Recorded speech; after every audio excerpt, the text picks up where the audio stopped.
Welcome to Fiction Audiobooks. If you enjoy the content, like and subscribing would be greatly appreciated. If you have any recommendations for novels, comment below. Please join my Patreon at https://www.patreon.com/fictionaudiobook. Chapter 1, Warhammer, A New Arrival. Segmentum Obscurus, Cadia, Underground. A thick, putrid stench of excrement assaulted his nose. Zeke Mason, having just woken from a coma, was nearly knocked out again by the smell. Dan. Zeke rolled over, muttering subconsciously, "Did you shit on the floor again?" Dan was Zeke's pet, a Labrador that ate a lot and pooped just as much.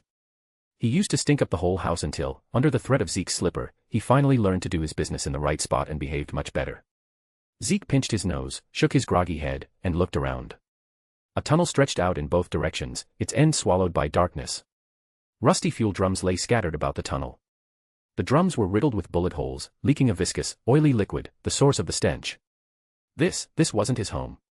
A shiver ran through Zeke's body, instantly clearing his mind. A dream. Kidnapping. Scrambling to his feet on all fours, Zeke surveyed his surroundings. An underground cavern. Wait a minute, what was that? Zeke noticed a row of mosquito-sized icons at the bottom of his field of vision. He narrowed his eyes, focusing on the shapes. On the left were 10 heart-shaped icons, on the right, golden drumstick icons. Zeke swallowed hard, his mouth watering from nervousness, as a bold idea formed in his mind. If this really is Minecraft. Inventory, he thought silently. A virtual interface unfolded before his eyes. The inventory space consisted of 4 rows and 9 columns. The bottom row was the hotbar, containing a total of 36 slots. On the left was a 3D render of Zeke himself, flanked by 4 armor slots. Seeing something familiar finally gave Zeke a shred of security. Had he transmigrated into the world of Minecraft? Zeke glanced at the scattered cylindrical fuel drums and dismissed the thought. The world of Minecraft didn't have round objects. It was more likely that he had transmigrated to another world carrying the Minecraft system. Understanding his current predicament, Zeke relaxed slightly. Supporting himself against the wall, he began to explore his immediate surroundings. About 10 meters ahead, an orange glow emanated from around a corner. The light illuminated the cave, allowing Zeke to see clearly. His curiosity piqued, he moved towards the light. Squelch, squelch. Stepping past the fuel drums, the sticky liquid clung to the soles of his shoes, pulling into thin strands with every step. As he neared the light, he felt the ambient temperature rise, his frozen body gradually loosening up. Zeke quickened his pace. Reaching the corner, he pressed against the stone wall and peeked halfway out to see the scene before him. A perfectly square wooden chest, surrounded by 4 torches. It looked completely out of place in this dark, twisted environment. 4 torches and a wooden chest, it was a bonus chest. As a Minecraft god, Zeke usually wouldn't deign to open a generated bonus chest in survival mode. But now that he had actually transmigrated, he could only admit, it looked delicious. Delighted, Zeke strode quickly toward the chest, reaching out to open it. Rumble. Suddenly, an explosion sounded from overhead, as if something had crashed down. The entire cave shook, sending dirt and stone chips raining down from the ceiling. Zeke's hand froze in midair. He hesitated for a moment, then immediately pressed his body sideways, putting his ear against the stone wall. A rough, thunderous voice penetrated the rock layers, exploding faintly in his ears. "This is Cadia. Unidentified vessel, state your intent." "Erg. Damn it, it's chaos. Open fire. Everyone, open fire." Fierce gunfire erupted, mixed with explosions and unidentifiable howling. The symphony of war began abruptly and ended just as suddenly. After a few explosions, silence returned, leaving only the sound of Zeke's wildly beating heart. Cadia. Even if Cadia could be a coincidence of geography, Zeke had heard the word chaos clearly. He had transmigrated into Warhammer, and specifically onto the fortress world, Cadia. His head swam, he felt as if the whole world was spinning. Zeke stood in stunned silence for a long time. Phew. Zeke exhaled a long breath of stale air, as if trying to squeeze the fear and despair out of his lungs. Phew, calm down, Zeke. It's just Cadia. No big deal. It's just a place where chaos walks openly, cultists and lesser demons are as common as dogs, and occasionally greater demons show up to play. Or maybe, during the 13th Black Crusade, the ever-victorious Abaddon might just use a blackstone fortress to blow up the entire planet. Thinking about it this way, it seemed even worse. Zeke smiled bitterly, trying his best to comfort himself, but his thoughts uncontrollably slid toward despair. His wandering gaze eventually settled on the bonus chest. Look on the bright side, at least he had the Minecraft system. Like a drowning man clutching at a straw, Zeke reached out and grabbed the bonus chest. Even if this was the scheme of a certain big blue bird, Zeke accepted it. He was already at rock bottom, the only way to go was up. Kriek, the bonus chest opened. 2 red apples and 3 loaves of bread were neatly stacked on the oak planks. On the layer below lay a stone axe, a wooden pickaxe, and 3 logs. Some food and basic tools. Zeke picked up the bread. The soft texture transmitted through the crust, and the rich aroma of wheat drilled into his nose, awakening his body's most primal hunger. In Warhammer, this was a rarity among rarities. Chapter 2, Mod, just enough items. Made from wheat ground down in the M2 era, Zeke suspected that the genetic sequence of this wheat was closer to human than most of the creatures on this planet. Gurgle. The gluttonous worms in his stomach were roused, emitting a long, rumbling protest. This craving for food made Zeke feel the pulse of his own life once again. No wonder people said food could soothe the soul. The hesitation of transmigrating into a strange world, and the fear of the future, were more or less alleviated. Zeke stored the bread in his inventory. His hunger bar had only dropped by 2 units so far, and bread restored 3, so he chose to ration it for now. He then looked at the apples nearby. These were crucial materials for crafting golden apples, so he stored them as well. Next were the wooden pickaxe and stone axe. Their shapes vaguely resembled their Minecraft counterparts, but the materials and details looked as if they had been given an Ultra HD texture pack. First, I'll mine some stone in this underground cave and upgrade this shabby wooden pickaxe to a stone one. Zeke shook his head, shaking the fear and those distant, unrealistic thoughts out of his mind, and focused on the task at hand. He waited deliberately for a while until the commotion above had completely vanished. Then, Zeke grabbed the wooden pickaxe he got from the bonus chest and swung it at the stone wall. A dull thud echoed through the cave. The surface of the wall struck by the pickaxe spiderwebbed with countless cracks. It was surprisingly easy. Zeke looked at his hands in amazement. His mining movements were fluid. Whether it was the swing of his arm or the power generated from his waist and core, in a word, standard. More importantly, after those few swings, he wasn't even breathing hard. Only his hunger bar flickered slightly. On a whim, Zeke switched to his bare fist and punched the stone wall with full force. Bang. The cracks on the wall widened a bit, but his hand, aside from being dusted with some rock powder, was completely unharmed. His physical constitution was surprisingly good. Although it wasn't as exaggerated as the original blockman who could carry 36 stacks of 64 cubic meters of gold blocks, it was still far beyond an ordinary person. His chances of surviving in Warhammer just got bigger. Zeke clenched his fist, feeling the inexhaustible strength in his body, then raised the wooden pickaxe again and continued mining. 1 block, 2 blocks, 3 blocks. After the stone wall was mined, it left behind a perfectly square void, just like in Minecraft. In the center of the void, a small floating block appeared, which was sucked into Zeke's inventory. Cadian cobblestone. The tag displayed the name of the stone. Zeke broke down the logs into planks, then skillfully crafted a crafting table and sticks. He then placed 2 sticks and 3, Cadian cobblestone, blocks on the crafting table. The materials on the table were drawn together by an invisible force, then transformed and reorganized. A brand new tool lay quietly before him.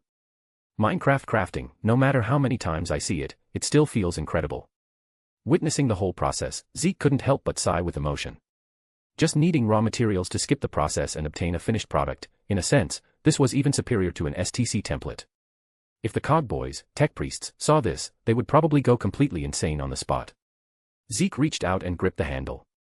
The stone pickaxe was significantly heavier, feeling much more stable in his hand. As he weighed the new tool, text popped up in the chat box at the bottom left of his vision. Loading mods. Followed by a screen full of garbled code. First item crafted. Mod, JEI item manager, enabled. Mods. Zeke was stunned for a moment, then a wave of surprise washed over him. This was good news. Starting off with a heavyweight like JEI, just enough items, this mod was a household name, essential for any mod pack. Not only could it query crafting recipes, but more importantly, it could display the uses of items. It was practically an omniscient encyclopedia. Holding a piece of freshly mined cobblestone, Zeke tried to query it. A transparent interface unfolded before his eyes, showing a 3x3 grid displaying recipes for various stone items. Zeke flipped through them. They were all old friends, he could recite these common recipes by heart. Crackle, pop. The torches planted around the bonus chest burned steadily. Illuminated by the firelight, Zeke grabbed the stone pickaxe, turned to face the stone wall he had just mined, powered up his arms, swung the pickaxe high, and brought it down. Clang. The mining speed was much faster. Zeke struck while the iron was hot, following the pattern to craft a furnace and a stone sword. He also mined some extra stone just in case. When the stone in his inventory accumulated to half a stack, the center of the large pit he had dug revealed a stone that was distinctly different from the surrounding rock. It was a stone with a color far deeper than the surrounding rock, somewhat resembling obsidian. Zeke tentatively tapped the black stone a few times. The sound of metal clashing rang out, and the recoil traveled up the pickaxe handle, numbing the web of his hand. This black stone was extremely hard. His pickaxe level wasn't high enough, striking it only left a few almost invisible cracks. Zeke dug around the black stone and discovered that the thing was terrifyingly huge. Looking at the appearance of the stone, Zeke's first thought was of the Cadian pylons. There were 5,810 mysterious pylons standing on the planet of Cadia, also composed entirely of unknown black stone. Zeke weighed the pros and cons looking at his hunger bar, which had 6 units left. He chose to give up digging further. He put away the stone pickaxe, climbed out of the pit he had dug, and returned to the tunnel. His gaze swept over the scattered fuel drums on the ground. Zeke tried to whack one with his stone pickaxe. It dropped a Prometheum bucket. The icon style looked cool, like the iron bucket in Minecraft, but the model was covered in rust marks. It could be used to hold water and lava. Zeke mined 5 more, stored the Prometheum buckets in his inventory, and conveniently took the bonus chest and the 4 torches with him. Holding a torch, Zeke followed the tunnel to find an exit. The surrounding scenery was monotonous, nothing but rusty drums. There wasn't even a shadow of coal or iron ore. Zeke walked for a while but still couldn't see the end, so he stopped. He prepared to forcibly open a vertical shaft. Zeke placed stone blocks beneath his feet, stacking them one by one to tower up while digging straight up. Every time he mined a block above him with the stone pickaxe, he immediately placed one under his feet to fill the gap. Strange to say, the stones above remained suspended after losing support and did not collapse. Just like that, in the silence, Zeke struggled upward, block by block, toward the surface. From Cadian cobblestone to dirt, Zeke felt the surface getting closer. Finally, after digging away the last block of dirt, Zeke saw the light of day again. Chapter 3, Plague. Zombies. Light flooded in from above, accompanied by the pungent smell of gunpowder smoke mixed with a trace of something foul. Zeke instinctively narrowed his eyes and looked up at the sky. A vortex, so massive it defied description, dominated the entire sky. Inside it, purple light churned and rotated slowly, as if threatening to suck in anyone who gazed upon it. That was the Eye of Terror, Cadia's most famous landmark. Zeke didn't dwell on the Eye of Terror. He patted the dirt off his sleeves, braced his hands on the edge, and vaulted out of the hole. Looking around, he saw nothing but ruins. There were traces of artillery strikes, and stray sparks still burned here and there. In the center of this wreckage, a massive object lay silently. Relying on his memory of sci-fi movies, Zeke was certain it was a small starship. Its current state could only be described as shattered. The hull was riddled with scorched holes, half buried in the ground. The massive tremor he had felt underground earlier had been caused by this ship crashing. Zeke locked his gaze on the deformed entrance of the cabin. He saw a viscous green liquid oozing out from under the door gap. No wonder he had been smelling that faint, lingering stench. Zeke switched the block in his hand for the stone sword, staying alert to his surroundings. First time stepping on surface. Mod, minimap, loaded. A line of text popped up in the bottom left chat box, breaking the heavy atmosphere. A small circular map appeared in the bottom right corner of Zeke's vision. Zeke scanned the minimap. It displayed the terrain and creatures within a 20-meter radius, with Zeke at the center. To the north, the location of the ship, there were 2 red dots, hostile mobs, surrounding a green dot, friendly mob. Zeke looked in that direction and saw a figure leaning against the hull. His head hung low, hands drooping weakly at his sides. A strangely shaped rifle lay near his hand. It looked like a Cadian white-heeled. If that was the green dot, where were the red dots? Zeke crouched low and approached the soldier. Cough, cough. Hearing footsteps, the white-heeled lifted his head. The moment Zeke saw the man's face, his scalp tingled. He instinctively took a few sharp steps back, holding his stone sword across his chest. Half of the white-heeled's face was split open, as if corroded by strong acid. It was ulcerated and bloated, a truly disgusting sight. Even worse, the rot was spreading to the rest of his face. Cough, cough, watch your feet. The white-heeled looked at Zeke, his lips trembling as he murmured the warning. Almost simultaneously, the 2 stationary red dots on the minimap surged toward him with alarming speed. Squelch. The rubble beneath Zeke's feet exploded. 4 rotting arms burst from the earth, grabbing at Zeke's ankles. Superhuman reflexes allowed Zeke to react the moment he heard the strange noise below him. He immediately kicked off the ground and jumped up, narrowly grazing the rotting arms and dodging the attack. In midair, Zeke twisted his head to look at the ground. Two creatures, one fat, one thin, were struggling to crawl out of the earth. They looked strikingly similar to the zombies in MC, the same rotting skin, the same bloated eyes. Judging by the tattered uniforms fused to their flesh, they had likely been human once, but were now infected by something and transformed into walking dead. Can't let them touch me. The thought flashed through his mind. Zeke gripped his stone sword tight and twisted his body in midair. Using the momentum of his fall, he slashed the stone sword downwards, cutting through the air. A screech rang out as a line of blood bloomed on the thin zombie's head. Critical hit. Unique particle effects burst from the zombie's body. Zeke's stone sword embedded itself into the thin zombie's scalp without resistance, only stopping when it hit hard bone. Clearly, the jump crit mechanic from MC worked in the Warhammer world too. -7.5. Zeke mentally calculated the thin zombie's health. With a flick of his wrist, he pulled the stone sword from the wound, drawing out a stream of thick, yellow-green pus. As his feet touched the ground, Zeke pressed the attack. While the thin zombie was knocked back, he gripped the hilt with both hands, engaged his core to rotate his entire body, and delivered a sweeping strike. The attack cooldown bar below his vision had just refilled. The stone sword slashed into the thin zombie's head again. The already damaged skull couldn't withstand the blow and shattered. So weak. Its health was visually below 20, even weaker than a standard MC zombie. Zeke made a quick judgment. He immediately raised his foot and kicked the zombie in the chest, sending the twitching corpse flying and ending it for good. The battle flowed like water. The zombie's corpse rolled on the ground a few times before vanishing into thin air. Colorful experience orbs and 2 pieces of rotten flesh popped out, floating towards Zeke. Rotten flesh. These things look like zombies, and they even drop the same loot as MC zombies. First mob killed. Mod, Jade, loaded. Jade, an incredibly useful utility mod. It had many functions, including but not limited to displaying mob health and basic info, or the name and mining level of the block you were looking at. Zeke shook the blood off his sword and turned to look at the fat zombie nearby. Perhaps due to its obesity, the fat zombie moved sluggishly, lagging a beat behind when crawling out of the ground. This gave Zeke the chance to finish off the thin zombie quickly. The fat zombie had a health bar of 25 HP above its head. The name displayed was, Soldier Infected with Zombie Plague. Zombie Plague. Zeke knew what this was. It was a virus. In the novels, Typhus's plague fleet had served as the vanguard for a Black Crusade, conquering and spreading viruses extensively across the segmentum obscurus, including the zombie plague. The fat zombie roared in anger, its massive, greasy belly emitting a gurgling, squelching sound. A wave of intense stench, born of fermented corpses and filth, rushed toward Zeke first.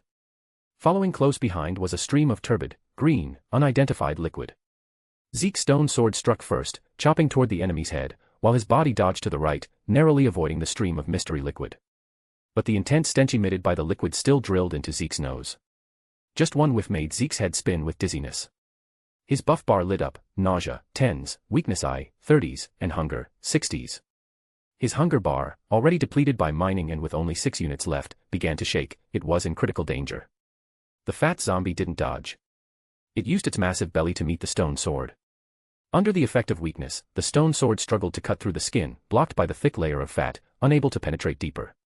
Zeke stumbled back, blowing his nose as a violent urge to vomit seized him. His vision began to wobble, expanding and contracting as if he were drunk on bad moonshine. With the level 1 weakness debuff, Zeke's stone sword had only dealt 1 point of damage. The fat zombie still had 24 HP left. What a pain in the ass, Zeke cursed silently, trying his best to steady his body and not collapse from the nausea. If only I had a bucket of milk. Chapter 4, Absolute Defense. Die, Chaos Scum. A curse ground out through clenched teeth rang out. The voice drew the attention of both Zeke and the fat zombie. They saw the whites healed from before, trembling as he raised his lost gun, aiming it at the zombie.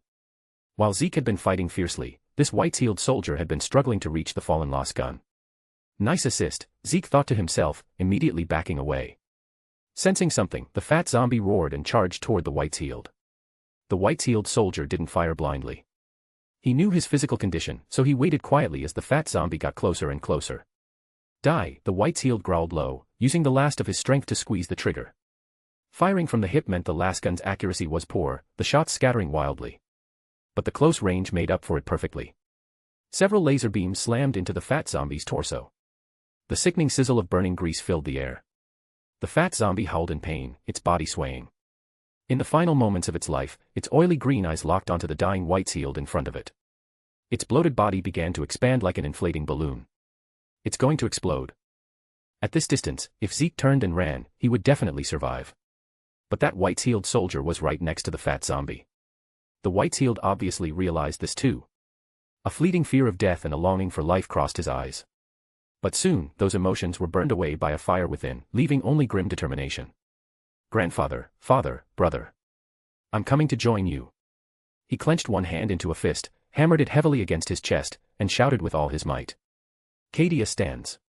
Just as the word stands left his mouth, a figure charged into his field of vision against the flow, sprinting madly toward him. The white-heeled's pupils constricted in shock.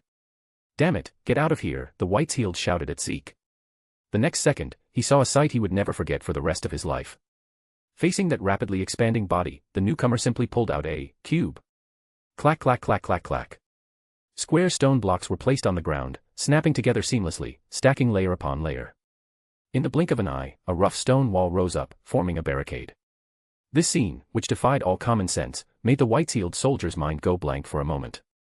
In the shadow cast by the stone wall, the only sounds were his own heavy panting and the calm breathing of the men beside him. Boom. The massive sound of the explosion came from the other side of the wall. Chunks of flesh and gore slapped against the stone but were completely blocked. The white-heeled soldier turned his head in a daze, looking at the calm profile of the men beside him, composed, as if everything was under control. That was close. Zeke faced the stone wall, cold sweat pouring down his back. Thank God I mined enough blocks underground. Coupled with the hand speed I practiced from years of PvP, that was a close call but safe. Zeke turned around and looked at the white-heeled. The white-heeled's lips were trembling. He tried his best to squeeze out a smile for Zeke, but combined with his horrific infected wounds, it looked terrifyingly grotesque. Up close, Zeke realized this white-heeled was very young, likely only around 16 years old, fitting the Cadian policy of training them from childhood.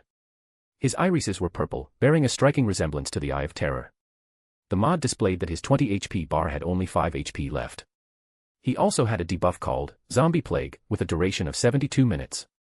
72 minutes likely represented the time until the plague fully transformed him. Zeke felt a wave of regret. Even if he wanted to save him, he didn't have the means. This was the work of Nurgle, after all. What could a blockman do?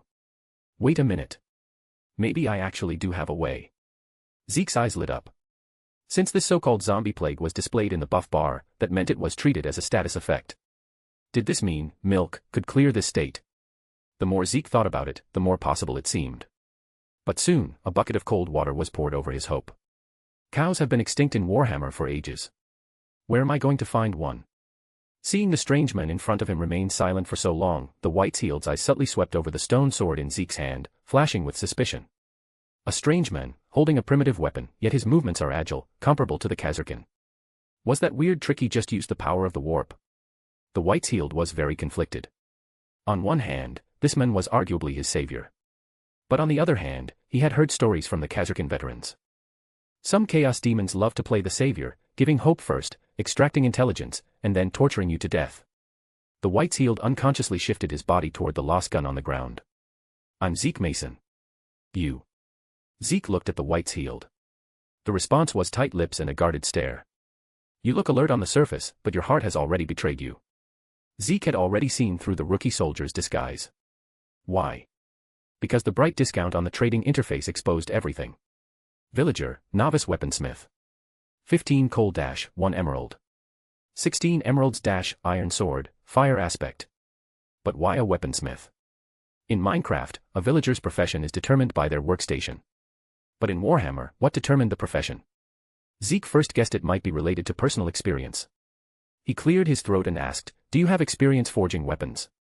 The muscles on the white-heeled's face tensed for a split second before he forcibly suppressed it, but Zeke caught that fleeting look of shock. That's an opening. Zeke immediately threw out a few irrelevant questions, today's date, where they were located. The white-heeled opened his mouth, almost speaking several times.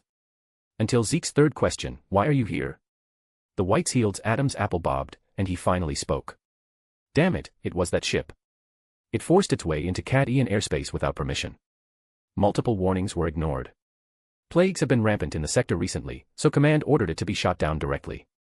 The white-heeled continued, under that density of anti-air fire, it actually managed to crash land successfully. Our squad was ordered to investigate. His voice suddenly choked up as his gaze swept over the scattered limbs around them. Inside were infected zombies. Those sluggish zombies were no threat, it was something else. Fast. It broke our formation. The White-Sealed gritted his teeth and punched the ground weakly. After the White-Sealed's rapid breathing calmed down slightly, Zeke fell silent for a moment, then tried to change the subject to distract him. Do you know where I can find a cow around here? Cow? The jump between topics was too large for the White-Sealed. He looked up, confusion written all over his face. Yeah, a type of livestock, Zeke gestured as best he could. Produces a milky white liquid, smells creamy, drinkable. Never heard of it. The White-Sealed shook his head. Seeing the White-Sealed was so weak that even speaking was difficult, Zeke didn't want to press further. After confirming the area was safe via the minimap, he settled the White-Sealed there temporarily, placed a torch next to him as a marker, and walked toward the spot where the zombie had exploded. Chapter 5, The Figurine King Obsessed with Collecting. Besides the usual experience orb and 3 pieces of rotten flesh, this fat zombie actually dropped a potato. This wasn't scientific, but it was very Minecraft. Zeke remembered that in Minecraft, zombies dropped rotten flesh most of the time, but there was also a tiny chance they would drop potatoes, carrots, or iron ingots, 2.5%. Plague-infected zombies equals Minecraft zombies. The White-Sealed soldier equals Minecraft villager. There was a mysterious connection here. In Warhammer, some creatures similar to Minecraft counterparts seem to be endowed with Minecraft characteristics. Zeke stored the potato in his inventory. Next, as long as he found suitable dirt and a water source, he could try farming to secure a stable food source. But for now, he checked his buff bar. The hunger debuff inflicted by the fat zombie still had 30 seconds remaining. His hunger bar had already dropped to 2 units, a very dangerous level. Scanning his inventory, Zeke took out the bread, then the apples, and finally switched to the rotten flesh. He currently had the hunger debuff anyway. 2 negatives make a positive, eating it now meant no extra penalty. Let's do this. Zeke stared at the rotten flesh in his hand. The sour stench of rot wafted from it. Compared to this, even corpse starch suddenly seemed appetizing. Zeke steeled his heart, pinched his nose, shoved the rotten flesh directly into his mouth, and began to chew vigorously. Ugh.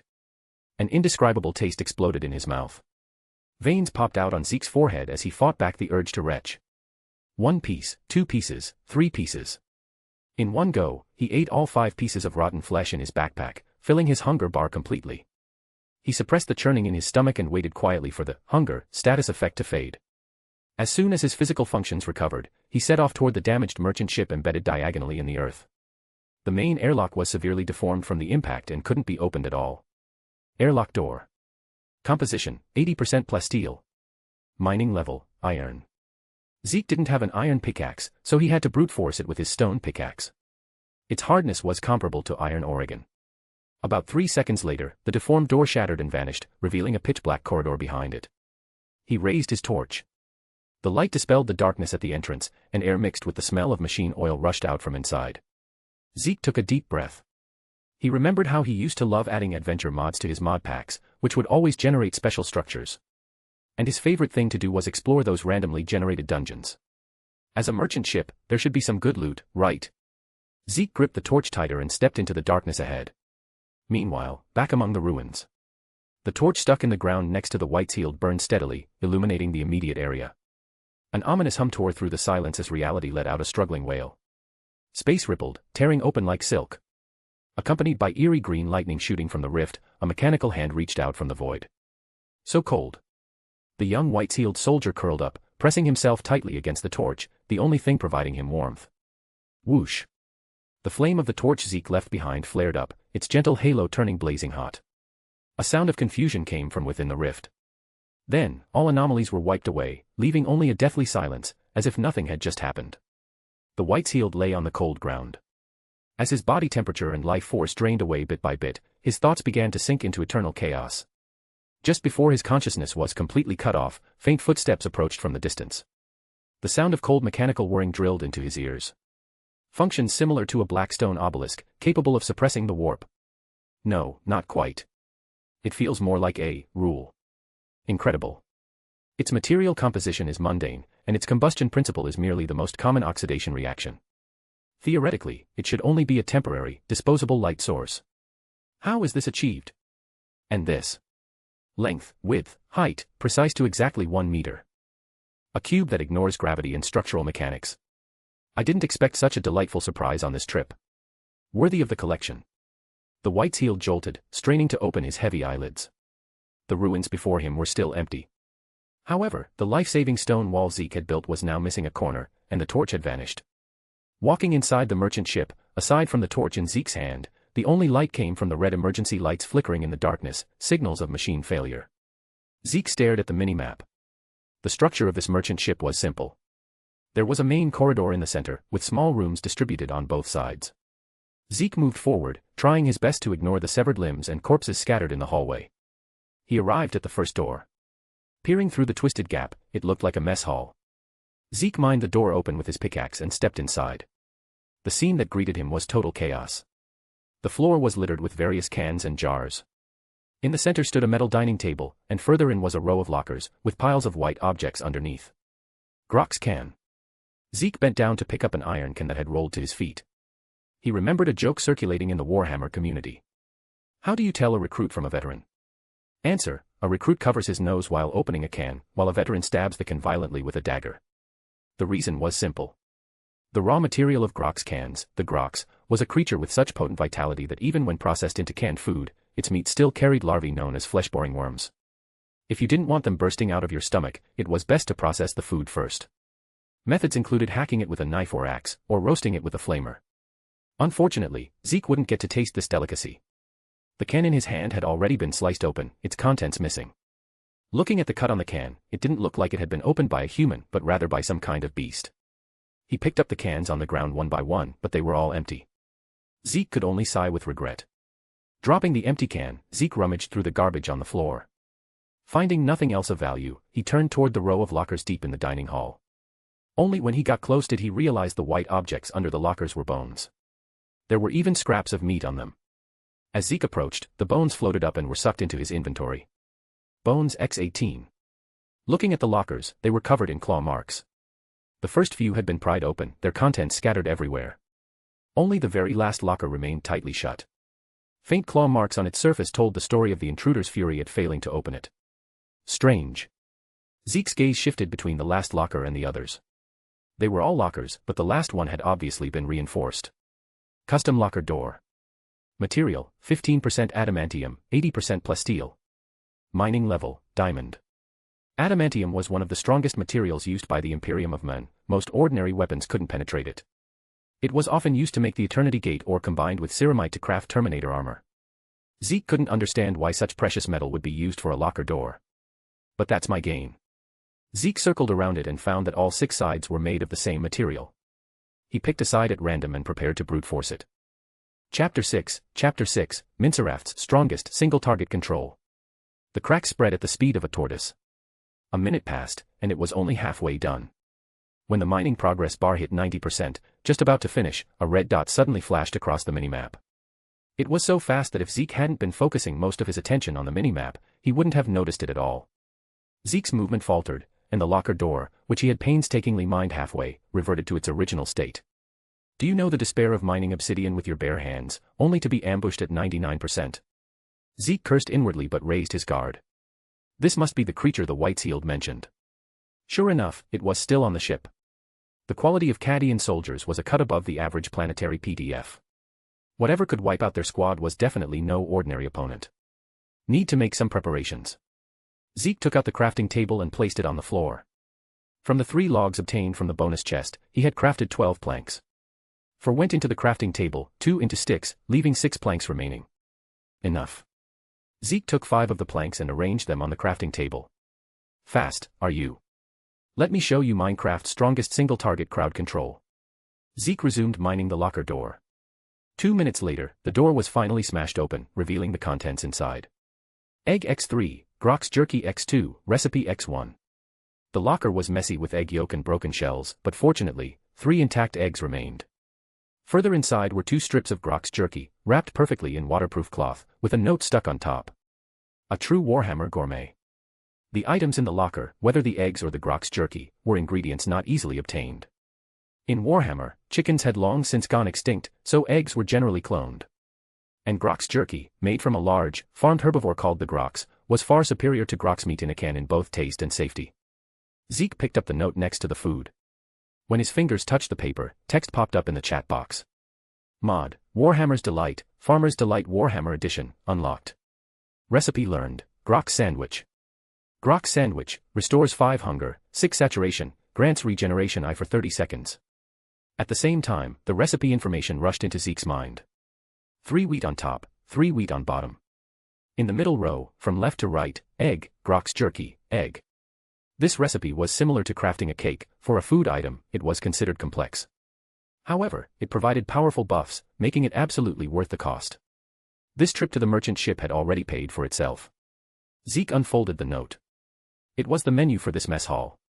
Day 1, crew, Grok's can, captain, fried eggs plus bread. Day 2, crew, Grok's can, captain, sandwich plus recaf. Crew eats cans every day, while you keep all the good stuff for yourself, huh? After clearing out the locker, Zeke glanced at the adamantium locker, 1 side broken, 5 sides remaining, and stored the whole thing in his inventory. It contains high-grade metal, after all. Once I unlock Tinker's Construct or similar mods later, it'll definitely be useful. After confirming there was nothing else of value in this room, Zeke returned to the main corridor and continued exploring. Stepping out of the mess hall, Zeke habitually scanned the minimap. A red dot appeared at the edge. Zeke didn't stop walking. He continued down the corridor, keeping the red dot in his peripheral vision. The red dot was moving with him. Its goal was clear, it was coming for him. Zeke's muscles tensed. He naturally angled his body slightly, glancing behind him. Up on the pipes, a pair of eyes glowing yellow hid in the darkness, spying on him. Its senses were extremely sharp. Zeke had tried his best to hide his movements, but it had still noticed. The torch in his hand flickered as a cold draft rose out of nowhere behind him. The red dot on the map shot from the edge to right in front of Zeke in less than a heartbeat. So fast. There was no time to think. Relying entirely on instinct, Zeke immediately placed the item he had just crafted behind him. It was a crude wooden boat. Thud. A dull sound of impact and violent shaking followed, and a gust of wind brushed past the back of Zeke's neck. Gotcha. Zeke's heart pounded wildly. He turned around to see that the simple wooden boat now had a passenger. A cat-like creature, face full of shock. It bared its teeth at Zeke, claws waving frantically, but was powerless against the prey right in front of its nose. It couldn't even stand, forced into a comical semi-squat inside the boat. Zeke chuckled unkindly, the pose was just too funny. Zeke circled the boat, observing the creature carefully. HP, 20. The name displayed was PHYRR cat. Although it had cat in its name, it was closer to the creature in Zeke's memory called a saber-toothed tiger. Sharp claws, a pair of fangs protruding from its lower lip, and limbs packed with bulging muscles, full of power. This PHYRR cat was also infected by the plague, its fur and skin had begun to rot. He had never heard of this creature, but that was normal. The Warhammer universe was so vast that no one could recognize every species. Around the PHYRR cat's neck hung a collar engraved with 3 large words, Escher's beloved pet. Zeke took out his stone sword, positioned himself carefully, and struck. 1 hit, 2 hits, 3 hits. At first, the PHYRR cat aggressively tried to swat the stone sword away, but as its health dropped lower and lower, the beast felt the fear of death. Its aggression faded. It lowered its head, emitting a pitiful purr whine. In the end, it even exposed its fragile belly to Zeke like a tamed house cat. This action reminded Zeke of his dog, Air Dan, back home, and a wave of sadness hit him. Without me, I don't know if that dumb dog can survive. Zeke felt hope was slim. However, Zeke didn't stop his attack. Deep in the PHYRR cat's pupils, he saw wriggling maggots. It was parasitized. The empty Grok's cans in the mess hall were probably eaten by this little glutton. What a pity. Zeke delivered the final blow. The PHYRR cat's body turned into a puff of white smoke. A toothacheing squeak sound came from the smoke. Flesh-boring worm, HP 8/8. 3 fat, white worms fell to the ground from the dissipating smoke, twisting their bodies frantically, trying to escape. Zeke cleanly executed 2 sweeping edge attacks, clearing out the worms. Colorful experience flowed into Zeke's body. Level up. Zeke reached level 2. PHYRR cat meat, X2, leather, X4. The drops from the cat were normal, but the flesh-boring worms dropped a novelty item. Parasitic egg, X. Checking with mod, JEI, he found it was a throwable item that could inflict the parasite buff on the target for 30 seconds. The parasite buff existed in vanilla Minecraft, via commands/potions rarely, or mods. The effect, while under this status, every time the target takes damage, there is a 10% chance to spawn 1 to 2 silverfish. Nice weapon. Zeke pocketed it. The remaining cabins looked like crew quarters. Aside from some clothes, there were only a few bottles of unopened drinking water. Zeke took out the promethium buckets and filled 2 of them with water. Chapter 7, 5th Generation Genestealer. At the end of the main corridor was the cockpit. Aside from a metal sliding door on the floor, the cockpit was filled with various screens and instruments that dazzled Zeke's eyes. However, Zeke still recognized the machine in the center, a cogitator. This thing was essentially a navigation system, capable of automatically planning navigation routes and recording information. Zeke looked at the darkened screen and banged it twice with his fist. Miracles happen with brute force. The cogitator sparked and miraculously lit up. Zeke leaned in close to the computer and browsed through the files until he found one named Navigation Log. Log 1, after this big job, I won't have to worry about food or drink for the rest of my life. That hive noble actually offered such a high price. I really don't get it, what's so special about a beastly cat? Maybe this is just the idle leisure of big shots. No wonder the PHYRR cat he killed earlier had a pet tag on its neck. Zeke continued reading down. Log 2, stuff keeps going missing from the mess hall. Crew members have been complaining recently about hearing strange noises from there at night. Whatever, let's just finish this job first. Log 3, there's definitely a thief on board. Did they sneak in when we docked last time? Such a huge appetite, they cleared out the entire mess hall. Reinforce the food lockers for me. Wait, only reinforce MY locker. The crew can figure it out themselves. Log 4, finally caught you, you damn thief. No wonder you ate so much, there are 2 of them. Dispose of the male for me. As for the female, lock her in the bottom cage for now. Log 5, it's over. It's all over. We just had to finish this one job, just this one job. How did it come to this? That was all the information recorded in the computer. The story wasn't complicated. It was a smuggling ship transporting exotic animals that encountered a plague, eventually crashing onto Cadia with everyone on board dead. Zeke thought of the bones in his inventory and the corpses in the hallway. The fate of those people was easy to imagine. After carefully checking the cogitator one more time to ensure he hadn't missed anything, Zeke went to the metal sliding door on the floor. He pulled it open with force. It revealed a vertical shaft leading down, but the ladder was missing. He casually picked up a piece of debris and dropped it. He waited a moment before the sound of it landing echoed up. Zeke placed a water bucket at the edge. The water flowed just like in Minecraft, forming a downward water column. Jumping into the stream, Zeke rode the water down to the lower level. The lower level was far more spacious than the upper level. And unlike the upper deck, it hadn't been wrecked by the crash, there were almost no signs of damage. Huge glass display cases were arranged in neat rows. The first case had a large hole broken into it. The label on it read, PHYRR cat. Feed 3 times a day. The second case was also empty. The label warned, Feralian viper. Secretes deadly venom. Keep distance when feeding. When the torchlight moved to the third case, Zeke stopped. There was a living creature inside. Thanks to the intact life support system on the lower level, this creature's status bar showed no plague marker. But one of its legs was bent at an odd angle, clearly broken, and its health bar was down to a pitiful 2 HP. The label noted, Stegadon. Secretes a milky white liquid when nursing young. The liquid tastes excellent, high purchase price offered. Secretes a milky white liquid. Zeke pressed his entire face against the glass to peer inside. 4 hooves, an udder on its abdomen similar to a cow. Wait, isn't this just a cow? Startled by the flattened human face on the glass, the Stegadon inside let out a low whinny. Dragging its crippled leg, it stubbornly shifted forward and then headbutted the glass with a thud. Such a fierce temperament. Zeke mined the glass open with his stone pickaxe, placed a wooden boat, and trapped the immobile Stegadon inside. This cow, he had finally found, absolutely could not die. Once the Stegadon settled down, Zeke switched to the promethium bucket in his inventory and clicked on it. According to the sign, the Stegadon should only produce milk when nursing. But in Minecraft, even bulls can be milked. Logic didn't matter here. Promethium bucket turned into beast milk. Zeke filled 3 buckets in a row before stopping, not because he had enough, but because he ran out of empty buckets. The Stegadon slumped in the boat as if completely drained, looking at Zeke with a mixture of terror and confusion. This is an infinite milk source. Even if it doesn't cure poison, I can still drink it. The good days are still ahead. Zeke weighed the beast milk in his hand. Stegadon is too fancy a name. From now on, I'll just call you Cow. Zeke walked toward the final glass display case at the end of the corridor. The firelight dispelled the shadows, revealing 2 figures inside the case, one large, one small, hugging each other tightly. 2. Didn't the navigation log say there was only one remaining? Zeke leaned closer.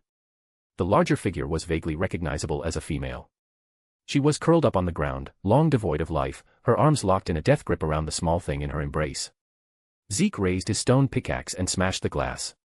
Stepping inside, his foot landed next to a pool of congealed blood. On the floor, scrawled in blackened blood, were a few crooked words, "Save my child." As if hearing the intruder's footsteps, the bundle in the woman's arms twitched, then erupted into a burst of ear-piercing crying. The sound was like the screech of a crow, grating on the nerves and making Zeke's scalp tingle. Zeke used his stone sword to pry open the woman's cold arms. The firelight fully illuminated the child she had sworn to protect with her life. It was a monster. Gray skin, several twisted limbs protruding from the sides of its torso, unconsciously clawing at the air. Its head was disproportionately large. There were no visible eyes, just two deep, sunken black pits. Its snout protruded forward, filled with dense rows of pale, needle-like teeth. What heresy! Scene after scene of extreme discomfort made Zeke feel a wave of nausea. The name on the health bar revealed the truth: the dead woman was a fourth-generation genestealer. She looked almost indistinguishable from a human, able to hide perfectly within the populace. But her cursed bloodline had undergone a terrifying reversion in her offspring, giving birth to a fifth generation, a purest-reign genestealer. Even more tragic was that the broodmind's psychic influence had twisted her perception. Until the very last moment of her life, she likely believed that what she held in her arms was a normal human baby. Zeke looked at the bloody words on the floor, then at the purest-reign genestealer still emitting the piercing noise. Holding onto a sliver of unrealistic hope, Zeke took a bucket of beast milk from his inventory and placed it next to the purest-reign. Even though its status bar clearly displayed that it had no abnormal statuses that could be cleared, the purest-reign stopped tearing at its mother. After a brief pause, it buried its entire face in the bucket and began to feed frantically. Nothing happened. It was born this way, this was what it was.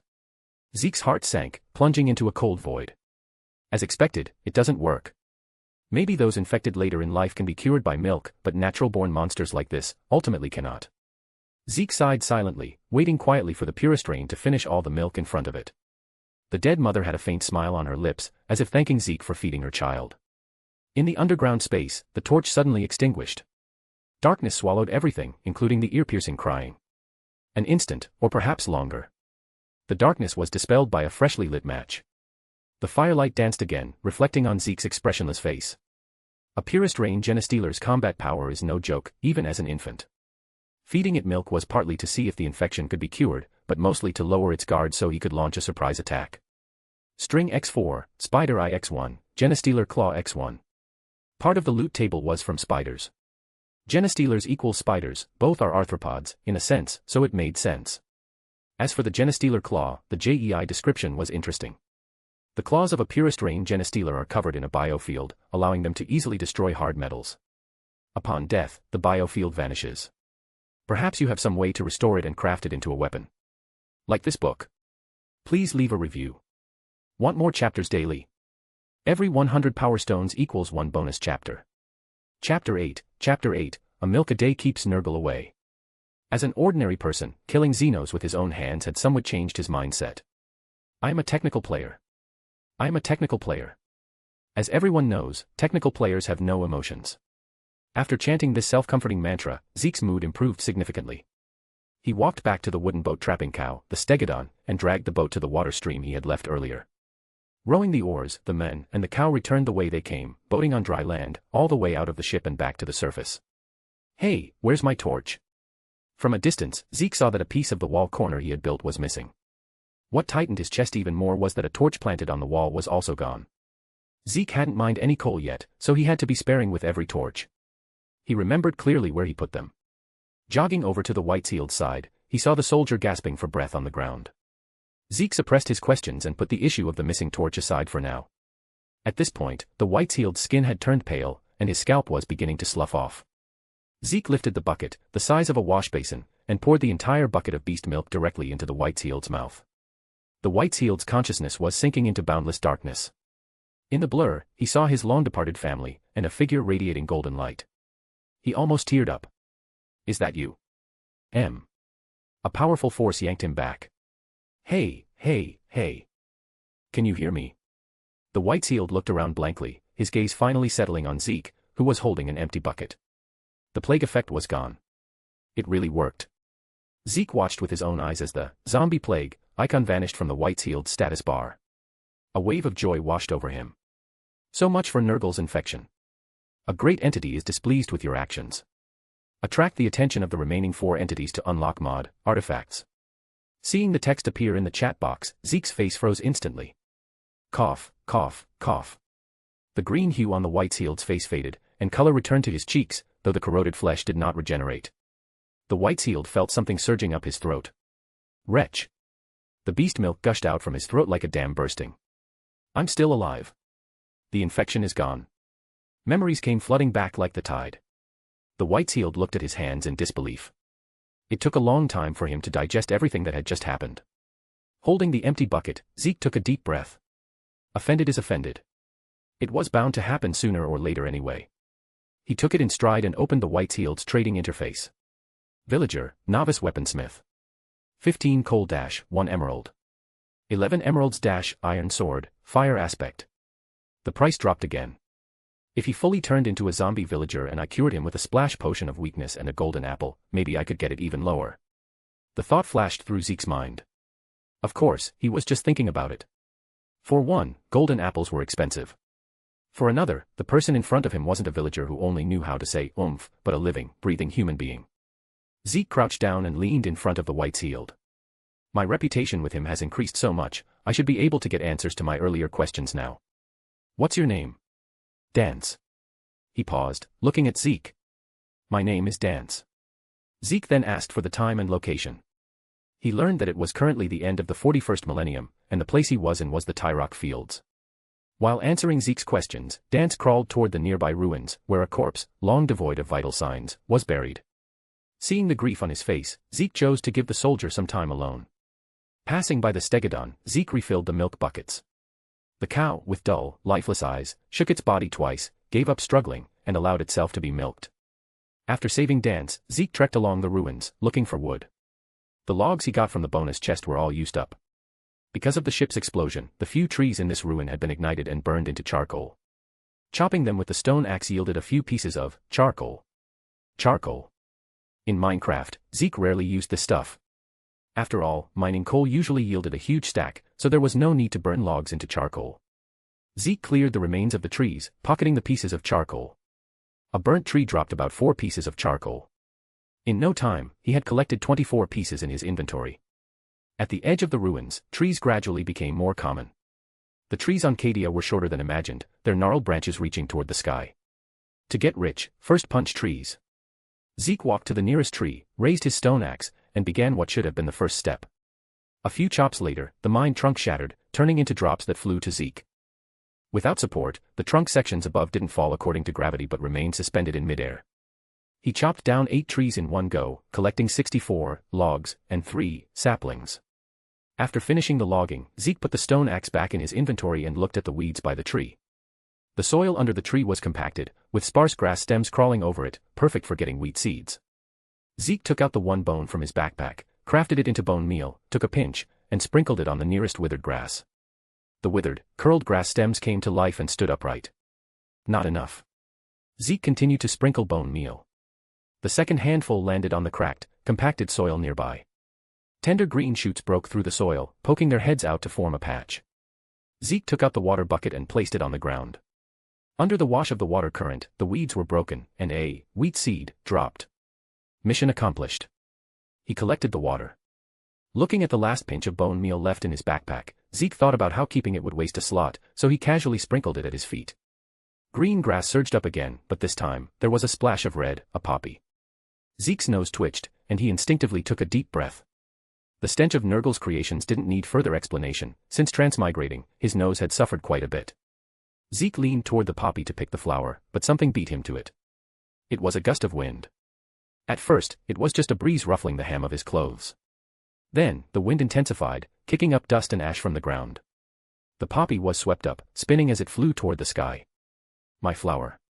Zeke looked up, his gaze following the rapidly shrinking red dot, and his whole body shuddered. He probably understood where this sudden gale came from. A shadow that blotted out the sun covered Zeke as a magnificent, colossal ship swept over the ruins. Should I add explanations next to words like wheat seeds to explain what they are or what they are used to? Chapter 9, The Spice of Life. Armor plating formed its mountain-like silhouette, and the sacred Aquila carved on the hull reflected a cold, metallic gleam. Macro cannons and loss batteries were deployed along the broadside, accompanied by combat escort craft. It even had a health bar. 1, 10, 100, 1,000, Zeke counted, there were 3 zeros. From the distance came Dance's excited shout. It's the mark of the Volscani. Volscani. That regiment that defected to chaos. Zeke snapped out of his daze. The Volscani Cataphracts, a regiment famous in the Cadian sector for their tenacity, resilience, and unparalleled loyalty.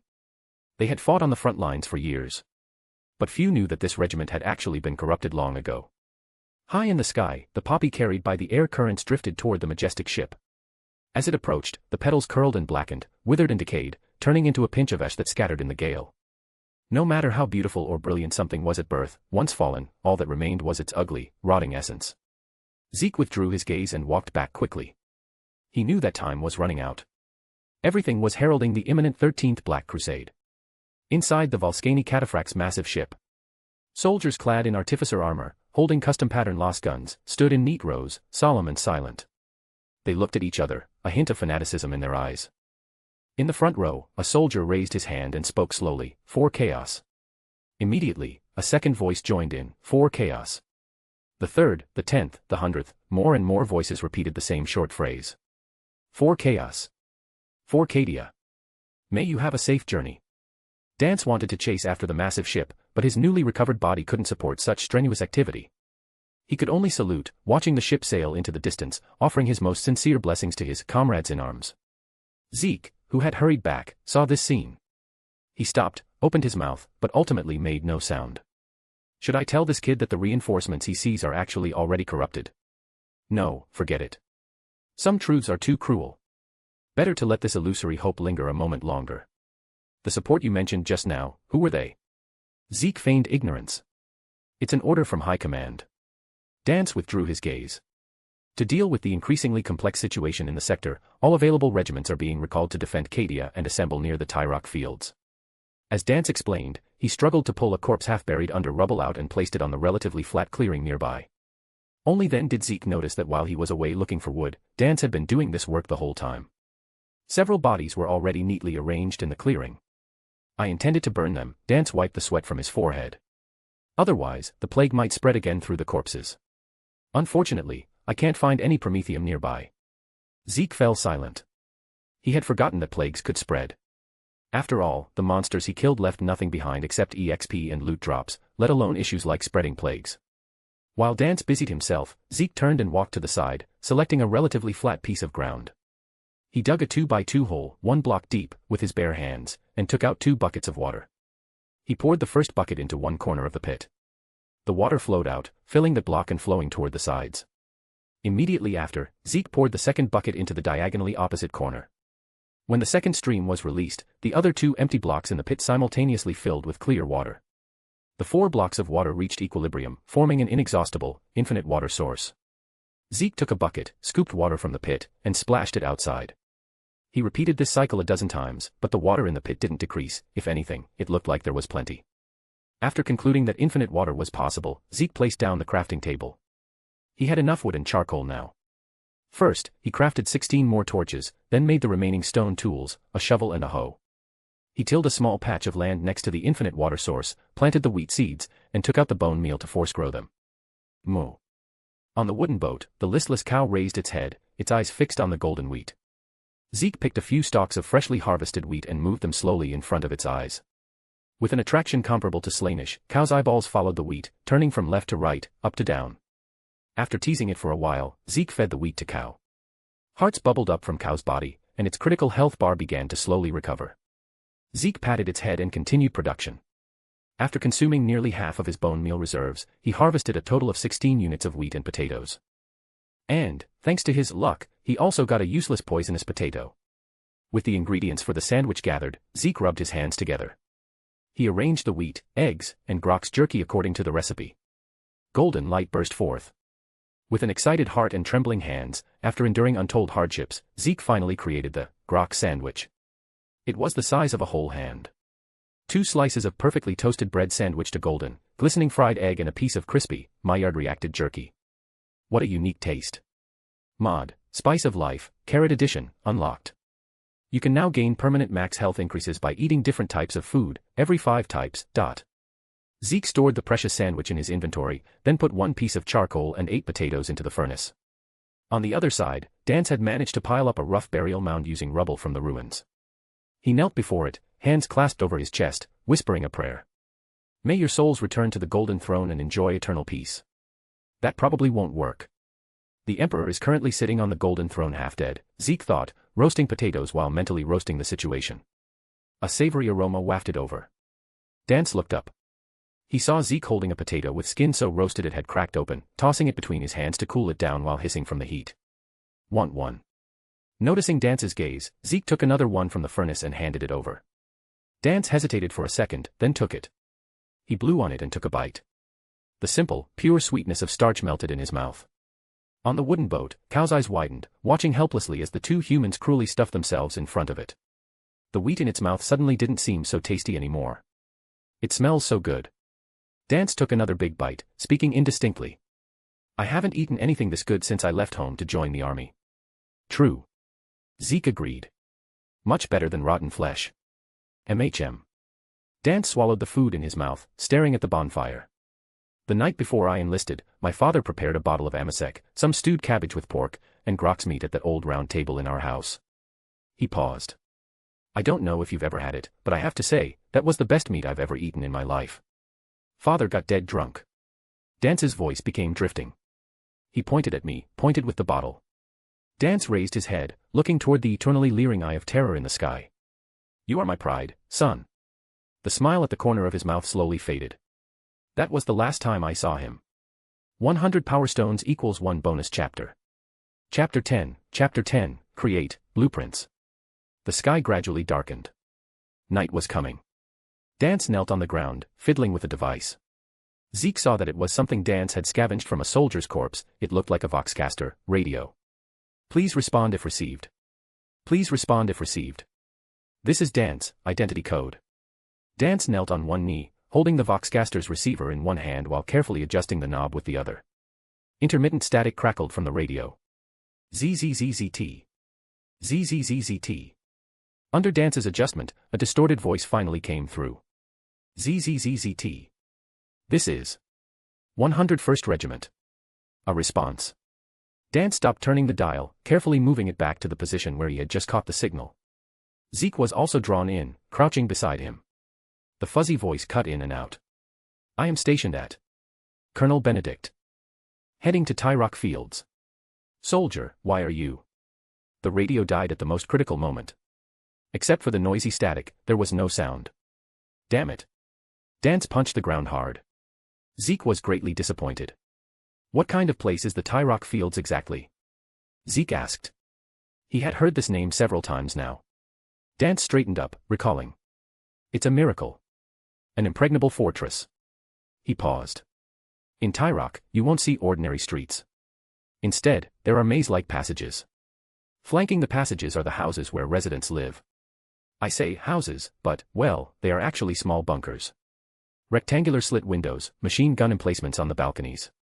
If war breaks out, Kazarkin can be stationed there, using the favorable terrain to kill any enemy attempting to approach. Zeke imagined the scene. His focus was a bit different. He was concerned about the residents' living conditions.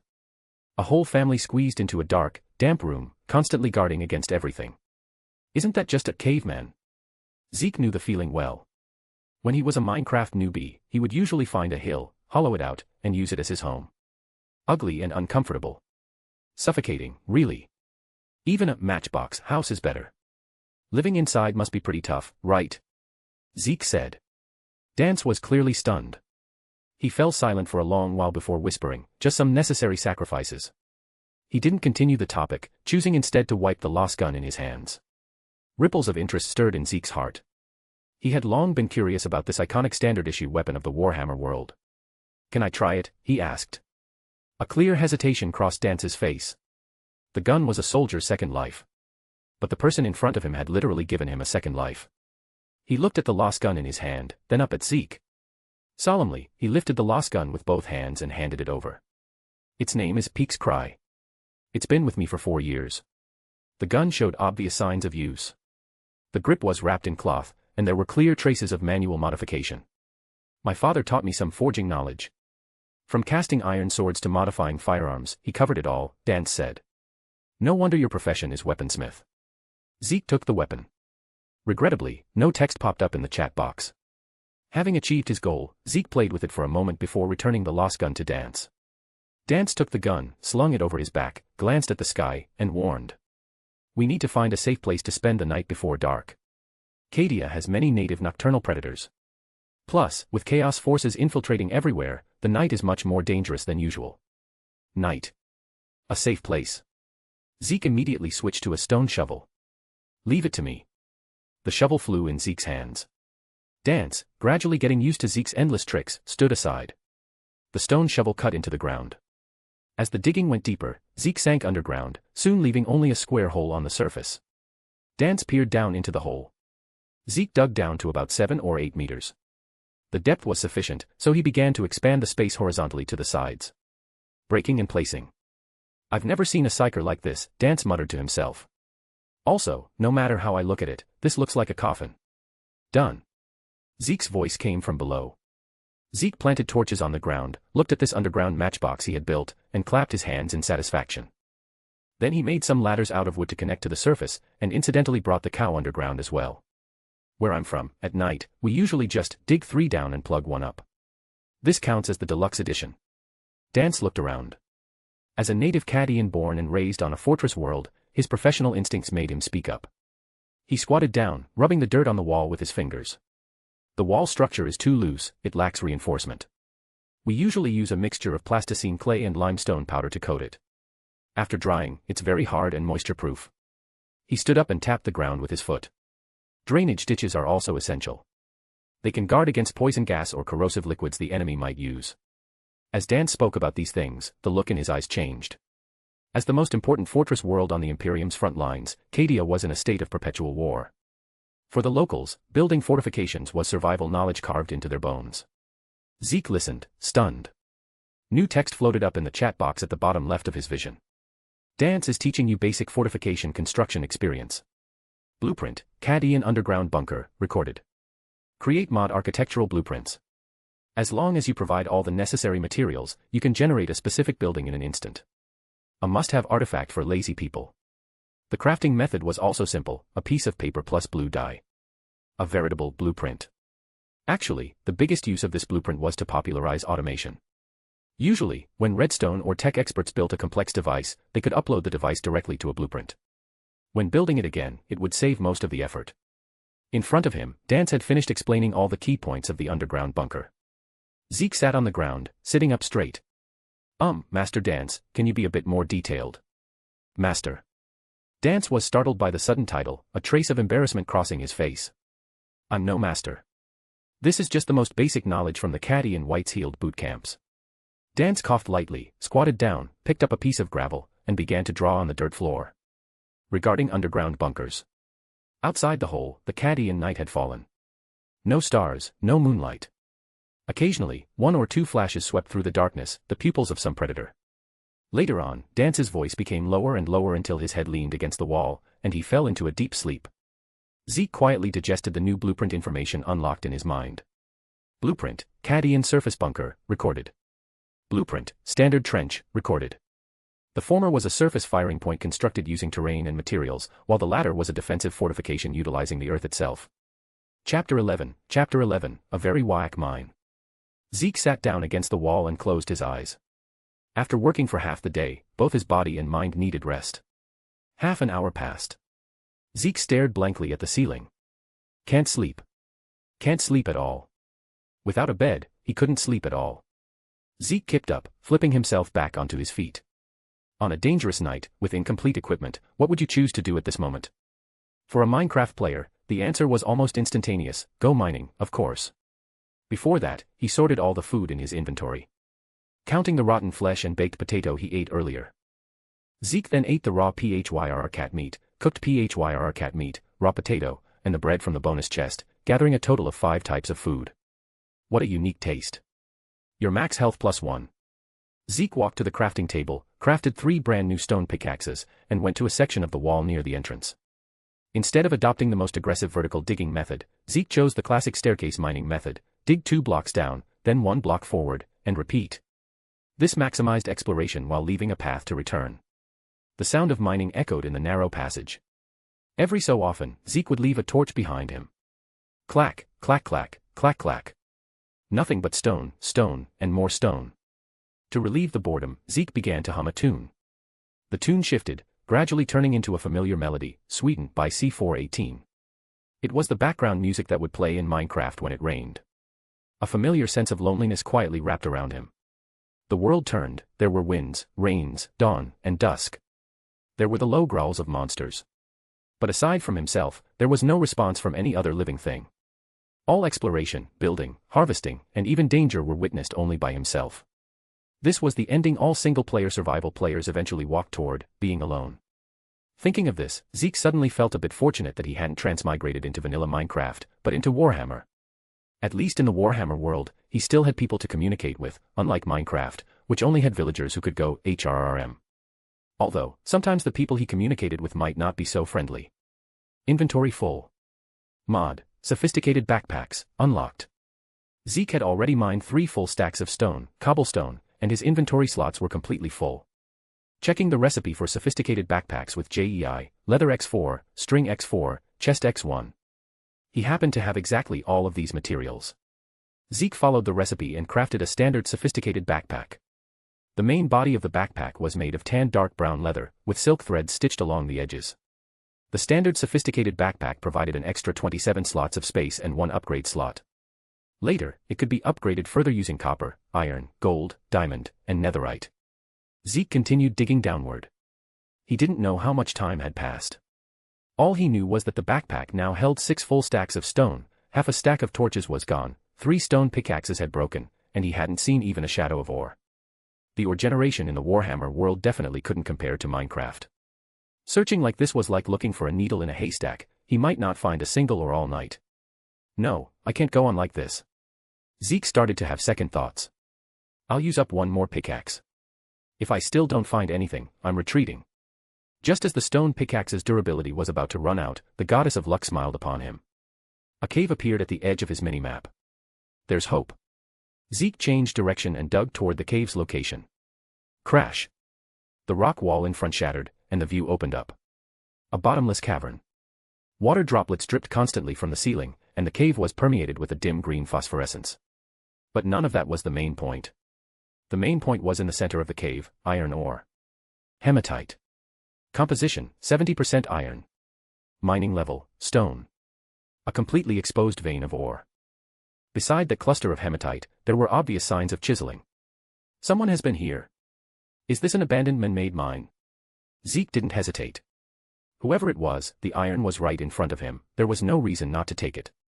He raised his stone pickaxe and began to mine. This deposit of hematite was substantial, providing Zeke with 6 chunks of raw iron. Zeke placed down the furnace, filling it with charcoal and the ore. While waiting, he used the location of the hematite as the center and dug around to scout the surroundings, ensuring he hadn't missed any other veins. Achoo. Zeke sneezed. He felt a slight itch in his nose. Rubbing his nose, his gaze was drawn to another rock wall ahead. Another deposit of iron ore, followed immediately by a small patch of pitch-black coal Oregon. The harvest far exceeded expectations. After the final count, Zeke had obtained a total of 12 iron ingots and 16 pieces of coal. Zeke decided to solve his most basic protection problem first and crafted an iron chestplate. The chestplate was heavy in his hands, just holding it required some effort. It was solid iron plating. An ordinary person might not even be able to walk wearing it. Zeke equipped the iron chestplate. The weight didn't burden his movement much, instead, it made his body feel more grounded, adding a sense of security. In Minecraft, armor provided noble damage reduction. He wondered how it was calculated in the Warhammer world. Next, 3 iron ingots were crafted into an iron pickaxe, and the last ingot was combined with planks to make a shield. A simple wooden board inlaid with a layer of iron sheet. This was one of the few effective means in vanilla Minecraft to counter ranged attacks. In the Warhammer world, everyone had a ranged weapon. Space Marines had bolters, the Astra Militarum had standard-issue Loss guns.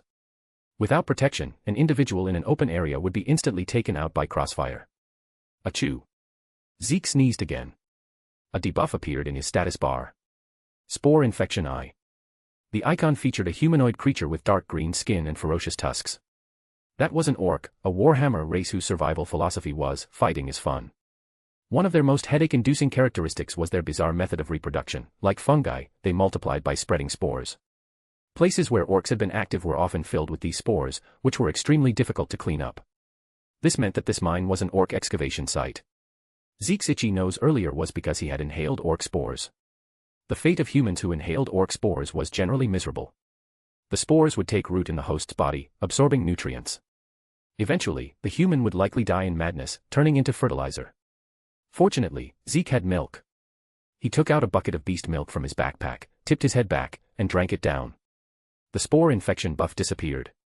As long as it can be cured, it's fine. Zeke put away the empty bucket, raising his vigilance to the maximum. Even if this cave was dangerous, he was prepared to explore it. This was his best chance to obtain iron ore. 5 reviews equals 1 bonus chapter. 100 power stones equals 1 bonus chapter. Chapter 12, Sneaking in, Bagging Iron. The green light source came from clusters of fungi spread across the rock walls. Orc mushroom. Combined with a wooden bowl, it could be crafted into mushroom stew on the crafting table. Although, it was the orc version. Its appearance was worrying, glowing with an unhealthy gray-green hue. With an adventurous spirit, Zeke tried eating some. The texture was like a mouthful of old phlegm, he couldn't exactly call it good. Similar to suspicious stew, consuming it granted a random status effect. After the first bowl, his vision was plunged into darkness, blindness. After the second bowl, his limbs felt like they were filled with lead, slowness.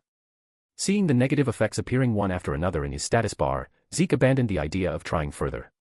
Along the path, the minerals in the rock walls increased significantly. He could see some abandoned mining tools scattered about. The design of these tools was wild, looking like scraps of metal and rough wooden sticks tied together haphazardly, embodying the style of, if it works, it works. This fit perfectly with the greenskin orc's galaxy-renowned talent, the power of Whack. Simply put, this ability allowed orcs to ignore certain laws of physics in reality. If they believed something would work, then it would work. Suddenly a question arose in Zeke's mind: why are these greenskins, whose brains contain nothing but fighting is fun, mining so much iron ore? Soon, his question was drowned out by the massive shock of the scene before him. The tunnel ended in a gigantic underground cavern. And in the center of the cavern stood a mountain. A mountain composed entirely of various ores piled high. Iron ore, coal ore, and some unknown minerals he couldn't name. Zeke's eyes went straight. Forget this life, even in his past life, he had never seen so much ore. Jackpot. As long as he could get his hands on this mountain of ore, building a house out of iron blocks would no longer be a dream. Zeke suppressed his excitement and scanned the entire cavern. Besides the conspicuous mountain of ore, giant umbrella-shaped mushrooms grew in the cave. The caps of the largest ones cast shadows covering hundreds of square meters. Under these mushroom caps, countless orc boys were playing.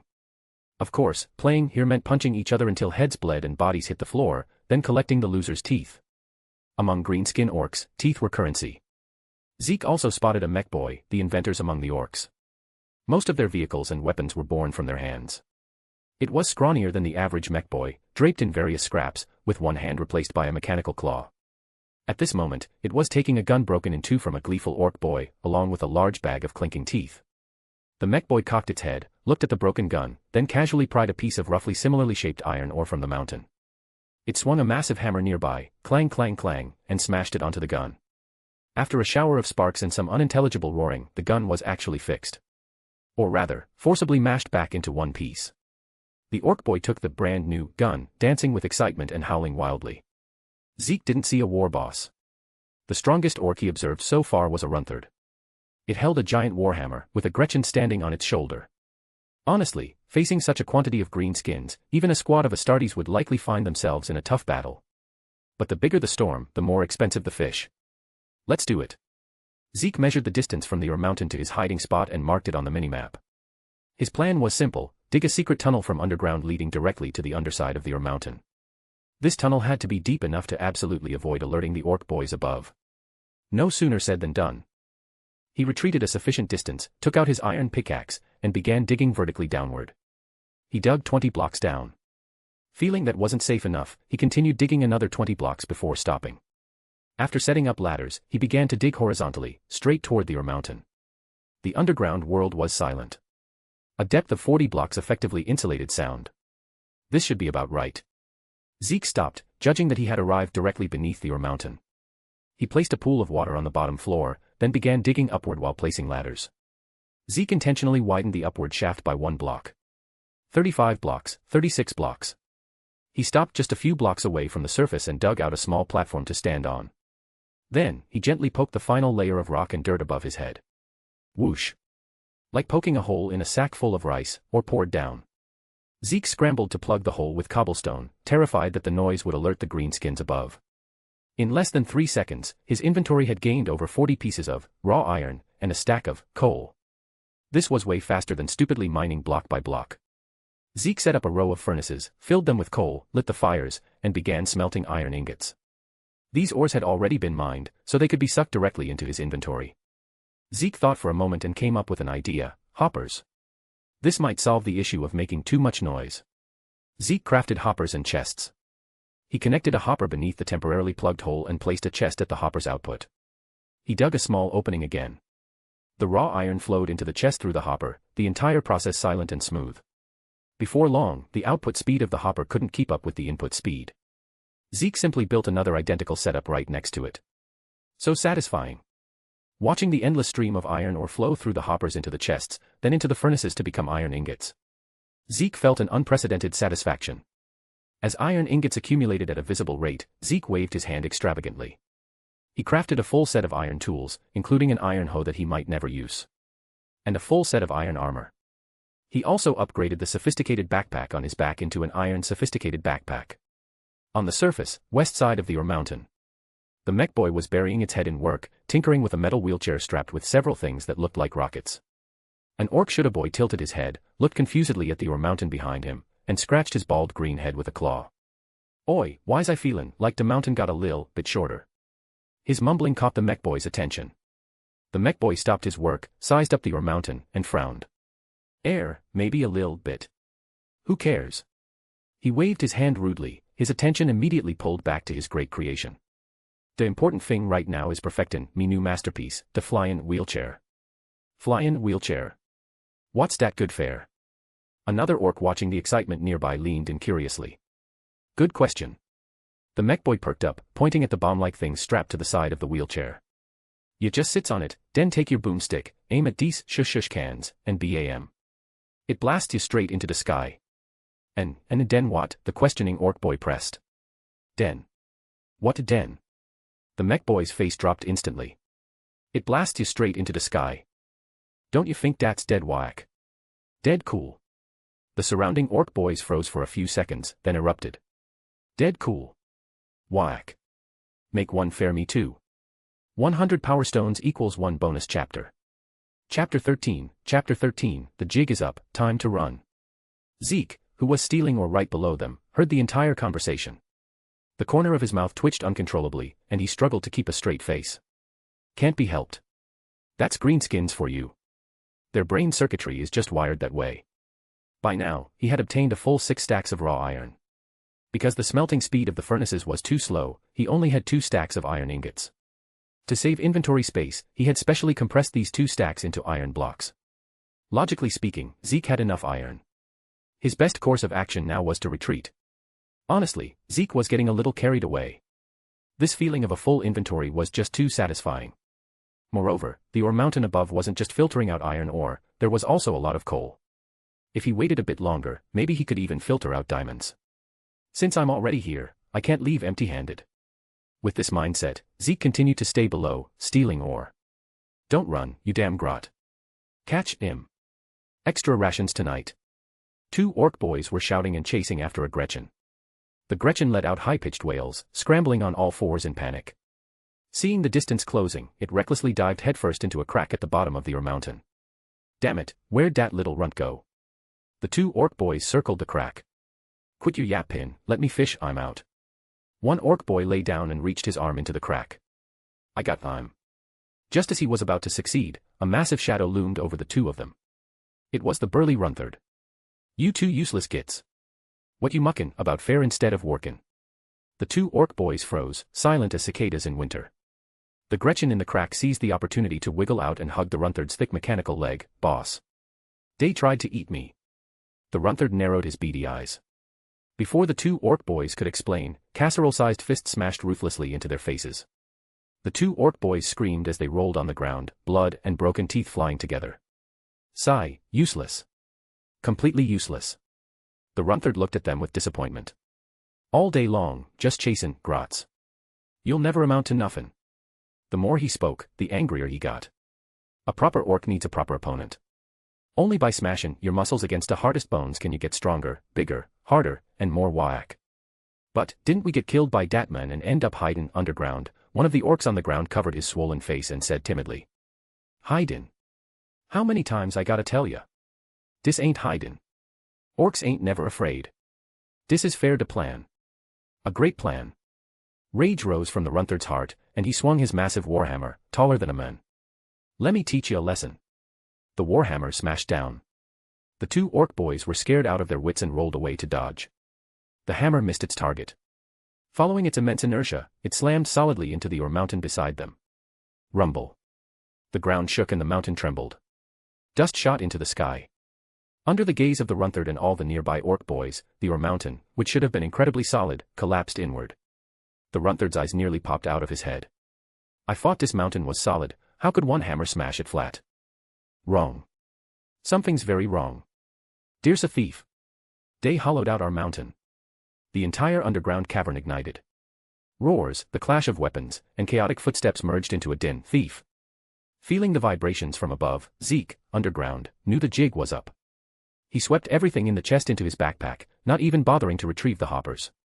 A crash came from overhead. Brute force smashed a large hole through the tunnel opening, and many green faces peered in. What's down, dear? Tell me what's down, dear, the Runthard yelled furiously. It's a humie. Dear's a little runt down, dear. Scrawny arms and legs. Grab him. Countless orc boys squeezed through the breach like dumplings dropping into a pot, scrambling over each other. Zeke's face was green, literally. He didn't know if it was the reflection from the orc's skin or just pure terror. He turned and jumped into the hole beside him, landing precisely in the pre-placed water pool to break his fall. Without pausing, he immediately collected the water source and sprinted down the escape tunnel he had come from. Behind him came toothaking sounds of impact. Splat. Splat. Several orc boys, completely disregarding the height, jumped straight down. The distance turned them directly into meat paste. More orcs survived by landing on the remains of their comrades, shaking their heads as they stood up and surged toward the direction Zeke fled. It was called a charge, but there were so many orc boys that they jammed the tunnel. The so-called charge was more like squeezing toothpaste, forcing themselves along the tunnel towards Zeke. Damn legs. Faster. Faster. Move faster. Zeke hated that he only had 2 legs. He ran for his life while placing cobblestone behind him to create obstacles. Ahead, the ladder finally appeared. Zeke grabbed the ladder and shot up, his legs pumping so fast they blurred. The exit was right above. I made it. Zeke poked his head out, and saw a giant warhammer blocking his entire field of view. Die, runt. A trace of boredom flashed in the Runthard's eyes. He could already see this little shrimp turning into a pile of meat paste. Sigh, so boring. What's the point of an opponent like this? Block. The shield was raised in front of Zeke's face. The warhammer slammed solidly into the wooden shield, and then, it stopped. The expected muffled sound of flesh and bone turning to mud did not come. The scene before them was too shocking. A hammer bigger than Zeke himself, not only did he block it, but he didn't even take a step back. All the orcs present, whether the Runthard swinging the hammer or the boys squeezing up from below, paused their movements and roars for a moment. Blocked it. Blocked it. Wahahaha. Interestin', runt. Again. The boredom in the Runthard's eyes was replaced by a long-lost excitement. Ever since the war boss died in battle and he was forced to lead these boys to lurk here for that long and boring plan. It had been too long, far too long, since he had met an opponent that let him experience the joy of battle. The dull digging and waiting had almost worn down his warrior nerves. But now, this human who blocked his strike. He opened his blood-red maw and let out a wild laugh. His muscle-bound green arms swung the warhammer again. Full power strike. Bad news. The Runthard's attack just now had too much force, it directly caused a shield break effect. The shield in Zeke's offhand went into a white cooldown and was temporarily unusable. Too fast. The speed of the Runthard's full power swing was far beyond before. Can't dodge. The warhammer solidly hit Zeke's body. Zeke felt like he had been hit head-on by a heavy truck. His first injury in the warhammer world. He was blasted backward like a cannonball, slamming heavily into the solid rock wall behind him, kicking up a cloud of dust. Different, all right. The Runthard narrowed his beady eyes. He didn't pursue immediately but shook his wrist, carefully savoring the feedback from that hammer strike. The impact felt completely different. An ordinary runt would have been turned into a puddle on the ground under such a full-power blow. Chapter 14, Anvil, you want to see whose head is harder. Maybe, it doesn't hurt that much. Zeke's health bar dropped from 21 to 13. The Runthard's full-power strike dealt 8 points of damage. The damage was lower than Zeke had imagined. The iron armor was doing its job. He had thought this move would be like a Vindicator's axe strike, crippling him instantly. Zeke quickly compared the stats of both sides in his mind. Runthard, 50 HP, 12 defense, equivalent to chainmail armor, 8 damage per hit, slow attack speed. Zeke, 21 HP, 15 defense, weapon switch to iron axe, sacrificing some attack speed for 9 damage. Except for the relatively large gap in health, everything else was manageable. And for health, he happened to have a way to make up for it. Zeke took out the grok sandwich, feeling a twinge of heartache at the cost, and stuffed it into his mouth. Regeneration 2, 30s. The red heart icons began to throb rhythmically. Every beat was accompanied by a small recovery of his health bar. Combined with the saturation recovery provided by the sandwich itself, within a few breaths, Zeke's health climbed back from 13 to 21. As the dust settled, the surrounding orc boys stared wide-eyed at the unharmed Zeke. They spontaneously stepped back, leaving enough space in the center for the Runthard and Zeke. Then, they cheered deafeningly. Crump him. Crump him good. To Zeke's surprise, this group of greenskins didn't choose to mob him, they simply cut off his escape route. Zeke saw a strength buff appear in the Runthard's status bar. Looking at himself, he saw he had the same buff. The cheers of the orc boys showed no bias. This was the way of the orcs. In their minds, race, stance, and grudges didn't matter at this moment. What mattered was the fight itself. You're interestin'. Daring to barge into our cave alone and stealin' our stuff. First time I seen a Humy like you. The Runthard pointed his hammer at Zeke, changing his address from Runt to Humy. Name. Zeke. As Zeke answered, he took out a crafting table and started fiddling with it. Grug, the Runthard announced his name, revealing a mouthful of jagged teeth. The greenskin who's gonna be war boss. The Runthard disdained a sneak attack and waited quietly for Zeke to finish his preparations. Ready. Ready. 2 figures exploded into motion simultaneously, charging at each other. Grug displayed agility disproportionate to his size. The warhammer, light as a feather in his hands, swept toward Zeke. Zeke didn't retreat. Same tactic, different time, he chose to block with his shield. Grug grunted, forced to stumble back a step by the recoil of his own strength. His posture broke. An opening. Zeke jumped, his poised iron axe moving into action. He used the iron axe because high damage, slow attack speed weapons were perfect for battles with few attack opportunities. Borrowing the inertia of his fall, the iron axe slashed down viciously at Grug. Minus 10.5. The iron axe's high base damage of 9, plus the extra 50% from the critical hit, and after accounting for the armor's damage reduction, finally dealt a high damage of 10.5. Blood slowly trickled down Grug's rough green skin. Grug winced in pain but didn't retreat. He wiped the blood from his face with his other hand, a cunning look in his eyes. Same trick won't work on Grug twice. That shield of yours is weird, but you can't use it in a row, right? Whoosh. A chill came from below. Grug's mechanical leg kicked straight up at Zeke's solar plexus. Zeke didn't dodge. With regeneration 2, any health trade was in his favor. The mechanical leg smashed into Zeke. His health bar shook but quickly recovered. A flash of surprise crossed Grug's eyes. He obviously hadn't expected his opponent to be so ferocious. As the mechanical leg retracted, Zeke stepped forward again, delivering another slash. Minus 7. Grug retreated hastily, trying to open the distance. Zeke pursued relentlessly, jumping up for another jump crit. Grug was a battle-hardened Runthard, after all, his combat intelligence wasn't low. He soon figured out the pattern, this human loved to jump when attacking. Did he not know that in the air, with no leverage to change direction, one is a sitting duck? When Zeke jumped high again to repeat the trick, Grug's eyes shone fiercely. His body exploded with astonishing strength as he swung his warhammer in a vicious uppercut, aiming at the airborne Zeke who couldn't change course.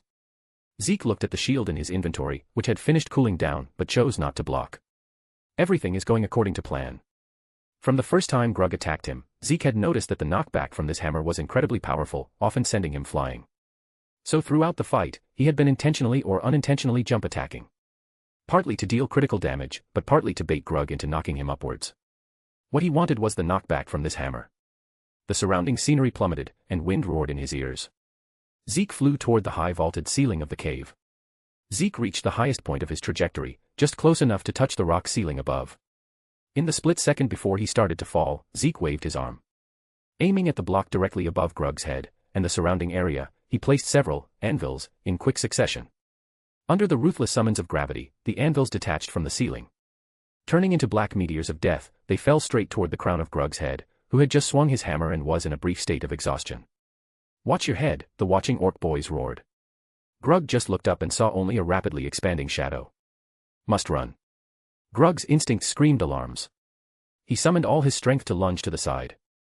Zeke landed before the anvils, performing a perfect MLG water bucket clutch to return safely to the ground. "Want to run?" "No way." Zeke waved his arm, and a wooden boat appeared out of thin air. "What kind of trick is this?" Grug roared in anger, smashing his sandbag-sized fist onto the boat. The wooden boat shook and shattered instantly.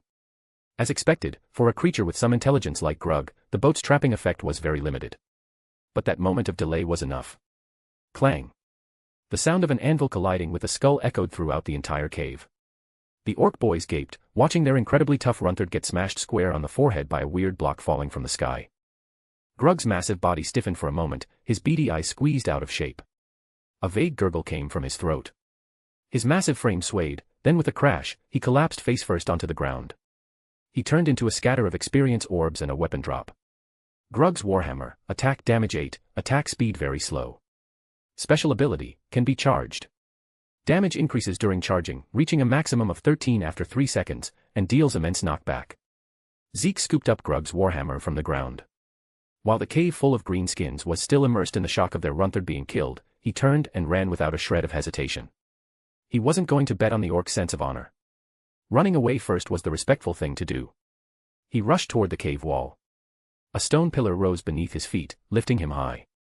Before the orcs could react, he used both hands and feet to continuously place blocks on the protrusions of the rock wall.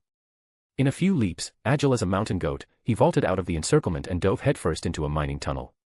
On the way, reflecting on his battle plan, he could only say his luck was pretty good this time, nothing went wrong.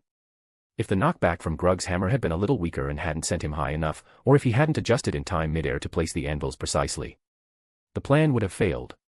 But so what? Even without the anvils, Zeke felt that by fighting steadily, he could have defeated Grug eventually, it just wouldn't have been this easy. Just a pity about those anvils. Didn't have time to mine them back. That was all iron blocks.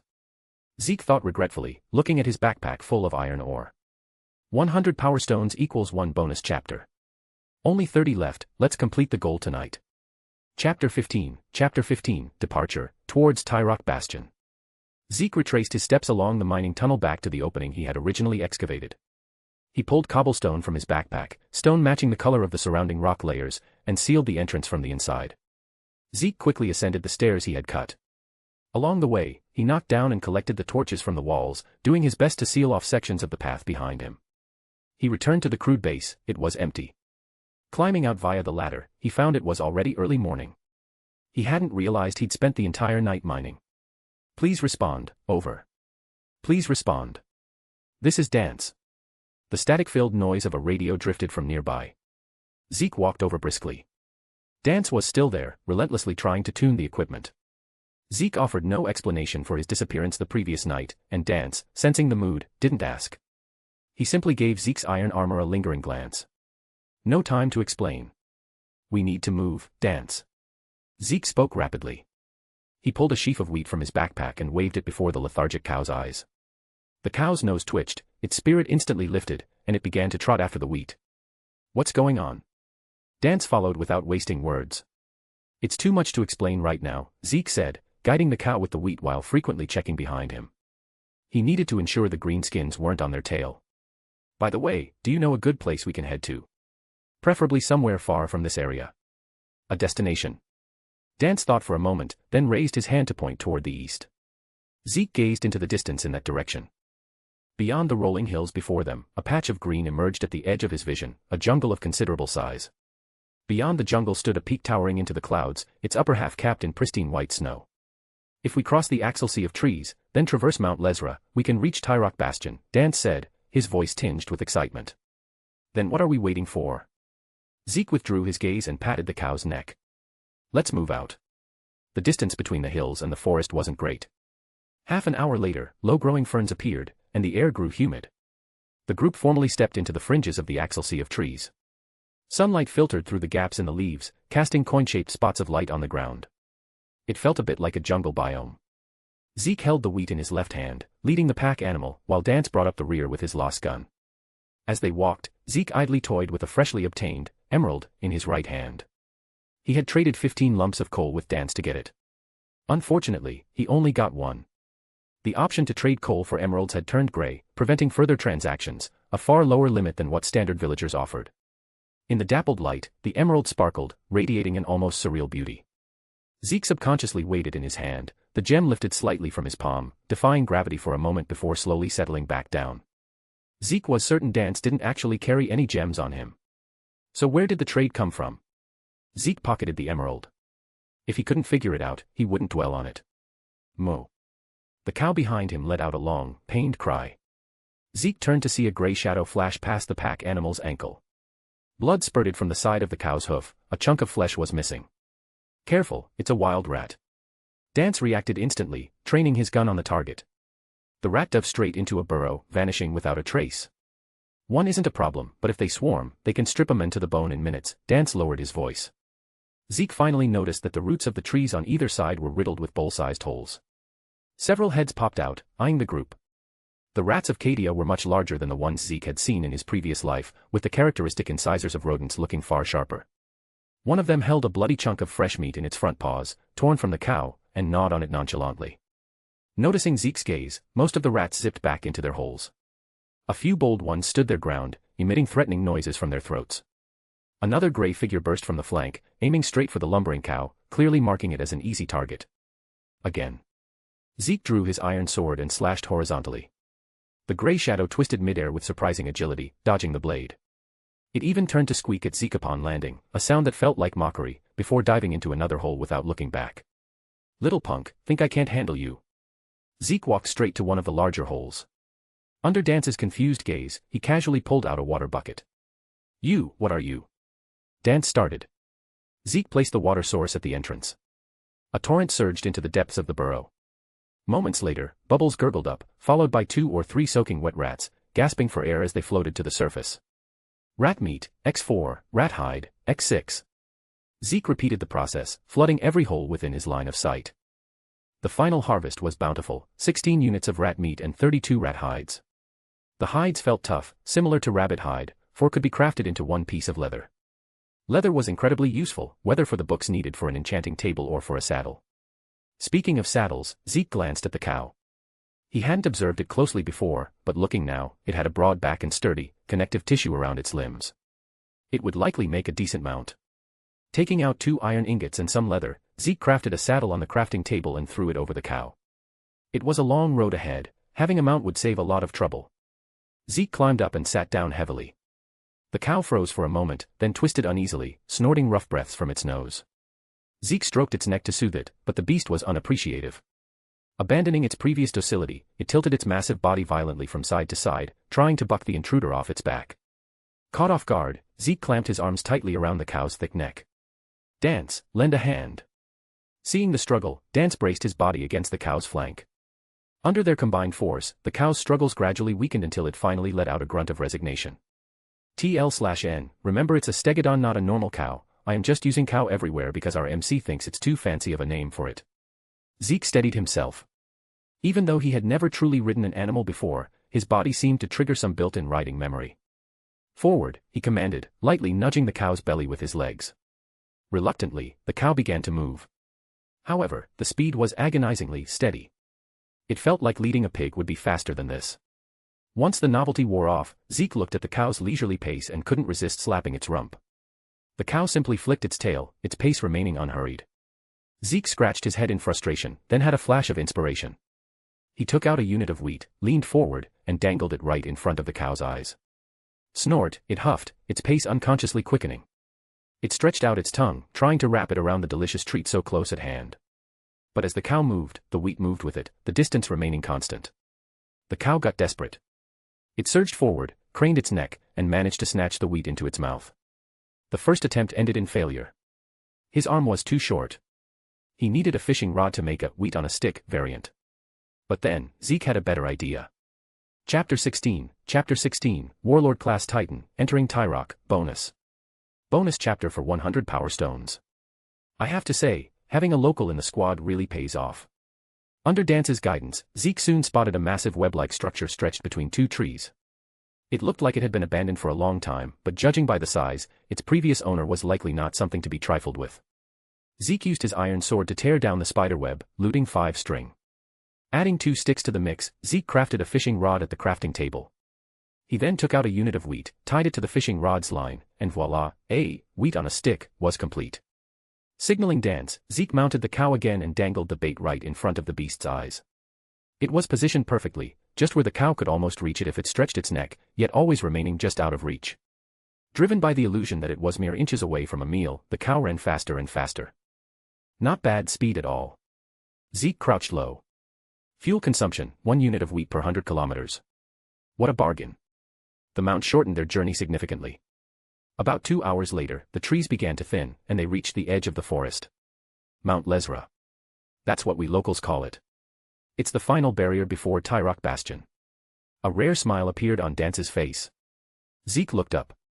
It hadn't seemed so imposing from a distance, but standing at the foot of the mountain, he finally felt the sheer majesty of the range. Mountains always look closer than they are. Zeke muttered, pulling out 2 units of wheat to reward the cow. From here on out, they were counting on it. The mountain path was far more rugged than the forest trails. The cow lurched and swayed with every step. Sitting on its back, Zeke felt like a popcorn kernel in a popper, constantly thrown up and down. As their altitude climbed, the temperature dropped noticeably. White frost appeared on the rock surfaces, and the snow on the ground grew thicker. Zeke used a stone shovel to scoop up a pile of snow from the roadside. Snowball, X. The icy touch sparked a bit of playfulness in him. He molded a snowball and tossed it at a nearby rock. The snowball smashed against the stone, shattering into powder. In most cases, snowballs dealt no direct damage, their only utility was knockback. Blazes were the exception. Against those fire elemental creatures, snowballs could deal a respectable 3 points of damage. Zeke collected the snowballs. That little piece of trivia might come in handy someday.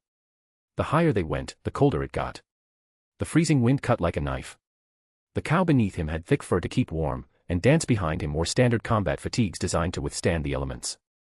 Only Zeke, wearing a full set of iron armor, which had excellent thermal conductivity, was freezing until his teeth chattered and his whole body shivered.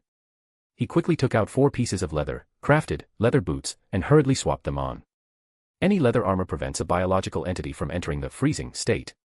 As his body began to warm up again, Zeke exhaled a breath of white mist in relief.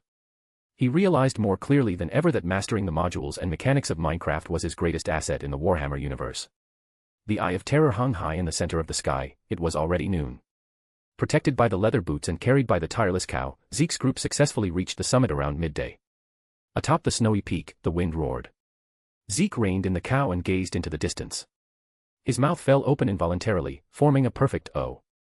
The Tyrock fields unfurled slowly before his eyes. The visual impact hammered Zeke's brain.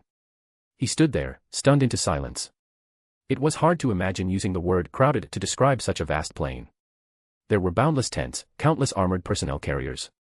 Military supplies and logistical stockpiles were stacked in layers upon layers. The people walking in the aisles looked like ants. How many soldiers were stationed on this plain?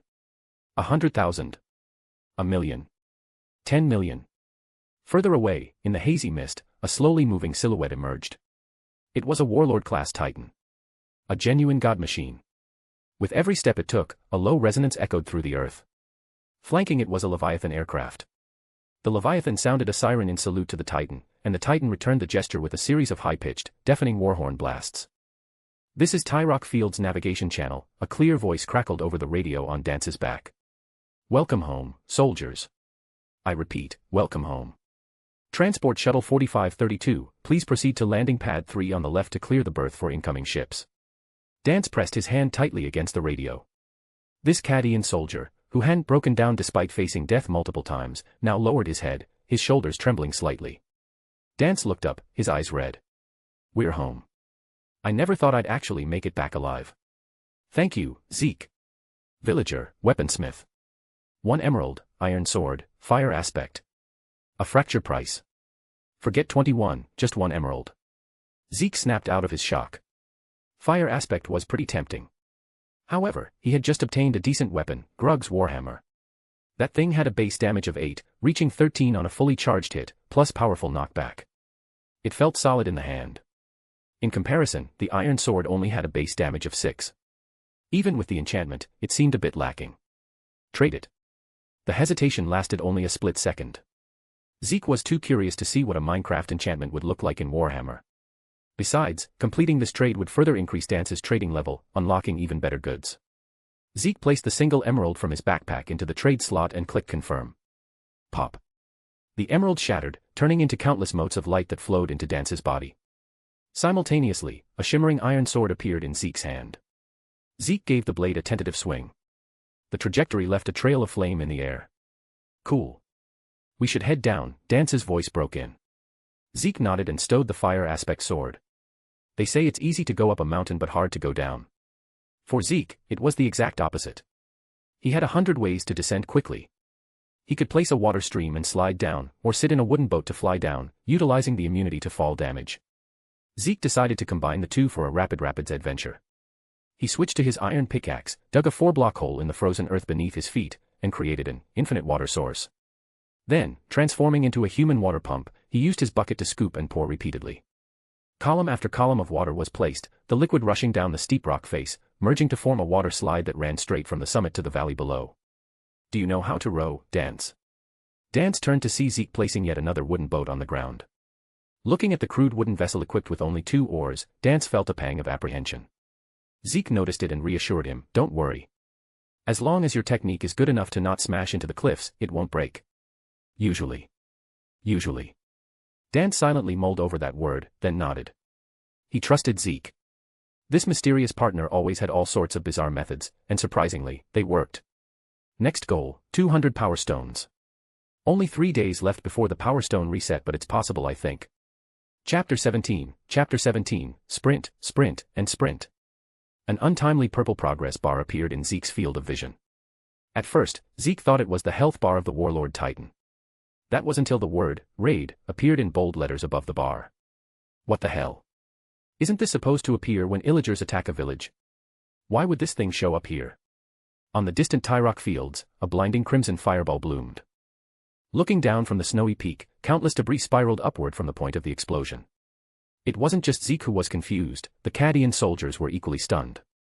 The radio traffic dissolved into chaos. What happened? Damn it, can someone tell me what's going on? It's traitors. The Volscani have betrayed us. They've been corrupted by chaos. Damn it. Protect the planetary governor. Priority 1, protect the governor. All mobile units, rally to headquarters. The tears and smile that had just appeared on Dance's face vanished, replaced by an expression of utter bewilderment and helplessness. But that wasn't even the worst of it. In the sky, beneath the Eye of Terror, countless meteors lit up. They were drop pods, numbering beyond count, tearing through the Cadian atmosphere and hurtling toward the planet. Zeke's memory was triggered. If he remembered correctly, this betrayal raid launched by the Volscani regiments directly led to the death of the acting Cadian planetary governor. It also paved the way for the legendary Lord Castellan, Ursarker Creed. It was cruel, but it was an opportunity, a precious chance to make contact with the future Supreme Commander of Cadia. Suddenly, a drop pod seemed to grow eyes, aiming straight for him. Zeke grabbed the stupefied Dance. There were 2 wooden boats. Zeke squeezed into the lead boat with the cow, while Dance jumped into the other. Boom. The drop pod, glowing red-hot from atmospheric friction, slammed into the snowy slope just 10 meters behind them. The intense heat instantly melted a massive amount of snow, sending up a dense cloud of white steam. One of the pod doors was kicked open from the inside with brutal force, clang. A terrifying figure stepped out slowly from the hatch with heavy, thudding steps. Death Guard, Harbinger. HP, 150/150, Defense, 30. A Plague Marine. He belonged to the Death Guard Legion, specifically the 1st Company Harbingers under Typhus. His physique was even bulkier than a standard Space Marine. Swollen flesh squeezed out from the joints of his armor, in some places, the meat had fused with the ceramite, dripping pus continuously. The Death Guard insignia on his pauldron, once a symbol of honor, was now completely covered by a writhing, proliferating fungal mat. I'm fighting a Chaos Space Marine. For real. Zeke sucked in a breath of cold air. I don't even have enchanted diamond armor yet. How is this any different from fighting a warden naked? Vile beast. An existence that denies the grandfather's grace. By the grandfather's will, kill it. The death guard looked at Zeke, or rather, at Cow behind Zeke. Oh, he's not after me. Zeke turned his head to look at Cow sitting behind him. They stared at each other. He called you a vile beast. Do you have any thoughts on that? Cow responded with a long, confused moo. Right, considering your brain is filled only with thoughts of wheat, you wouldn't have an opinion. Zeke turned back to the Chaos Space Marine. Go, dance. Zeke shouted.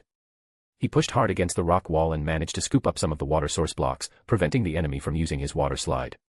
You want to kill my cow? Not a chance.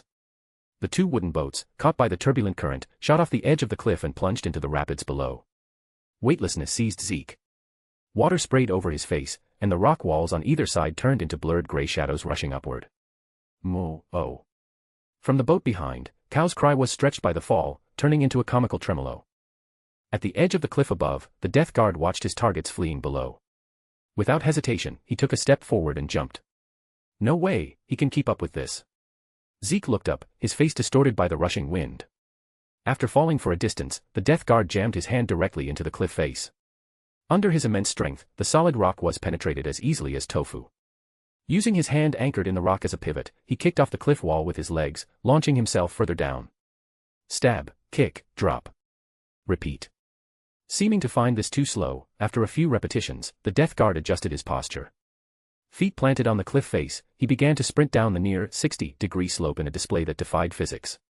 Seeing the death guard getting closer, Zeke rummaged through his backpack for something useful and pulled out snowballs. Let's try this. He grabbed a snowball, turned around, and hurled it at the death guard above. 3 snowballs smashed into the death guard's chest plate in rapid succession, exploding into small patches of white. Both of them paused for a second. The death guard's ceramite power armor has knockback resistance similar to netherite armor. The snowballs not only failed to knock him back but actually enraged him. The death guard raised a hand, brushed off the bits of snow, and let out a low growl of offense. His descent speed increased. Mid-sprint, he raised a massive gun and aimed it at Zeke, or rather, at Cow behind him. A large glob of bubbling, dark green slime hit the wooden boat. A searing, burning pain washed over them. Zeke looked down to see his status bar flooding with notifications. Zombie Plague I, Poison 3, Slowness 2, Weakness I, Nausea I. Over a dozen negative status icons lit up at once. Ah. Is that it? Zeke pulled out a bucket of milk, threw his head back, and chugged it down, glug, glug, glug. He then poured a large mouthful into the terrified cow's mouth, clearing the bit of venom that had splashed onto it. Zeke smacked his lips. Looking at his now clean status bar, he felt a ridiculous sense of relief. One must understand that the Death Guard's most prized tactic is relying on the power of plagues to imperceptibly infiltrate the enemy and disintegrate them from within. Pervasive, incurable, and utterly terrifying. But Zeke's action completely ignited the Death Guard's fury. To blaspheme the grandfather's gift. Unforgivable. The Death Guard reached behind his back and drew a Reaper scythe. More angry, more insane, disregarding everything, he vowed to cut down the person before him. Seeing the Death Guard blinded by rage and charging headlong, Zeke reached into his backpack. He placed cobblestone on the sliding path just behind him. A block of rock appeared out of thin air. The Death Guard, eyes fixed only on his prey, didn't anticipate this move at all. Bam. He slammed face first into the cobblestone block. His momentum arrested, he stumbled. Though uninjured, his speed dropped drastically. He swung the Reaper, cleaving the obstruction. The stone shattered into powder, but immediately, more blocks of cobblestone appeared in his path. The Death Guard hacked furiously. Zeke placed blocks frantically. I have 6 stacks of cobblestone. I don't believe you can chop faster than I can place. The cobblestone was continuously reduced to dust under the scythe. But new obstacles always appeared at the critical moment, perfectly blocking the path, disrupting the Death Guard's rhythm, and forcing him to constantly decelerate. The Death Guard possessed terrifying strength and speed, yet he was rendered inch-perfectly slow by the endless supply of cobblestone. Accelerated by the water current, the wooden boat moved faster and faster, gradually leaving the roaring monster behind. Zeke found a moment to look back. The terrifying figure that had been in hot pursuit was now just a small dot. Phew. Zeke exhaled a long breath and patted the still trembling cow. Safe for now. Chapter 18, The War Begins. Zeke, riding the wooden boat, smoothly arrived at the foot of the mountain. The plains lay directly before him, and Tyrock Bastion stood in the center. Tyrock Bastion was not a castle in the traditional sense, it lacked the towering spires of a nether fortress. Instead, it was much lower and stockier, built for durability. Reaching it would be no easy feat. Zeke's gaze slowly withdrew from the fortress and settled on the intervening plains. The area had turned into a boiling inferno. The fires of war raged, with the sounds of gunfire and explosions rising and falling incessantly. The warlord Titan he had seen earlier had crashed to the ground, with parts continuously peeling off its hull. Cal was terrified by this apocalyptic scene and docilely followed Zeke, not daring to stray a single step. From a distance, Zeke saw Dance fighting a Volscani trader beside the wreckage of a transport ship. The trader tried to raise his gun to shoot Dance, but Dance executed a clean slide tackle, followed by a smash to the trader's head with the butt of his gun. As the trader recoiled in pain, Dance sprang up like a leopard, jamming the muzzle of his gun under the man's chin. 2 short, searing blasts later, the trader slumped to the ground. It was far more efficient and decisive than an average soldier. It was no wonder that when Zeke first met Dance, his entire squad had been wiped out, yet he alone had survived. That fact spoke volumes about his skill. Those bastards must have struck during the welcome ceremony, Dance said, kicking the corpse aside and looking at the smoke rising from the bastion. Otherwise, the defensive line couldn't have collapsed so quickly.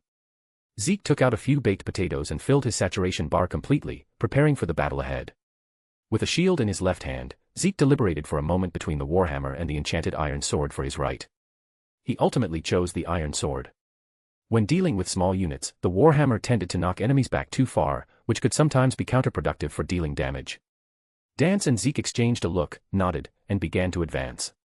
Rat-tat-tat-tat. A trader flashed out from behind a cargo container, muzzle flashing. Zeke raised his shield and blocked every shot.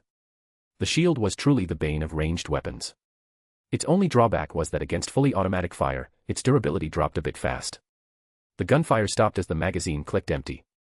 Panic flashed across the trader's face, and he instinctively ducked back behind the container to reload. Zeke stepped forward. As he charged, he swapped his right hand to the fishing rod and cast the line in an arc, TL/N. In Minecraft, players have a hotbar, which is a row of items they can use quickly, which means he can put away his iron sword, or shield, and instantly equip any other item. The hook sank accurately into the trader's body. Yank. With a startled cry, the trader was dragged out from behind cover, stumbling toward Zeke. The distance closed instantly. Zeke pressed down with his shield. Parrying the gun the trader frantically tried to raise, Zeke slashed with the enchanted iron sword in his right hand. Flames engulfed the enemy's body. The trader convulsed as he burned, and Zeke finished him off with 2 strikes. Aside from experience points, nothing dropped. Stingy.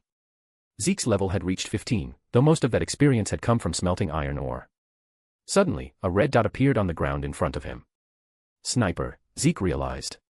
The enemy wasn't aiming for his head but at the ground, a warning shot. Zeke looked in the direction of the red dot. About 200 meters away, several Chimera armored transports and transport shuttles had been arranged into a crude circular defensive line, enclosing a small camp. The camp gate was a sheet of metal torn from a vehicle. Atop one of the armored vehicles serving as a watchtower, a short, thin figure was prone, aiming a sniper rifle right at him. Friendlies. Dance lowered his gun first and shouted toward the camp. 111th Regiment White's healed, Dance. The person on the other side lowered the sniper rifle, and a shout came back. What did you say? I can't hear you. Speak up. Dance. 111th Regiment. Friendlies. The person heard clearly this time, moved the gun aside, and stood up, waving at Zeke and Dance to signal them to approach. As the two walked closer, they noticed the camp was set up with some skill. The wreckage on the perimeter was staggered to create firing ports, and heavy stubbers and searchlights were mounted on the vehicle roofs. The metal gate was pulled open a crack, and the sniper from before squeezed out. He was only half Zeke's height and looked remarkably like a halfling from Western fantasy. Whoa, sorry about pointing the gun at you earlier, the sniper said in a high-pitched voice, speaking incredibly fast. You can't really blame me. You lot look too weird. The sniper's gaze lingered on Zeke's iron armor for a moment. A weirdo wearing tin sheets. His eyes then shifted to the gruesome scars on Dance's face. A disfigured White's healed. Seemingly realizing his words were a bit harsh, he scratched his head, his gaze finally shifting to Cow. And what kind of animal is that? Never seen one before. Forget it. It's all weird anyway. You guys come in first. The dwarf-like man stepped aside to make room. By the way, you can call me Bella. I'm a ratling. Ratlings. An abhuman subspecies officially sanctioned by the Imperium. They possessed near-perfect sniping skills, innate, superb culinary talent, and extremely high business acumen. Despite their penchant for petty theft, these talents ensured their frequent presence in various regiments. Ever since he ate his only sandwich in that green skin cave, Zeke had been yearning for more special recipes. He made a mental note to discuss cooking with this ratling later to see if he could get his hands on some recipes. Stepping into the camp, the strong smell of blood mixed with disinfectant hit them in the face. Several canvas sheets were laid simply on the ground, upon which lay 7 or 8 wounded soldiers. Groans and wails were incessant, some had broken arms, others had lost their legs entirely. A female soldier with a short ponytail, carrying a medical kit, was deftly bandaging their wounds, trying her best to comfort them. Deep breath. Relax. I'm going to start bandaging. It might hurt a little. The female soldier took a roll of bandages and wrapped it quickly. Ayahawk. The soldier being treated screamed. Humph, look at you being a wimp. Screaming like that over a bandage. Ah. Gently. Zeke's gaze swept over the corner, where he saw several bodies already covered with cloth. After making the rounds and stabilizing the wounded as best she could, the medic carried her kit to the center of the camp. There, a temporary table had been set up using ammo crates. A military map was spread out on it, illuminated by the dim yellow light of a battery-powered lamp. An old soldier with graying hair was hunched over the map, his finger moving slowly across it. Sergeant Victor, we have to move soon. Some of the patients can't hold on much longer. The medic's eyes were slightly red, she seemed to be reaching her limit. Victor, the old veteran she addressed, sighed. I know. Calm down. We've all lost a lot. Like you, I don't want to lose anyone else. It is precisely because of this that we must be even more cautious. If we make another mistake, even a tiny one, it could bring a fatal blow. Victor, even a trapped beast fights. What are you doing? Waiting for death. The medic was unsatisfied with Victor's reply. She turned her face away and stormed off to the side angrily. Victor looked helpless, but he quickly composed himself and turned his gaze to Zeke. Power Stone's goal. Chapter 19, on Tunnel Warfare. Zeke felt a sense of solemnity. He noticed the deep wrinkles on Victor's face. The old man was definitely at least 70 or 80 years old. To survive to such an age on Cadia, one was absolutely no ordinary person. Stranger, I could tell at a glance that you are definitely not a soldier. Victor walked over, scrutinizing Zeke unabashedly from head to toe. Normally, I would never let someone like you in. But now. He looked around at the groaning wounded in the camp. The situation is critical. I can't be picky. I must gather every bit of strength available. Dan stepped forward and saluted. Sergeant, what exactly happened at Tyrock Bastion? Is it really that bad? Bad. Victor looked at Dance. Kid, it's not bad. It's likely the most dangerous moment in Cadia's history. You know about the Volskani cataphract's betrayal, right? Dance nodded. They picked a good time, Victor said with bitter irony. They struck right during the welcome banquet held in their honor inside the bastion. That banquet gathered 80% of the bastion's high-ranking commanders and staff, along with 30% of the off-duty Kazarkan elites. Victor clenched his fists. They're all dead. The traitors were smart. After the strike, they immediately seized control of most of the defense systems and key nodes. Now, that steel fortress meant to protect us has become a cage that protects the traitors and keeps us locked out. Victor paused, taking a deep breath to suppress his rising anger. Fortunately, there are still some tough bones they haven't chewed through. Some Kazarkan and guardsmen reacted quickly, retaking several sectors and putting up a stubborn resistance from the inside. The bastards haven't completely controlled the bastion yet. Victor's gaze returned to them. We need to break into the bastion to help them, but it's too hard. Far too hard. Tyrock Bastion is too solid. Victor was an old veteran. He knew the impregnability of Tyrock Bastion better than anyone, which was why he felt despair, why he felt there was no way in. Perhaps we could dig a tunnel, Dance suggested. Dig a tunnel? Victor clearly froze for a moment, then a look of displeasure crossed his face. Are all new recruits this delusional nowadays? Leaving aside the manpower and time required to dig a tunnel. Tyrock Bastion was designed with the threat of subterranean attacks in mind. The foundation uses specially treated soil. Digging through it is practically impossible. Victor waved his hand dismissively. He assumed Dance was just grasping at straws out of desperation to even suggest tunneling. Even the Iron Warriors, the Space Marines most adept at siege warfare, would find taking such a bastion to be no easy task. But what if the person digging the tunnel possesses power beyond your imagination? Dance persisted, undeterred by Victor's mockery. Power beyond imagination. Following Dance's gaze, Victor looked at Zeke. Zeke had tuned out Victor halfway through the lecture and was now wandering around, familiarizing himself with the camp. He felt this camp was actually quite nice. If he encountered a naturally generated structure like this in Minecraft, Zeke would sometimes just claim it as his home to save the trouble of building one himself. Food reserves are running low, Zeke thought as he walked to the edge of the camp. He took out an iron hoe, tilled a small patch of farmland, and placed a single block of water. He then crafted some wooden fences to enclose the farmland and prevent trampling. Finally, he sowed wheat seeds and potatoes. This time, he didn't use bone meal to speed up the process, letting them grow naturally. Are you planting vegetables? Bella, the abhuman sniper, stood on a high crate, watching Zeke's actions with curiosity. I have to warn you, the soil here is notoriously poor. Wait, it's sprouting already. His eyes went wide as he watched a sapling break through the soil the moment Zeke scattered the seeds. Bella leaped down from the crate in shock, landing nimbly, and leaned in to carefully pinch a leaf. Thrown alive, are you a psyker? Is this your power? Hey, does this mean you have fresh vegetables to eat every day? Zeke realized then and there that Bella was a complete chatterbox. Through his conversation with Bella, Zeke learned that Cadian soldiers lived on rations. Food was collected uniformly from distribution centers. It was hardly delicious, let alone fresh or hot. This had driven Bella crazy for a long time. I complained to those tall commissars ages ago. Bella said, I told them, you have no idea how important a fresh, tasty meal is. Once, on a field mission, I picked up a few rats that had been blown apart and a raw cabbage, and I boiled a pot of stew. Bella's eyes drifted, lost in memory. You should have seen the looks on those soldiers' faces when they saw that steaming pot of soup after fighting all day. They actually smiled. We sang songs, used our spoons to tap rhythms on our mess tins, and ate our fill happily. Everyone ate. Everyone smiled. That night, no one mentioned the dead brothers, and no one thought about tomorrow's mission. Bella's thoughts returned to reality, and he sighed. It's a pity that tall commissar just gave me a lecture about supply chains not keeping up and all that nonsense. After a few seconds of silence, Bella seemed to remember something. He looked left and right furtively.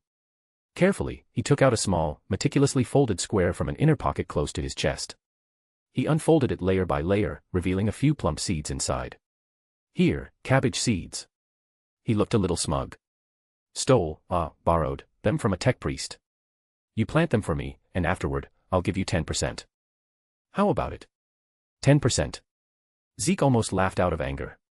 The thickness of your skin is directly proportional to your accuracy. Bella scratched his stubbly chin sheepishly. Okay. But you have to teach me some cooking techniques. Zeke countered, stating his own terms. Cooking techniques? Bella scratched his beard again. That's nothing. But I also want this much. His hand circled over the farmland Zeke had just tilled, claiming half of it. If your height was half the size of your greed, you'd probably be the tallest person on Cadia. Zeke mocked Bella in his head but agreed to the demand. He wasn't short on crops anyway. Besides, he could tell that Bella wanted so much food not just for himself. It's a deal then. Bella clapped his hands, sealing the agreement, and handed the cabbage seeds to Zeke, who helped him plant them. A friendly gift, something delicious I just made. Bella seemed in a good mood, handing a steaming pot to Zeke. Inside the pot was a slightly viscous liquid with some suspicious dark specks floating on the surface. Bella's mold soup. Bella's mold soup restores 0 hunger, 2 saturation. Zeke was surprised. 0 hunger meant he could eat it continuously without getting full, and 2 saturation likely meant it restored about 2 health points, 1 heart.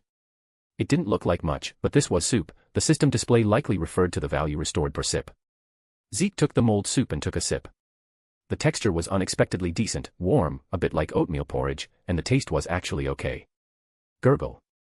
A rumble sounded from Zeke's abdomen, followed by a sharp cramp in his lower belly. Oh, right. I forgot to warn you. This soup gives you the runs a bit. Bella's warning came one step too late. You couldn't say that earlier.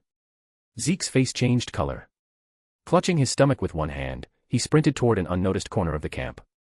Zeke finally understood why it restored 0 hunger. If it goes out as fast as it comes in, it'd be a miracle if it filled you up. Chapter 20, the beginning of cooperation. After resolving the emergency, Zeke walked back to Bella, supporting himself against the wall, his face twisted in pain. Are you okay? Bella muttered in a low voice. I don't remember having such a strong reaction when I drank it. What do you think? Zeke shot Bella a look sharp enough to cut glass and snatched the mold soup from his hand. One thing was one thing, but Zeke was still greedy for the healing effects of the mold soup. He'd just treat the side effects as training for his stomach. Well, I won't disturb you then. Bella, sensing the mood, shrank his neck and pointed to a dark green tent in the camp. Piles of pots and pans were stacked around the tent, along with several crates containing common military canned beans and compressed rations. Remember to come by when I'm cooking tonight. I'll show you my true skills. With that, he scrambled up to the lookout point in a few swift moves to resume his sentry duty. With the recipe matter settled, Zeke wandered around and eventually arrived at the area where the wounded were gathered. Bleeding eye, weakness eye, frostbite eye. Most of these wounded soldiers were suffering from various debuffs. Zeke looked down at Cow, who was following closely at his heels, and the corner of his mouth slowly curled into a kind smile. Your turn, buddy. Cow instantly felt a chill run down its spine, a familiar sense of dread welling up in its heart. Moo. It let out a long, accusatory cry, but Zeke ignored its protest completely. He switched to an empty bucket and began the collection work. Moments later, carrying a bucket of milk, he walked over to the wounded soldier with the most debuffs. The soldier's face was a deathly gray, beads of sweat rolling continuously from his forehead. It hurts. The words were squeezed out from deep in his throat, exhausting all his remaining strength. Zeke squatted down, moving gently, and tilted the bucket to the man's parched lips. As the warm liquid touched his lips, the soldier opened his mouth unconsciously and began to swallow instinctively. After a few gulps of milk, every single negative status effect vanished. The soldier's brow unfurrowed, and within a mere dozen seconds, he fell into a deep sleep. Hey, brother. A soldier nearby, who had been watching them with his head tilted, saw his wariness turn into surprise. He wore a slightly deformed helmet with the number 3 scrawled on it in white paint. Propping himself up on his elbows, he leaned toward Zeke. What's that good stuff? Give me a couple of sips, too. This wound hurts so much I'm twitching. Zeke handed the bucket over. Soldier number 3 took a tentative sip, and his eyes immediately widened. Whoa, it actually works. The pain isn't as bad anymore. And it tastes great. It's sweet. He smacked his lips and raised the bucket to drink more, but his movement froze in midair. He hesitated for a few seconds, looking at the dwindling milk in the bucket, then glanced around at the other wounded soldiers. Finally, he swallowed his saliva and handed the bucket back to Zeke. My injury isn't too heavy. I can endure it. Give it to those who need it more. Number 3. How many times have I told you? Do you want your wound to burst open? A soprano voice shrieked, approaching rapidly from a distance. Carmine is here. Soldier number 3 shuddered, gave Zeke a thumbs up, and immediately lay back down, closing his eyes and feigning unconsciousness. Hurried footsteps stopped beside number 3. Squatting on the ground, the first thing Zeke saw was a pair of mud-caked combat boots with tightly bound gaiters. Looking up, he saw army trousers worn white at the knees, and a belt hung with rolls of bandages and small glass vials. It was the female medic who had argued with Sergeant Victor earlier. According to number 3, her name was Carmine. Carmine wasn't wearing a jacket, just a shirt with sleeves roughly rolled up above her elbows. She had a fair face, though long-term exposure to harsh environments had made her skin slightly rough. She quickly checked number 3's bandages. After confirming he was fine, she turned her gaze to Zeke. What are you doing here? Her eyes darted between Cow and Zeke. And what is this? Seems to be some kind of analgesic. Number 3, lying on the ground, spoke up. Oh, so you weren't unconscious. Staring into Carmine's eyes, number 3 rolled his eyes back and went limp again. Analgesic. Carmine's gaze sharpened. Those things are usually highly addictive. She looked at the wounded in critical condition and swallowed the rest of her doubts. Zeke offered no explanation. He simply pulled the reluctant Cow over and performed a live demonstration. Carmine watched the entire process, the wariness on her face turning into bewilderment. What did she just see? A plain, empty bucket was simply brought next to the livestock, a simple contact motion was made, and then it was full. Frowning, she walked up to Cow and examined it. Is this a stegodon? She muttered uncertainly, reaching out to gently touch Cow's fur. I saw similar livestock on Flavius in the segmentum obscurus, though the breed there seemed much more aggressive. Carmine pulled a notebook from her pocket, flipped to a specific page, and held it up in front of Cow's eyes. Cow, who had been lying on the ground sulking, glanced at it casually. Moo. It shrieked, its limbs going weak as it collapsed to the ground. Then, wriggling its body, it scrambled and crawled behind Zeke, burying its massive head behind Zeke's calves.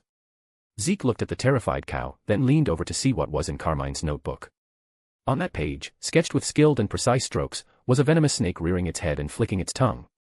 Sure enough, this is a stegodon. Carmine nodded and closed the notebook, unable to suppress a smile at the Cow's reaction. The drawing is a Flavius viper, one of the main natural predators of the stegodon on its native planet. Though if we're being technical, it's not strictly a natural predator, she added. Adult Flavius vipers aren't large, so they pose a limited threat to adult stegodons. They mainly prey on stegodon calves. Logically speaking, yours is an adult, it shouldn't be this timid. Carmine looked at Cow, which was still shivering behind Zeke, with a peculiar expression. So that's it. Zeke looked at Cow behind his legs, caught between laughter and tears, and nudged it gently with his foot. Hey, you're this big, and you're scared of such a small snake. Cow only buried its head deeper, its whimpering growing louder. I recall that stegodon milk is indeed drinkable. Carmine returned to the main topic. But as far as I know, it's just a common beverage. It definitely doesn't have analgesic effects. It's not an analgesic, it clears all negative buffs, Zeke retorted in his mind. He shrugged, having no intention of explaining. The fact that the wounded before them were improving trumped all theory. Carmine made a request to Zeke. Can you give me some of the milk? Zeke nodded and handed over the milk in his hand. Carmine went to work. She took the glass vials from her waist and divided the bucket of milk into several portions. She fed them one by one to the surrounding wounded and took out a notebook to record the situation. The effect was immediate. The wounded who drank the milk saw their pain rapidly diminish, regardless of the severity of their injuries. Power Stones goal, 200, only 50 remaining, donate and you get extra chapter before the next day. Chapter 21, laying cards on the table, no more pretenses, bonus. Thanks for the Power Stones, never expected to reach 200 Power Stones in the first week. Hope we can reach the ranking next week. Carmine looked at the empty vial in her hand, then at the visibly improved wounded soldier. Her gaze changed. Can I take some more? She asked, turning to Zeke with an earnest tone. I won't take it for free. Zeke shook his head, but before the medic could feel disappointed, he nodded again. You can try collecting it yourself. He gestured for Carmine to do it. Carmine fetched a tin bucket and walked over to Cow, who had calmed down slightly. She didn't hesitate. Squatting down, she steadied the bucket under Cow's belly. Her fingers found the correct position skillfully and precisely, and she began to squeeze rhythmically. Her movements were practiced and accurate, it was clear she understood the relevant physiological structure. I couldn't tell. You know how to do this? Zeke was a bit surprised. Are you surprised? Carmine didn't even look up, focusing on her task, her voice calm and unwavering. As a qualified combat medic, I understand and have mastered the physiology of most common biological organisms. Not just humans, but also ratlings, ogrins. Back in the Mechanicus Academy, my grades in related courses never dropped out of the top 3. Then you're a bit overqualified for being here, Zeke remarked. Hearing this, Carmine paused. She let out a short, self-deprecating laugh. When I first met Sergeant Victor, he praised me in almost the exact same way. She looked up, glancing at the straight-backed veteran talking to Dance in the center of the camp. A complex look flashed through her eyes. Unconsciously, the force of Carmine's hands on Cow increased a few notches. Cow let out a startled yelp. That stubborn old coot said I was just here to gild my resume, Carmine cursed under her breath. She mimicked Victor's tone. My name is Victor. I'm an old soldier. I'm a straightforward man who likes to speak the truth. In the end, people like you come to the front lines just to add another mark to your service record. The more Carmine spoke, the angrier she got, and the strength in her hands grew. Cow began to shift its hooves uneasily, snorting in protest. Realizing she had lost her composure, she took a breath and calmed down. 1 minute passed. 2 minutes passed. 3 minutes passed. Fine sweat appeared on Carmine's forehead. She tried various pressures and angles, but the bucket remained empty. Not a single drop of milk appeared. Zeke stood with his arms crossed, wearing an expression that said, I knew it. His ability to obtain milk relied on Minecraft rules. Let me do it. Zeke waved his hand grandly. Bring every bucket in your base. I'll fill them all up for you in one go. Carmine was still immersed in self-doubt regarding her milking technique when she heard Zeke. She brought over a dozen massive iron drums, each as tall as a person. These are drums for transporting purified water, Carmine explained. Looking at the setup, Zeke rolled his wrists and cracked his neck. His gaze fell once again on Cow, who had a very bad feeling about this. When the last giant drum was filled, Carmine straightened her back, clenched her fist over her chest, and gave Zeke a solemn military salute. Mr. Zeke, on behalf of all the wounded, I thank you for your selfless assistance. This milk is precious, I will not take it for nothing. I will settle this with you at the price of medical supplies, converted into Imperial credits. Imperial credits? What use do I have for that? Zeke quickly interjected, can we exchange it for something else? What do you mean, Mr. Zeke? Carmine paused. Precious metals. For example, gold. Zeke wasn't entirely confident when he said this. He wasn't sure if the value of his milk was high enough to be exchanged for gold. Gold. Carmine thought for a moment, then nodded. Specific details will have to wait until we meet up with the main force to discuss. However, I promise you, Mr. Zeke, I will do my best to fight for it on your behalf. That's good. Zeke nodded. It seemed his golden apple was finally within reach. Dance and Sergeant Victor finally finished their conversation and walked toward Zeke, one behind the other. Finally getting down to business. Zeke perked up. Before Zeke could speak, Sergeant Victor's booming voice rang out, clearly audible across half the camp. My name is Victor. I'm an old soldier. I'm a straightforward man who likes to speak his mind, so I won't beat around the bush. Carmine, who was preparing to leave, looked up. Hearing those familiar words, an ominous premonition instantly clouded her heart. Victor stopped a few steps in front of Zeke, his hawk-like gaze locking onto him. Your name is Zeke, right? I want to ask you one thing, what exactly is your objective? His tone was aggressive and pressing. Hey, is there a need to be so hostile? Bella, on lookout duty above, couldn't help but poke his head out. Sergeant Victor, what do you mean by that? Mr. Zeke has been helping us treat the wounded all this time. Carmine shouted angrily. Dance, standing next to Victor, subtly distanced himself from the sergeant. His eyes asked a silent question, this isn't what we discussed just now, is it? Victor ignored the reactions around him. His posture remained as straight as a pine tree, unwavering. I hate politicians, he said slowly, every word hitting the ground with weight. Because those people always speak in riddles. They act one way to your face and another behind your back, always hiding ulterior motives. He shifted his focus, thrusting his words at Zeke again. So what about you? You possess powers. His gaze swept over the lush green farmland nearby, then landed on the milk Carmine had just collected. From the moment you stepped into this camp, you've been helping us for free. What are you plotting? Victor took off his heavily worn military cap, revealing gray but neatly trimmed short hair. Those eyes, tempered by countless fires of war, were clear and piercing as they stared dead at Zeke. The entire camp fell silent. Zeke met Victor's scrutinizing gaze without a hint of panic. He paused, seemingly giving serious thought to his wording. Who told you I was helping you for free? Sergeant Victor froze. Zeke followed up immediately, his voice clear, everything I do has a very specific purpose. He raised his hand and pointed at Victor, but his gaze seemed to look past him, toward something further away. I want to cooperate with you. No, to be precise, not with you personally, but with the power of Cadia that you represent. To be honest, Zeke actually appreciated Victor's attitude. Before starting a real partnership, it was better to put all doubts on the table and clear them up. It was far better than falling apart halfway through due to suspicion or hidden conflicts. This was also why he chose to head to Tyrock Bastion, hoping to make contact with Lord Castellan Creed. Dealing with pure soldiers or commanders might be uncomfortably direct at times. But it was far more reliable than maneuvering around calculating politicians. Even in the precarious 41st millennium of the Imperium of Men, there was no shortage of greedy, short-sighted parasites. Zeke didn't fear godlike opponents, he feared pig-like teammates. TL/N, me too. Dance should have briefly mentioned some of my abilities to you, right? As he spoke, Zeke casually pulled out a crafting table and placed it on the open ground between them. Victor nodded. Materials, Zeke got straight to the point. I need a lot. A vast variety of materials. Gold, diamonds, obsidian, redstone. Common ones, rare ones, precious ones. Zeke recalled the time in the Greenskin Cave. If he hadn't been lucky enough to find that mine.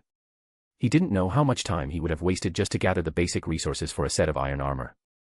Leveraging the resource-gathering capabilities of a massive faction was obviously the more efficient choice. Also, he added, emphasizing this point, I need access to specific talents. For example, tech priests. Zeke had long been thinking about the application of Minecraft automation and redstone technology in this world. In his previous life, he only had a shallow understanding of redstone and various tech mods. Hand-cranking an iron farm or a simple mob grinder was fine. But when it came to building complex, high-level automation systems, he was out of his depth. But the Warhammer world had tech priests. Those engine seers who viewed machinery as divine and spent their lives studying mechanical principles and applications. Their understanding and application of machinery far exceeded his own. The extremely high freedom of Minecraft automation combined with those tech priests. Zeke couldn't even imagine the sparks that would fly. After saying so much in one breath, Zeke felt a bit parched. Naturally, he pulled another bucket of milk from his backpack, took a few swigs, and moistened his throat. Chapter 22, broadcast to the world. Sergeant Victor fell silent. He could sense that Zeke was not making empty promises. After a long while, Victor spoke slowly, asking the final and most core question. So, you want these materials, you seek these talents, but what is your ultimate goal? My goal. Zeke cast his gaze toward the Eye of Terror that hung eternally above Cadia. Sergeant Victor followed his gaze. That thing was the eternal nightmare in the hearts of all Cadians, of all warriors of the Imperium. Zeke withdrew his gaze and looked at Victor. That thing, he pointed at the sky, it's quite an eyesore, isn't it? Zeke extended his hand calmly toward Sergeant Victor. Well. Do we have a deal? If everything you've said is true. Sergeant Victor's voice remained steady, losing some of its initial aggression. Why not? The two hands clasped together. Phew. Bella let out a sigh of relief. He almost thought the deal he had worked so hard to facilitate was going to fall through. Carmine clutched her head, muttering, that damn old man. Why does he have to make a negotiation feel like a heresy trial? Sergeant Victor coughed, signaling Zeke to follow him. The two arrived at the makeshift tactical table. On the table lay an aerial map of the entire Tyrock fields. We are here right now. Sergeant Victor took a fountain pen from his breast pocket. The nib landed on the bottom left corner of the map, drawing a red circle. The pen looked old but was extremely well maintained, with a gold-plated nib. Engraved in small, cursive script on the end of the pen were the words, "To dear Victor, my eternal comrade and brother." And Tyrock Bastion is here. Victor moved his wrist, tapping the pen tip in the very center of the map. Straight line distance, roughly 20 kilometers. The area between us and it is crawling with rebel forces. He looked up at Zeke. Dance mentioned to me that you seem to have a way to dig underground tunnels quickly. There was a trace of suppressed hope in his tone. 20 kilometers. Zeke didn't answer immediately, performing a quick mental calculation. 1 standard block equals 1 cubic meter. Digging stone with an iron pickaxe takes about 0.5 seconds. 20 kilometers is 20,000 meters, which is equivalent to 20,000 blocks. Digging time equals 20,000 asterisk 0.5 seconds equals 10,000 seconds is almost equal to 2.78 hours. If we consider the width of the tunnel to allow more people to pass, the time might multiply several times over. But even then, 5 or 6 times the duration is still only a dozen hours. Zeke himself was slightly startled by the result of this calculation. Is this the terrifying power of the Blockman? And it could be faster. Zeke thought of the blueprint mod he had unlocked a few days ago. Do you have paper? Paper. I have some. Carmine interjected, taking out her notebook. She tore out 1 page, thought it was too little, tore out 3 more, and handed them to Zeke. Zeke took the paper, pulled out bone meal, and used it on the ground to instantly grow a cornflower. He crafted the cornflower into blue dye, then combined it with the paper to create a blueprint. In the blueprint interface, several preset architectural template icons were displayed. These were the structures Dance had taught him just a few days ago. Cadian surface bunker, Cadian underground bunker, standard trench. Zeke selected the third option, standard trench. A translucent, ghostly model of a trench appeared in his vision. Controlled by his mind, he could move, rotate, scale, and stretch it at will. The blueprint interface simultaneously displayed the detailed material list required to construct this 20-kilometer standard trench. Cobblestone X1024, wood X256, iron pickaxe X10, iron shovel X10. After thoroughly understanding the requirements, Zeke nodded to Sergeant Victor. If we dig, it should only take about a day to get there. 1 day. Victor's voice pitched up a notch. Are you sure? 20 kilometers. In 1 day. Victor asked again. Positive, Zeke answered, brief and forceful. The stone-carved seriousness on Victor's face finally melted away, replaced by palpable joy. At this moment, a thought occurred to Zeke. Sergeant Victor, even if we successfully infiltrate, the number of traitors inside the bastion is likely significant. Instead of providing support, we might just get ourselves wiped out. Victor's brow furrowed. Zeke was right. Counting everyone in their camp, they had barely 5 combat-ready personnel. Victor looked at Zeke. Do you have any ideas? I have a plan. The sky over Cadia was gloomier than usual. War had burned many things to ash, and these ashes were swept up into the atmosphere, plunging the entire plain into darkness. In this darkness, if anyone looked up, they would discover a single point of light. It was Zeke. He was currently pillar jumping with cobblestone, building step by step toward the sky. The cobblestone pillar was covered in torches, shining like starlight. This height should be about right. Zeke took out the radio antenna he was carrying on his back. Hope this works. He thought to himself as he switched on the antenna. Victor, it's ready up here. You can start. Fellow citizens of Cadia, this is Sergeant Victor. Zeke listened to the voice coming from the radio as he looked down at the devastated land. The radio was broadcasting the signal to every corner of the plane. In a shell crater, a blood-soaked soldier curled up, his eyes unfocused as he stared at the sand trickling down the rim of the pit. He knew this place would become his grave. The mud-stained comms unit in his arms hissed with static. We are facing an unprecedented crisis. This was a premeditated plot. A conspiracy long planned by Abaddon the Despoiler. He inserted a traitor force into the bastion, leading to our current situation. Inside a wrecked armored vehicle, a driver was pinned to his seat by twisted metal, one leg having lost all sensation. He struggled to reach out and twist the radio knob to the correct channel. Many died in the sudden attack just now. We don't even know if we'll survive until tomorrow. In a cellar, 3 soldiers surrounded a medic whose breathing was weak. Only suppressed sobbing could be heard in the darkness. The situation is as bad as it gets, isn't it? So, I implore you all. Look up. Look up. The soldier in the crater struggled to his knees, the driver in the wreckage forced his head around to look through the cracked window, the warriors in the cellar pushed aside the camouflage atop their hideout. It was light. On the horizon, a stone pillar stood between heaven and earth, its summit burning with fire. At Tyrock Bastion, the place besieged by traitors, a unit is still putting up a stubborn resistance. We must help them. We need to gather all remaining strength. I implore everyone, rally towards the light. The broadcast came to an abrupt halt. The planes fell into a brief silence, save for the wind and distant explosions. Sergeant Victor's finger remained pressed tight against the microphone. There was no response. Has the situation become that critical? Sergeant Victor trembled slightly. But in the next moment, voices exploded from the radio. 111th Armored Regiment, copy. We have 1 engine still turning, and that's enough. We're heading to the beacon ASAP. 23rd Regiment. 7 combat ready. Breaking out now. Also, gotta say, that pillar is cool. This is Guerrilla Squad. We're picking up stragglers along the way. Everyone, move toward the light. Then a 4th, a 5th. Sporadic, yet incredibly firm voices began to ring out over the radio. High in the air, Zeke watched the dust spiral up and into the Eye of Terror, swallowed by the abyss. Is there any point? The Eye of Terror seemed to mock the land below and the insignificant insects upon it. The raid progress bar in Zeke's vision had only just reached January 10th. This was destined to be a long war.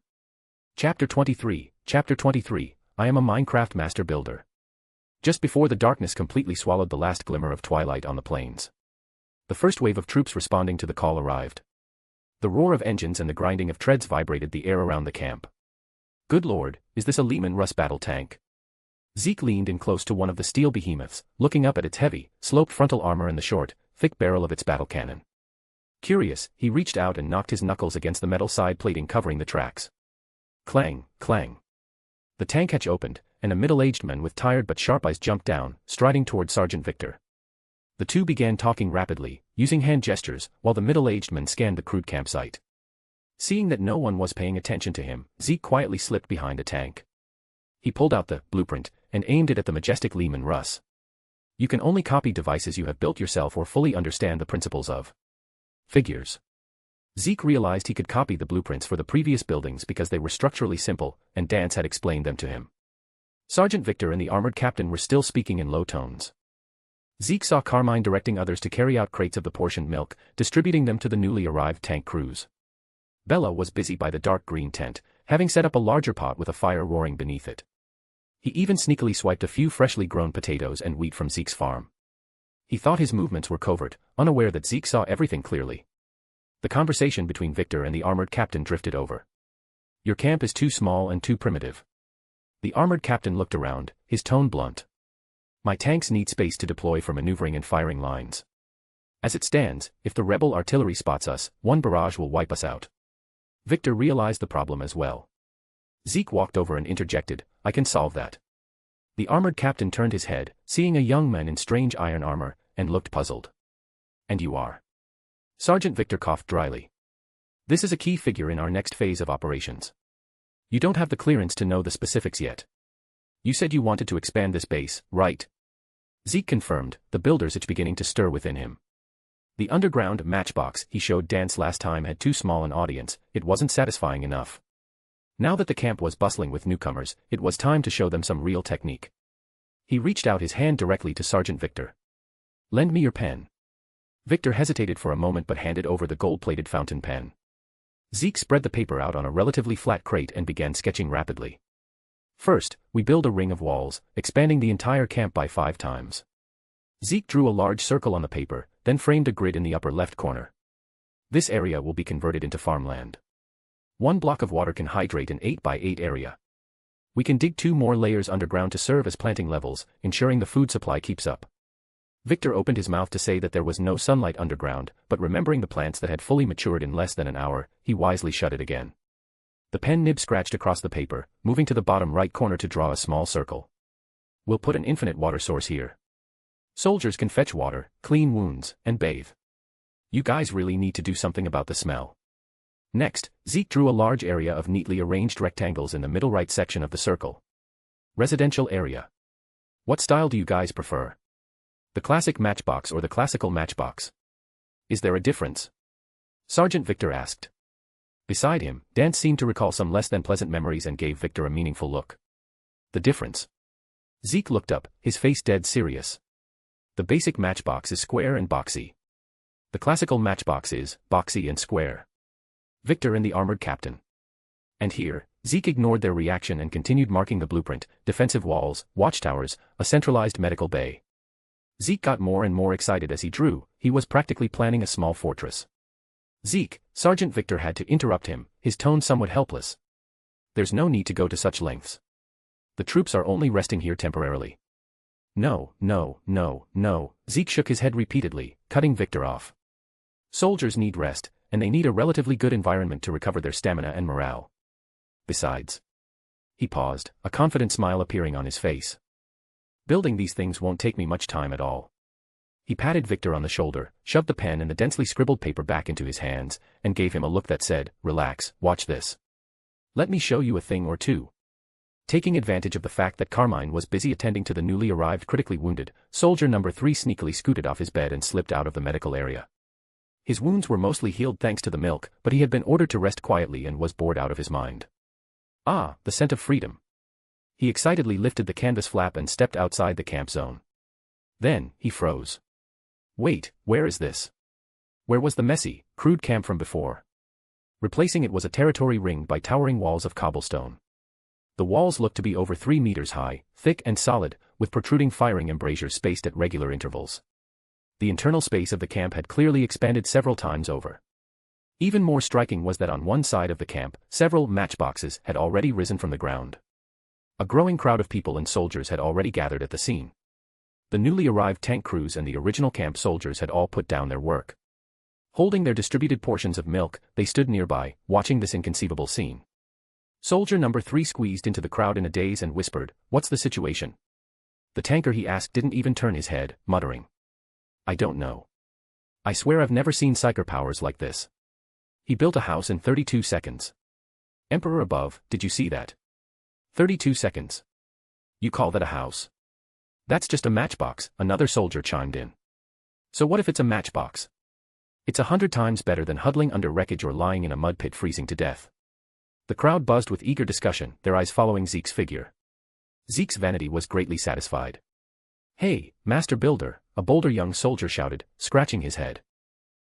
If it's possible, could you use some wooden planks or something to partition a small space inside that big room? My comrade snores like an earthquake at night, I really can't stand it." "You're lying." "I do not," the accused soldier immediately retorted, drawing a wave of good-natured laughter. "Of course," Zeke answered crisply. He walked up to the newly built matchbox. In 2 shakes of a lamb's tail, he dismantled a section of the wall facing the crowd, making the internal structure clearly visible. Then, he took out oak planks and a crafting table, crafting a wooden door on the spot. Under the watchful eyes of the crowd, he deftly divided the originally spacious open room in 2 using wood, installing the door in the middle. "Is this okay? 1 on each side, no disturbances." "That's perfect. Thank you." The soldier who made the request was overjoyed and thanked him repeatedly. This action was like opening the floodgates. Every 100 is equal to 1 bonus chapter. We have to rank this week, please support. Chapter 24, Bella's Grand Banquet, bonus. Bonus chapter for getting 5 reviews. Thanks for the support everyone, we reached top 100 in Power Stone ranking. Another soldier raised his hand. "I want to live on the 2nd floor."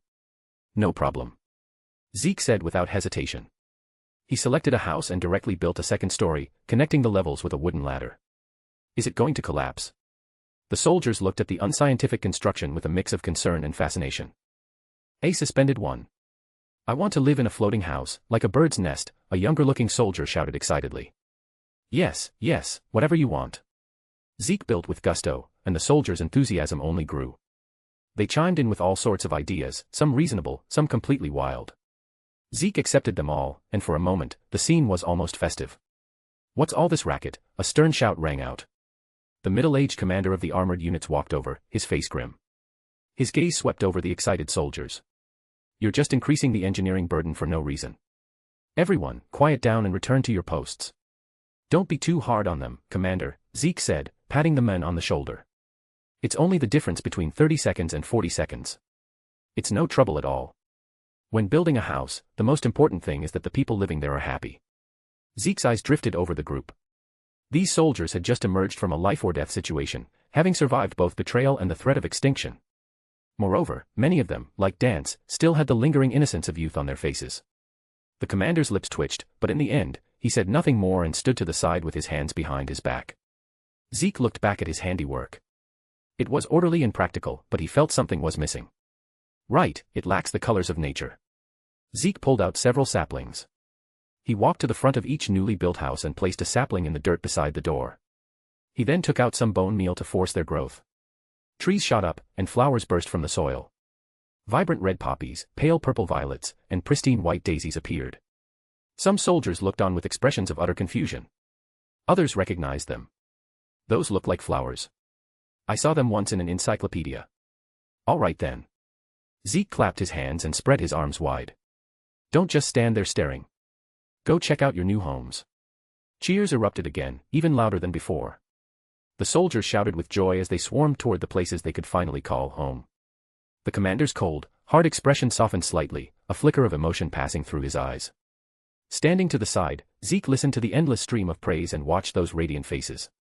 He tried his best to maintain the poise of a grand architect, but he couldn't stop his lips from curling into a grin. As expected, gold shines wherever it is. The fact that I'm a master builder is indisputable. Zeke proceeded to set up infinite water sources and farmlands, which took him about 2 hours. Once the construction was finished, Zeke took out a blueprint and fully copied the first structure he had completed on Cadia. Please name the construction. Zeke's eyes rolled as he typed into the naming bar. Transcendent, perfect balance of utility and aesthetics, exemplar of battlefield living, light of Cadia, Zeke Mason's prototype work number 1. Name is too long. Fine. Zeke tried again. Self-built fortress number 1. Naming successful. Hey, Zeke, over here. Bella poked his head out from the entrance of a dark green tent and waved at the idling Zeke. Outside the tent sat 2 large crates, one filled with potatoes, and the other with wheat and a few heads of cabbage. The way your crops grow is downright unnatural, Bella said, stepping out of the tent. Even the mutated weeds on an imperial agri-world don't have this kind of efficiency. Bella grunted as he started dragging the potato crate. Come on, give me a hand. Zeke lifted the heavier crate with a single hand. The 2 of them moved the harvest into the tent, one after the other. Thump. Thump. The crates hit the floor with a heavy dull sound. With these, plus the fields you just expanded outside, I'll have enough to feed everyone in this camp, Bella said, turning around. To be honest, seeing everything you've done for our camp, I'm starting to feel a bit of regret. Oh. Zeke crossed his arms. You've realized you were a bit too greedy this morning. What, has your conscience kicked in? Planning to lower the profit-sharing ratio? Cough, cough. Bella cleared his throat. As the saying goes, a deal made is like water poured out, there's no taking it back. He winked at Zeke. However, if I didn't show some form of appreciation, it would make me look a bit heartless, wouldn't it? So? Zeke asked with interest. So, I plan to make it up to you in a different way, Bella said with a mysterious smile. He dragged over a stool that was taller than himself, wiped the seat vigorously with his sleeve, and made a please gesture. Zeke sat down. As if performing a magic trick, Bella produced a piece of linen, stood on his tiptoes, and tied it around Zeke's neck. You're treating me to a meal. Zeke looked at the neatly arranged dining table, which was actually just a thick wooden plank resting on 2 stacked crates. Bingo. Bella snapped his fingers. As he spoke, he turned and drew a specialized dagger from a leather sheath at his waist. Calling it a dagger was a stretch, it looked more like a cleaver that had been meticulously modified. He raised the custom cleaver and took a practice swing in the air, the blade letting out a faint whistle as it cut the wind. And now. Bella took a deep breath, his entire aura shifting. Wait a second. Zeke raised a hand, interrupting him. Seeing Bella's confused look, Zeke asked, I just need to be sure, this isn't going to give me diarrhea like that mold soup this morning, right? Only after receiving Bella's solemn assurance did Zeke breathe a sigh of relief and settle back into his seat. Bella whipped away a canvas sheet, revealing a variety of ingredients. Beyond the potatoes, wheat, and cabbage Zeke recognized, there were various cans, strange-looking mushrooms, and herbs emitting peculiar aromas. Bella lit a small stove nearby. In the next moment, he moved. His arm blurred as the cleaver slammed onto the cutting board piled with ingredients. Thump. The force of the strike caused all the ingredients on the board to bounce into the air. Like a player of Fruit Ninja, Bella's wrist flicked with precision in midair, prepping every side dish in seconds. First dish, creamy mushroom soup. Bella tossed the sliced mushrooms and animal fat into a small skillet, sautéing them rapidly over the flame. Then, he took some milk from cow and poured it into the pan, adding a pinch of crushed spices. Inspired by that miraculous milk of yours. The soup gradually thickened, turning an enticing creamy white. Give it a try. Zeke picked up a wooden spoon and took a sip. The temperature was perfect, the steam carried the rich scent of milk blended with the earthy freshness of the mushrooms. It's delicious. Zeke praised sincerely. Second dish, the heavy hitter, fire-roasted ant bowl meat pie. Third dish, sautéed cabbage. Fourth dish, fifth dish. What a unique flavor. You have consumed 5 types of food. Max HP +1. What a unique flavor. You have consumed 5 types of food.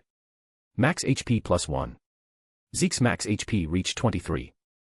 There are 2 ways to get bonus chapters. Every 5 reviews equals 1 bonus chapter. Every 100 power stones equals 1 bonus chapter, only 30 more before the next bonus chapter.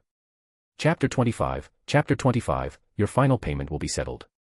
Zeke, Sergeant Victor is looking for you, a voice called out from outside the tent. Bella nodded toward Zeke, who struggled to stand up, patting his bulging stomach. Phew, thanks for the feast. Zeke bid Bella farewell. Bella watched with a smile as Zeke left the tent, then began sweeping the empty cans to the side. Truly, thanks to Zeke, I've finally cleared out some of this stockpiled food. It would have gone bad if we didn't eat it soon. Though night had fallen, the camp remained buzzing with activity. Thanks to Zeke, Sergeant Victor's office had been upgraded from a battered field table to a proper, respectable office building. Zeke knocked on the door. From inside came Victor's voice, enter. Zeke pushed the door open. Sergeant Victor wasn't sitting behind his desk. Instead, he stood by a glassless window with his hands behind his back, looking out at the camp that had been completely transformed. We have all seen your sincerity. He turned to face Zeke. Now, it is our turn to show you some of ours. Zeke followed Victor over to the desk. First, regarding the tech priest, Victor began. I've received word that a Titan Legion of the Adeptus Mechanicus is stationed in the Agrippina sector. I will find a way to help you contact them. Zeke nodded, though he didn't hold much hope. Agrippina was the strategic base for Typhus's fleet. Victor likely didn't know that the Titan Legion he mentioned was already in over its head, barely surviving itself. But it didn't matter. Soon enough, Archmago's call would arrive on Cadia. Zeke was confident Call would be more than willing to help him. After all, Zeke held something no cogboy could refuse, knowledge that could bring about true change. Next, the materials. Victor picked up a pen. List what you need. The more detailed, the better. First, gold. As much as possible. Golden apples. Maybe even enchanted golden apples. The 2 apples Zeke had in his backpack from the reward chests were almost starting to rot. Gold. That won't be a problem, Victor replied. Carmine has already given me a detailed report. We will use gold to trade for that miraculous milk of yours. Victor's gaze turned deep. Speaking of which, your milk isn't just a simple painkiller, is it? Correct, Zeke admitted. It can clear certain, you can think of them as abnormal statuses from the body. Clearing abnormal statuses. Victor repeated the phrase, lowering his voice. Then, can it clear the corruption of chaos? The air in the room seemed to freeze. The torchlight cast flickering shadows against the walls. In the unseen darkness, it felt as though several pairs of eyes had suddenly appeared, peering in. Corruption of chaos. How should I know? Zeke remained silent. He had never encountered someone currently undergoing the process of corruption, so he had no way of knowing. Zeke looked at Victor. Sergeant Victor, if you can find a sample, perhaps we can test it. This time, it was Victor who fell silent. What was the difference between that and playing with fire? The corruption of chaos was silent, stealthy, and spread with terrifying speed. Understood. Victor neither confirmed nor denied the possibility. Diamonds, Zeke stated his second objective. Again, the more, the better. Diamonds. Victor noted it down. Industrial grade or gemstone quality. Doesn't matter, Zeke shook his head. As long as it's diamond. Victor didn't ask further questions, simply nodding and writing, diamonds, any quality, large quantities. Also, lapis lazuli and lava, Zeke continued his list. Lapis was essential for enchanting, and lava was needed for obsidian and, eventually, a nether portal. Lapis lazuli, lava. Victor looked up. It seems most of what you need are minerals. You could say that, Zeke acknowledged. If minerals are your primary need, we might be able to provide some very soon. How so? Remember the radio responses you got when you were broadcasting from that stone pillar in the plains? Victor prompted. One of them claimed to be from the 23rd Regiment. The 23rd? I remember. Zeke recalled them, they were the ones who commented that his pillar was cool. The 23rd Regiment is actually stationed in a system on the outskirts of Cadia, on a planet called Solar Mariatus. That planet has a harsh environment, covered in active volcanoes. But it is also incredibly rich in minerals. It's no exaggeration to say there are more minerals than stones there. Cadia established several ore refineries there. The 23RD's mission was to garrison those facilities.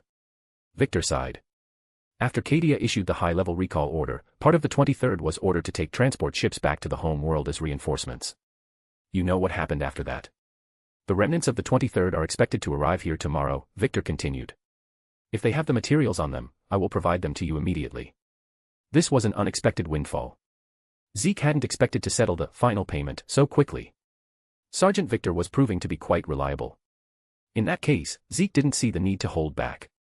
I also need pumpkins for building iron golems, wool for beds, some adamantium would be nice, and maybe one of the Empire's ultimate weapons, a cyclonic torpedo. Stop, stop, stop. What on earth? Even a cyclonic torpedo? That was an exterminatus weapon capable of destroying an entire planet. Was that something you could just get? Sergeant Victor quickly called a halt to the list and handed the pen to Zeke to write everything down in detail. Zeke wrote furiously, filling the page with his requirements. Not satisfied, he flipped the paper over and filled the back before handing it back to Victor.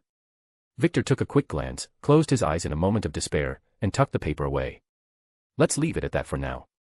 Next are the specifics regarding the tunnel. During this time, I've gathered everyone in the camp with surveying experience to analyze and calculate based on your abilities. We found that your ability has even more room to be utilized.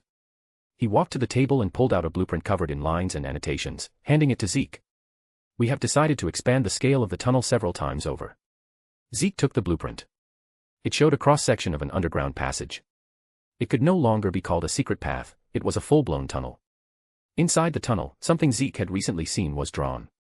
You plan to send Leman Russ tanks through. It's not impossible. The blueprint detailed a ramp design for the entrance and exit, showing exactly how the tanks would enter and emerge. Yes. We are going to give those traitors in the bastion. Victor's voice turned ice-cold. A massive surprise they will never see coming. Zeke could already imagine the look on the traitors' faces when a tank suddenly emerged from their rear. To allow the units arriving later enough time to muster, and to ensure we are fully prepared for the sortie, Victor said, his finger tracing a line from the camp to the bastion on the map before slamming down on the icon. TL/N, sortie is an attack made by troops coming out from a position of defense. We have decided to officially begin work tomorrow morning.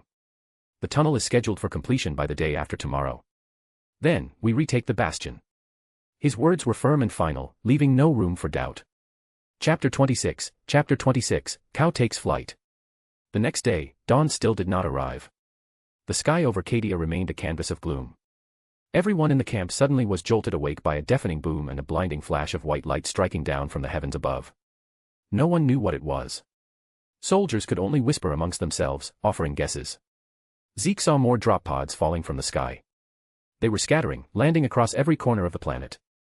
Chaos Space Marines were joining the fray with increasing frequency.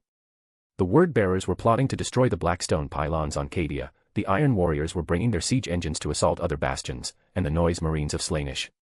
Chaos was appearing more and more often on this land. In the soldier rest area Zeke had built, two soldiers climbed on top of a matchbox house and sat side by side. Hey, did you see that thing this morning? Yeah. The noise was massive. Half the camp got scared awake. The direction where the pillar of light appeared seemed to be near Kazarpardex. I heard it's some terrifying weapon from the archtrader's side. Can they survive it? Neither answered, for they both knew the grim reality. At least we have good food. What's this called again? Baked potato, right. One soldier picked up a baked potato he had received from Bella that morning. Right. And this milk. The other soldier took a large gulp of the beast milk to calm his nerves. 500 meters below the camp. Engineering was progressing smoothly. With the power of the blueprint, such ease was only natural. Zeke just had to build a small section of the massive tunnel according to the surveyor's requirements. Then, it was copy and paste, with only minor adjustments remaining. Unfortunately, the space cleared by the blueprint didn't drop any blocks, so Zeke's plan to use it for mining fell through. How many times do I have to say it? It won't collapse. It is absolutely impossible for it to collapse. This was the 102nd time Zeke had said this to the surveying team since the morning. The surveyors were relentless. Holding paper blueprints and rulers, they kept muttering professional terms about stress analysis and geological cross-sections. Zeke rolled his eyes and pretended not to hear a thing. He paused his blueprint usage, finally yielding to the surveyor's wishes. This team was professional, almost too professional. Every kilometer the tunnel extended, they would record every inch of data on their charts to ensure the direction didn't deviate in the slightest. According to them, this tunnel would play a huge role in future battles, so there was no room for error. They also set up defensive positions every 500 meters inside the tunnel and assigned soldiers to stand guard. This was to prevent enemies from seizing the tunnel, and if a retreat became necessary, the soldiers could mount a resistance to buy time. Zeke felt they made a good point, so he didn't argue further. Fine, if they want to check, let them check. It won't delay things much anyway. It just so happened that Sergeant Victor mentioned the 23rd Regiment had arrived. Zeke decided to use this time to go see them. I'm going up first. You guys take your time drawing. All right, Mr. Zeke. The surveyors didn't even look up, continuing their heated, chattering discussion. Look here, we can lay subway tracks, build a massive underground support network. Cadia's defense will truly become impregnable. That won't be necessary, Zeke retorted upon hearing this. The Nether Express is way faster than any subway. The surveyors wanted to ask what the Nether Express was, but Zeke had already walked to the side of the tunnel. His figure blurred as he flew straight forward. Your mission is to proceed 1,500 meters ahead. There is a newly established outpost there. At the tunnel entrance, an officer was assigning tasks to soldiers who had just been transferred down. A new recruit walked down the slope, his jaw dropping in shock at the tunnel before him. The assigning officer patted his shoulder understandingly. You'll get used to it. Wait, sir, the recruit stammered. Those things placed every so often along the side of the tunnel, the ones that look like small boats. What are they for? Before he could finish his sentence, a figure flashed onto a small boat at the far end of the tunnel. Then, the figure appeared on another boat a few meters ahead, then flashed again, moving further forward. In just a few blinks, the figure flew through the long tunnel and headed straight for the entrance. What now?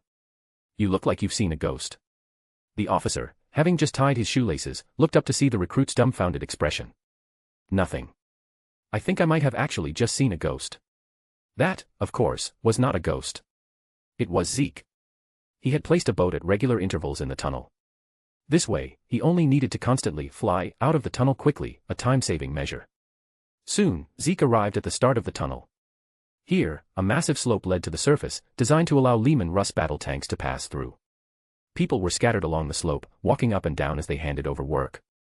Zeke didn't take the slope. Instead, he walked to a wooden door on the side, pushed it open, and entered a small cubicle. Looking up, there were several signs, and above them was water. It was a simple water elevator. TL/N, a Minecraft water elevator uses bubble columns for fast vertical transport, created by building a water column in a tube, glass/solid blocks, and using kelp to turn all water into source blocks, then placing soul sand at the bottom for upward flow or magma blocks for downward flow, with signs or doors to contain the water. Zeke bent his knees slightly and jumped up. Buoyed by the water current, he shot upward. His vision brightened rapidly as he approached the surface. Thump. Zeke felt his head hit a furry, spherical object. Caught off guard, the opposing force pushed Zeke downward. He choked on some water and flailed a bit before stabilizing himself. Something is blocking the exit. Could there be trouble in the camp? Zeke switched to his shield and looked up. The unidentified spherical object above was also startled. It shifted to the side, and a familiar sound drifted down. Moo. Cow. Zeke was stunned, lowering his shield. How did you get fat enough to become a ball? Cow was twisting its head, its neck was barely visible. Ever since the miraculous effects of the beast milk became known, Cow's status in the camp had skyrocketed. Grateful for the life-saving milk, the soldiers couldn't resist feeding it any good food they had. Coupled with the fact that no one dared to work or disturb this hero, Cow did nothing but eat and sleep all day. The spherical cow seemed to recognize Zeke. It moved its short legs, which were encased in fat, and rolled toward him. Watching Cow rush toward him, Zeke resolutely raised his shield. Cow slammed into the shield. Its fat compressed, and then with a boing, it bounced away like a rubber ball, landing on the ground and bouncing a few times. Then, because it was too fat, it couldn't flip back over.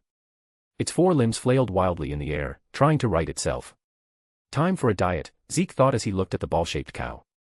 I need to set up some high-intensity aerobic exercise for you. He went around the camp asking until he found a lead. Then, he placed a wooden fence on a floating block and used the lead to tie Cow up in the air. That day, everyone in the camp saw a cow soaring in the sky. Chapter 27, Tinkers Construct, the Lehman Russ Edition Smeltery, Bonus. Thanks everyone for donating Power Stones, hope we reach top 50 in the Power Stones ranking this week. By the way, this is the bonus chapter for reaching 100 Power Stones. Zeke arrived at the camp gate. Sergeant Victor was in the middle of a conversation with the soldiers of the 23rd Regiment. Just as they had said, only 7 members of the 23rd remained. Leading them was a burly man. His skin was dark and shiny, not a natural complexion, but one that looked as if it had been scorched by fire after long-term exposure to high-temperature environments. My apologies, Sergeant Victor, the dark-skinned officer said. The transport ship we were on did indeed carry a significant amount of minerals. However, that ship has already been destroyed by the traitors. Zeke paused in his tracks as he approached. Damn it. I knew things wouldn't go that smoothly. Looks like it's a bust. Is this the man who needs the minerals you mentioned? The officer noticed Zeke approaching and turned his gaze toward him. Is the need urgent? Zeke nodded. The tunnel was nearly finished, and the assault on Tyrock Bastion was imminent. If he could upgrade his gear before then, it would be perfect. Is there really nothing left? Zeke asked with a sliver of hope. Even if it wasn't enough for a full set of tools and armor, just enough to make a decent sword would do. The officer and his squad members exchanged glances. I see. Since the situation is so critical, we actually have a backup plan. I am the acting commander of the 23rd Regiment. My call sign is Fire Anvil. It is a tradition in our regiment, every commander inherits this title. As he spoke, he pulled a small, compact dagger from his tactical belt. Even covered in dust, it couldn't hide the deep, dark luster of the metal itself. This is forged from adamantium, Fire Anvil said. The 23rd Regiment is stationed at ore refineries year-round. Almost every veteran knows a thing or two about forging. It's become a habit for us to use scrap material or spare time to craft little trinkets. As his words fell, the 6 squad members behind him also pulled out similar items, a ring, a bracelet, and even an entrenching tool charm. It is adamantium, all right, but these have already been forged into shapes. What Zeke needed was raw material. Fire Anvil nodded. So, we will smelt them back into metal right here. He looked around at his squad. Everyone in the 23rd is familiar with smelting and forging. Recasting small items like these is a piece of cake for us. Fire Anvil acted with lightning speed. The 7 veterans coordinated with camp personnel to gather metal plating scavenged from destroyed transport ships. Most of these are heat-resistant plating from the ship's hull, Fire Anvil explained. Excellent thermal resistance. What happened next was an eye-opener for Zeke. Without complex blueprints, relying solely on experience and visual estimation, the 23rd Regiment used the metal plates, rebar, and scrap they found to hand-build a smeltery right on the spot. Zeke circled the furnace twice. The more he looked, the more familiar it seemed. It looks just like the smeltery from the Tinkers Construct mod. Then again, all smelteries look somewhat similar. Tinkers Construct itself drew inspiration from real life. Captain Fire Anvil, Zeke asked, you have the furnace, but what do you plan to use for fuel? There was no lava here. Fire Anvil didn't answer. Instead, he walked over to the Lehman Russ battle tank parked nearby and whispered a few words to the armored unit commander. The commander nodded and patted the tank. The steel beast roared to life, adjusting its position until its twin-linked cannon barrels were aimed directly at the intake of the makeshift smeltery. The Lehman Russ battle tank, Fire Anvil said as he walked back. Famous for its reliable structure and massive potential for modification. Worlds across the Imperium adapt it to their local environments. For example, this Lehman Russ incinerator right here has been fitted with a twin-linked Volkite demi-culverin. TL/N, a twin-linked Volkite demi-culverin is a powerful, ancient, vehicle-mounted energy weapon from the Warhammer 40,000/Horus Heresy universe. He raised his voice slightly, shouting toward the tank hatch, control the output. Don't flip my furnace over. Copy that, sir, a muffled voice replied from inside the tank. Fire. A condensed tongue of blinding white fire spewed from the Volkite cannon, pouring into the smeltery. Waves of heat rolled out. Even standing several meters away, Zeke felt his hair curling from the heat. The surface of the furnace glowed a dull red as the internal temperature climbed. In the corner of Zeke's vision, the long-absent system notification text popped up. Smeltery constructed. Mod, Tinker's Construct and Warhammer add-on unlocked. You can now smelt metals, cast tool parts, and assemble weapons and tools. Obtained, materials and Tinker's Construct Manual, X1. Tinker's Construct. A classic Minecraft mod. Simple and practical. TL/N, Tinker's Construct is a mod about putting tools together in a wide variety of ways, then modifying them until they turn into something else. Fire Anvil had already tossed the collected items into the smeltery, where they gradually melted into liquid under the roaring flames. Seeing Zeke lean in, Fire Anvil asked, "Want to give it a try yourself?" He stepped aside without saying much more. He was a man who detested unnecessary chatter, both from others and himself. "If you want to do it, just do it," was his motto. Zeke checked the smeltery. 1.5 units of adamantium. That was it. What could he even make with this? Whatever. Let's get the patterns made first. I remember it goes like this, then that, and finally, wait, I got the order wrong. Zeke broke into a sweat. It had been a long time since he played with this mod. You are forging a weapon. Fire Anvil stared at Zeke's movements. Your technique is very rough. There is a lot of room for improvement. Zeke blushed. If there was someone who knew Tinker's Construct better than him, he certainly wouldn't be doing it himself. But there wasn't, right? This is bad. The hardest part of Tinker's is the alloy mixing later on. If I can't even get this right, what am I going to do then? You can share manuals such as materials and or create manual with others. Those who receive the manual can also use the mod. That's great. It has an idiot-proof mode. It wasn't that Zeke couldn't build, it was just that the alloy section of Tinker's Construct involved mixing 2 or even 3 different metals to create new ones. If you added Warhammer materials like adamantium or plasteel into the mix, God only knew how many hundreds of combinations there would be. Having someone else's help would make things much simpler.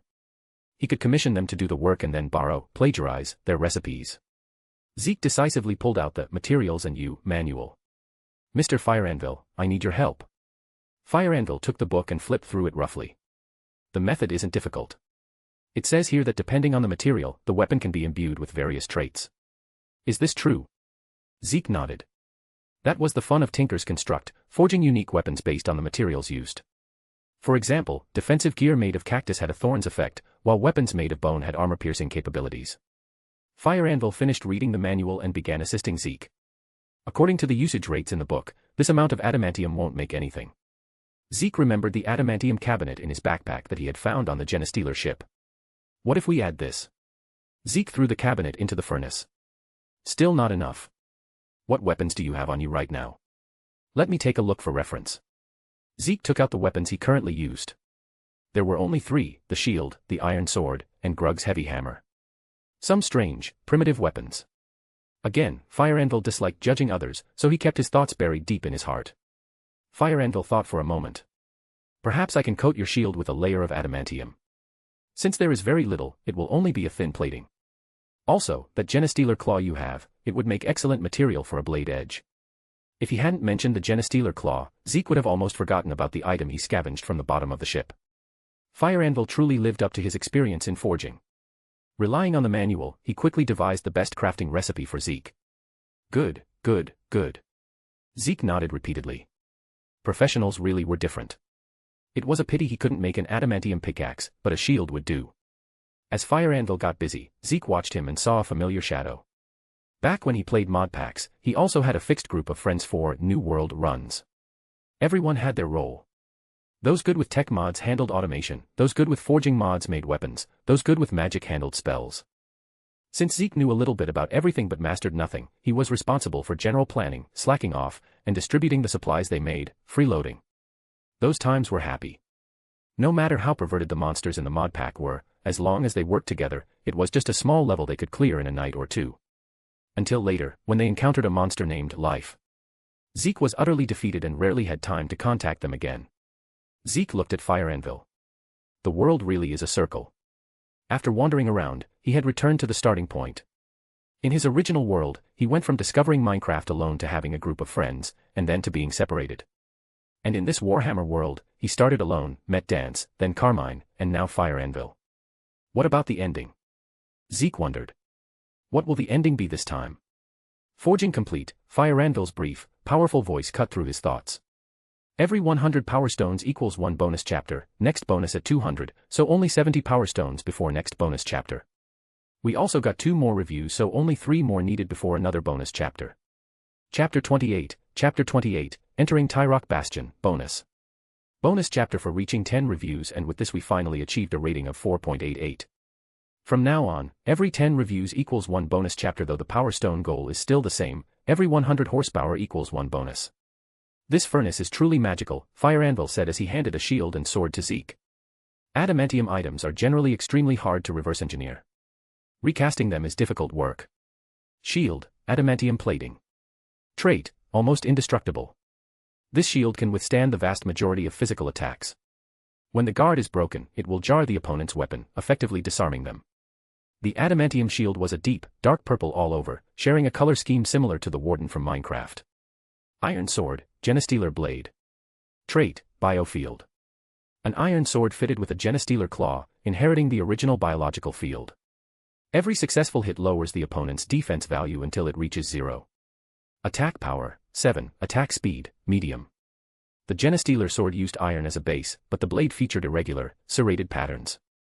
Zeke fondled his new equipment, unable to put it down. Adamantium veins are very rare, Fire Anvil said while wiping his tools, lost in thought. If there were enough adamantium, Fire Anvil added, I could attempt to forge a set of heavy adamantium plate armor.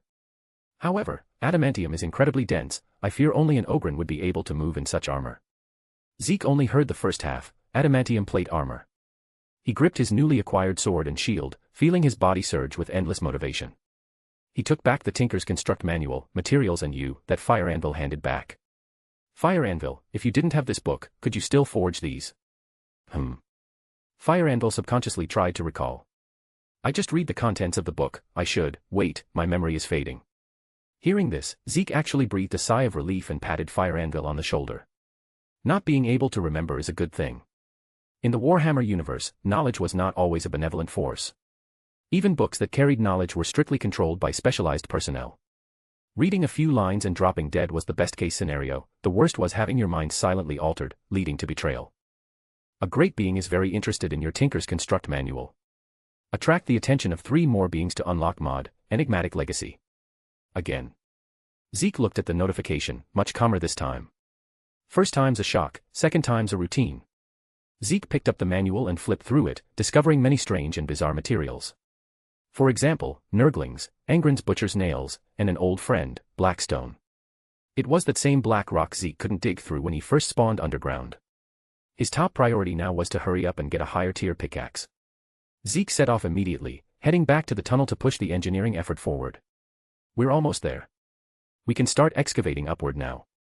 Leave a ramp for the tanks to pass through. Night fell once again. At the end of the tunnel, the surveyor rubbed his bloodshot eyes, looking at the energetic Zeke in front of him. Is this guy made of iron? Us support staff are about to collapse from exhaustion, but he isn't sleepy at all, he muttered to his companion. Zeke paid no mind to their grumbling. He paused the blueprint in his hand and looked up at the ceiling. This was the final stretch. According to the plan, once they reached the designated position beneath the bastion, they couldn't breach the surface immediately. Firstly, they had to prevent the noise of excavation from alerting the guards above. Secondly, they needed to send a scout squad up to the surface first to assess the surroundings and find the most suitable position for the tanks to launch their assault. Go notify Sergeant Victor. Tell him we have arrived at the designated location, the surveyor ordered his companion. Zeke had already taken out his iron pickaxe and started digging upward. Seeing this, the surveyor emphasized again to the figures gradually emerging from the darkness behind him. You must prioritize safety. Your mission is reconnaissance. If anything seems wrong, retreat immediately. Received, Comrade Surveyor. Thank you for your hard work. Dance stepped out of the shadows. He had changed into a set of Cadia and carapace armor, the scar on his face looking as savage as ever. Beside him was a short, agile figure, Bella. He cradled a sniper rifle in his arms. Finally, a mission. I've been tossing woks in the kitchen for so long, I've almost forgotten what a trigger feels like. Then, a third figure walked out, looking somewhat awkward. It was Carmine. She had clearly rushed over, her hair was a bit messy. Medic Carmine. The surveyor rubbed his eyes again. Zeke had reserved a spot in the reconnaissance squad, and to accommodate him, Sergeant Victor had assigned people Zeke was familiar with, but that list did not include Carmine. Carmine tossed her hair back. Carmine had long since developed a method for dealing with Sergeant Victor: act first, report later, or simply don't report at all. The surveyor opened his mouth, sighed helplessly, and chose to compromise. Fine. He nodded and saluted the group. On behalf of the survey team, I wish you a smooth operation and a safe return. Dance, Bella, and Carmine returned the salute. Hey, are you guys coming or what? I've almost dug to the top. The three exchanged glances and said no more. Dance took point, Bella followed, and Carmine brought up the rear. Chapter 29, do not waste your tears. Please comment if you see any mistakes. I will fix it as possible.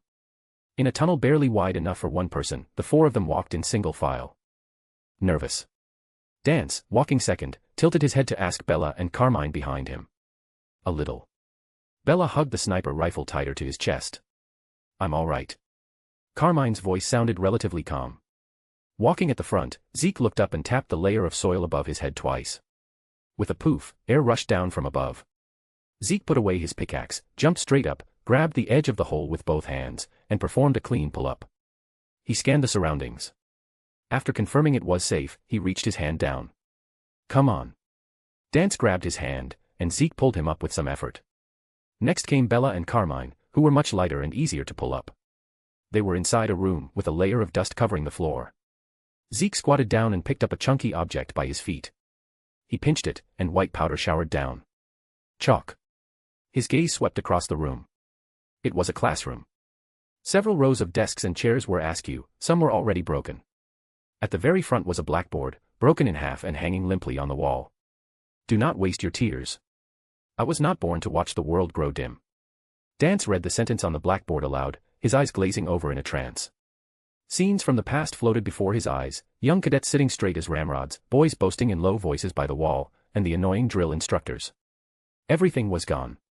Only this classroom remained. This has been around for over a decade, right? I remember learning this sentence in boot camp when I was a kid. Carmine broke the heavy atmosphere. Tell me about it, Bella chimed in. When I was doing basic training at another bastion, this sentence was posted on the wall there too. So your textbooks are printed uniformly across the planet and haven't been updated in over 10 years. Zeke quipped. He walked over, pieced the two halves of the blackboard together, and set it upright. The conversation brought Dance back to reality. There's no blood around, and no signs of desks or chairs being overturned. Carmine began her observation. The children must have evacuated in an orderly manner according to plan. I hope they are all safe. Dance nodded heavily. By the way, Zeke, Carmine looked at Zeke, who was inspecting the outside through the window. Where exactly are you from? You're definitely not Cadian born and bred. Me. Zeke turned around, leaned against the window, and thought for a moment. I'm an Earthling. Carmine reacted quickly. You mean Terra? The homeworld of the Imperium of Men, Holy Terra. Pretty much, Zeke replied vaguely, not intending to delve into the subtle differences between the two Earths. Terra in the second millennium was still Terra, after all. Looking out the window, Zeke could only see buildings and rooftops pressed close together. The visibility here is terrible, Zeke said. Let's go up and take a look. Zeke turned and walked out of the small classroom, climbing 2 more flights of stairs to reach the roof of the building. Here, the view finally opened up. They could see over the nearby buildings to points further away. Look over there. Zeke pointed to a distinct open area within the cluster of buildings in the distance. A heart-palpitating blood-red light was emanating from there. That's the Memorial Plaza in front of the banquet hall. Carmine got her bearings, took out a monocular telescope, and handed it to Zeke. Spyglass, X. Zeke took it and brought it to his eye. It was indeed a relatively open plaza. In the center stood a statue with only half its pedestal remaining. Behind the statue was a large hall, likely the banquet hall where the welcome reception was held. The formerly magnificent doors of the hall were long gone, blocked tight from the inside with vehicles and debris. Between the statue and the hall doors was a pit. Due to the angle and distance, Zeke couldn't see exactly what was at the bottom of the pit, only the blood-red light shining up from it. The plaza was crawling with Volscani traitor troops. They had built simple fortifications with sandbags and set up heavy stubbers and mortars, with all firepower aimed at the banquet hall. The remaining resistance forces in the bastion are likely trapped behind the banquet hall. Even without the spyglass, Bella could see farther and clearer than ordinary people. They are resisting stubbornly. Pull the lens back a bit. Look inside the fortifications, Bella reminded Zeke. Zeke adjusted the focus of the spyglass slightly. He saw a person wearing a large black robe. Even across the distance and through the lens, Zeke could feel a jarring sense of wrongness. The robed figure appeared thin, with slender limbs, yet the black robe was stuffed full, bulging as if filled with something else. The distance was too great, the system did not display the name or information of that unit. What do you think? Zeke stood up, pointing toward the plaza, about opening our tunnel exit right there. He handed the spyglass to Dance and the others, letting everyone take a turn observing. Dance took a look. That plaza is open. There's enough space for our tanks to deploy and maneuver. It works. Bella nodded in agreement. Once we appear and clear out those traitors, we can immediately link up with the friendly forces trapped in the banquet hall. Carmine also agreed.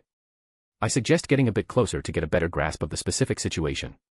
Having reached a consensus, the four began to descend and move toward the plaza.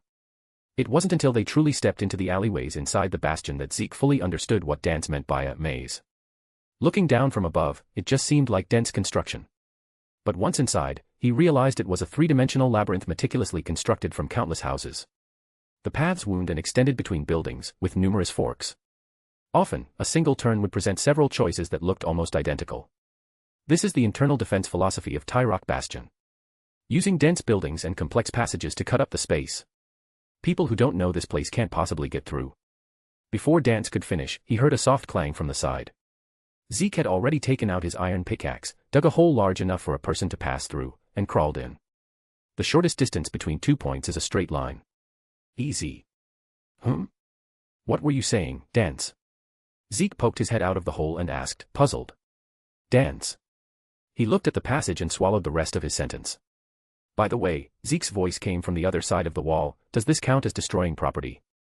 Your Cadian residents won't mind, will they? Wartime regulations. All civilian structures can be requisitioned when necessary. Carmine followed him through the hole. Despite saying that, after everyone had entered the house, Zeke turned around and plugged the hole back up. The interior of a Cadian residence was incredibly sparse.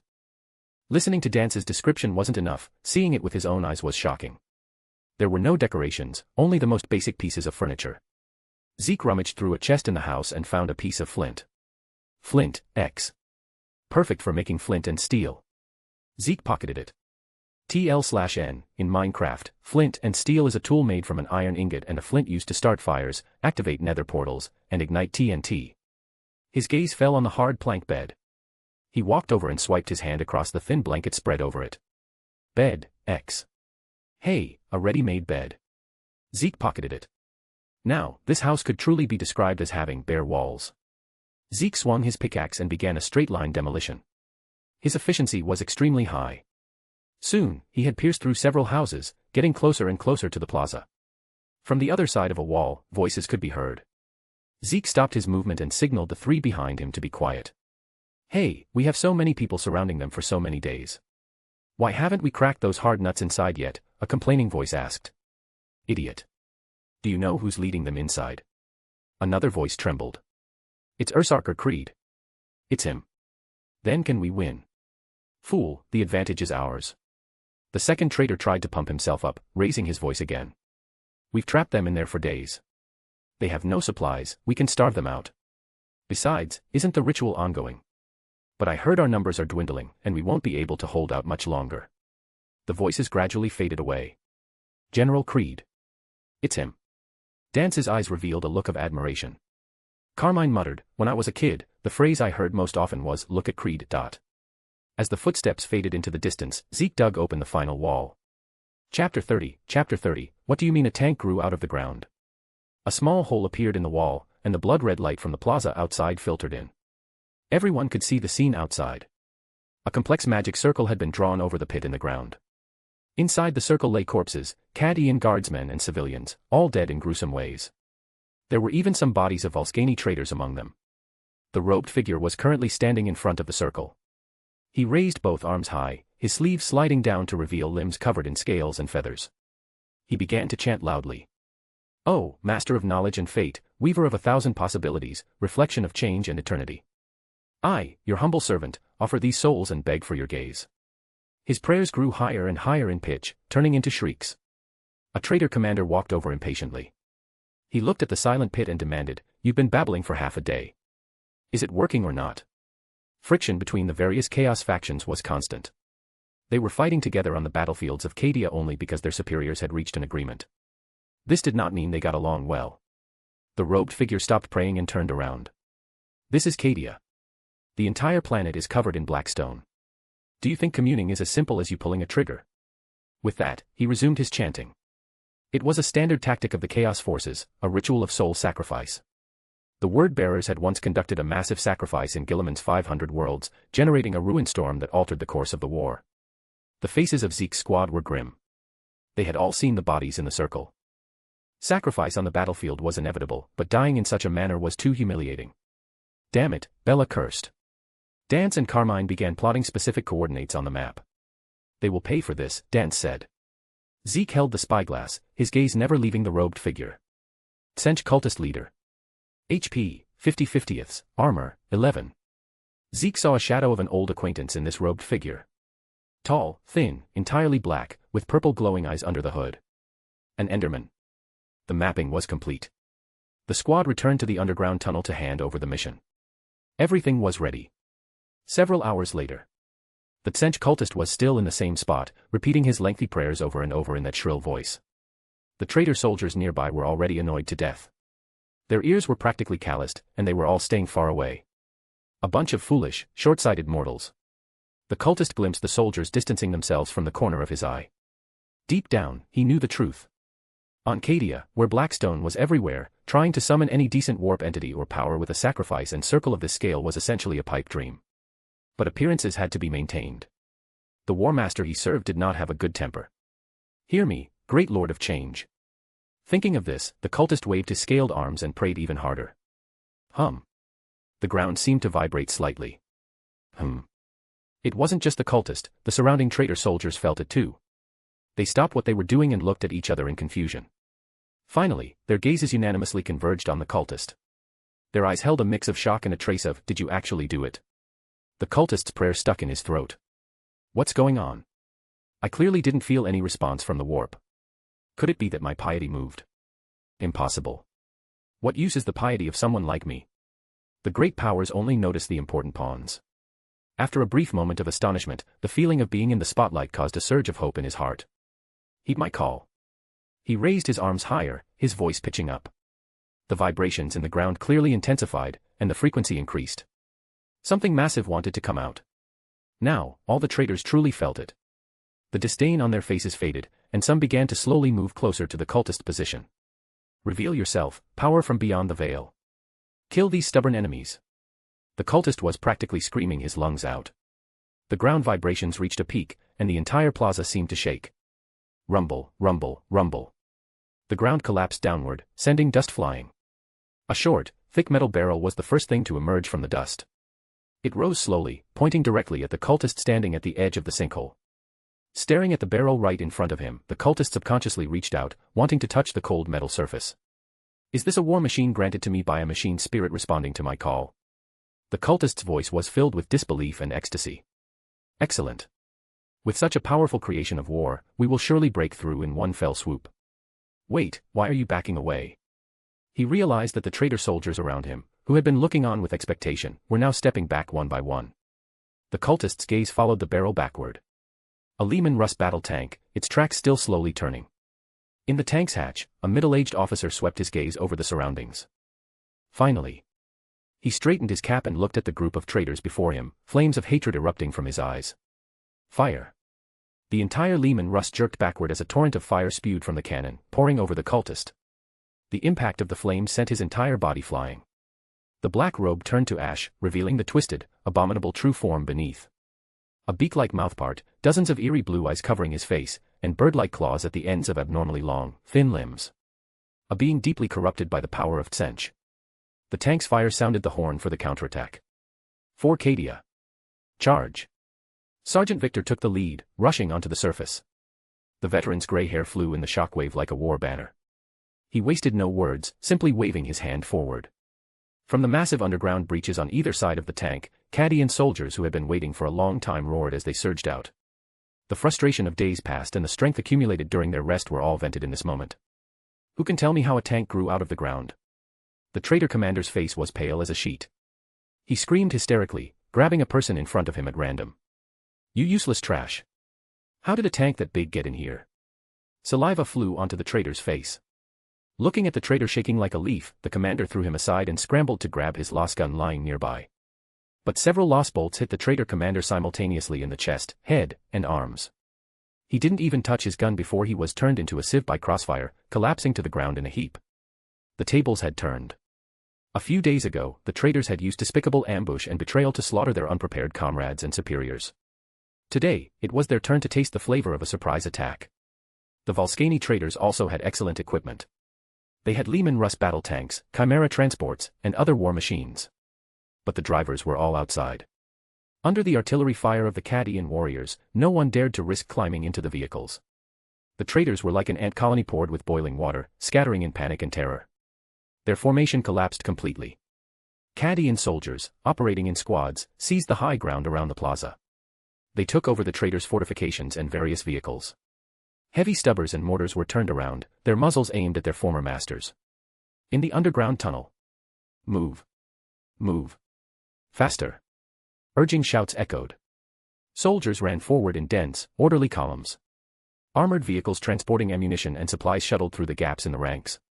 More forces were continuously converging on the battlefield. Every 100 power stones equals one bonus chapter.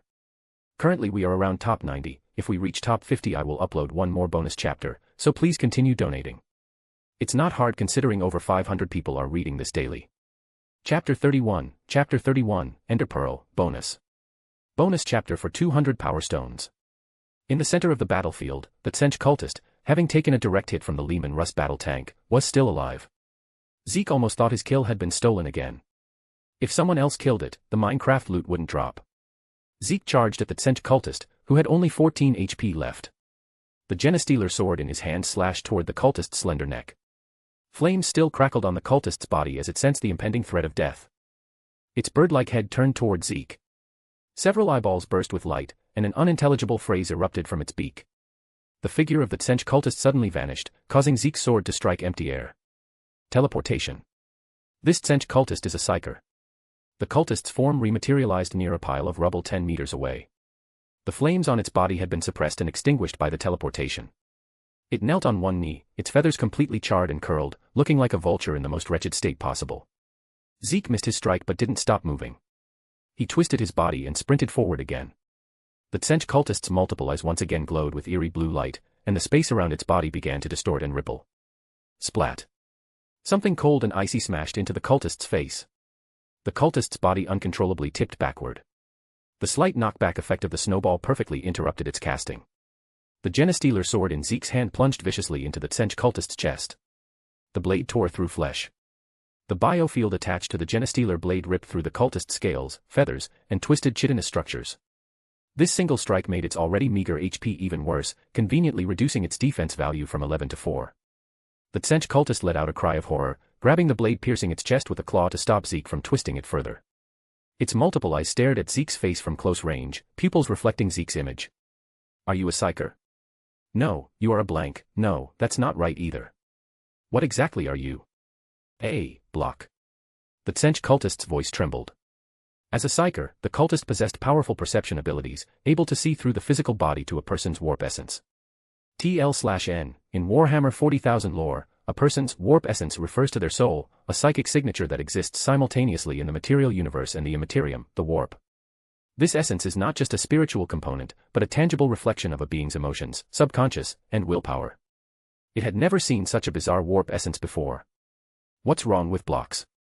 Zeke exerted force with his hand, trying to pull the blade back. Looking down on block people. Receiving no answer, the cultist knew it was a matter of life and death. The instinct to survive overwhelmed all fear. "Whatever you are, die here."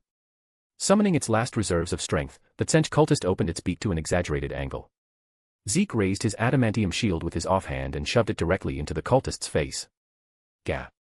A sonic shriek erupted from its gaping beak, slamming into the face of the shield. The shield's surface vibrated, perfectly withstanding the sonic impact and reflecting a portion of the force back to its source. The Tsench cultist hadn't expected the attack to rebound in this manner. It fell into a daze, the light in its eyes scattering. Zeke followed up instantly, taking a step forward and piercing the Tsench cultist's bird head from top to bottom. I will not die. The Tsench cultist whispered weakly, filled with unwillingness and spite. As its body slowly turned gray and decayed. Massive amounts of experience orbs poured from its body, 10, maybe dozens of times more than Zeke had seen before, instantly leveling him up several times. So much XP. This is impossible, the souls. The Tsench cultist's words were drowned out by the experience. In the end, only a couple of things resembling glass marbles dropped from its head. Ender Pearl, X. Zeke picked up the two deep, dark Ender Pearls. Ender Pearls could be used for offense or defense, allowing for unexpected maneuvers in the hands of a skilled player. They felt cold to the touch, and he could faintly sense the fluctuations contained within. Out of habit, he checked JEI to see what they could craft. Eye of Ender, Ender Chest. Ender Chest. That was a good item. It allowed for long-distance transmission of items and information. If Magnus had an Ender Chest back in the day, he wouldn't have blown up the Emperor's webway with a single psychic phone call. TL/N, Zeke is joking that if Magnus had access to a Minecraft Ender Chest, he could have simply written a note saying, "Dad, Horus is a traitor," and put it in the chest. The Emperor could have opened his own chest on Terra, read the note, and the webway would never have been destroyed. The psychic phone call, the astral projection, was a destructive, brute force method that caused a catastrophe, whereas the Ender Chest would have been safe and efficient. Eye of Ender. That thing was used to find strongholds. Who knew where it would lead him in the Warhammer universe? TL/N, strongholds house the end portal to the end dimension. Zeke put away the Ender Pearls and turned his gaze back to the battlefield, where the fighting was becoming increasingly intense. Inside the hall. Creed sat behind a desk, his signature leather greatcoat draped over his shoulders. A coarse cigar hung from his mouth. His gaze was fixed on the Bastion defense map on the table, his fingers unconsciously tapping a rhythm. Tap, tap. Bang. The office door was slammed open, hitting the wall behind it with a loud crash. A figure stormed in like a whirlwind. It was Color Sergeant Jaren Kell, Creed's personal aide, as well as his closest friend and old partner who had crawled out of mountains of corpses and seas of blood with him. In stark contrast to Creed's steadiness, Kell was a typical hot-blooded man, loud voice, fast movements, emotions always written on his face. Creed. Quick. You have to come out and see this. Kell pointed outside the door. Allies. Our allies have broken through. They're here to support us.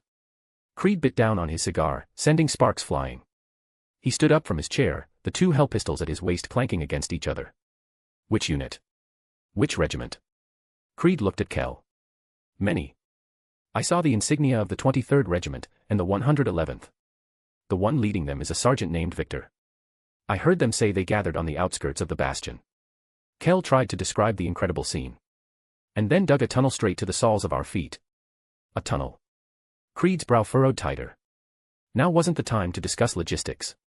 Creed made a judgment call and suppressed his doubts. If it's true as you say, and they've disrupted the traitors' encirclement, then now is the perfect time to counterattack. Let's go. Creed strode out of the office, his cape snapping behind him. Just as he reached the door, a figure blocked his path. It was a portly man with a big belly. Worry was piled high on his face.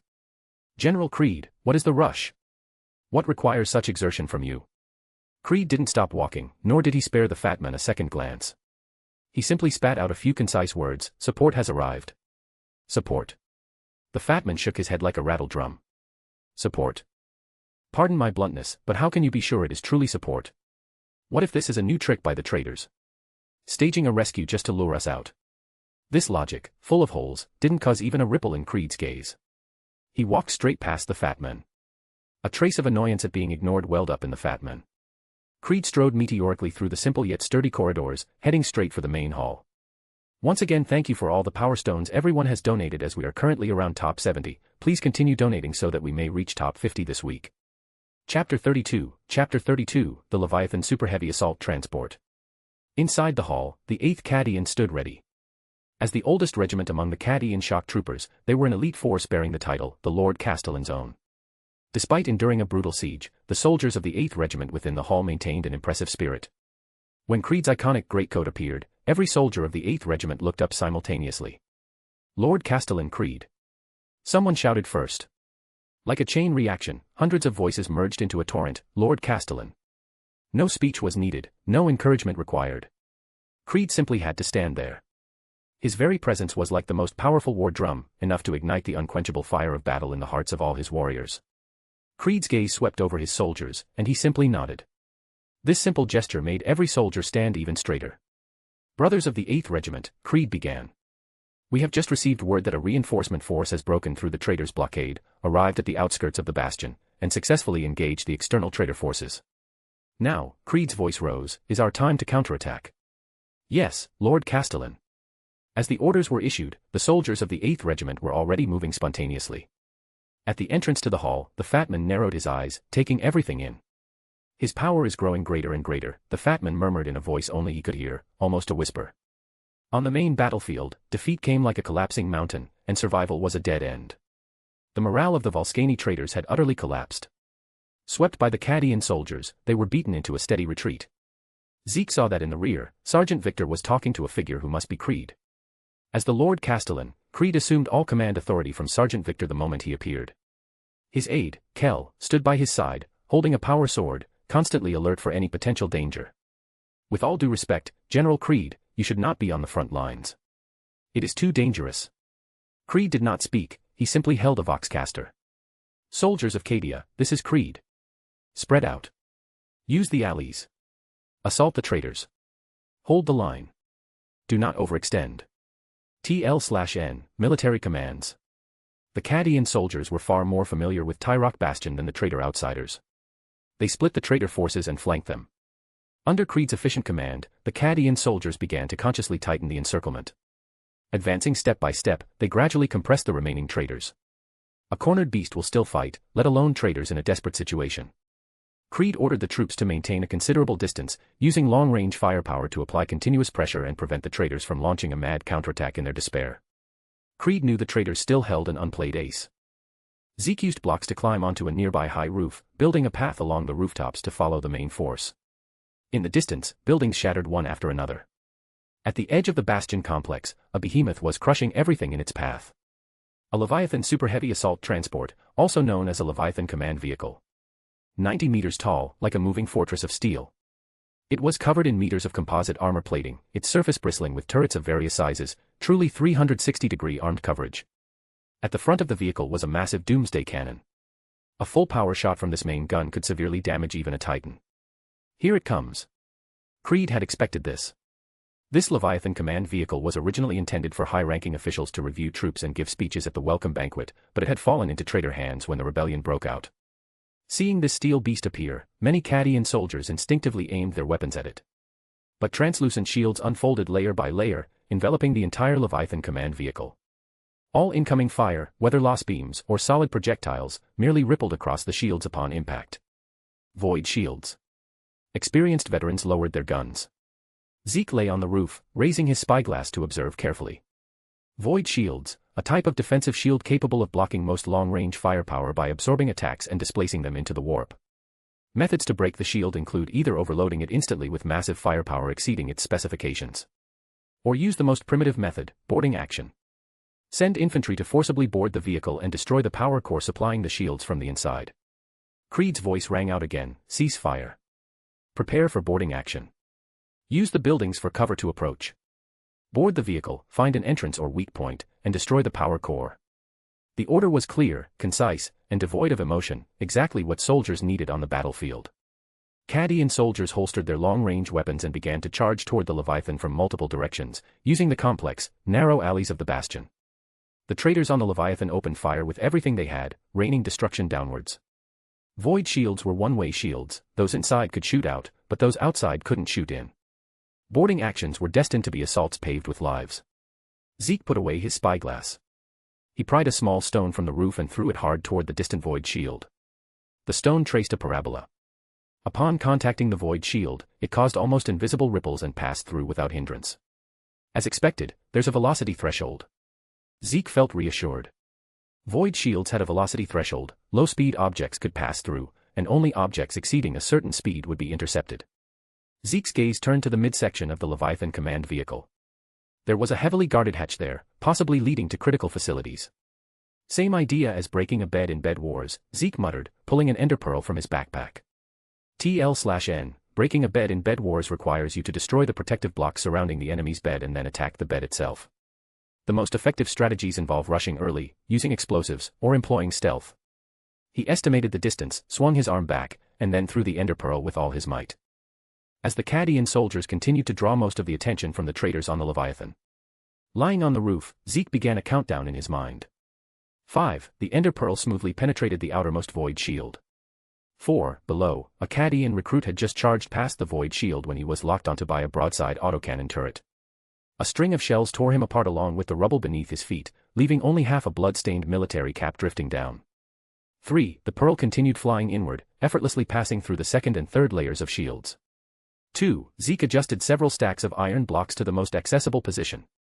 1. Cherry blossom-colored particle effects appeared around Zeke, and his figure blurred. In the midsection of the Leviathan command vehicle, the air rippled, and Zeke appeared, becoming the first person to board the Leviathan.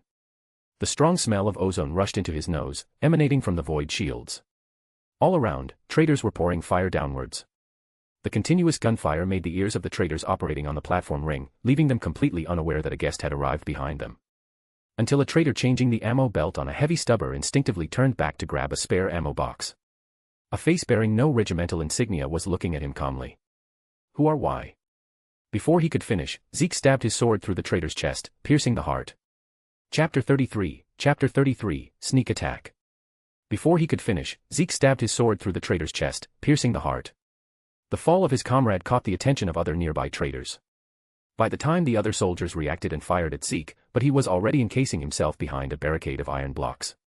Then Zeke began mining from the wall into the interior of the Leviathan, his eyes fixed on his minimap. He filtered the minimap for locations that looked like a control room or power core. Vibrations came from behind him. The traitors had switched to heavy weapons, attempting to blast through Zeke's iron blocks. Zeke placed 2 more iron blocks behind him, sealing the gap tightly. Each iron block was 9 iron ingots. Zeke's heart bled. Consuming resources like this, even if he had a mine at home, he couldn't sustain it. When we win this battle, I have to make Sergeant Victor reimburse me for my iron blocks. No, I should find that General Creed. Zeke added another block behind him. Should I report 70 blocks, or 700? Zeke glanced at the dense cluster of red dots on the map and decided to multiply it by 10 again. I'll just say I used 7,000 iron blocks. No one knows anyway. Turning his grief and indignation into motivation, he swung his iron pickaxe faster, the tunnel extending toward the heart of this steel beast. Zeke saw a location on the map that met his requirements and dug toward it. He chiseled through a metal plate, widened the hole, and peeked inside. A large holographic display was below, projecting a 3D map of the area surrounding the Leviathan. Not here. Zeke sealed the hole and continued forward. He dug through a wooden wall, and dim, ambiguous lighting shone in.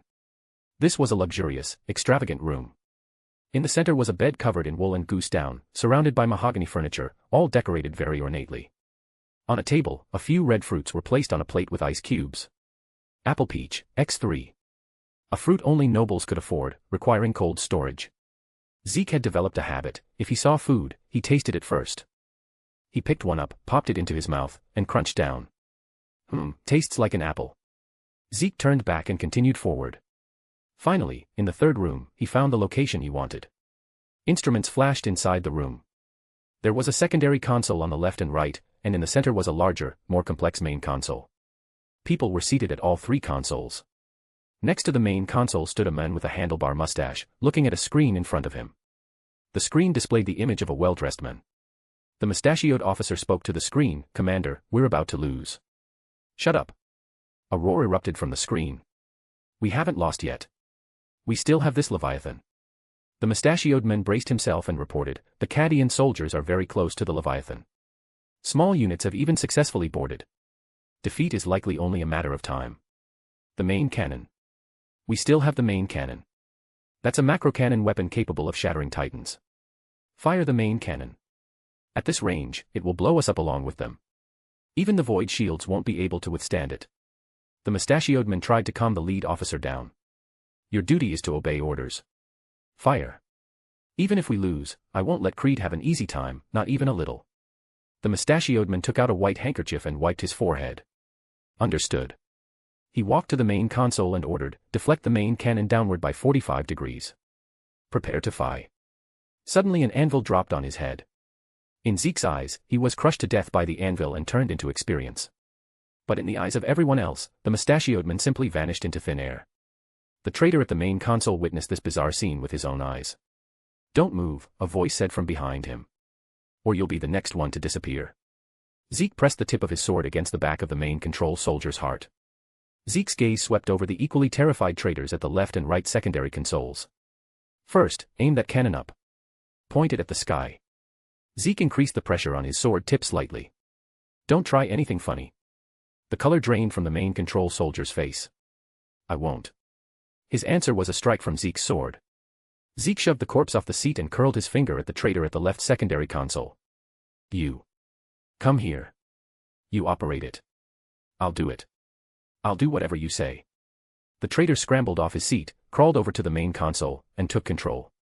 Zeke stared at the image returning from the main screen, seeing that the main cannon was indeed starting to raise upward. Next, turn off those void shields for me, Zeke continued.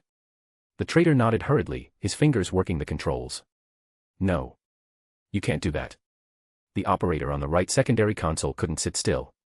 The traitor at the main console winked frantically at his talkative companion, signaling him to shut up. Zeke raised his sword and walked toward the loose-lipped traitor. Halfway there, he switched to his shield and slammed it hard against the side of the traitor's head. Zeke was afraid that killing another one would cause the last remaining one to break down, so he didn't strike to kill. The traitor rolled his eyes back and collapsed to the floor without a sound. Hurry up. Zeke's sword tip urged again. Turn it off. The traitor dared not hesitate any longer. On the external monitor, the energy barrier enveloping the Leviathan command vehicle dimmed, flickered a few times like a loose light bulb, and then dissipated completely. Zeke could already see plenty of artillery fire incoming toward the Leviathan, and several green dots had appeared on the edge of his minimap. Last request, Zeke's voice was close to the traitor's ear. Where are the most valuable things kept in this iron turtle? I don't know, the traitor said with a sobbing tone. The commander's room is on the upper level, behind the command room. It's the most luxurious cabin. Zeke gave an ambiguous humph. The traitor crawled away from the seat, not forgetting to help up his companion whom Zeke had knocked out. Their next actions, however, took Zeke completely by surprise. The traitor drew a standard-issue dagger from the unconscious companion's waist and stabbed him through the throat. Immediately after, he turned the blood-stained dagger around and aimed it at his own neck. He looked up at Zeke, a bitter smile uglier than crying on his face. It's over. Cadian soldiers won't spare any traitors. Rather than be captured by them, it's better to end it ourselves. At least it's quick. As his voice fell, he exerted force with his arm. The blade sliced through his carotid artery, and he fell together with his companion. Zeke looked at the two lying in a pool of blood, then switched to his pickaxe and smashed all the operating equipment to prevent anyone from using it again. Every 100 power stones equals 1 bonus chapter. Chapter 34, Hold to Ponder, bonus. Bonus chapter for reaching 300 power stones. We have reached a 1,000 collections already. The faint shouts of Cadian warriors echoed through the air as they began boarding the Leviathan command vehicle. On Zeke's HUD, the invasion progress bar was steadily depleting as the battle outside turned in their favor. Following the direction squeezed out of the traitor earlier, Zeke headed toward the command cabin. As he rounded a corridor, he ran headlong into a squad of Cadian soldiers moving forward in a tactical search pattern. Who goes there? The lead soldier barked, his reflexes sharp as he instantly leveled his lost gun. Before Zeke could explain he was an ally, the sergeant caught sight of Zeke's iron armor set. A look of realization washed over his face. He raised his left hand, signaling his men to lower their weapons. He's one of us, the sergeant called out before turning to Zeke. You must be the one Sergeant Victor mentioned over the Vox, right? I'm getting famous, Zeke thought, nodding as he got down to business. That's me. By the way, do you have a way to contact Sergeant Victor? The sergeant motioned for a Voxcaster specialist carrying a heavy radio backpack to step forward. The void shields are down, the radio signals are clear now. He tuned the frequency and handed the handset to Zeke. After a burst of static, Sergeant Victor's familiar, gravelly voice came through. This is Victor. Sector C cleared. Pushing toward Sector D. Sergeant Victor, it's Zeke, Zeke said, getting straight to the point.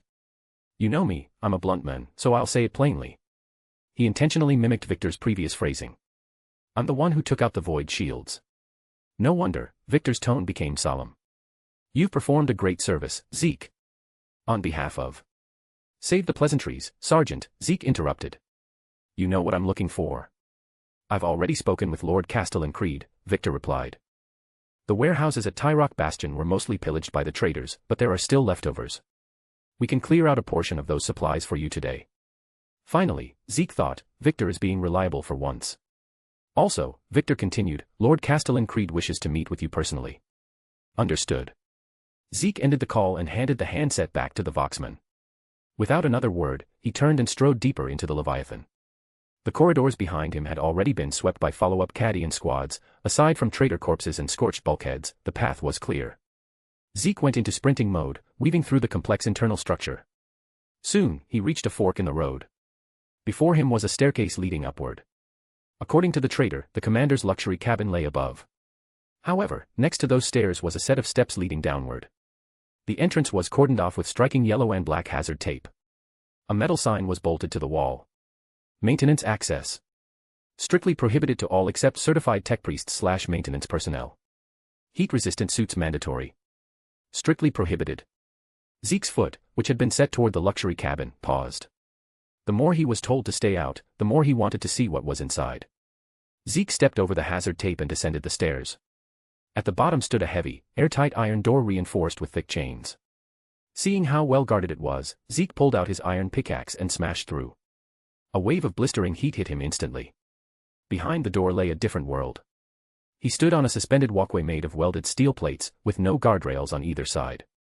To his left and right were massive mechanical components, alloy gears as thick as tree trunks ground together with rhythmic clanks, hydraulic pistons hissed, venting white steam with every stroke, a chaotic web of cables, steam pipes, and cooling pumps filled the space. Zeke walked deeper along the narrow path. The temperature rose steadily, but compared to the nether, this was nothing he couldn't handle. Eventually, the walkway opened up into a spacious metal platform. Rows of storage lockers lined the platform, their surfaces covered in cryptic labels. Zeke pulled one open. It contained only a few metallic scraps that clattered against each other. He opened several more, but most were empty. In the center of the platform sat a heavy metal work table. Tools were scattered across its surface, and a maintenance worker lay face down across the bench, long dead. One of his hands was still stretched forward, as if trying to reach for something in his final moments. Zeke moved the cold corpse aside. Hidden beneath was an alloy gear. Surrounding it were various tools, giant wrenches, hydraulic hammers, and precision screwdrivers. Suddenly, floating text appeared over the gear, hold to ponder. This is Create Mod. Zeke took a step forward. A thinking progress bar appeared, and a sensation of his consciousness being accelerated and pulled away washed over him. 80%. 95%. 100%. The world changed. The metal gear on the table vanished, replaced by a void black space independent of reality. In the center, the gear stood upright, rotating silently. 1, 2, 3, more gears of various sizes materialized, interlocking with the central one. Basic mechanical components began to assemble themselves. Within seconds, a sophisticated speed controller gearbox was complete and running. Mod unlocked. Create. You can now explore the mysteries of mechanics and assemble automated facilities. It didn't stop there. As Zeke's thoughts shifted, the gears in the black space morphed and expanded. Gears drove circular saw blades, forming the blueprint for an automated tree farm. Intricate sowers and harvesters formed a fully automated farm. A massive machine of drills and conveyor belts pushed forward, devouring rock, a tunnel bore for high-efficiency mining. Zeke stood frozen before the maintenance bench, his hand still outstretched. He was stunned, his mind overwhelmed by the sudden influx of mechanical knowledge. Time ticked by. Hey, look. Someone smashed the door open. Stay sharp. 2 Cadian soldiers tasked with mopping up stragglers entered the maintenance tunnel, weapons raised. They quickly spotted Zeke standing motionless at the end of the platform. Is that someone at the end of the walkway? The younger soldier whispered, aiming his lost gun. That's him, the veteran behind him replied, recognizing Zeke. He's the one whose milk saved my life earlier. Why is he just standing there like a statue? Who cares? The veteran pulled his comrade's arm. Every genius have their own way of thinking. Let's move. The two quietly retreated, leaving the sweltering room. Gah. Zeke let out a sharp gasp, finally catching the breath he'd been holding. He shook his head vigorously. After a long moment of pondering, he had come to a realization: the create mod looked difficult, and it was actually difficult to execute. He pocketed the gear inside. He wasn't exactly a master engineer yet. Better to leave the professional work to the professionals, he thought. Every 100 power stones equals 1 bonus chapter. Chapter 35, Ever Chosen of the Four Gods. Zeke Mason collected every component from the surrounding cabinets, regardless of whether he had an immediate use for them. While scavenging, he noticed a name repeatedly appearing on the labels: St. Josmain's Hope. This was a prison world, housing many of the most heinous criminals. The inmates' hard labor involved manufacturing components, cheap and of high quality, which were then exported to many surrounding planets. Zeke walked out of the maintenance tunnel. He had spent too much time thinking inside. By now, the Leviathan command vehicle had already been secured by Cadian soldiers. Zeke saw that the traitor commander had been captured and was being escorted away by a few soldiers to an unknown destination. As he headed up the stairs, he passed a steady stream of soldiers transporting supplies out of the Leviathan. Zeke glanced at the crates, mostly weapons and the specific ammunition the Leviathan required. By the time he reached the upper level, it was nearly stripped bare. Zeke continued up the stairs to the Leviathan's top deck. Outside, the artillery fire was gradually ceasing. With the Leviathan, the hardest nut to crack, broken, the remaining Volscani traitors were a spent force. In Zeke's vision, the raid progress bar was also on the verge of clearing. Looking out from his high vantage point, Tyrock Bastion appeared exceptionally desolate under the afterglow of the setting sun. Citizens of Cadia, the Leviathan command vehicle has been completely captured by our brave warriors. Citizens of Cadia, the remaining traitors have been compressed into their final strongholds, they have nowhere to run. Citizens of Cadia. Zeke listened to the battle updates on the radio with a sense of boredom. He noticed that Castellan Creed really liked starting his speeches with Citizens of Cadia. After the impassioned speech came a melodious string piece, a radio program known as the Flower of Cadia. Life was gradually returning to the alleyways. People were being rescued from cellars by the soldiers. They had hidden underground, lucky enough to evade the traitors, though the majority had unfortunately slept forever. Walking through the alleys, some looked bewildered, but most just felt a sense of rejoicing that they had survived. Zeke performed a water bucket clutch to jump down from the Leviathan. He needed to find Sergeant Victor to claim his supplies. Next, he had to hurry up and develop. The traitor attack was merely Abaddon's first wave, what followed would only be more violent. He didn't notice that from inside a room with the door left ajar, two cold gazes were watching through the crack, firmly locked onto his retreating figure. The room was dim, lit only by an emergency light that silhouetted two forms.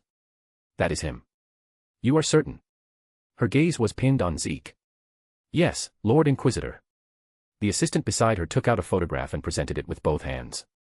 In the photo, Zeke was crouching next to a wounded soldier, holding a cup of beast milk and feeding him. Preliminary observation records indicate the target appears to possess the ability to dispel negative status effects. A disguise trick of the plague god. The Inquisitor's voice in the shadows grew even colder. She took the photo, her fingertips nearly crushing it. The assistant swallowed hard and took a second photo from the bag. It showed Zeke communicating with Fire Anvil, holding the Tinker's Manual. And this, my lord. We suspect he possesses the ability of knowledge inheritance, capable of granting others unconventional crafting techniques. What? The Inquisitor's voice rose a pitch. The corruption of the Changer of Ways has infiltrated as well. What else? Bring it all out at once. The assistant, sweating at the temples, dared not delay and produced a third photo. This one was clearly a battlefield snapshot. The image was blurry and shaky, showing Zeke charging with a sword amidst a hail of gunfire. His individual combat capabilities are very strong. Despite wearing seemingly crude equipment, he possesses extremely high defensive resilience. Even more eerie is that after being injured, he only needs to ingest ordinary food to rapidly recover his state. It is as if some primitive thirst for blood and battle is being satisfied. The blood god. The Inquisitor could no longer sit still. Smack. The tabletop before her caved in under her palm strike. The assistant's heart nearly leaped out of his chest. There is also this one. The final photo was handed over. It showed Zeke sitting in a circle with Dance, smiles on both their faces, the atmosphere harmonious. He seems to easily gain the goodwill and trust of others. Those he has helped generally rate him extremely highly, even harboring an unusual sense of closeness. This kind of heart-bewitching charisma. Ha!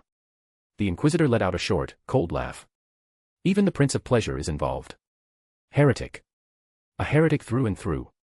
She could no longer suppress herself, part of her robe slipped down, revealing the weapon at her waist. She slammed her palm down again, and the already overburdened table, along with the scattered photos, collapsed into a heap. I can already smell the filthy stench of the warp radiating from him, the Inquisitor's voice echoed through the room.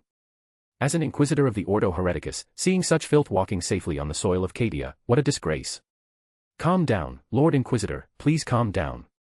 The assistant rushed forward and held the Inquisitor back. These observation reports are currently just indirect conjectures and cannot be fully verified. Since when does the Inquisition need evidence to act? Suspicion is proof, abnormality is heresy. The Inquisitor stated coldly. The assistant had a flash of wit in his desperation. If our conjectures are true, then he can only be the ever-chosen of the four gods. Can you defeat him, my lord? An Inquisitor never fears sacrifice. The Inquisitor showed no intention of changing her mind. The assistant continued to persuade her. The target played a key role in this battle.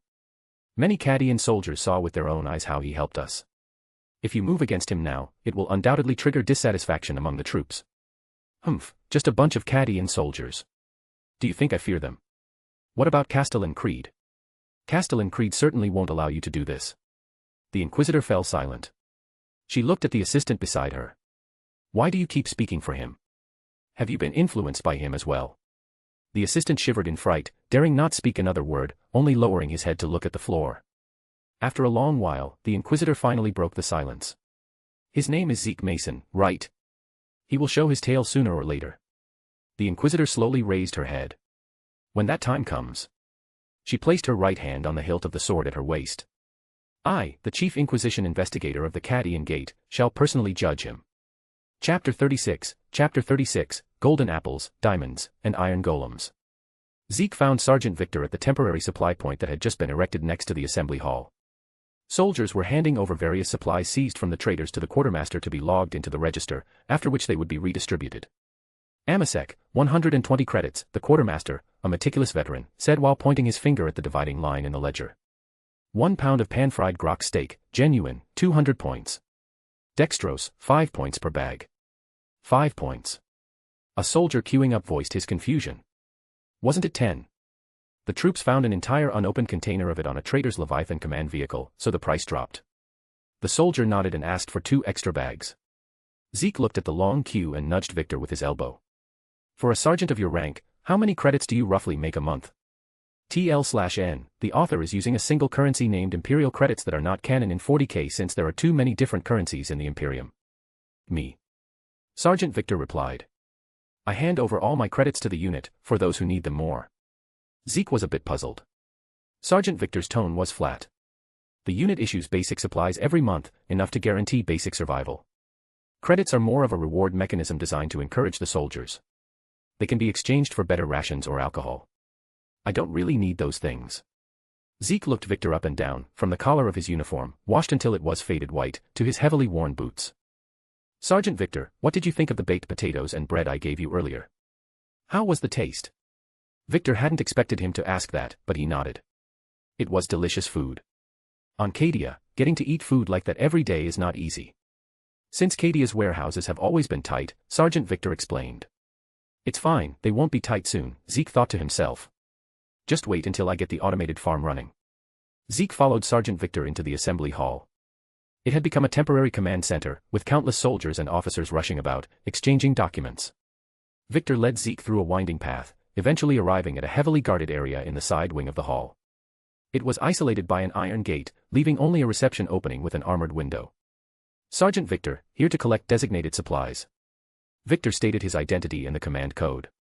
The receptionist checked the data slate, then looked carefully at Victor and Zeke through the window. After confirming everything was correct, he pressed a button. Go in. Pay attention to the warehouse regulations and do not touch unauthorized items at will. Walking into the warehouse interior revealed an extremely massive storage space. Zeke craned his neck, unable to even see the top of the highest shelves. Several automated forklifts shuttled back and forth, transporting cargo crates to different zones. Quite a lot of stuff, Zeke sighed. Don't let the apparent volume fool you, Sergeant Victor said from the side. This is the sum total of the combat reserves for the entire Tyrok Bastion. He shook his head. The forces of chaos are becoming more rampant by the day. Importing supplies will only get more difficult. Zeke didn't reply. On the surface, he looked shocked by the scale of the warehouse, but in reality, he was staring at the mini-map in his vision, wondering if he should dig a tunnel here tonight. After looking at the soldiers patrolling round after round, he dismissed the thought. This is the gold you wanted. It's very heavy, do you need me to call a forklift operator to help move it? No need. Zeke stepped forward and reached out toward the metal box. The entire box of gold went straight into his backpack. Zeke looked at the increased amount of gold in his inventory, straightened his face, turned to Victor, and spoke in a tone of deep grief. Sergeant Victor, to be honest with you, lately I have been feeling very sinful. Sinful? Why do you say that? Zeke sighed, his eyes gazing into the void. I keep having nightmares recently. I dream of Cow crying to me non-stop.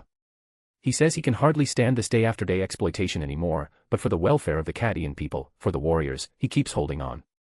Sergeant Victor listened, unsure how to respond. Zeke slapped his thigh with a heartbroken expression. So, Sergeant Victor, what I mean is, you give me this little bit of gold, how can I justify this to cow? Little. Victor was genuinely surprised this time. He pointed at the now empty metal spot. By Imperial standards, the gold in there is enough to cover the gold plating requirements of a munitions factory for an entire month.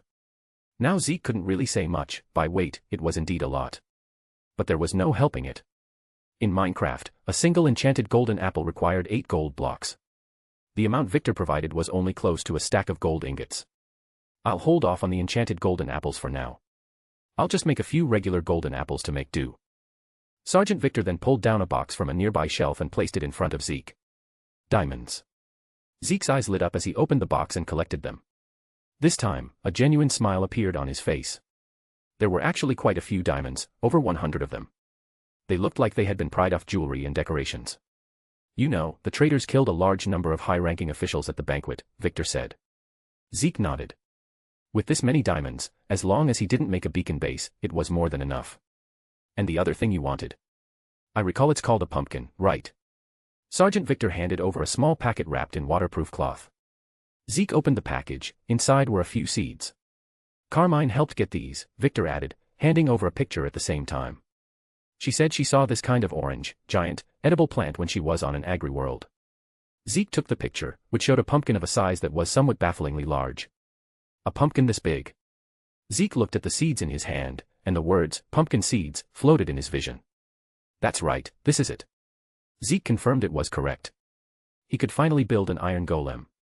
The Iron Golem in Minecraft, 100 HP, attacks by swinging its arms, deals 721 damage, and tosses the target high into the air. Zeke didn't know how the Iron Golem's strength would hold up in Warhammer, or if it could arm wrestle a Space Marine. However, the Iron Golem was never meant to benchmark against Space Marines, but rather against mass combat units like standard Cadians or Krieg clones. 4 iron blocks plus a pumpkin. At that cheap of a price, who needs a bike? Even as a meat shield to attract fire, Zeke would have to praise it. Well. Sergeant Victor led Zeke out of the assembly hall. Zeke gave Sergeant Victor a big thumbs up. As long as you're satisfied. The corners of Victor's mouth twitched slightly, the wrinkles on his face bunching together.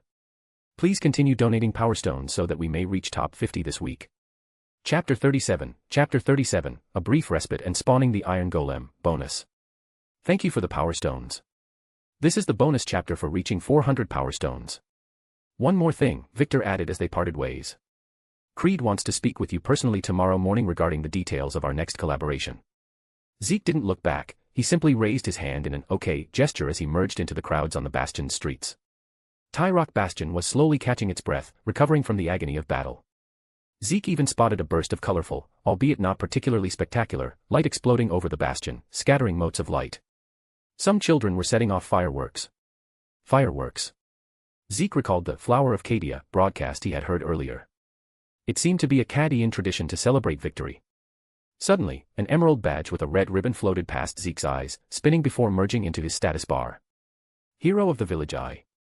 Time remaining, 23 hours 59 minutes and 59 seconds. It seemed that helping defend the Bastion was recognized by the system as saving a village in Minecraft. A mother by the roadside watched Zeke's figure, inexplicably feeling a surge of strong goodwill. How strange, she muttered to herself. We've clearly never met. Her younger child ran over crying, tugging at her ham. Mom. A weird guy in white armor just snatched the firework I lit. Firework rocket, X. Zeke whistled a tune, his steps light, and soon arrived at the tunnel entrance in the plaza. The tunnel was vastly different from when he first arrived, it now had electricity and installed lighting. Some combat engineers were spraying a waterproof coating onto the rock surface. Fortunately, the wooden boat Zeke had placed was still there. He hopped into the boat and skillfully teleported to his construction camp. There were more unfamiliar faces now. Creed's troops had evidently taken over and begun construction here. How is this even possible? What about the conservation of energy? An old man, looking like a technician, was tearing at his sparse remaining hair in frustration, looking like he wanted to bury his head into the infinite water source. Zeke ignored the chaos and went to the barracks' living quarters. He punched the leaves off the grown saplings, collected a few apples, entered his own hut, and closed the door.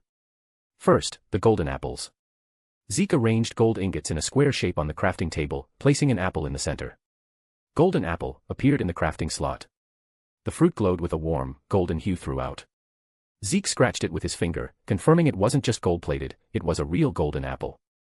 It was one of the few precious supplies in Minecraft that provided resistance, offering noble percentage-based damage mitigation and decent health regeneration. Zeke turned all the gold ingots in his inventory into golden apples, making a total of 5, with some ingots left over. He had already figured out how to make golden apples beget more gold. He could sell them at a high price to wealthy individuals, like rogue traders or perhaps rich space marine legions. Selling one for the price of 5, given the golden apple's effects, demand would absolutely exceed supply. Next was the diamond armor set and tools. Zeke took off the iron set he had worn for a long time, which was running low on durability, and changed into a brand new set of diamond armor. 20 defense points, maxed out instantly. He then called over the fire anvil in the camp and plated his diamond armor with a layer of gold. In Tinker's construct, gold increases magic defense. He also upgraded the Genestealer sword with diamond, adding 2 points of damage. With his equipment brand new and golden apples in hand, Zeke took out the few pumpkin seeds. Plant, bone meal, harvest. Phew, it's time. Zeke chose to set up the blocks on the floor inside his house. He arranged the iron blocks into a standard T-shape. He lifted the pumpkin. I choose you, Iron Golem. Like performing some sacred coronation ceremony, Zeke lifted the pumpkin with both hands and placed it atop the T-shape. Thud. The floor trembled, and soldiers outside the house cried out in alarm. Why is the commotion so big? Zeke looked at the setup and realized he had placed the pumpkin head crookedly. It was resting on the far left block. Wait, this wasn't a noise I made. Zeke walked out the door. Flames were rising not far from the camp. Several Cadian soldiers were carrying a stretcher, sprinting toward the crash site. Damn it, that was a frigate from Cadia's outer orbit that just came down. Any survivors? Yes, there seems to be one barely breathing. Moments later, Zeke saw a mangled figure on the medic's stretcher. His HP bar was empty, he was already a dead man. Yet, his hand tightly gripped a data slate with a blue casing. Blue represented alpha grade, top secret intelligence. No one is allowed to touch that data slate, or you'll be executed. 10 minutes later, Creed's aide, Kel, arrived at the camp. He took the data slate with a grim expression, then drove straight toward Tyrock Bastion without looking back. The camp returned to silence, as if nothing had happened. Instructors ordered soldiers to swallow what happened today and never mention it again. Zeke went back into the house and mined the pumpkin back up. This time, he placed it correctly. The sharp-edged iron blocks merged together, green vines winding around the steel. A towering silhouette rose from the ground before Zeke, its cast shadow completely enveloping him. 2 red lights ignited where the face should be as the Iron Golem turned its head slightly to look at Zeke. Staring up at the massive, 3-meter-tall hole before him, Zeke recalled the cruel acts he had committed against villagers in the game, including but not limited to iron farms and villager trading halls. He couldn't help but take a step back. However, looking at the hero of the village, buff in his status bar, Zeke quickly calmed down. Ahem. Zeke cleared his throat, deciding to test the big guy's intelligence level first. What is 1235 times 5324? The Iron Golem tilted its head, then took a step and walked straight out of Zeke's hut. Hey, wait. Crash. Zeke's door was smashed open by the Iron Golem. A massive white monster appeared in the camp, and countless pairs of eyes instantly focused on this sudden white behemoth. What is that? It looks dangerous. I don't know. Feels like something a tech priest would cobble together. After scanning the area, the Iron Golem began to patrol the camp along the line of houses. It was executing the task designed into its code, patrol and defense. Wherever the Iron Golem went, Cadian soldiers backed away. But realizing the big guy had no hostile intent, and with Zeke's repeated assurances, they soon gathered around again. I bet this big guy could smash one of those chaos cultists to death with one punch. That's not exactly hard, his companion scoffed. Perhaps the sound of conversation attracted the Iron Golem. It turned toward the 2 soldiers who were speaking. The soldier being stared at felt his hair stand on end and retreated repeatedly. At that moment, the Iron Golem extended its hand. With a pop, it materialized a poppy and held it out to the Cadian soldier. The Cadian soldier's brain short-circuited a bit. It's giving you something, a bystander said, enjoying the show as he gave the soldier a shove. Haha, you kid. Who would have thought the first flower of your life would be from a hunk of iron? What do you mean, kid? She's a woman. And have you ever received flowers? The only flower you'll get is the one on your grave in the future. Grave? Come on. If we die and leave a whole corpse to be burned to ash, that's considered lucky. Where would we get a grave? The atmosphere in the camp changed from initial vigilance to wonder. The Iron Golem's unexpected gentleness, so contradictory to its massive frame, made many soldiers feel a strange sense of affection for it. The soldier who was offered the flower blushed, stepped forward, and accepted the Iron Golem's poppy. "Thank you," she mumbled, then said a bit louder, "Thank you. My name is Willow." Everyone heard it this time, including the Iron Golem. Zeke stood by his door, which now had a large hole in it, watching this scene. The Iron Golem giving flowers to villagers was actually retained. At least this proved that the Iron Golem he crafted followed Minecraft's original behavioral logic to a large extent. Need to find it an opponent to test its real strength, Zeke mused, rubbing his chin. Preferably a space marine. He paused, a thought crossing his mind. That reminds me, do Iron Golems have machine spirits? Only 70 power stones remaining before the next bonus chapter. Chapter 38, The Null Field Matrix. Zeke experimented with the Iron Golem. He flooded the ground with water and pushed the golem in. Then, he moved the Iron Golem to a high point and, accidentally, nudged it off the edge. The test results mirrored Minecraft exactly. The Iron Golem was immune to both fall damage and drowning damage. Furthermore, depending on the severity of the damage taken, cracks would appear on its body, which could be repaired using iron ingots. Growing bolder, Zeke attempted to attack the Iron Golem himself, but it remained completely indifferent. Confirming that it held no aggression toward its creator, Zeke felt greatly relieved. While the hero of the village, Buff, was still active, Zeke didn't forget to take a tour around the camp to conduct some trades. Bella was a farmer, and Dance was a weaponsmith. It was much as Zeke had guessed, their trades were related to their professions. After a round of the camp, Zeke had exchanged for about 10 emeralds. Unfortunately, he didn't spot anyone with the librarian profession in the camp, so he stowed the emeralds away. For the rest of the night, Zeke continued his traditional craft, staircase mining. He wanted to see if he could dig down to some lava. Clearly, Zeke had overestimated himself. In a single night, he probably didn't even breach the crust, let alone find lava. At dawn, Zeke emerged from his mining tunnel, his face covered in grime. After a hasty cleanup, he followed the tunnel toward the Tyrock Fields bastion, preparing to meet with Castellan Creed. After retaking the Tyrock bastion, General Creed had delivered another rousing speech. The gist of it was to mourn the planetary governor who had perished in the rebellion, and to announce that, due to the emergency, he had been appointed Lord Castellan. He declared he would carry out the governor's unfinished orders and called upon all loyal forces across Cadia to continue rallying at Tyrock Fields. Consequently, Zeke witnessed a familiar scene, more soldiers flooding into the bastion from different directions. Passing through the tunnel, Zeke saw Dance in front of the assembly hall. He looked incredibly excited. "Zeke, you absolutely won't believe it. I actually met General Creed. Emperor above, that's the legendary Ursarker Creed." "Oh. What did you talk to him about?" Zeke asked, curious. "He asked about my experiences during this time, and he even mentioned you, Zeke. He asked me what I thought of you as a person," Dance said. "I said a lot of good things about you." So, it was a background check. Zeke patted Dance on the shoulder, signaling him to calm down a bit. "Dance, you have to remember, even Creed puts his pants on one leg at a time." Dance was momentarily choked up. "What does that mean?" "It means you don't need to sell yourself short, Dance. No matter how great Creed is, he's still just a human. Since he summoned you, it means you were qualified to stand before him. Who knows, maybe in the future, you'll have the chance to become someone even more famous than him." Dance stood there, stunned. By then, Zeke was already walking toward the assembly hall, his figure disappearing through the doorway. Sergeant Victor was waiting for Zeke inside. Without any unnecessary pleasantries, Victor led Zeke straight into the administrative area. Even from a distance, Zeke could hear Creed's voice. "We must discuss how to dispose of those traitor corpses, General Creed. They are piling up into mountains and the stench is foul." "Then burn them all," Creed said. "That will consume a lot of money. You know Promethium has never been cheap." "So what? Burn the bodies of those traitors. Don't tell me you intend to bury them. The soil of Cadia will not tolerate such filth being buried within it." "Well said," Zeke silently agreed. "I will wait for you here." Sergeant Victor stopped at the door, and Zeke pushed it open and entered. Inside the office, Creed was sitting at the desk. Beside him stood his aide, Jar Kell.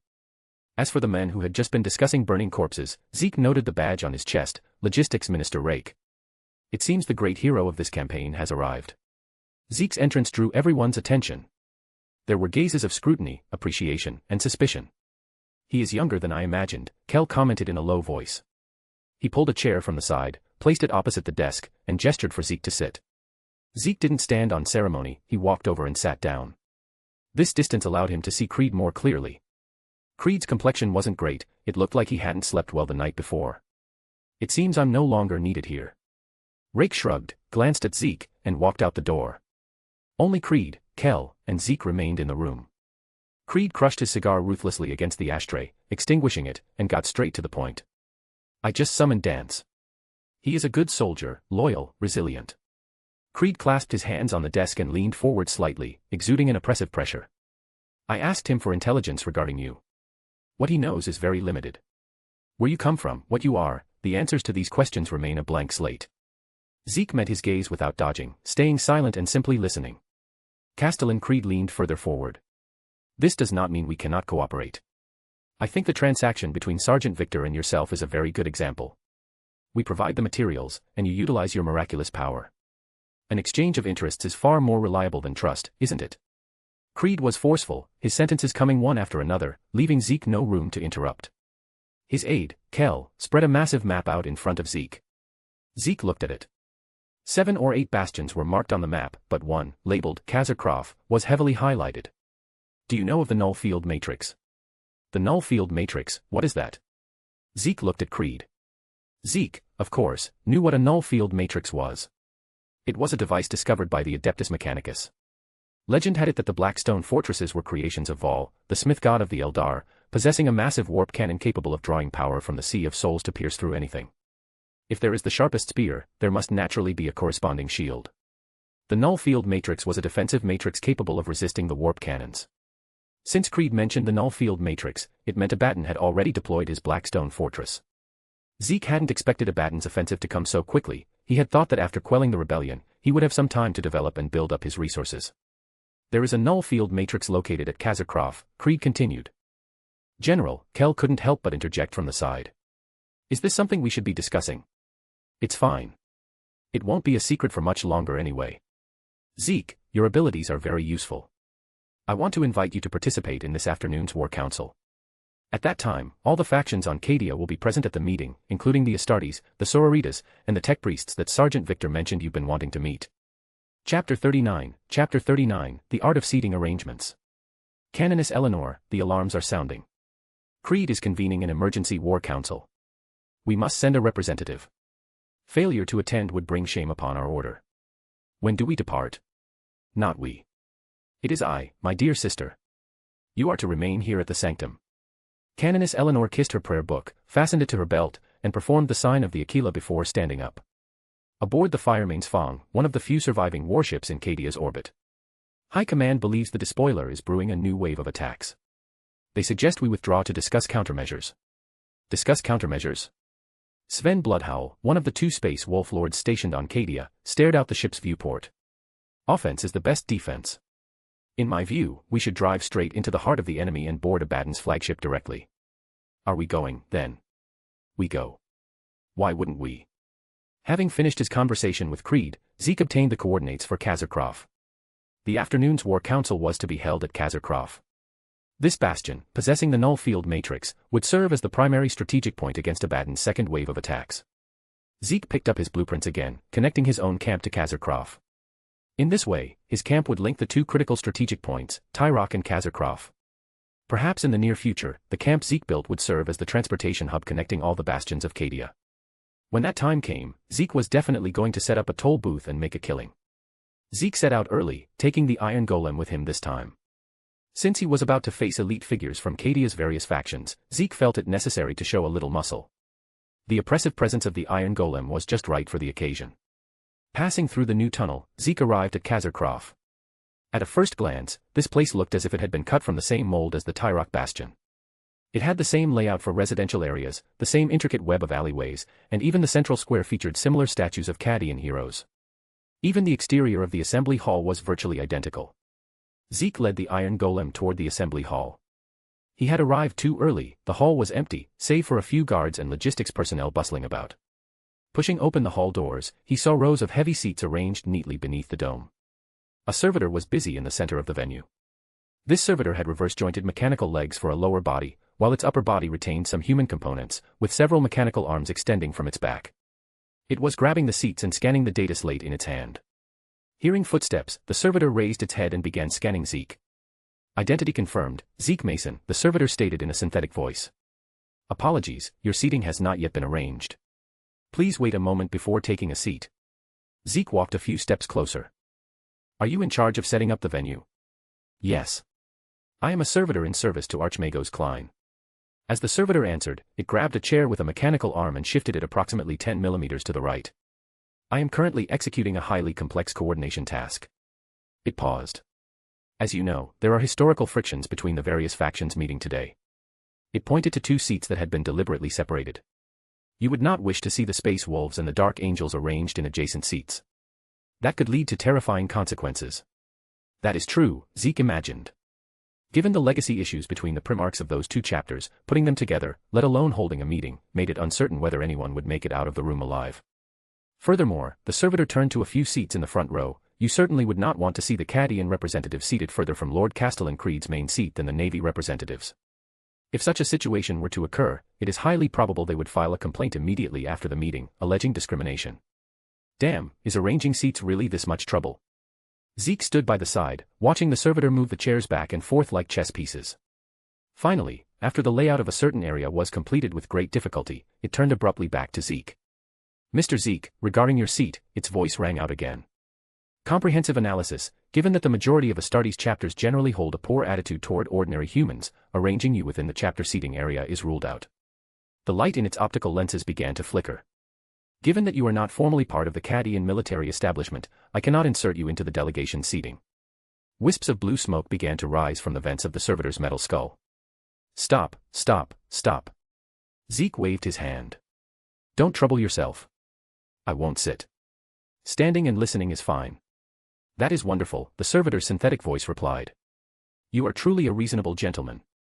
In my logic banks, individuals possessing unique abilities like yours are usually accompanied by arrogant traits. Simultaneously, those individuals who display a humble attitude often lack sufficient ability or capital. It focused on Zeke. But you, Mr. Zeke, cleverly exist between these 2 typical paradigms. It is truly eye-opening. Zeke was left stunned by this string of convoluted, roundabout flattery. Mr. Zeke, the servitor looked at the Iron Golem. May I ask, is this your accompanying servitor? Yes, that's right. Zeke nodded solemnly. The servitor returned to its busy work.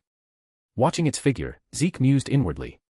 If even arranging seats was this complicated, this afternoon's war council was destined to be anything but calm. The thought of having to convince these elite figures from various factions to accept his plan made Zeke's head ache.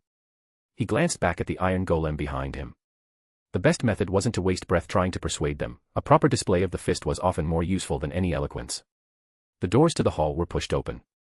Seat identity, Diverna, Inquisitor of the Ordo Hereticus, Chief Investigator of the Cadian Gate. Someone's here. Zeke looked toward the entrance. A tall woman with broad shoulders, wearing an officer's greatcoat, stormed in like a whirlwind. As soon as she entered, her eyes locked onto Zeke, her gaze looking as if she wanted to swallow him whole. Zeke confirmed the look, he didn't know her.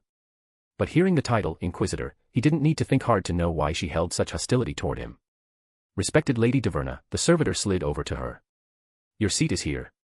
Inquisitor Diverna strode to her seat and sat down. The doors were pushed open once again. This time, a massive figure walked in, nearly brushing the top of the doorframe.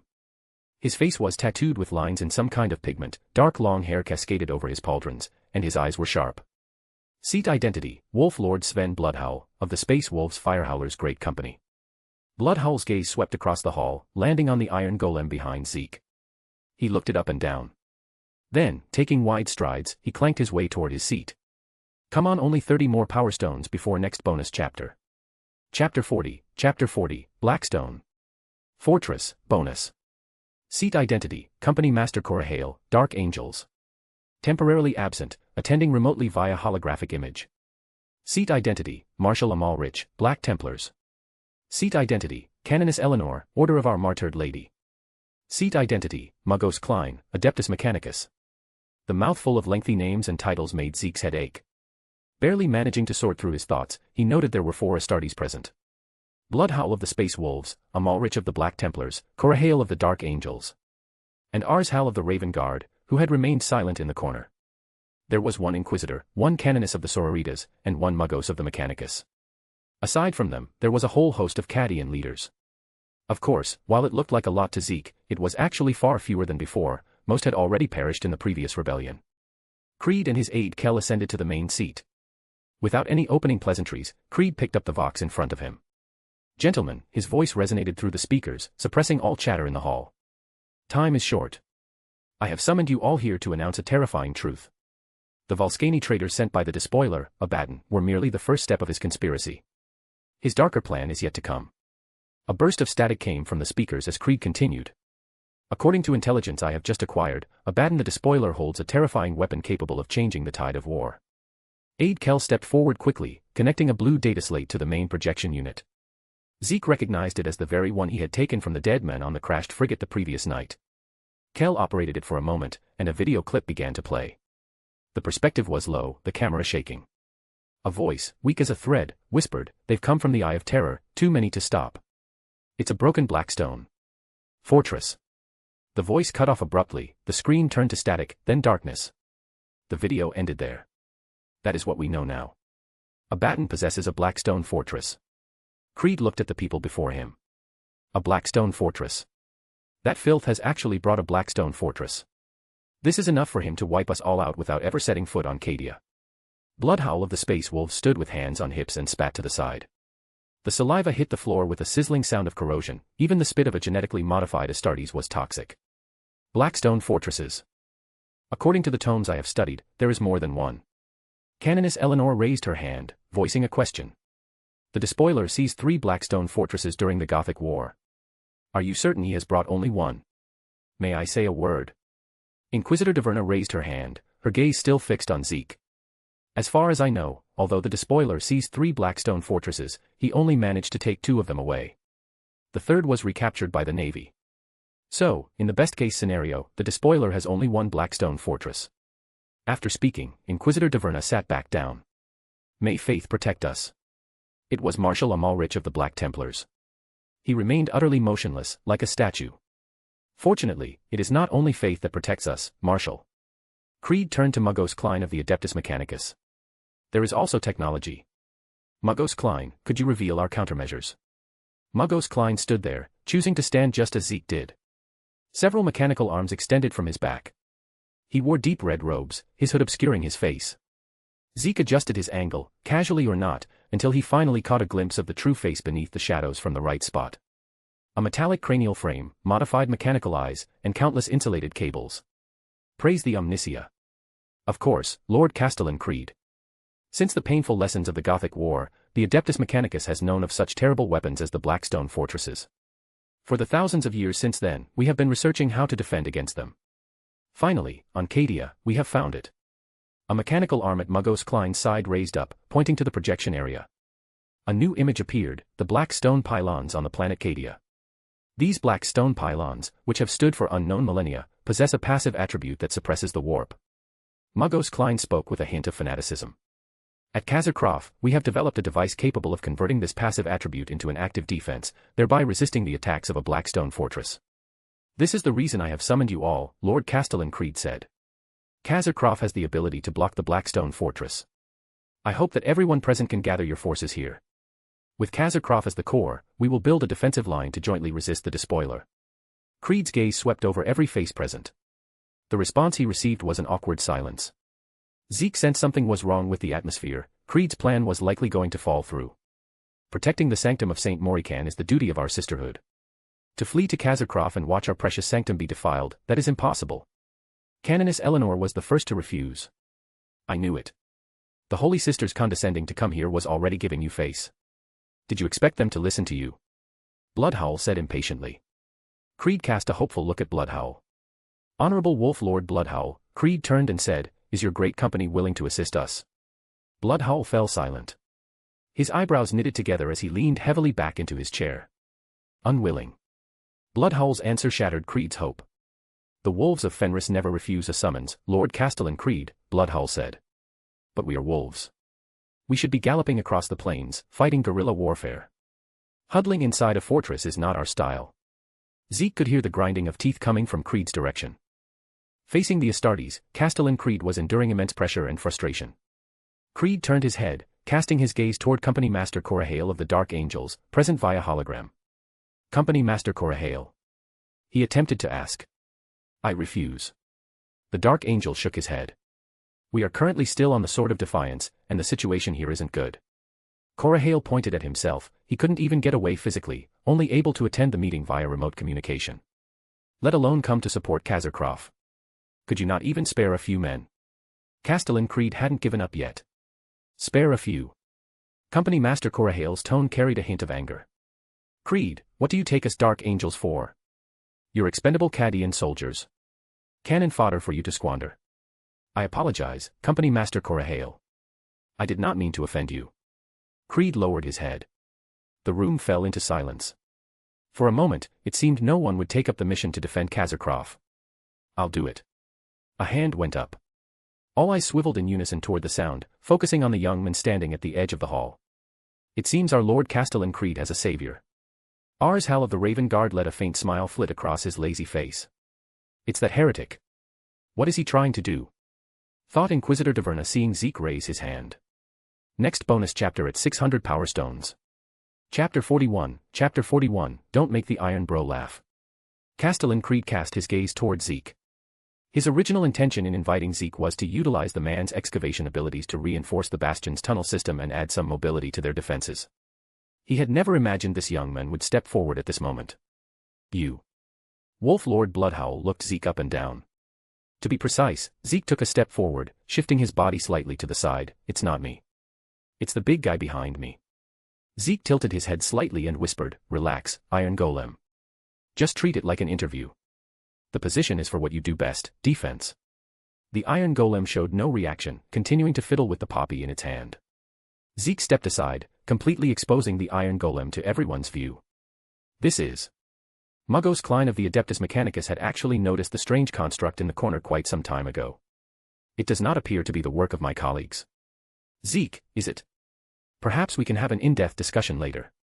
A strange creation, Canoness Eleanor said, holding her prayer scroll with both hands. An interesting little trinket, isn't it? Remarked the Raven Guard, Arshal, who was standing in the corner and had barely spoken. A mechanical construct. I wonder about its combat capabilities. The Black Templar caressed the pistol in his hand. He was one of the few people at this meeting carrying a weapon. How much power can this iron lump possibly have? Bloodhowl retorted. Humph, the characteristic arrogance of the wolves. The Dark Angel let out a disdainful sound. What did you say? Bloodhowl slammed the table and stood abruptly. Dark Angel, you should be fortunate that you are not here in person. Zeke then led the Iron Golem to the center of the room. He felt like an animal being exhibited in a zoo. Everyone, I call this mechanical construct an Iron Golem. I know you are all doubting its strength. My view is simple, practice is the sole criterion for testing truth. TL/N, practice is the sole criterion for testing truth, is a core principle in Marxist philosophy, asserting that objective reality, social practice, determines a theory's validity, not subjective belief. Zeke raised his hand, pointing at the Iron Golem. So, would anyone like to try it out personally? As his words fell, 3 distinct auras in the venue stirred almost simultaneously, clearly showing an intent to test it. Amalrich of the Black Templars remained silent, but his gaze fixed on the Iron Golem with a hint of sharpness.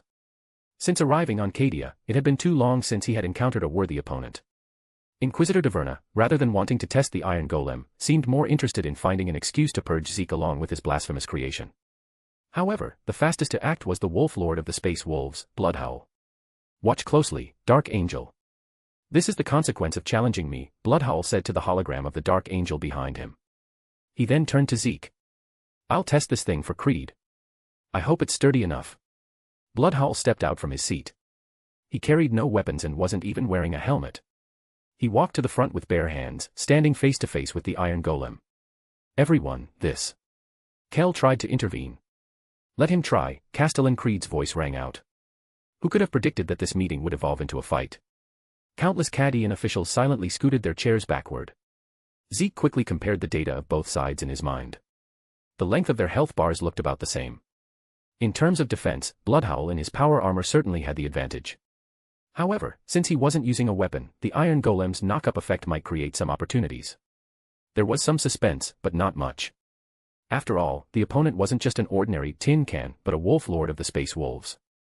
Captain Bloodhowl, Zeke spoke up to remind him, it will only counterattack after you attack it first.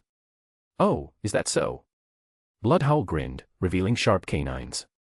He went from stillness to motion instantly, his speed exceeding the visual tracking limit of ordinary humans. Vision blurred, and a vague afterimage smashed into the Iron Golem's chest.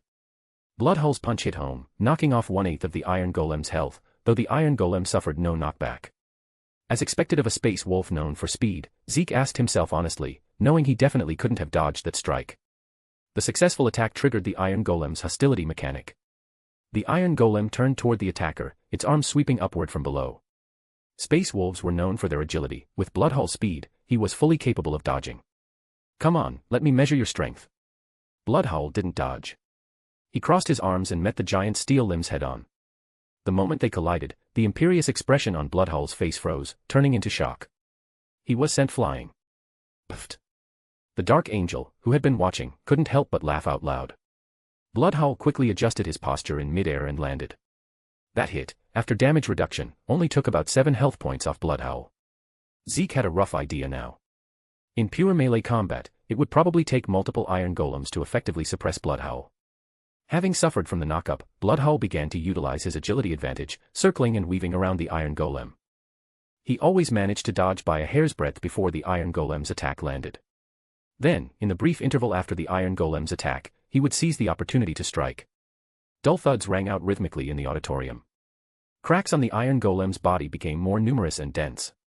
It continued to faithfully execute its counterattack program, waving its arms ceaselessly. That's about enough. Zeke looked at the Iron Golem's health, which was nearing the halfway point. He knew that under normal circumstances, defeat was only a matter of time. Unfortunately, what you have encountered is an Iron Golem with a player standing behind it. A calm smile tugged at the corner of Zeke's mouth. He shifted a small step forward, unnoticed. His hand pulled a stack of iron ingots from his inventory interface, and he began right-clicking on the scarred Iron Golem. TL/N, I know he is not right-clicking literally, but I don't know a better way to write it. The Iron Golem itself might not be invincible, but an Iron Golem backed by a player is an entity capable of grinding even a warden to death. Half an hour passed. Why does this iron lump feel like it's getting tougher the more I hit it? The dent left by a punch just a moment ago vanished in the next second. The look of contempt in Bloodhull's eyes was gone. The atmosphere in the auditorium had long since changed. The gaze of the onlookers turned from curiosity to a stunned sense of absurdity. They watched helplessly as Wolf Lord Bloodhull furiously attacked the steel giant for a full half hour. And that construct called the Iron Golem. It looked perfectly fine.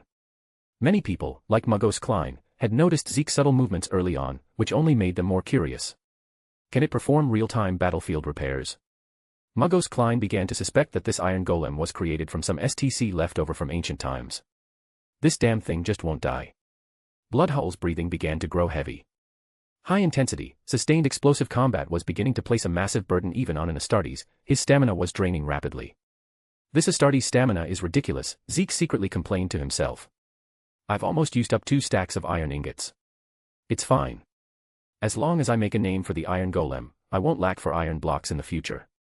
With this thought in mind, Zeke pulled out another stack of iron ingots. Chapter 42, the second aspect of the Iron Golem. Zeke decided to stop being sneaky about it and began using iron ingots openly. As the Iron Golem withstood another round of Bloodhull's attacks and prepared to swing its iron fist once more, Bloodhull urgently called a halt. Stop. The test is over. With a somewhat undignified leap, he jumped back 7 or 8 meters, returning to his seat. However, the Iron Golem remained firmly locked onto him and continued its pursuit. Judging by its stance, it would not rest until the attacker before it was eliminated. Hey, make this iron lump stop. Bloodhull shouted at Zeke. Oh no. Zeke had been so focused on the demonstration that he forgot, once an Iron Golem is provoked, its aggro is difficult to drop unless the target dies. Seeing the Iron Golem about to charge again, Zeke tried a desperate measure and rushed between Bloodhull and the construct. The directive prohibiting attacks on its creator conflicted with the order to eliminate the attacker, causing the Iron Golem to halt its fist. Thank goodness it didn't cause a disaster. Zeke breathed a sigh of relief. He composed himself and turned toward Bloodhull. Captain Bloodhull, Zeke said with a sincere tone, thank you for the demonstration. Please accept this small gift as a token of my gratitude. A gift? Who cares for? Bloodhull instinctively wanted to refuse. As an Astartes, he could not accept gifts from mortals. This was an unwritten rule, born from the painful lessons of his battle brothers. In the past, Astartes had caused great catastrophe simply by accepting gifts from mortals. But when his gaze fell upon the object in Zeke's hand, he was involuntarily captivated. It was a golden fruit that radiated warmth and teemed with vitality. Take it, Captain Bloodhull. It will come in handy, Zeke's voice chimed in at just the right moment. As if possessed, Bloodhull reached out and accepted the golden apple.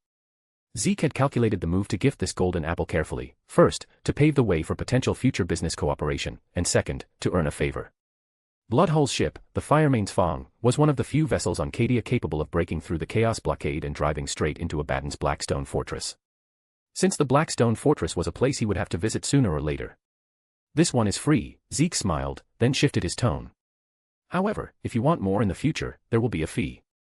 Bloodhull gripped the golden apple and looked again at Zeke's seemingly sincere smile. For the first time, he felt that the mystery shrouding this tiny human before him was even denser than that of the Iron Golem. At this moment, the eyes of everyone present were focused entirely on the Iron Golem in the center. Magos Klein of the Adeptus Mechanicus was the first to speak. Please forgive my directness, but I must inquire, what is the manufacturing cost of this Iron Golem, and is the manufacturing process complex?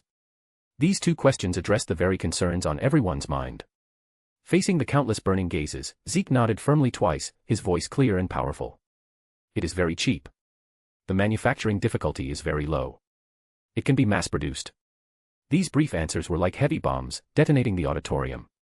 The Cadian officers could no longer maintain their composure and began whispering among themselves. If this is true, we could deploy them to every unit. Cadia's military strength would ascend to a new level. Bang. A sharp slam drowned out the clamor.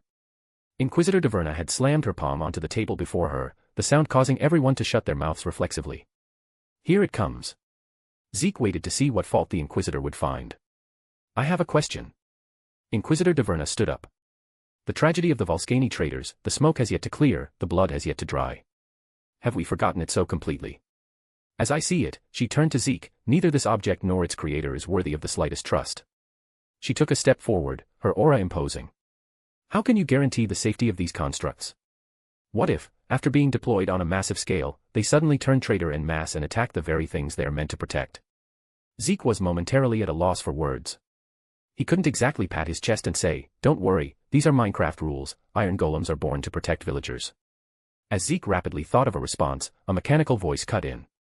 I believe that on this matter, Lord Inquisitor, there is no need for excessive concern. We, the Adeptus Mechanicus, can provide assurance. Everyone looked over, the speaker was Magos Klein. Zeke hadn't expected Magos Klein to speak up for him. Magos Klein looked at Zeke. If a specimen can be provided for our research, the Adeptus Mechanicus can design a series of tests to ensure its loyalty. Making it sound so noble, when in reality you just want an Iron Golem to study, Zeke realized. He chuckled inwardly. The Mechanicus can't even fully decipher STCs. If they can figure anything out from 4 iron blocks and a pumpkin, I'll be impressed.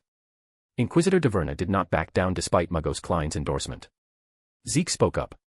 The very meaning of the Iron Golem's creation is protection. Meeting the Inquisitor's gaze, he said, enunciating every word, this is a fact that even I, as its creator, cannot alter. Words are wind. Diverna snapped. So, I repeat my earlier statement, practice is the sole criterion for testing truth. Zeke turned to Creed. Castellan Creed, could I ask you to bring in a soldier? Preferably a young one. Creed's brows furrowed. Will there be any danger? Rest assured, Zeke replied confidently. Creed exchanged a few words with Kel beside him. Kel nodded, and before long, he returned with a recruit who looked only 16 or 17 years old. The recruit had obviously never seen such an overwhelming assembly of figures. Astartes, an Inquisitor, a tech priest, and the Iron Golem, only his sworn duty to obey orders kept him from fleeing. Come here, don't be afraid. Zeke beckoned to him. Stand next to the Iron Golem. Yes, right beside it. The recruit shuffled his feet tremblingly and walked to the Iron Golem's side. Then, Zeke looked at Inquisitor Diverna. Now, Lord Inquisitor, would you be willing to personally test the Iron Golem's loyalty and execution of its duty to protect? Chapter 43, Iron Golem, you pass, bonus. This is the bonus chapter for reaching 600 power stones. That is precisely my intention. Inquisitor Diverna removed her greatcoat, revealing the power armor beneath, a lighter, force feedback variant distinct from the massive plate worn by Space Marines. The duty of an Inquisitor is to purge all heresy. She walked slowly toward the center of the room, her gaze coiled tightly around the Iron Golem. Reveal your true nature to me, and to everyone here. If the Iron Golem before her showed even a hint of anomaly, she would have sufficient reason to strike immediately and purify it. Before the test begins, please allow me to explain the Iron Golem's behavioral logic once more, Zeke said. In addition to attacking units that directly harm it, the Iron Golem will also attack any hostile creature that harms the entity it is protecting. So, what you mean is, Diverna stopped a few meters away from the Iron Golem and the recruit, her hand gripping the chain sword at her waist. Any action involving harm to this young soldier will be intercepted. Yes. Zeke nodded, while adding a reminder. You know this is just a test, right? To be honest, Zeke didn't trust this paranoid woman not to pull something crazy. Diverna did not reply, she moved. For the first attack, she clearly held back her power and controlled her speed. The tip of the blade deviated slightly at the last moment. It was a standard feint to test reactions. The Iron Golem shifted half a step sideways, placing its left arm horizontally between the recruit and the sword. The attack was blocked. This proves nothing. Diverna retreated immediately after the strike, taking 2 steps back. The scene of Bloodhowl being sent flying was still vivid in her mind. She dared not let this big guy hit her even once. Perhaps it is merely a pre-programmed reaction, or a more sophisticated camouflage. I'd like to see just how long this facade of yours can last.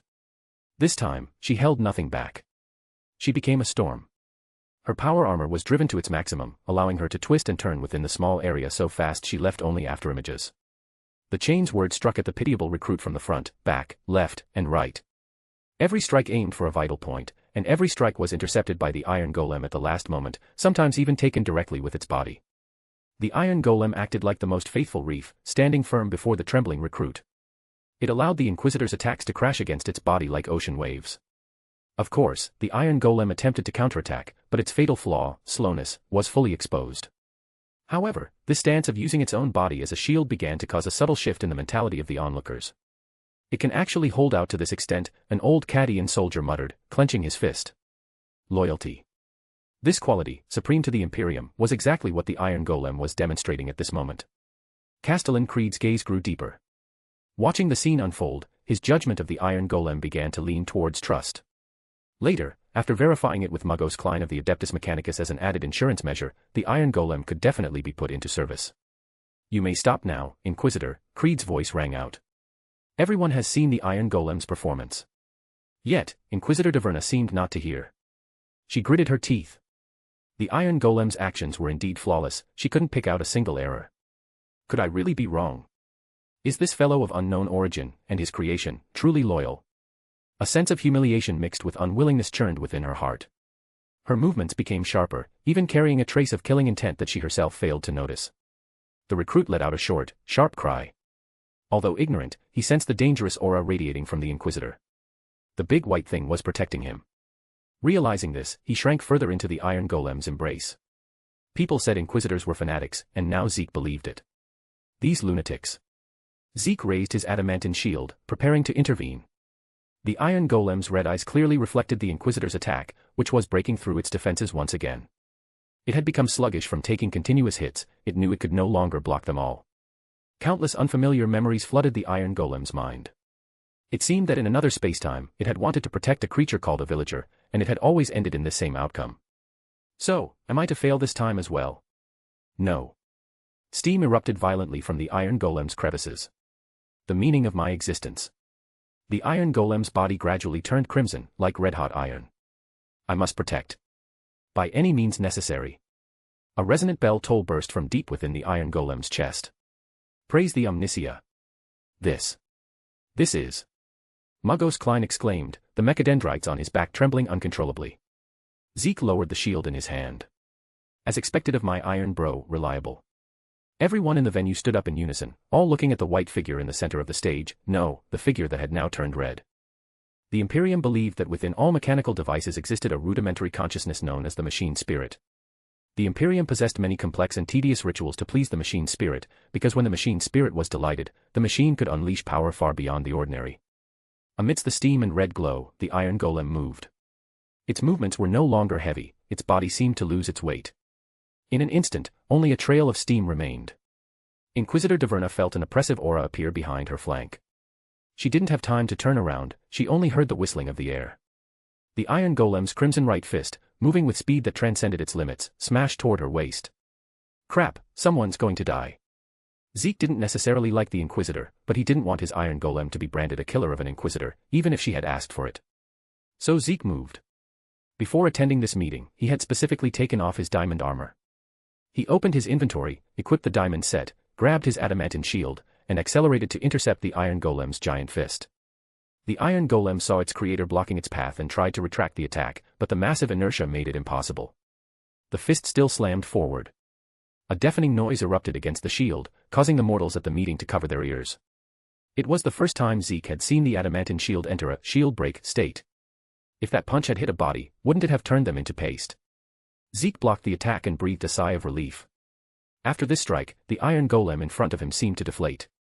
It sat slumped on the ground, its red body gradually cooling and looking even more dilapidated than before. Inquisitor Diverna's breathing grew heavy. She had killed many things: chaos cultists, mutants, xenos, corrupted machines. But this iron golem before her. She remembered a saying: do not listen only to what a person says, but watch what they do. Words can weave lies, but actions often reveal the essence. So, after all this, am I the villain? The hand gripping her sword trembled slightly. The creed she had held for so many years wavered, just a tiny bit. I hope you can fulfill your duties, Golem. I will be watching you. With that, the Inquisitor walked straight to the auditorium doors, pushed them open, and vanished outside. Zeke rubbed his eyes. An Inquisitor self-reflecting. How could I be having such a dream? That's about as impossible as the first sheep you meet in a Minecraft world being a pink sheep. It looks like you conquered everyone with your actions. Zeke gave the Iron Golem a thumbs up. I give you 100 points for this interview. Next bonus at 700 power stones, only 50 remaining. Donate fast. Chapter 44, Project Titanfall, bonus. This is the bonus chapter for reaching 700 power stones. So it wasn't using its full strength just now. Wolf Lord Bloodhowl sat in the audience, stroking his chin. However, neither was I, he made sure to add. Hey, I almost believed you. Dark Angel Carahill didn't spare the Space Wolf. While they continued bickering, Zeke pulled out some iron ingots and began repairing the Iron Golem. Although the wounds on the Iron Golem healed, it still looked listless and seemed to need some time to recover fully. Zeke comforted the still-shaken recruit, shoving a large bucket of milk into his hands. This item was currently a bestseller on Cadia, serving as compensation for him. At Kel's signal, the dizzy recruit was led away. While in the auditorium, the Cadian officers in their seats continued to argue endlessly, each sticking to their own opinions. I think this thing works pretty well. Bloodhowl's voice drowned out the noise. He kept fondling the golden apple in his hand, like an old man in a park rolling Baoding balls. TL/N, Baoding balls are small, spherical weights, typically used in pairs, that are rotated in one hand to improve manual dexterity, strengthen hand and forearm muscles, promote relaxation, and relieve stress. Several times he raised it to his mouth, wanting to take a bite, but stopped himself forcefully.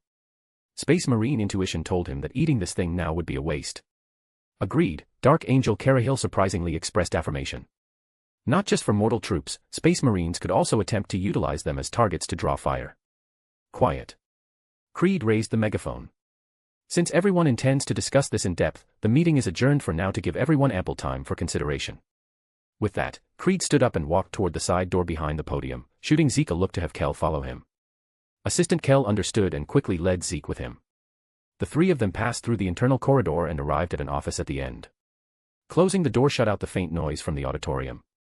Creed let out a long breath, his shoulders slumping slightly. He turned around and gave Zeke a helpless smile. I apologize for the spectacle. This war council was truly a failure.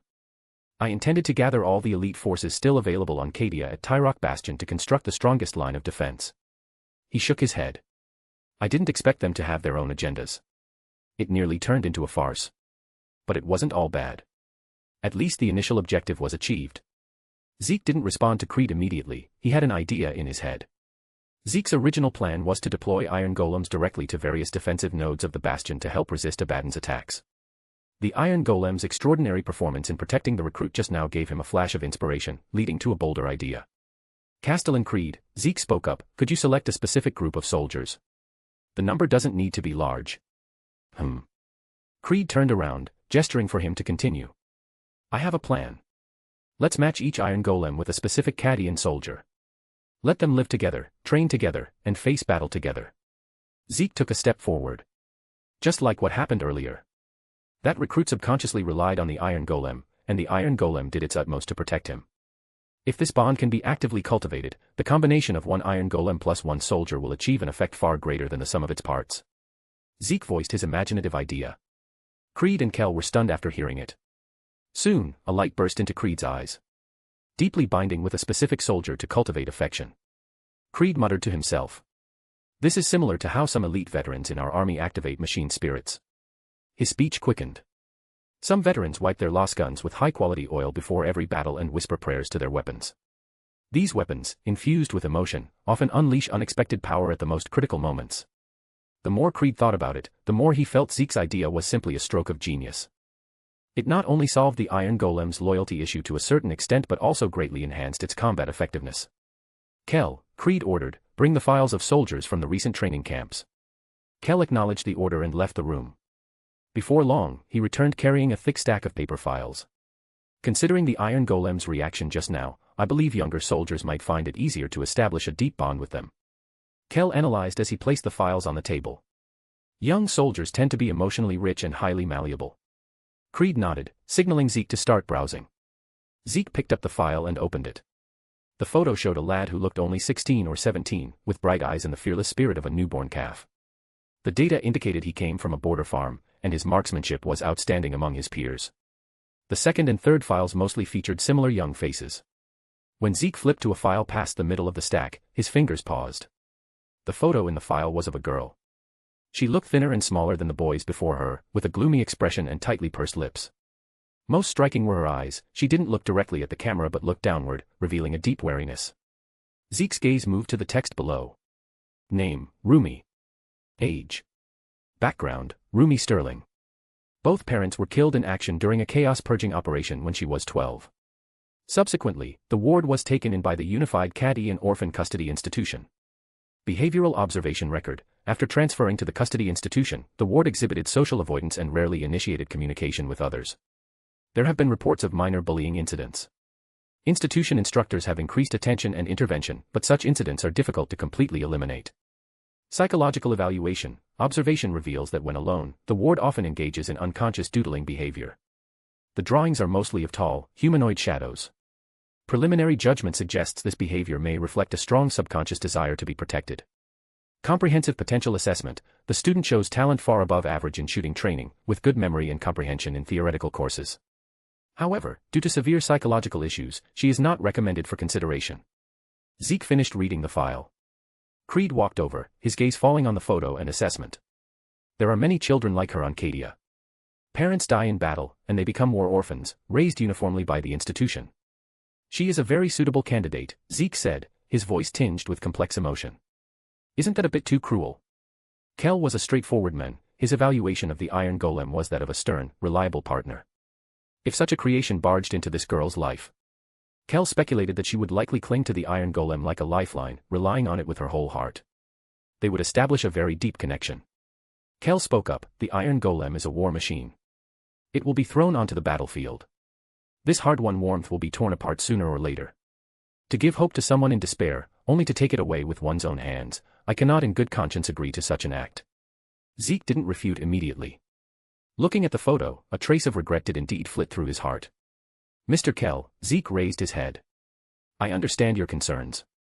But is there another possibility? Perhaps the arrival of the Iron Golem might not be a bad thing for her. Do we refuse to start because we are afraid of losing?" Zeke's tone became firm. "Moreover, we cannot decide for her. The key lies in whether this is her own choice." "Agreed," Creed nodded. "If this girl understands all the risks and possibilities and still voluntarily participates, then it is fair. Children of Cadia have the right to choose their own path, even if it is a path full of thorns." Kel thought for a moment, then slowly nodded. "Then this plan needs a name." Creed brought the topic back on track, looking at Zeke. "Do you have any ideas?" "I'm the best at naming things," Zeke blurted out. "Let's call it the Drive Iron Golem plan. Simple, direct, and clear at a glance." The expressions on Creed's and Kel's faces froze simultaneously. The air in the office went quiet for 2 seconds. "Is that okay?" Zeke asked tentatively, seeing their weird expressions. "Let's shorten it a bit. How about the Iron Drive plan?" Creed rubbed his glabella, while Kel coughed dryly and suggested tactfully. "How about we try flipping those words around? Let's call it Project Titanfall. Chapter 45, A New Adventure." Zeke discussed a few more details in depth with Creed. When the topic turned to the materials required for the Iron Golems, specifically, the massive amount of iron, Creed became evasive, humming and hawing. "I will figure something out," Creed told Zeke, before the three of them returned to the auditorium hall together. The chatter inside the auditorium had quieted down. Castellan Creed announced that he would accept Zeke's Iron Golems and use them to arm Tyrock Bastion. He also enlisted Muggos Klein to supervise, to further ensure the safety of the Iron Golems. More specific matters were left for later deliberation. Zeke and Muggos Klein tacitly stood at the very back. The Iron Golem and the Servitor, who had been busy all morning, stood quietly a few meters behind them. Klein, Adeptus Mechanicus representative of the Cadia in High Command. Muggos Klein extended his mechanical hand. Zeke, Master Builder. Zeke felt that just giving his name wasn't enough, so after a thought, he added a self-proclaimed title. Master Builder. An interesting self-designation. Your Iron Golem is truly an astounding creation. To be honest, when it finally erupted into action, I briefly suspected it was masquerading as an abominable intelligence. After all, such an active manifestation of a machine spirit is rarely seen. Muggos Klein extended his hand forward and shook Zeke's. Honestly, even I was startled at the time, Zeke admitted truthfully. I didn't expect its reaction to be so intense. Zeke observed Muggos Klein. Does Muggos Klein have any knowledge in the field of mechanical automation? Mechanical automation, to which specific aspect do you refer? Muggos Klein asked. Mainly the automation of production and collection, Zeke said as he took a cogwheel from the Create mod out of his inventory and handed it over. For example, using some ingenious mechanical structures to achieve automatic planting, mining, sifting, and crafting. Muggos Klein took the cogwheel. The moment he touched it, Zeke saw the Muggos begin to zone out. He had also entered that state of hold to ponder. Incredible. The Muggos' synthesized voice fluctuated. It is clearly just some of the simplest machinery, yet why can it assemble into such miraculous devices? This is unscientific. Mr. Zeke, once the meeting is completely over, we must have an in-depth discussion. Of course, I was thinking the same thing. Zeke nodded, taking the opportunity to pose his next question. Muggos Klein, utilizing the principle of this cogwheel, could you construct a device like this? Zeke tried to describe it in plain language. It automatically plants saplings in the soil, waits for the saplings to grow into big trees, then automatically chops them down and collects the logs. Zeke was describing a fully automatic tree farm from the Create mod. Saplings grow into trees, and automatic chopping turns them into blocks. What kind of fantasy is this? Muggos Klein's expression was peculiar. Are we even in the same universe? Muggos Klein realized the strangeness of the men before him could not be summarized simply by calling him a psyker. This kind of knowledge, this power to alter reality, he suppressed a conjecture deep in his heart. On the surface, he replied, yes. Based on the principle of this cogwheel, it is theoretically completely feasible, perhaps even simple. If these were normal times, I could even build a prototype right here to verify it. If these were normal times. Zeke noted Muggos Klein's wording. Muggos Klein reluctantly handed the cogwheel back to Zeke. Cadia is currently suffering from a severe shortage of mechanical parts. Many of my daily research projects have been forced to pause. I heard it is because the prison world St. Josmain's Hope, a major supplier of parts for Cadia, has undergone an unknown change. St. Josmain's Hope. This was the second time Zeke had heard the name of this planet, the first was on a parts label in the maintenance tunnel of the Leviathan. If parts can't be supplied, I can craft them with a crafting table. Zeke pressed on, as long as there are enough mineral materials, like andesite or whatever, I can craft them by hand. That is a pity. Muggos Klein shook his head again. Cadia's local mineral reserves are also in crisis. No minerals either. Surely that batch of gold he requested hadn't consumed all the minerals on Cadia. Have you heard of Solar Mariatus? Muggos Klein mentioned a name. This was the planet Fire Anvil had mentioned earlier where he was stationed, covered in lava and extremely rich in mineral resources. TL/N, Fire Anvil is the code name of the soldier that made a makeshift furnace some chapters back. That is a system dedicated to large-scale mineral extraction, Muggos Klein continued. It was raided by Chaos forces. The entire planet has fallen and become an outpost for Chaos. So that's it. Zeke now understood why Castellan Creed had been so evasive when he mentioned needing a large amount of iron to build Iron Golems. No good. Looks like I have to visit that planet, if only for the lava and obsidian. If he could get obsidian, he could build a nether portal. If Minecraft rules were still in effect in this world, then the ratio between the nether and the overworld should be 1:8. This meant he could establish a transport route between Cadia and Mariatus via a nether portal. That way, he wouldn't lack ores to use. Wolf Lord Bloodhowl is an extremely excellent warrior, and his ability to pilot a ship is also outstanding. Muggos Klein saw through Zeke's thoughts. Zeke looked at Bloodhowl in his seat. He was still rolling that golden apple around, it was practically glowing from the friction. I'll go ask him. Zeke nodded to Muggos Klein, pushed past a few officers, and walked toward the Space Wolf. Sensing someone approaching, Bloodhowl looked up. Seeing it was Zeke, his first reaction was to tighten his grip on the golden apple. What's up, kid? Regret it? Want your little trinket back?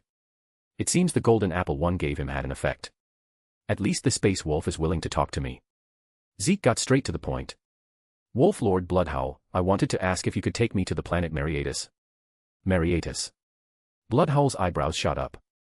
What are you going to that broken rock for? That place isn't exactly peaceful right now.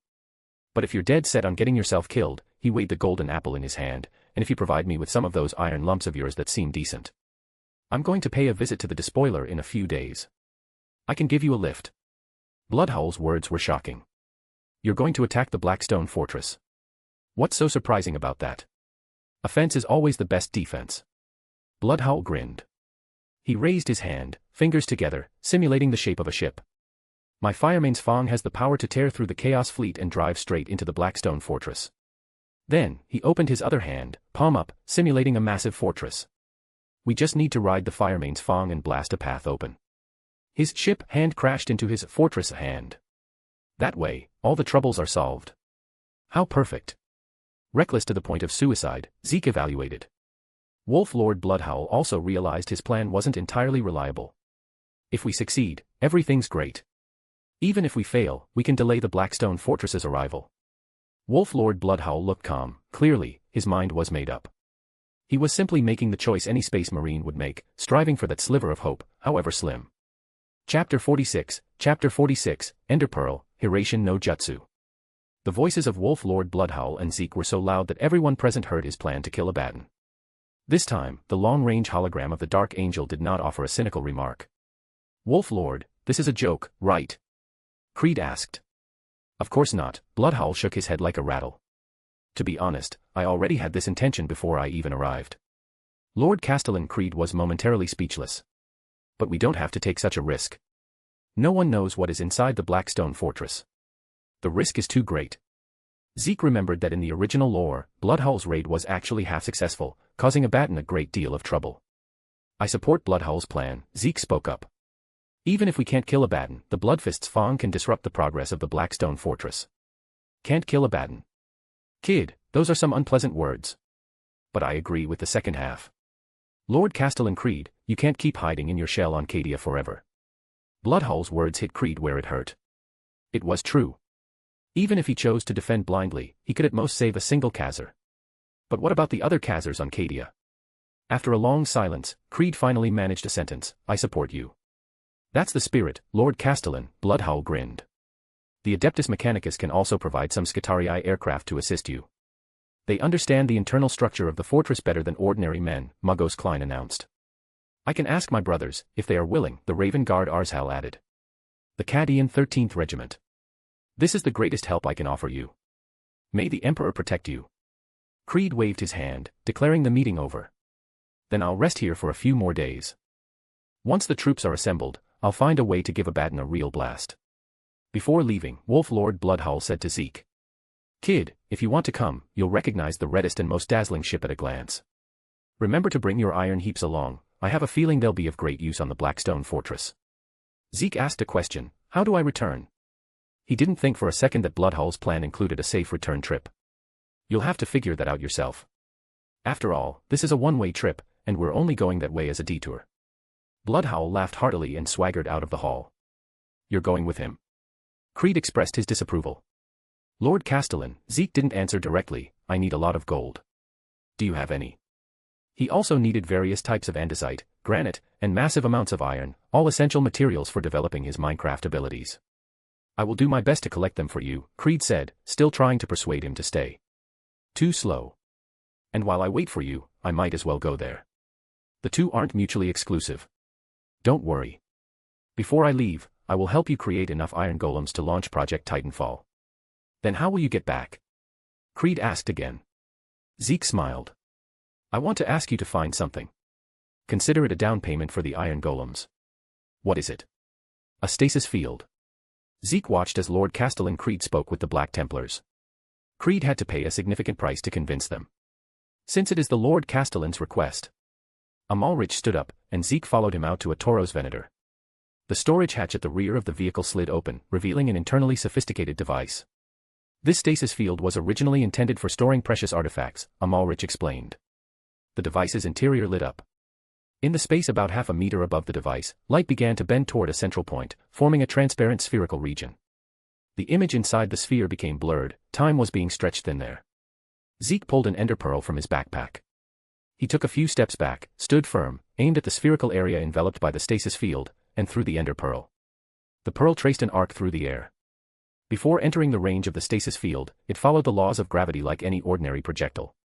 But once it entered the stasis field, the ender pearl's flight slowed more and more until it eventually hung silently, suspended in the center of the field. The ender pearl had been paused. This was Zeke's insurance policy. Once the stasis field was deactivated, the frozen ender pearl would continue its unfinished motion, flying forward to strike an object and triggering the teleportation. No matter where Zeke was, he would be instantly teleported back to Cadia. Zeke turned to Creed with an air of entrustment. "Lord Castellan, I need you to promise me one thing." "Speak," Creed said, realizing the gravity of the matter. "This stasis field." Zeke pointed at the suspended ender pearl. 5 days. "If I haven't returned from Solar Mariatus in 5 days, shut down this stasis field." "I promise you, Zeke." "I hope you won't need it," Creed replied. Zeke returned to his camp through the tunnels. The first thing he did was find Cow and, feeling a bit guilty, squeezed out several large buckets of beast milk. Next, he asked Bella for a large amount of mushroom stew while expanding a plot of land specifically for growing pumpkins. Using some of the iron ingots Creed had managed to scrape together, he created a large number of iron golems. Some were stationed at various points around the Khazar Croft. The rest began training alongside soldiers handpicked by Kel who met the requirements for Project Titanfall. 2 days flashed by. On the morning of the third day, at the largest spaceport boarding platform of the Khazar Croft, a mixed force had already assembled. Led by the Space Wolves, the force was peppered with personnel from the Adeptus Mechanicus Scutarii and the Cadian regiment. Zeke arrived as scheduled. 3 iron golems followed behind him, and his backpack was stocked with all the materials needed to create an entire army of iron golems. 5 minutes later, Lord Castellan Creed gave a brief departure speech. 2 hours later, boarding was complete. Ground crews began clearing the platform and escorting non-essential personnel away. As night fell, the engines ignited one by one, their searing exhaust plumes creating turquoise afterburner rings. Shortly after, the battle barge plunged headlong toward the Eye of Terror, vanishing over the horizon. Zeke watched the surface of Cadia grow smaller. He saw his camp shrinking. He saw that stone pillar, the pillar of hope, he had built with stone and torches to gather his people. Then, he could see nothing but a massive, earthy yellow planet appearing before him. That was Cadia. Power Stones goal equals 150 Power Stones. Chapter 47, The Nether Portal. Zeke saw a vast amount of metal wreckage floating in outer space. There was so much debris that it had converged to form a belt of scrap. The Cadian fleet sometimes hide behind these debris belts. It often allows them to catch the enemy off guard. A Cadian soldier on the ship looked at the debris field, a trace of nostalgia in his eyes. "Wolf Lord Bloodhowl," a voice came from the direction of the bridge, broadcasting over the comms. "Sensor data indicates a Chaos fleet is approaching us from the edge of the debris field." "How many?" "A small task force. 4 rapid strike cruisers. No need to engage. Full engines, push the shields forward, and punch straight through." "Yes, sir." Zeke felt a strong sensation of being pushed back into his seat as the background outside the window stretched into infinite lines. The Firemane's Fong charged forward with indomitable momentum, heading straight for the Chaos vessels.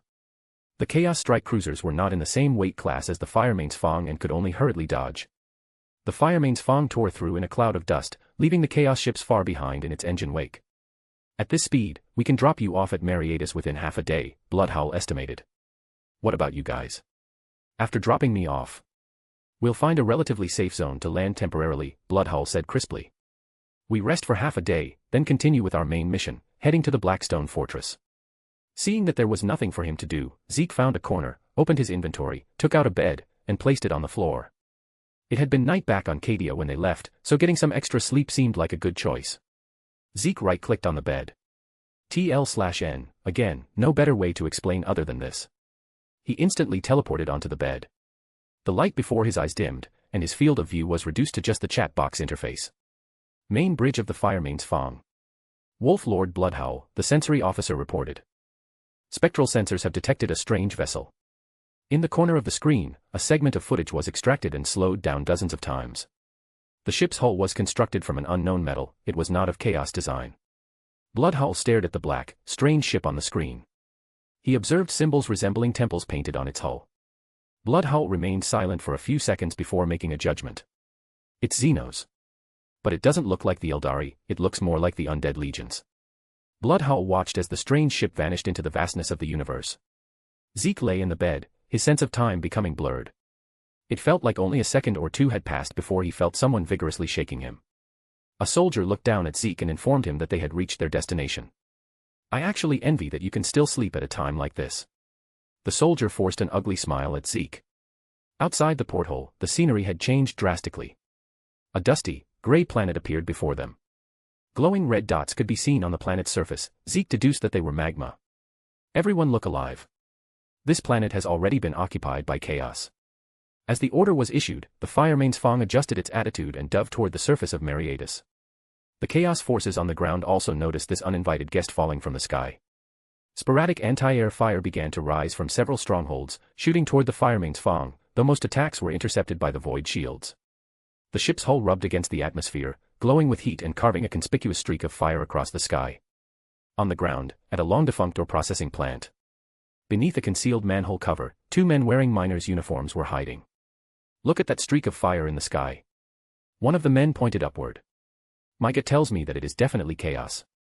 Nonsense, his co-worker beside him replied. Didn't you see that scum down there firing at it? We have to get over there. The man grabbed his co-worker's arm. This is our only chance. If we keep hiding here, we'll either starve to death or be killed by those monsters. No, you go. The whole way there is crawling with chaos. You'll be killed before you even get close. The co-worker shook off his hand, shrinking back and wedging himself into the corner. Fine, you take care then. The men didn't try to persuade him further. If I find them, I'll definitely come back to save you.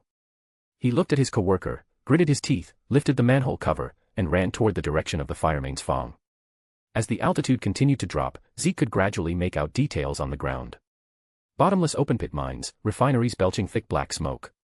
The Firemane's Fong continued to fly forward, searching for a safe landing spot. At Zeke's strong request, the Firemane's Fong finally chose to land on a hill next to a lava pool. The crew immediately disembarked, spreading out with the warship as the center to set up a perimeter and clear the surroundings. Zeke also deployed the 3 Iron Golems he was carrying to stand guard near the Firemane's Fong. Then, he ran non-stop toward the lava pool in front of him. Approaching the edge of the lava pool, the pungent smell of sulfur mixed with a heatwave hit him in the face. Lava usually emitted toxic gases, but Zeke didn't seem to have any reaction. He switched to an empty bucket, scooped up a bucket of lava, dug a hole nearby, and carefully poured the lava into the pit. Then, he took out a water bucket and poured the water onto it. Hiss, a burst of steam rose up. A block of obsidian appeared in the pit. Zeke took out his diamond pickaxe and mined it.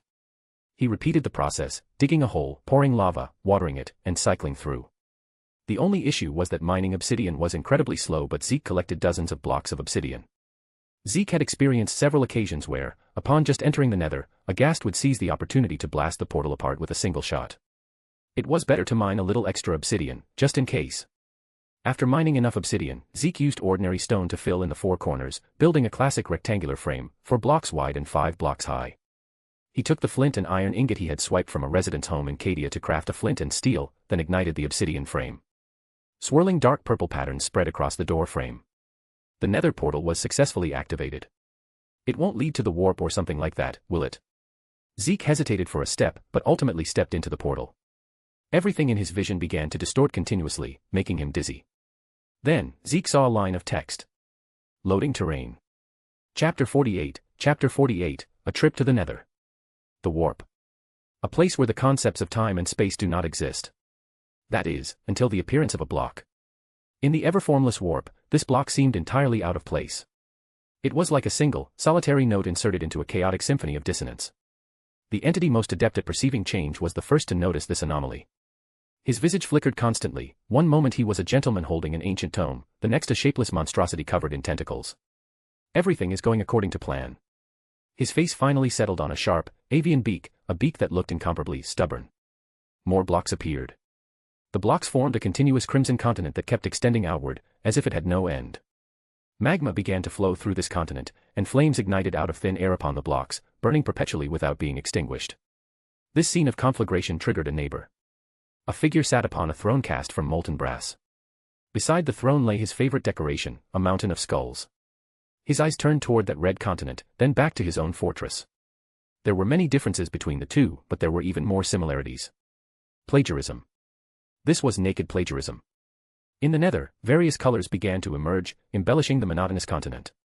Crimson forests formed from crimson fungi appeared, along with piglin bastions inlaid with blocks of gold. There was terrain, and there was color, yet it remained deadly silent, lacking a certain vitality. Ah, yes, life. A squad of piglins appeared out of thin air, wielding golden swords and crossbows as they walked across the ground. Wither skeletons spawned in the corners of nether fortresses, their bony frames making clack-clack sounds. The appearance of life attracted more gazes. A benevolent-looking, pot-bellied fat man, with rotting pus constantly dripping from his body, was leisurely stirring a large cauldron in front of him. He watched as a piglin fell from a high place and then vanished. No rotting corpse left behind, no process of death. How tragic. He let out a dissatisfied mumble. In his great cauldron, even the tiniest germ had its place. In another place, a graceful figure, twisting constantly like a serpent, stretched out within a palace. She noticed the longing for gold in a piglin's eyes. That singular, pure desire was both charming and frustrating to him, her. The gods all understood. This world composed of blocks, though situated within the warp, was a domain possessing its own rules. Stepping into the nether, the scene before Zeke was almost exactly the same as in the game. With square objects everywhere, Zeke actually became the abnormal one. The location he teleported to this time happened to be on the edge of a soul sand valley. Zeke made a brief observation of the surrounding environment. He wasn't sure if the nether generated inside the warp, as he didn't know what the warp actually looked like. His body showed no adverse reactions, but given that he was a block person distinct from ordinary humans, Zeke couldn't jump to conclusions yet. He returned through the nether portal and summoned Wolf Lord Bloodhowl. He warned Bloodhowl to set up a perimeter around the portal and to ensure no ordinary soldiers approached it. Then, he mined a few dozen more blocks of obsidian and returned to the nether. Stepping into the valley, Zeke felt a pressure weighing on his mind. On the surface of the soul sand were twisted white human faces, their mouths gaping as if screaming silently. Too evil. Dragging his decelerated body, Zeke dug up a stack of soul sand with a look of disgust. He had no choice, this was the stuff needed to grow nether wart. Zeke continued forward and saw some nether fossils made of bone blocks. Beneath one of the fossils, Zeke was lucky enough to find a dehydrated ghast. TL/N, a dried ghast is a new, immobile block in Minecraft found near nether fossils, representing a shriveled ghast that can be hydrated in water, in the overworld, to grow into a rideable happy ghast. It could be hatched into a happy ghast using water. They were gentle in nature and could be tamed as flying mounts. Zeke imagined himself riding on the back of a happy ghast, drifting slowly through the hail of bullets in the Warhammer world. Too big, too slow. The thing wasn't very useful, at best, he could lead it around with a lead like a balloon to scare ordinary people. Despite thinking this, Zeke still stored the dehydrated ghast away. After all, who wouldn't want a cute happy ghast as a pet? Zeke continued his exploration. In the Soul Sand Valley, he encountered several zombified piglins. After getting used to the monsters with bizarre abilities in the Warhammer world, Zeke found dealing with these vanilla Minecraft nether mobs to be a breeze. As long as he managed his spacing, he could beat them with his bare hands. Zeke headed in a chosen direction and traveled for a distance of 400 or 500 blocks. Along the way, he mined quite a bit of nether quartz ore in netherrack. The nether quartz even gave him a tiny bit of experience. Netherrack was easy to mine, and once ignited, the fire would burn forever. It made for a good barbecue grill, and served as passable defensive measures. Exploring deeper, Zeke found a nether fortress. The monster density here was significantly higher. Zeke gripped his diamond sword and shield tightly, cutting a path through all obstacles and clearing out the entire nether fortress. He looted all the chests he found along the way, obtaining plenty of useful spoils. Gold ingots, saddles, golden armor, nether wart, and a smithing template. On a platform in the central area of the fortress, surrounded by nether brick fences, he found a spinning blaze spawner. Zeke simply surrounded himself with blocks, leaving a gap for attacking, and began farming. He then collected a sufficient amount of blaze rods. As these blaze rods were the core material for crafting a brewing stand. Power Stone goal equals. Chapter 49, Dante's Journey Through Hell, bonus. This is the bonus chapter for reaching 150 Power Stones. After stripping the entire nether fortress clean, Zeke placed another nether portal, activated it, and stepped inside. It was time to verify the viability of nether travel. As the teleportation concluded, Zeke found himself standing on a desolate wasteland. He looked into the distance, scanning for the Firemane's Fong. Soon, he spotted the Firemane's Fong, which appeared as a mere speck in the distance. He estimated the distance. The 400 or 500 blocks he had traversed in the nether corresponded to over 3,000 or 4,000 meters in the overworld. Satisfied with his conclusion, Zeke returned through the nether portal. Back on the wasteland, shortly after Zeke had departed, a man clad in miner's gear was running wildly. He had followed the trail of the firemane's Fang all the way here. Behind him, death was hot on his heels. A Helldrake was in pursuit. This chaos creature was born from the corruption of a specific model of attack aircraft. The Helldrake opened its maw, extending a Hades autocannon to lock onto the fleeing figure below. Is this it? Is this where I, Dante, meet my end today? Despair drowned Dante's heart. As Dante rounded a crumbling wall, he glimpsed a sight that had no business existing in this place. Just a few dozen meters ahead stood a rectangular gateway. What is that? Some new altar of chaos. Pain shot through his right leg, causing Dante to stumble and nearly collapse. The Helldrake had intentionally restrained its firepower, toying with its prey. There was no time, no other choice. Summoning his last reserves of strength, Dante charged towards the portal. As his vision blurred, by the time Dante regained his senses, everything had changed completely. Dante dragged his bloodied body to a kneel, staring at the hellish landscape before him. Scorching heat waves rolled around him, yet his face felt icy cold, drained of all color. Where is this? Dante tried to move, but his body felt incredibly heavy. He looked down, and his pupils constricted. He realized he was resting on sand. Being so close to the ground, Dante could clearly see the details of the grains. Humanoid, white faces bobbed and sank within the sea of sand, pressing and squeezing against one another. In those countless, silently screaming pale faces, Dante saw his own fate. No, let me go. Dante struggled desperately. Woo. An ethereal wail echoed through the air. Terrified, Dante looked up. A white phantom was slowly drifting out from behind a pillar of rock.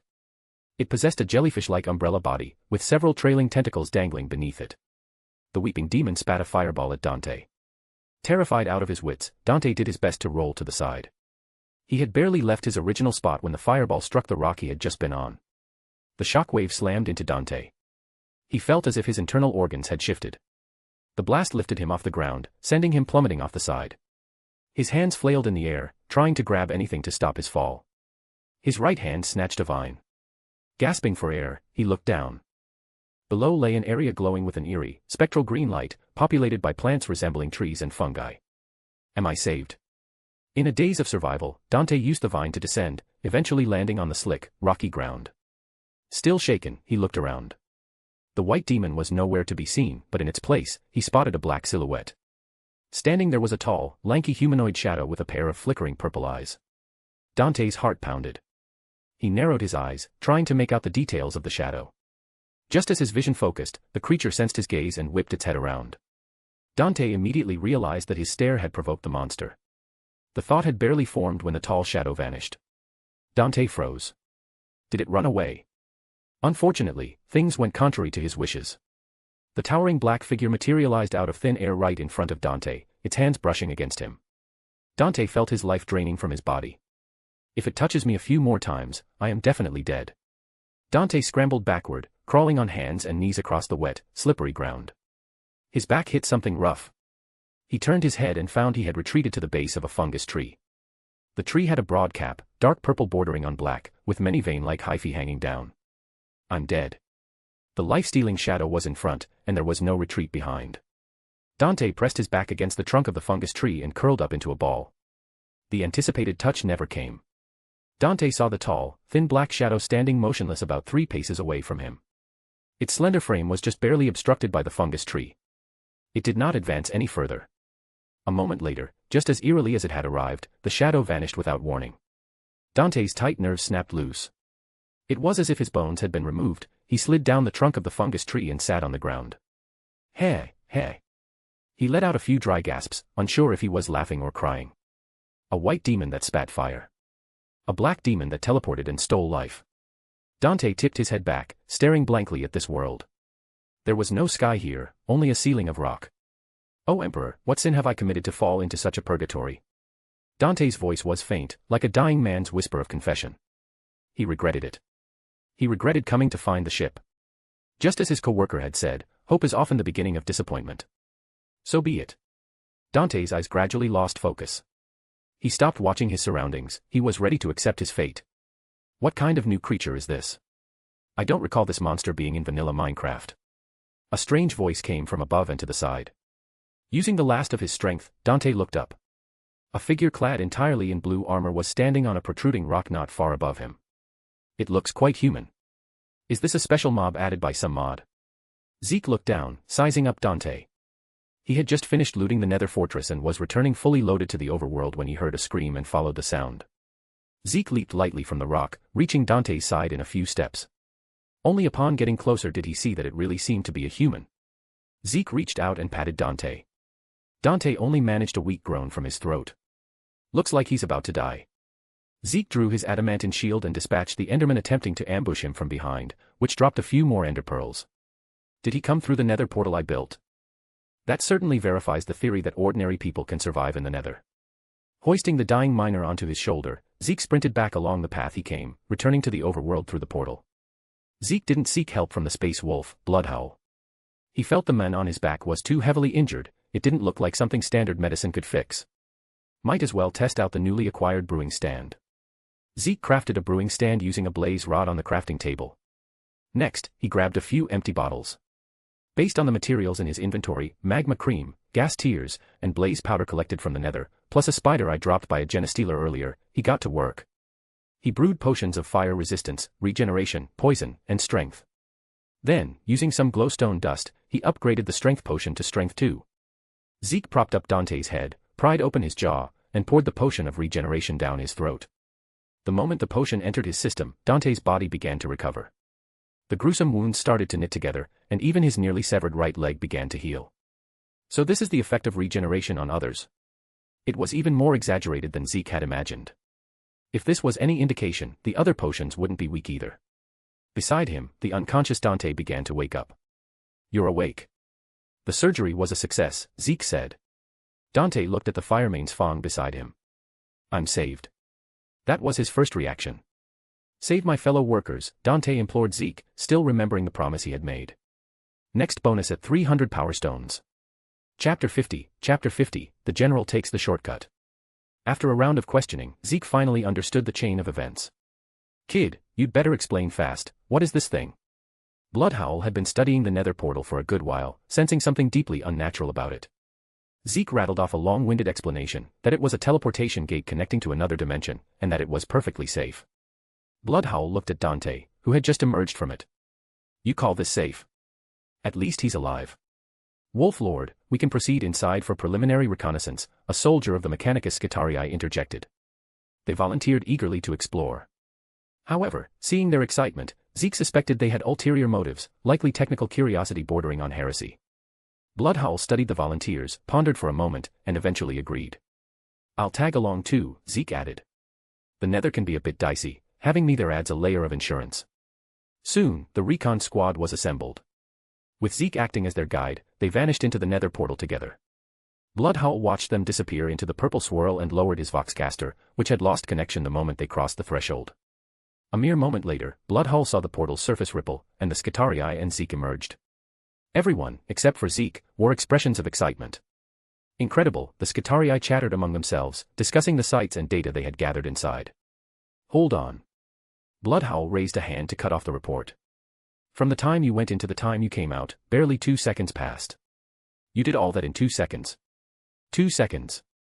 Zeke clearly remembered that they had spent at least 80 minutes inside, surveying the surrounding environment. Zeke and Bloodhowl exchanged glances, both realizing the implication at the same time. Time dilation. Zeke ran a few more back-and-forth tests with the squad, finally confirming that time inside the Nether portal was almost frozen relative to the real world. Looks like Captain Bloodhowl can stick around on this planet a bit longer. No need to rush off to the Blackstone Fortress, Zeke quipped. Bloodhowl glared at him but didn't refute it. Beside them, Dante was looking on with desperate hope. His co-workers are trapped in a chaos-infested ore processing plant, Zeke told Bloodhowl. According to him, there are plenty of goodies inside the facility. Dante nodded frantically. Refinery number 3. A lot of the equipment is destroyed, but the underground silos still hold a massive amount of untransported raw ore. Since the Chaos Scum took over, they seem to be trying to restart some of the furnaces. Seeing Bloodhowl still hesitating, Zeke raised the stakes. Worst case scenario, I'll build a Nether portal later and send you directly to the Blackstone Fortress. This was an offer Bloodhowl couldn't refuse. Kid, are you sure this door can accurately target the vicinity of the Blackstone Fortress? Zeke pointed confidently at the portal.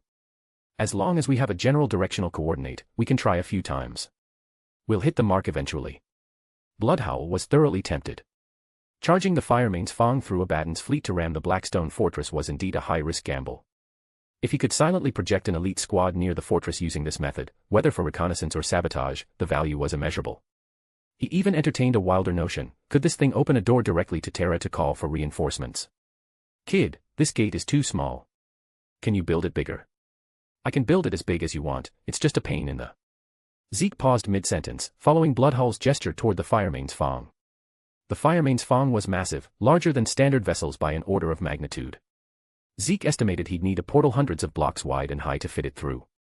That meant mining obsidian until the end of time. Still, Zeke gritted his teeth and nodded. Let's do it. Bloodhowl made his decision.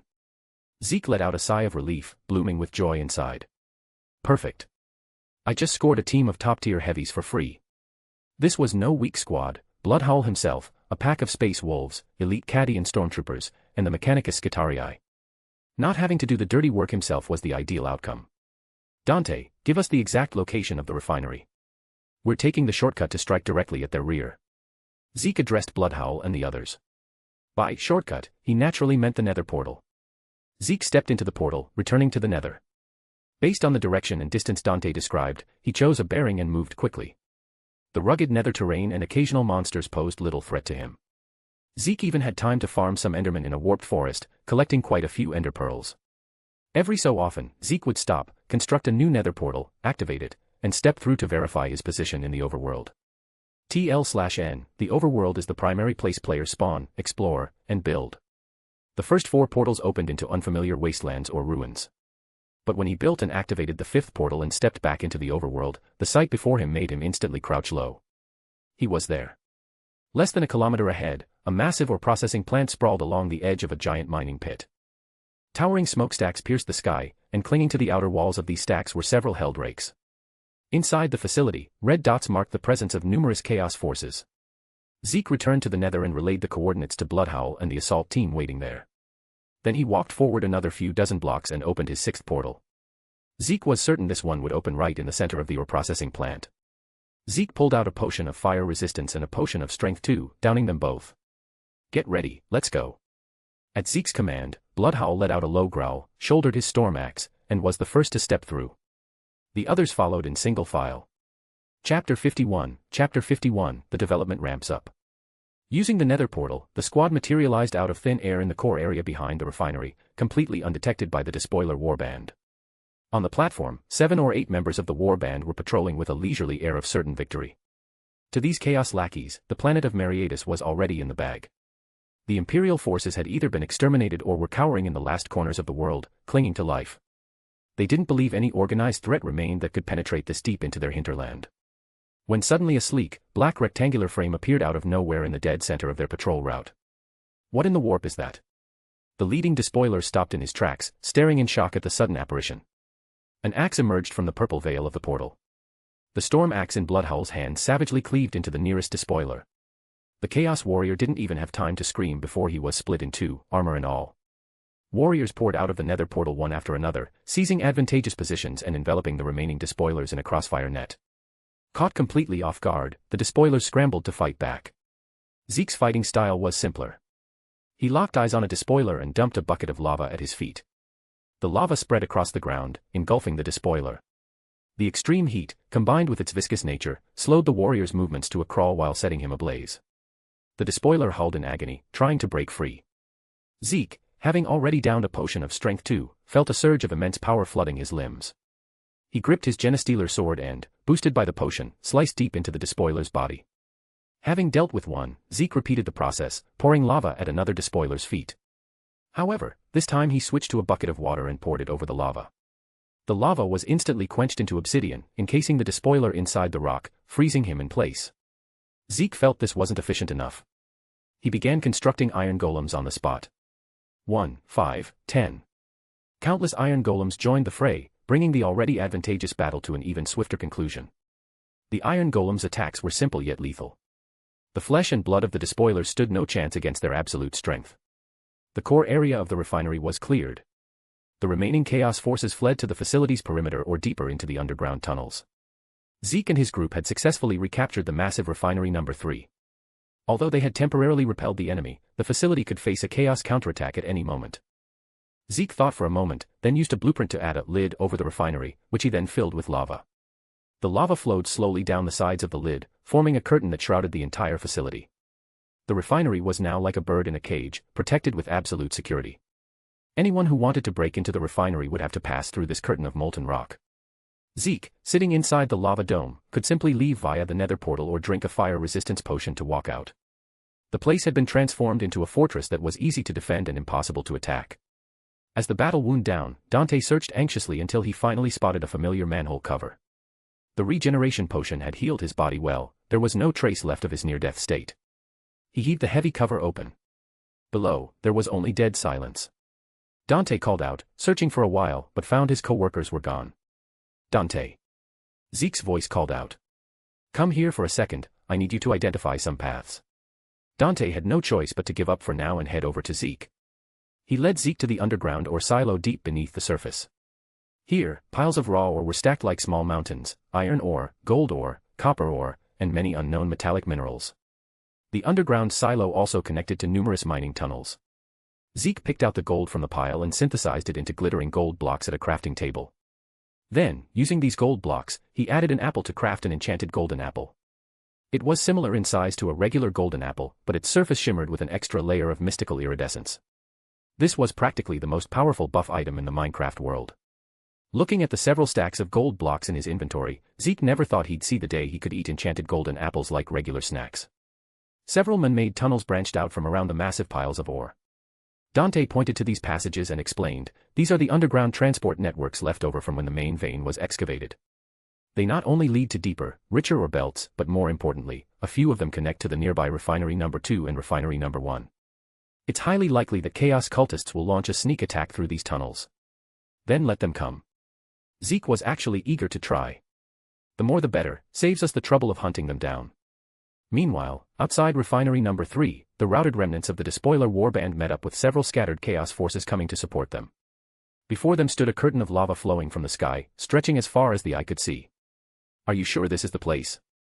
A Chaos cultist leader with curved horns on his head asked for confirmation. This is it, a cultist who had narrowly escaped reported. The leader snatched a sharp sword from a nearby minion and threw it at the lava curtain. Upon contact, the sword turned red, melted, and vanished into the viscous magma. The leader took a step back. This was no illusion, this was genuine lava. Damn it, how did they do this? In the sky, a circling helldrake searched for a gap in the lava curtain but found nothing. The lava dome was a seamless hole, with no way in or out. Enraged, the helldrake flew a few circles before finally diving headfirst into the lava curtain, attempting to brute force its way through with its physical body. The result was predictable, it turned into a puddle of molten iron. A deathly silence fell over the gathered Chaos forces. How are we supposed to attack that? A grunt voiced the thought on everyone's mind. That's cheating, a cultist pounded the ground in anger, making a loud clang. This kind of defense was simply unreasonable. Just then, news arrived, refinery number 2 had also fallen. Shocked and furious, the leader hurriedly ordered a move to refinery number 2 to check the situation. When they arrived at the perimeter of refinery number 2, they saw a scene that looked all too familiar. An identical curtain of lava. The leader trembled with rage. The enemy captured 2 refineries in such a short time using the same, nearly unsolvable method. More and more Chaos forces were drawn to the location, gathering outside the 2 magma fortresses, pointing and gesturing but utterly helpless. A small figure, who had been shrinking at the back of the group, squeezed his way to the front and whispered to the leader. My lords. I have an idea. Upon closer inspection, it was none other than Dante's co-worker. He shrunk his neck and said, I used to work in the mines. I know that these refineries are connected by underground tunnels. Why don't we go in from below? You know a safe route. The leader stared at the co-worker. I know some of it. At least I know the general location and direction of the main entrances. The co-worker hurriedly pledged his loyalty. I'm willing to lead the way. Very good. A smile appeared on the leader's face. Looking at the corrupted worker, he didn't worry about being deceived. Next bonus chapter at 300 Power Stones. Chapter 52, Domain Expansion. Some time ago, before capturing Refinery 2. Inside Refinery number 3, Zeke, having just heard Dante's report, was busy replacing all the dirt floor of a mining tunnel with soul sand.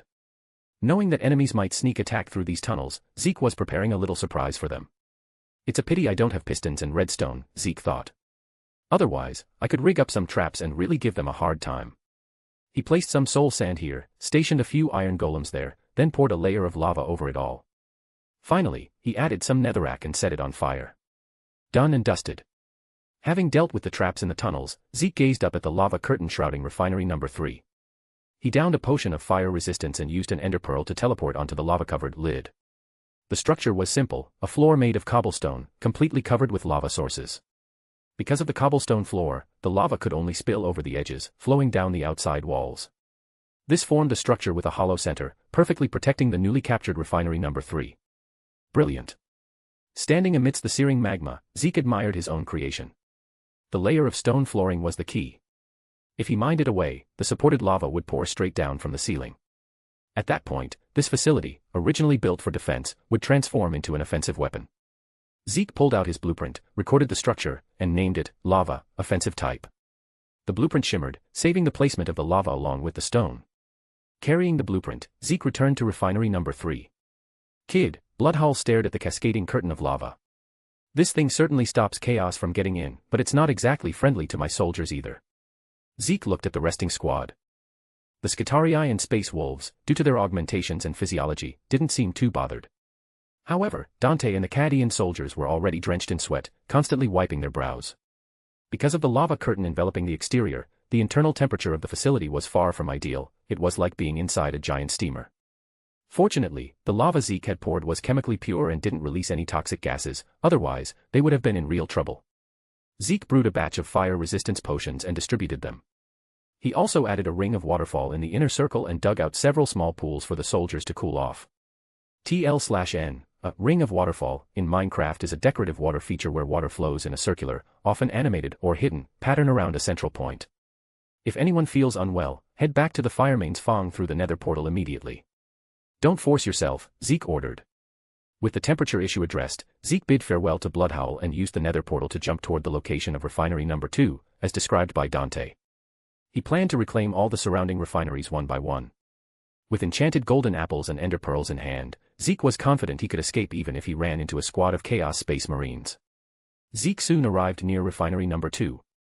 The scene before him was slightly different from refinery number 3. Refinery number 2 had numerous smokestacks, and on the outer walls of these stacks, small black dots were clinging to the surface. Zeke raised his spyglass. Those black dots were undeniably held rakes. They were tightly clinging to the surface of the smokestacks, roosting there. Zeke pulled out his blueprint and selected the lava, offensive type, structure he had just recorded. Focusing his mind directly above refinery number 2, he began guiding the construction.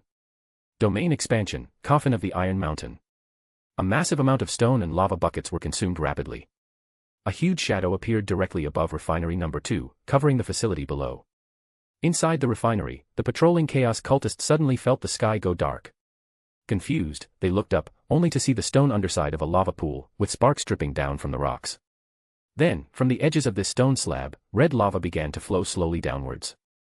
The curtain was closing, the domain was expanding. Why did the sky go dark? What is that thing? Look at the edges, is that lava? The Chaos cultists murmured among themselves, their faces full of confusion. Their orders were to occupy and protect this refinery. Faced with this sudden celestial phenomenon, their first reaction wasn't to flee. Some of the sharper ones felt a sense of dread, but remembering the punishment for desertion, they retracted the steps they had started to take. Still some significant issues, Zeke noted, observing from a hiding spot nearby. The lava falls and encloses too slowly. This gives the enemy enough time to run out of the coverage area. However, since this was the first time he used it, Chaos clearly didn't know what this thing was for. Most of them chose to wait and see. The lava flowed down from the edge like viscous honey. The red curtain extended downward inch by inch, gradually closing the distance to the ground. The process was full of oppressive dread, and the Chaos forces began to waver. Anyone with eyes could see that something bad was about to happen. When the lava curtain had fallen to half its height, the Chaos forces below finally realized what was happening. This closing curtain of lava, combined with the black lid overhead, it looked exactly like a cage shutting tight. Should we run? A young cultist asked the sub-leader beside him, trembling. Run. Do you want to die? The sub-leader, a despoiler with a scar-ridden face, snarled. If we lose this factory, prepare to be turned into a servitor for the Lord's amusement. This statement froze most of the chaos forces in place, watching the cage get smaller and smaller. Just moments before the lava curtain touched the ground, dozens of chaos cultists who couldn't take the pressure anymore bolted like madmen through the few gaps that hadn't yet fully closed. Zeke estimated that about a few dozen had escaped, insignificant and non-threatening. All right, the door is shut. Time to beat the dogs. The last few gaps were sealed by the lava. A complete curtain of magma now entirely enveloped refinery number 2. The chaos forces inside were now truly trapped like turtles in a jar. Zeke pulled out a potion of fire resistance, gulped it down, aimed at the center of the lava pool overhead, and threw an ender pearl. Purple particles flashed, and Zeke's figure appeared on top of the lava. The potion's effect allowed him to temporarily ignore the damage from the magma. He pulled out his diamond pickaxe and began mining the layer of stone beneath his feet that served as the floor. 1 block, 2 blocks, 3 blocks. The stones were mined away, falling into the void below. As gaps appeared in the floor, the accumulated lava above lost its support. Death was quietly approaching. Below, the trapped chaos cultists saw holes appearing in the black ceiling overhead. Orange-red light shone through the gaps, and then lava began to drip from those holes, clump by clump, like a rain of divine punishment. It was too late to run now, the lava curtain had completely blocked off all escape routes. Howls of despair rang out in unison. The foolish cultists tried to charge through the outer lava curtain with their bodies. Their fate, of course, was to be turned into charred remains. The smarter ones rushed into the nearest buildings, hoping the structures would shield them from this calamity. The helldrakes roosting on the smokestacks were also startled and attempted to take flight. Earlier, when Zeke had first placed the structure, some helldrakes had been spooked and escaped before the curtain closed. Now, it was different. Many had just spread their wings when they were doused by lava, plummeting to the ground. The scarred leader watched this divine punishment unfold. He couldn't fathom who could have created such a thing, it defied logic. In his view, anyone capable of generating a massive blob of lava out of thin air was a big shot with a name known across the galaxy. Why would someone possessing such mighty power go through such trouble and use such a convoluted method just to wipe out a bunch of grunts like them? The author didn't use domain expansion, but I thought it was perfect for this scene, so I decided to change some minor parts. Chapter 53, 100 Ways to Save Guilliman. The slow descent of the lava became a virtue in this moment, prolonging the torture of the chaos cultists trapped within. Soon, the lava had submerged most of the area, leaving only a few buildings standing. These structures had been built with high temperatures in mind, utilizing heat-resistant metals that withstood the magma. Droves of chaos cultists struggled as they were melted by the lava, transforming into experience points. This mob of cultists was a motley crew of grotesque figures from various factions. The loot drops were equally bizarre. Zeke even saw a gray-skinned one drop a totem of undying. TL/N, the totem of undying in Minecraft is a rare, single-use item that prevents death from fatal damage, consuming itself to grant the holder health, regeneration, fire resistance, and absorption buffs. It activates automatically when you take lethal damage, saving you from death. The totem of undying fell directly into the lava and incinerated instantly, making Zeke grind his teeth in heartache. That was the one downside of lava, it destroyed loot drops. However, it didn't matter. Zeke spotted a survivor who had managed to escape into a building, one who looked exactly like the cultist who had dropped the totem. The chaos cultists hiding inside watched the glowing red magma outside, filled with a sense of powerlessness. This method of attack made it difficult to even muster the thought of resistance, only the urge to flee remained. Watching the cultists hiding in the building, Zeke downed another potion of fire resistance. After confirming the duration was sufficient, he leaped into the sea of magma. The lava enveloped him, blurring his vision. Fortunately, the minimap displayed a large cluster of red dots inside the building ahead, and Zeke swam in that direction. Inside the factory building, the walls temporarily held back the lava, but the pervasive heat was turning the place into an oven. It's so hot. No, dark gods above, save me. A grunt collapsed in the corner. He prayed, begging for the ability to withstand the heat, but unfortunately, no one would pay attention to a lowly minion like him. Shut up, save your strength, the scarred leader snapped, fighting back his own discomfort. In this atmosphere of despair, a cultist near a window blocked by debris rubbed his eyes. Look, in the lava, there seems to be someone swimming. This isn't the time to lighten the mood. Or are you hallucinating from the heat? The scarred leader cursed impatiently and looked out the window. Outside the window, a blurry silhouette was indeed churning through the magma. There really was someone. The chaos cultist leaned closer to the window, staring at the figure swimming freely in the lava. Visibility in the lava was terrible. Relying on the minimap, Zeke managed to swim to the building. He pulled out his diamond pickaxe, smashed a hole in the wall, and peeked inside. Lava flowed in through the hole, scaring the cultists back. Zeke shook the magma off his helmet, meeting dozens of staring eyes. Kill him. The scarred leader was the first to react. Other cultists grabbed weapons and rushed Zeke. Zeke shrank back, disappearing into the rolling magma outside the window. The chaos cultists lunged at nothing. Seconds later, Zeke's figure popped in from the other side of the factory. The chaos followers turned and charged, yelling. By the time they got close, Zeke retreated into the lava again.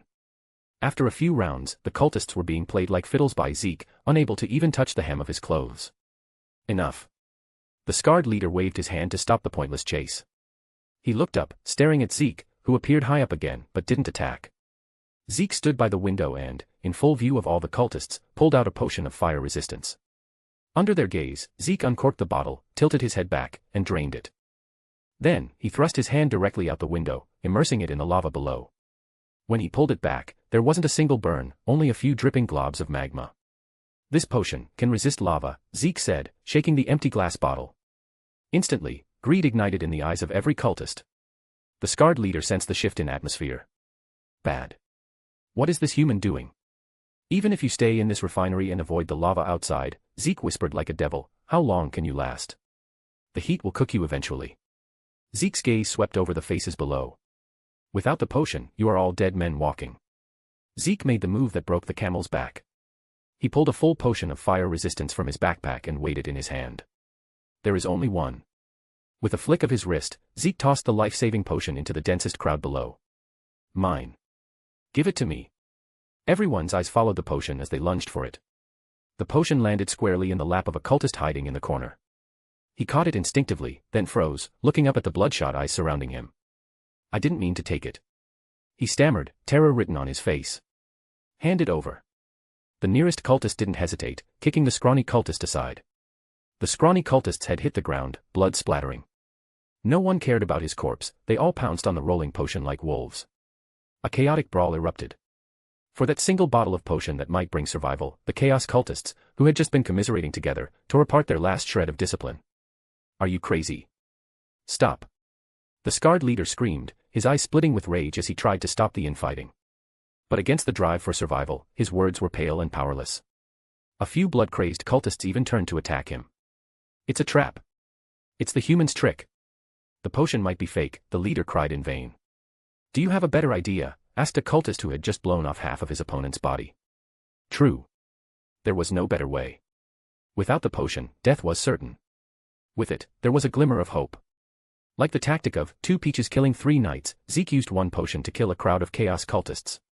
TL/N, 2 peaches killing 3 knights is a story about how an ingenious minister used only 2 peaches to incite 3 arrogant, greedy knights into fatal competition, causing them to commit suicide out of shame and honor. This battle lasted for some time. Zeke seized opportunities to finish off several dying cultists, pocketing drops like spider eyes, string, rotten flesh, and gunpowder.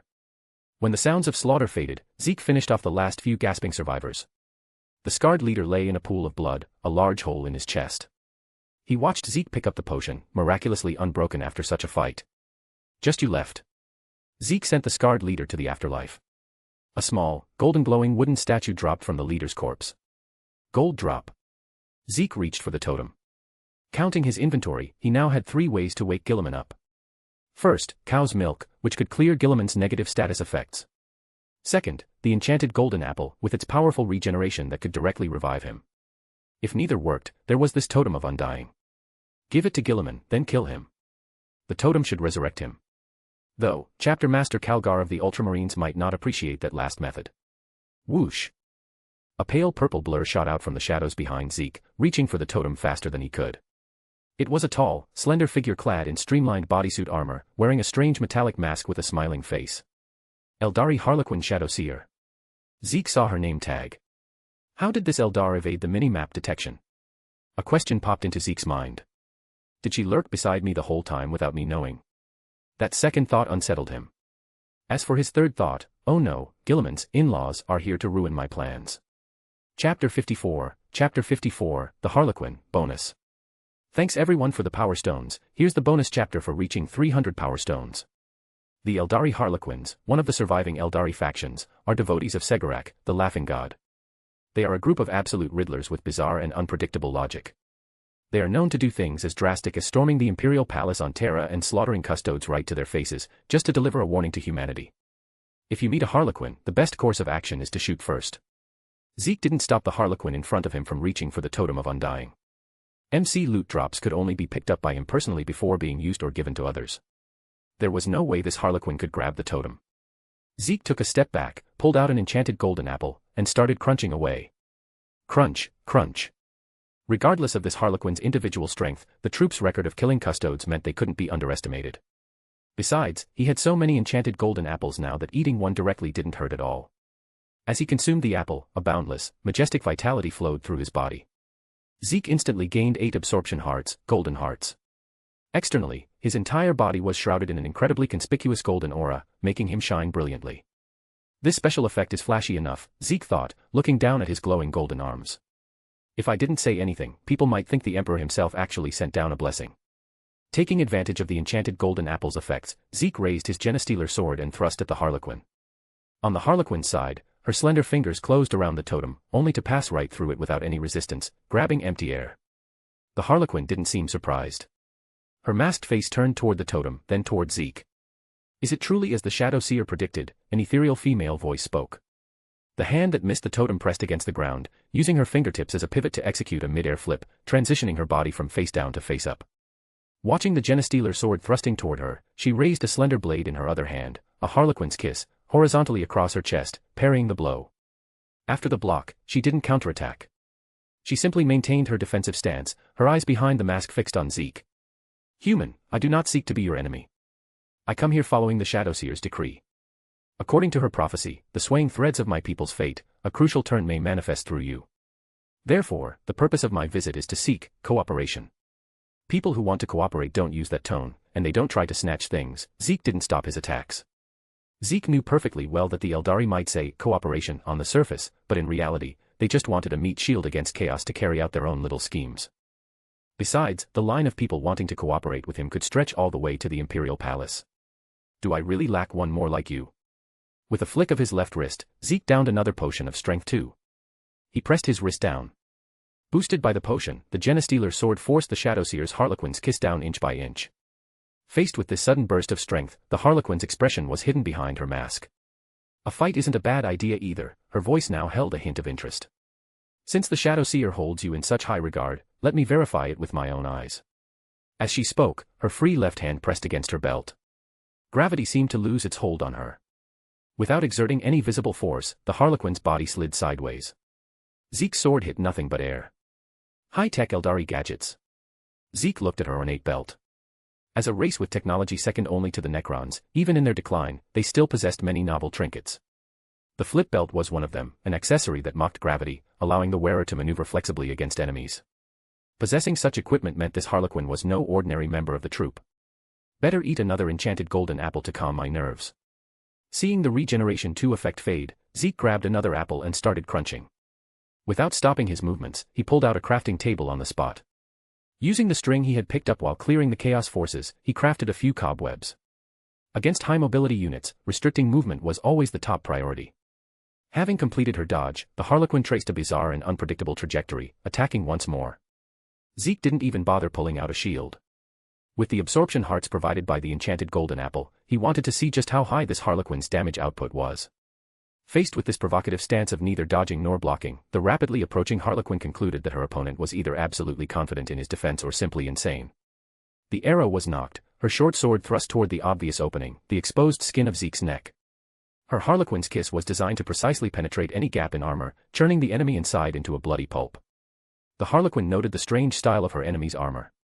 The helmet wasn't fully enclosed, it only covered half his head, leaving plenty of space exposed. Truly a failed armor design.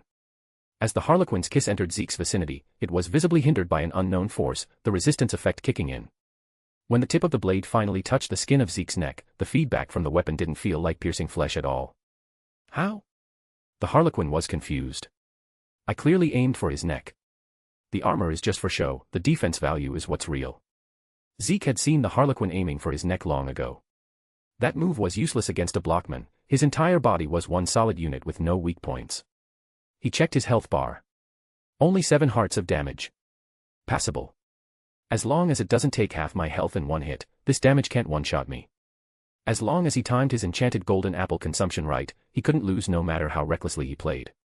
Zeke took a casual swipe with his Genestealer sword, but the Harlequin, relying on her supernatural flexibility and the flip belt, evaded the strike and opened the distance again. So annoying. Like a mosquito, impossible to hit. He decided to change tactics. Instead of actively chasing, he would wait for the enemy to come to him. He pulled out a brewing stand. Using some sugar he had swiped from Bella, along with mushrooms from the orc cave and the spider eye that had just dropped, he crafted a fermented spider eye. Next bonus at 450 power stones. Chapter 55, Creative Mode. Zeke expanded his potion inventory once more. Potion of Swiftness 2 and Potion of Slowness 4, both in splash variants, he brewed every type he possibly could. If skill isn't enough, make it up with potions. Speed, strength, regeneration. Zeke's buff bar had never been this crowded.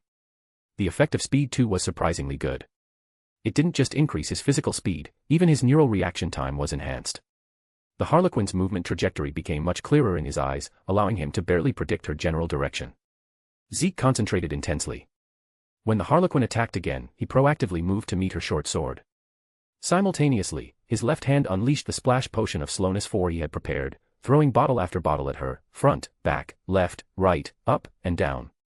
Surrounded by lava on the factory outskirts and confined within this narrow space, dodging so many splash potions was a fantasy.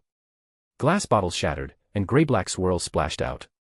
The Harlequin inevitably got hit by some of the splatter. The effect of slowness 4 was tyrannical, movement speed reduced by 60%, and field of view slightly narrowed. The Harlequin faltered noticeably. She felt her body suddenly become incredibly heavy, every movement required several times the usual effort. Her proud speed advantage was slashed by more than half. Zeke wasn't about to let this godsend opportunity slip. He used an ender pearl to teleport right in front of her and smashed a large wad of cobweb right into her face. The milky white web wrapped around half of the Harlequin's body. With the slowness debuff and the binding effect of the cobweb stacked together, the Harlequin was finally pinned down. She struggled furiously, making the web creak, but breaking free would take time. Zeke's fighting style was completely beyond her comprehension. He was impossible to kill, pulled out endless bizarre items, and she had never fought such a frustrating battle in her life. Her hand reached for the flip belt at her waist again, attempting to activate a last-ditch displacement. Zeke gave her no chance, his hands moving in a blur. With practiced muscle memory, he stacked blocks of obsidian around the web-trapped Harlequin, building a sturdy cage. Zeke was all too familiar with obsidian trap tactics. Back in the server days, pranking friends with obsidian water prisons or lava baths, all that practice wasn't in vain. An obsidian cage with a small opening at the top now confined the Harlequin inside. The internal space was cramped, barely enough for one person to stand, making even turning around difficult. It's humiliating. She never thought she would be captured like this. Standing atop the cage, Zeke didn't plan on wasting words. For this Harlequin with unclear intentions, he had a more direct way of dealing with her. He opened the top of the cage and poured in a bucket of water, completely submerging the Harlequin. Obsidian water prison, complete. Enjoy the feeling of being overwhelmed and helpless underwater. Zeke stood by with an empty bucket, ready to scoop the water out just before she drowned. He didn't intend to kill her yet. A few bubbles floated up, but the Harlequin inside was still lively, her muffled curses drifting up through the water. Wait a minute. Is Eldari physiology different from humans?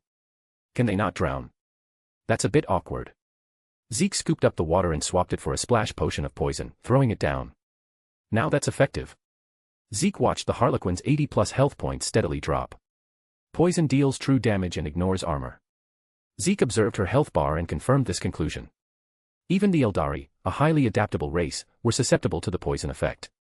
This suggested that poison, in this context, was more of a conceptual damage type rather than literal biological toxicity.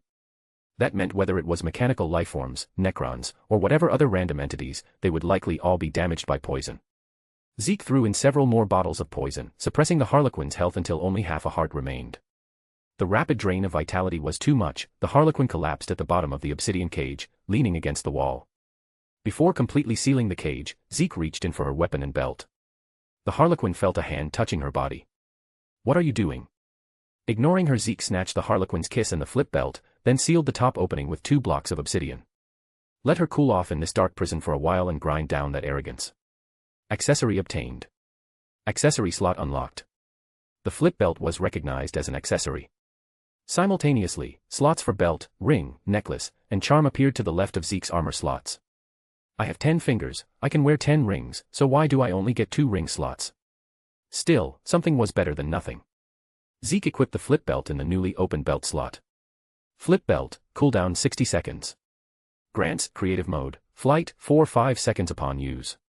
Creative mode. Seeing those first 2 words, Zeke's heart skipped a beat. It was only when he saw flight and the duration that he calmed down. Scared me to death. I thought it changed my game mode to creative directly.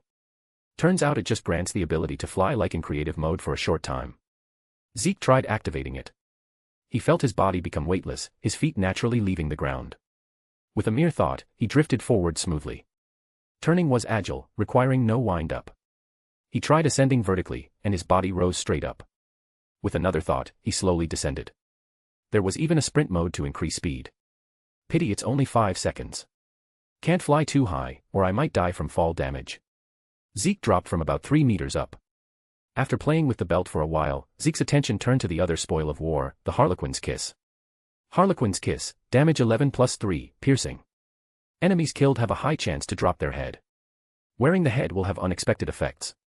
Heads. In Minecraft, these were mostly decorative.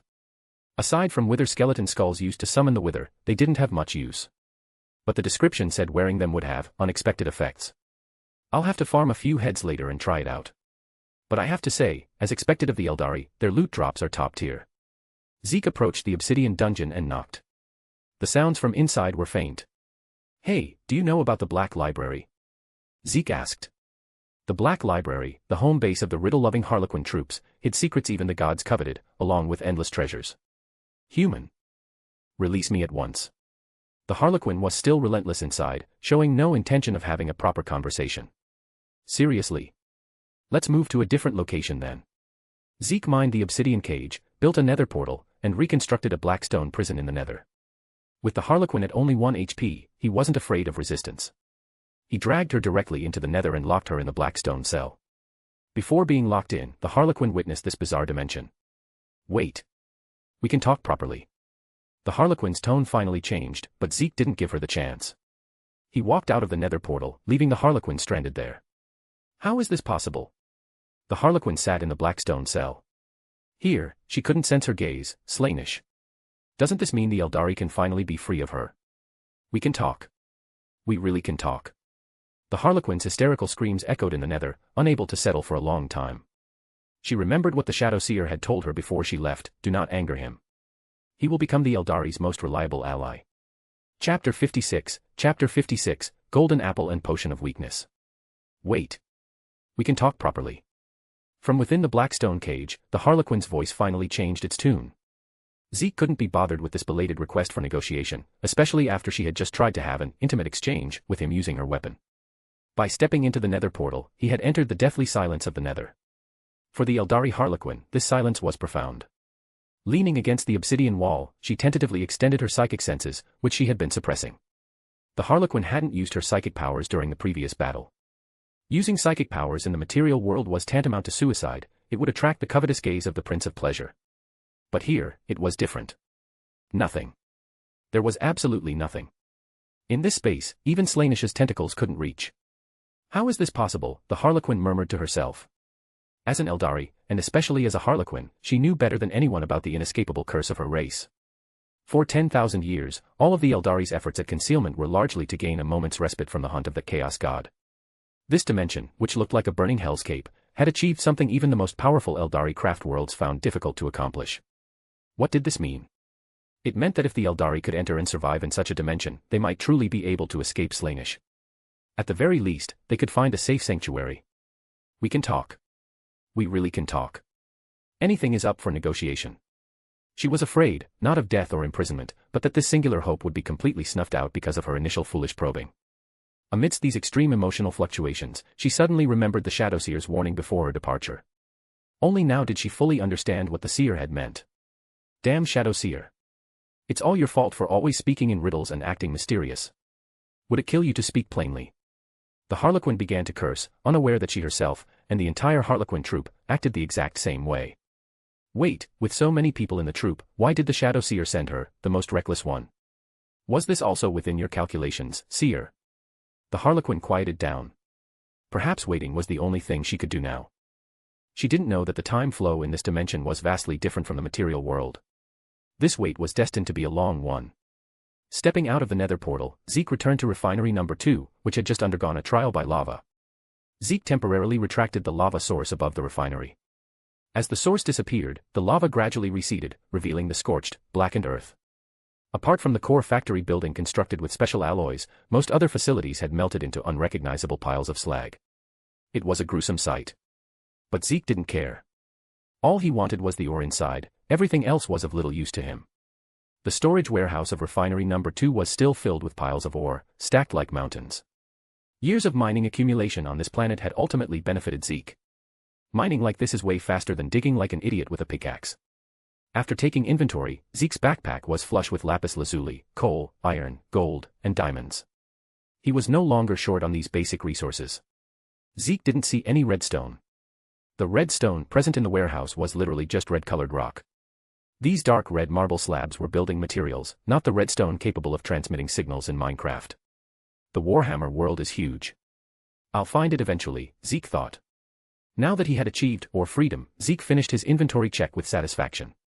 He decided to have a discussion with the Mechanical Scutarii squad sent by Muggos Klein, perhaps give this planet a little create mod mechanical shock. Having secured refinery number 2, he jumped through the nether portal again to refinery number 1. Stepping out of the portal at refinery number 1, Zeke saw Dante squatting alone not far from the entrance. Dante was an ordinary miner at this refinery, not a technician or specialist, just a regular guy. He had no common topics with the Cadian soldiers, let alone the Space Wolf Astartes or the Scutarii. The latter two groups didn't even give him the time of day, tolerating him only because of Zeke. So, Dante's position in this refinery was very awkward. He often sat alone, dazed and distanced from the groups. Zeke paused in his stride toward the factory area. After a moment's thought, he turned and walked toward Dante. "What's wrong, Dante?" Hearing the voice, Dante jerked his head up like a startled animal. Seeing it was Zeke, he instinctively straightened his back, just as he used to do for his superiors at the refinery. "Report." I met my coworker." Dante's voice was dry, his eyes dodging contact. Zeke waved his hand, signaling him to relax. Just as Zeke had predicted, a despoiler warband had indeed attempted to raid refinery number 1 through the underground man-made tunnels. The result, naturally, was disastrous for them. They were nearly routed by Zeke's traps. Combined with Bloodhull's leadership, they were wiped out without much effort. Among them, Dante had encountered his coworker. But by then, the man was no longer human, he had chosen corruption. Bastard. And to think I kept wanting to save him. Corrupted. Zeke looked at the milk in his backpack. Isn't this a perfect, ready-made subject to test my earlier hypothesis? Did Bloodhull wipe out all the attackers? Zeke asked probingly. Dante looked up, shook his head, then nodded. Most are dead, but my coworker seems to be alive. Still alive. That was unexpected. Given Bloodhull's personality, he usually just chopped them down and was done with it. Zeke went down to the underground tunnels. The battle had ended not long ago, and the tunnels were a mess. Bloodhull's forces had mostly sustained only light injuries. Thanks to Zeke's traps, they had achieved an overwhelming victory. On the field, Zeke saw the coworker Dante had mentioned. His appearance was nauseating. Large patches of pustules covered his body, and several wounds were rolled outward with slowly wriggling granulation tissue. One side of his cheek had even sprouted a small cluster of fleshy growths. His eyes were cloudy and yellowed, bereft of much sanity. A Cadian soldier was aiming a las gun at his forehead, finger on the trigger. From the whispers of nearby soldiers, Zeke learned why the coworker had only just been captured. Faced with Bloodhull's overwhelming assault, he had decisively sold out his teammates. He had dived headfirst into the man-made tunnels, trying to flee. The Cadian soldiers had a hard time catching him. Everyone knew that Dante had been searching for his coworker these past few days. So, the soldiers didn't kill him immediately. They brought him to Dante for a final look, to give him closure before the execution. Now, they were preparing to carry out the sentence. Chapter 57, Hollow out this planet. Zeke raised his hand, stopping the soldier from pulling the trigger. He walked up to the bound coworker, examining the various mutations on his body. "I'm going to run an experiment," Zeke said simply to those around him. The soldier lowered his gun. He didn't understand, but he chose to respect the order. The men before him had saved the Cadians multiple times. Zeke didn't see any buffs on the coworker. It seemed milk wouldn't work. Despite knowing this, Zeke still handed the milk to him. "Drink it." The coworker stared blankly at the milky white liquid before him. Poison. Some new form of torture. He didn't have much choice. The muzzle of the soldier's gun forced him to lower his head and sip the milk from Zeke's hand. As the milk went down his throat, he smacked his lips and mumbled indistinctly, "It actually tastes pretty good." Zeke stared at him. There was no change. Looks like no effect. Zeke didn't give up. He began the second wave of experiments. He used fence gates to build a crude cage, trapping the coworker in the center. Then, he pulled out a splash potion of weakness and threw it. The liquid splashed over the coworker. Already weak, he became even more withered, his strength drained significantly. Then, Zeke did something that made everyone's eyelids twitch, especially Wolf Lord Bloodhowl, who had just arrived upon hearing the news. Zeke pulled out a golden apple and handed it to the corrupted coworker. Bloodhowl's face darkened. He pulled out the golden apple he had been treasuring. He looked at the apple in his hand, then at the apple Zeke handed out without a hint of heartache, realizing they were obviously the same thing. What does this mean? Does this mean the gift you gave me is actually worthless to you? Inside the cage, the coworker was also bewildered by the golden fruit presented to him. This thing looks expensive. Why did this person give me a tasty drink first, and now this? Is this a last meal? A final mercy? Under the gaze of countless eyes, and amidst the almost fire-breathing glare of Wolf Lord Bloodhowl, the coworker reached out a dirty hand and took the golden apple. His body was weak, but his intuition told him this thing would be incredibly beneficial. Crunch. The crisp sound of chewing was exceptionally clear in the underground space. Hiss. Sizzle. A sound like high-temperature quenching emitted from inside the coworker's body. It's working. Zeke saw a strength buff icon appear in the coworker's status bar. In Minecraft, when a zombie villager is hit with a weakness potion and then fed a golden apple, they also emit a sizzling sound, begin to tremble, and gain strength I. And after 3 to 5 minutes, they convert back into a villager. Zeke didn't know if the successful conversion of the coworker before him was due to the nature of Nurgle's corruption, but it was a good start. The coworker, having swallowed the apple, curled up and screamed. For minutes later, he regained his human appearance. The coworker raised his hands, placed them before his eyes, and checked them repeatedly. He was on the verge of tears. Everyone looked at this scene in disbelief. Wolf Lord Bloodhowl felt like his brain was short-circuiting. He had witnessed a corrupted individual being forcibly snapped back into human form. This is inconceivable. Dante stood at the edge of the crowd, looking at the familiar yet strange coworker with a complicated expression. The surrounding soldiers remained vigilant. Even though he had turned back into a human, no one would treat him as an ordinary person.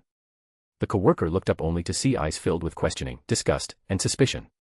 Under their gaze, he lowered his head deeply again. Some mistakes, once made, cannot be undone. Zeke, Bloodhowl walked up to him. Are you human? Nonsense, of course I'm human. Zeke looked at Bloodhowl. The Wolf Lord realized he had misspoken. I didn't mean it like that. Sigh, anyway. Bloodhowl couldn't articulate his thoughts, so he simply changed the subject and pointed at the coworker. Even if the physical infection can be reversed by your methods, Bloodhowl continued, what about the psychological aspect? You saw it, he fell willingly. A man like this, even if you pull him back this time, the next time he faces a desperate situation, he will make the same choice. He might even slide back more easily because he's been saved once, thinking there's always a way out. The Wolf Lord's meaning was simple, from the moment he chose corruption, he lost the value of being saved. That's not my business, Zeke said. Control him, lock him up alone, and monitor him closely. That shouldn't be hard for you, right? Just treat him as a long-term observation sample. Zeke didn't entirely agree with Bloodhowl's one fall, never trust again mentality. He leaned more towards the idea that human choices are largely driven by their environment. I've already got the result I wanted, Zeke concluded. Bloodhowl stared at Zeke for several seconds before finally signaling 2 men to take the coworker away. Guard him strictly, Bloodhowl ordered. Bloodhowl wanted to chat more, but Zeke had already vanished from in front of him, taking a group of Adeptus Mechanicus personnel with him. Back on the surface, Zeke arranged the collected ores neatly. All right, time to do some real work. Zeke opened his crafting table and processed the ores into various cogwheels, shafts, gearboxes, and other basic mechanical components. Then, he began discussing plans with the tech priests beside him. He intended to build a tunnel bore to practice his hand. A tunnel bore is a mining contraption with multiple drills at the front, capable of collecting all mined blocks and ores. Zeke explained the concept and handed a cogwheel to the tech priest, telling them to hold to ponder, TL/N, referencing the Create mod tutorial mechanic. With the assistance of the Adeptus Mechanicus personnel, Zeke soon built the first one. For this first experimental model, Zeke was relatively conservative. It could only mine a vertical shaft of about 4 by 4 blocks. Its power source was a steam engine. This was considered one of the stronger stress-generating devices in the Create mod. The tech priests were extremely puzzled. They had never seen such an ancient energy supply facility used in their lives.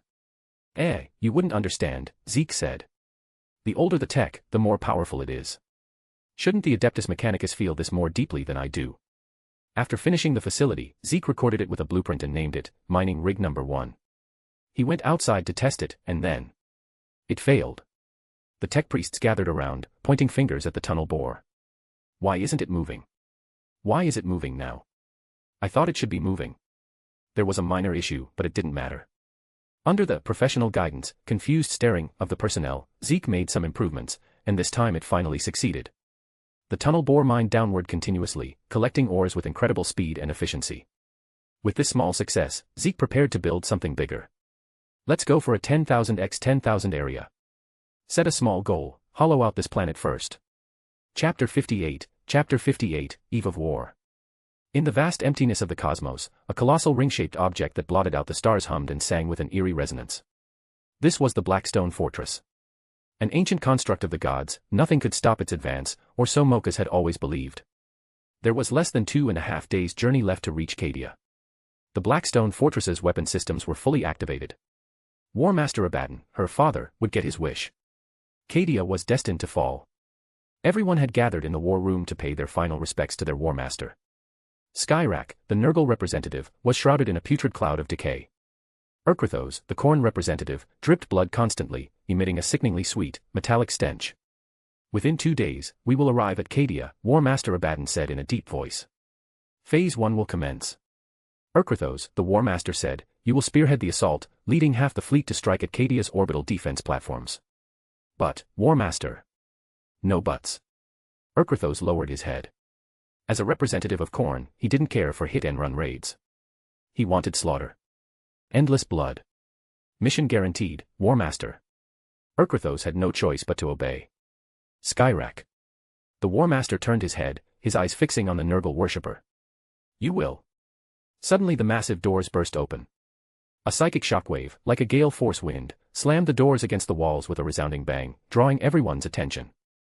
Zaraphiston, Abaddon's sorcerer advisor, strode into the room. War Master, I did not intend to interrupt your council, but I have a matter of grave importance. Zaraphiston spoke, his voice projected psychically into everyone's ears. What matter could outweigh the impending doom of Cadia? The War Master was displeased, but he signaled for Zaraphiston to continue. Mariatus has fallen, Zaraphiston stated. It was bad news. The room fell silent for a moment. It took Abaddon a few seconds to retrieve information about this planet from the depths of his memory. Mariatus, a resource-rich planet in a star system neighboring Cadia, had been infiltrated and effectively controlled by Chaos forces. It served as one of the outposts for monitoring Cadia and stockpiling supplies, a pawn, but not a critical one. War Master Abaddon was surprised, but only for a few seconds. Cadia is right before us. Such a trivial matter. No, War Master. The fall of Mariatus is not the point. What matters is the warp divination I received of that planet. Zaraphiston's body trembled slightly. The tremors were minute, but Abaddon's keen senses picked up on them immediately. He suddenly felt a sense of foreboding. Warp divinations, those things never brought good news. Zaraphiston spoke, I saw a totem. It is a treasure of vital importance. And this treasure will soon intersect with that man who has slumbered for so long. The 500 worlds. Macridge, in the Temple of Hera. Gil. Silence. Boom. A rage far more violent than the psychic wind that opened the doors erupted from Abaddon. It wasn't psychic energy, it was pure wrath. Do not speak that name. Abaddon's roar was deafening. This was the first time since boarding the Blackstone Fortress that the War Master had displayed such undisguised fury. So even you can lose it. Urkrathos lowered his head, a flash of near pleasure passing through his eyes. The War Master before him had maintained a facade of absolute control and calm since the start of the crusade. And now, that calm was shattered by a single name. Laughable. Could this be a trap? War Master Abaddon quickly pulled himself out of his rage and began to think. The conquest of Cadia was imminent. Yet, at this critical juncture, Mariatus fell. And coincidentally, his sorcerer captured such a prophecy at that exact moment. War Master, your wisdom pierces the fog, the sorcerer chose to be vague, avoiding a direct answer. Abaddon pondered again. Both matters were extremely important. And they had collided at this exact moment. Clearly, he could only choose one personally, while the other had to be delegated. Truth be told, Abaddon was uneasy. In the end, do I still have to rely on the power of these demons? Abaddon thought of a suitable candidate, the Iron Warrior's warsmith, Krumgat.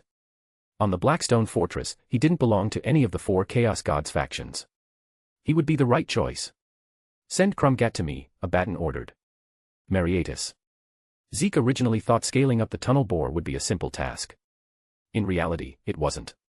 It seemed like he just needed to make the front drills bigger, but the difficulty of every other part increased exponentially.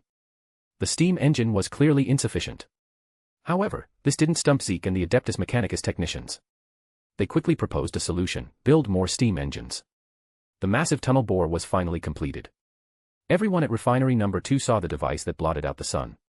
As Zeke activated this oversized contraption, the giant drills began to bore downward. Countless blocks shattered under the crushing force of the drills, turning into item drops that were sucked into chests. Zeke stood on the giant tunnel bore and looked down. A gaping abyss was carved out in moments. Next came constructing the supply line with conveyor belts to transport all the ore to where it was needed. After the tunnel bore's success, Zeke recorded it with a blueprint and named it Mega Tunnel Bore. Zeke went to the Nether and deployed this Mega Tunnel Bore to start mining ancient debris, nether quartz, and some gold nuggets. Zeke filtered out the ancient debris. Using diamonds, he duplicated the smithing template he had obtained from the Bastion remnant. Then, he upgraded his entire set of armor and tools to netherite. Zeke donned his full set of netherite armor. At this moment, in terms of physical defense alone, he stood at the pinnacle of the vanilla Minecraft survival hierarchy. Next up, enchanting. Chapter 59, Missing Golden Apple, Bonus. Thanks for the Power Stones everyone, this is the bonus chapter for reaching 450 Power Stones. Zeke circled the ore processing plant in search of books. As vessels of knowledge, books were indeed a rarity on Mechanicus. Bloodhowl and his pups obviously weren't the type to enjoy reading, and the Adeptus Mechanicus used data slates, having no need for paper books. Fortunately, paper and leather weren't hard to find. Zeke used his crafting table to synthesize a sufficient number of bookshelves. He arranged the bookshelves around the enchanting table. 16 shelves were enough to raise the table to its maximum enchantment level. Countless tiny, glowing runes flew from the books on the shelves, sinking into the open tome atop the enchanting table. To be honest, the scene looked a bit ominous. Zeke glanced around. Luckily, the location was secluded, and for the moment, no one noticed the anomaly here. Since clearing the chaos forces from 2 ore plants had accumulated a generous amount of experience and ores for him. He stood before the enchanting table and opened the interface. As usual, he could only see the first enchantment option clearly, the subsequent options were garbled code. Placing lapis lazuli into the slot, Zeke began enchanting. After a few attempts, he managed to enchant his netherite armor with a full set of protection 4. TL/N, full netherite armor with protection 4 offers the highest general protection in Minecraft, reducing damage by approximately 96% and providing superior durability and knockback resistance. For his netherite pickaxe, he rolled Fortune 2, Unbreaking 3, and Efficiency 3. It wasn't the absolute top tier, but it was sufficient for his needs. TL/N, Fortune 2 increases ore yield, e.g., diamonds, coal, by an average of 75%. He then used an anvil to rename the pickaxe. He decided to call it My God Pick. Zeke took his newly enchanted gear and packed up the enchanting table. The next step was to build an automated factory. The first component was an automatic tree farm. The wood was secondary, the main objective was apples. Zeke found that while he had enough gold, he was actually running short on apples. After establishing the automatic tree farm, Zeke set up a supply line linking the apples with the gold mine, creating a golden apple synthesis factory. According to the statistics from the Mechanicus Tech Priest, the golden apple factory was now producing roughly 10,000 units per day. TL/N, he is doing this with the help of the Mechanicus Tech Priests, since he can't do it alone this fast. Of course, these were standard golden apples, not enchanted golden apples. Once the golden apple factory was complete, the next project was the potion brewing factory. Swiftness, slowness, strength, poison, regeneration, fire resistance, night vision, and invisibility, these potions could be produced. However, since the raw materials required Zeke to personally kill mobs to obtain the drops, he couldn't mass-produce them in extreme quantities. As for leaping, healing, and the Turtle Master potions, Zeke hadn't found the source materials yet, so they couldn't be brewed for now. With the tunnel bore providing a sufficient supply of iron blocks, Zeke also established an automatic pumpkin patch. By connecting these 2 supply lines, he created an Iron Golem factory capable of producing Iron Golems around the clock. All of these things happened in just 2 days. Everything went smoothly. Relying on the powerful infrastructure capabilities of Minecraft, Zeke had largely completed all the tasks he had set out to achieve upon arriving on this planet. However, in the afternoon, during the half-day trial run of all the factories, Zeke received some bad news.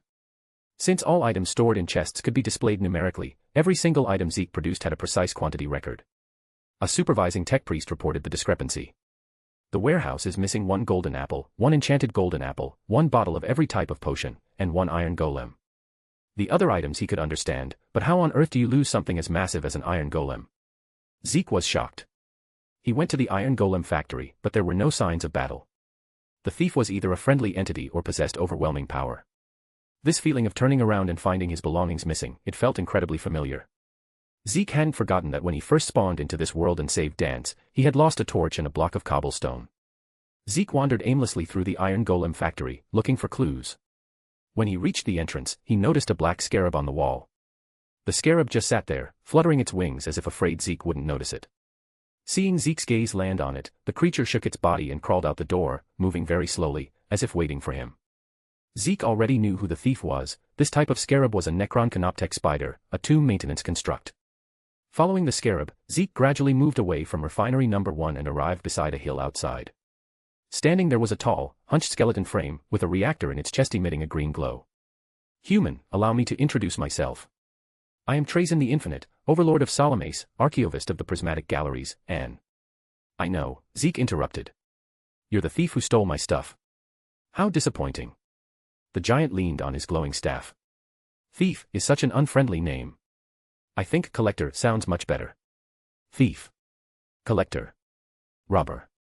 Zeke stared at Trazyn before him. He had long heard of the fame of this Necron overlord. According to the name displayed above the health bar, this was merely one of Trazyn's surrogate bodies. "You lured me here," Zeke looked around. "What is your objective? You humans," Trazyn shook his head, "are always so impatient." "Regardless of your objective," Zeke extended his hand, "I think you should return the things you took from me." "Things? What things?" Trazyn flicked his skeletal hand and pointed at his own body. There were gaps in his metal ribcage, clearly hiding nothing. "Oh, you mean those little trinkets? I'm terribly sorry." He spread his empty hands, looking innocent. "I ate them.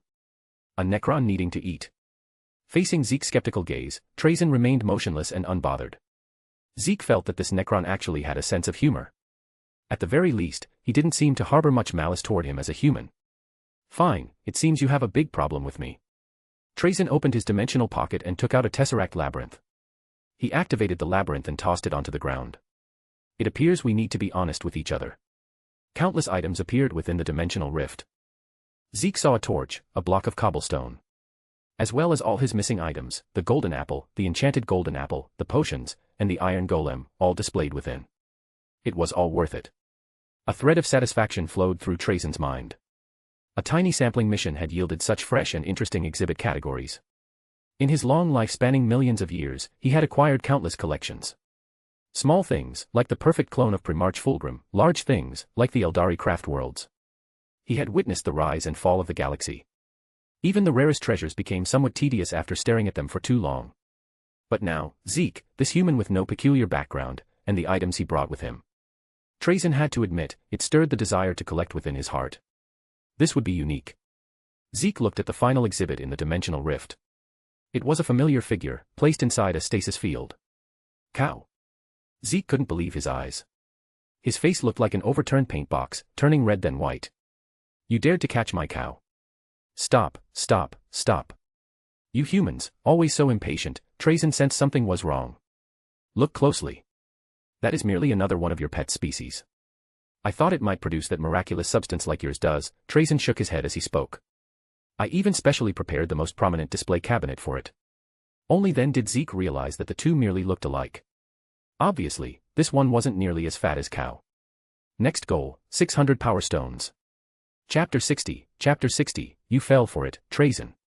Zeke leaned closer to the dimensional rift for a careful inspection, confirming that this wasn't Cow.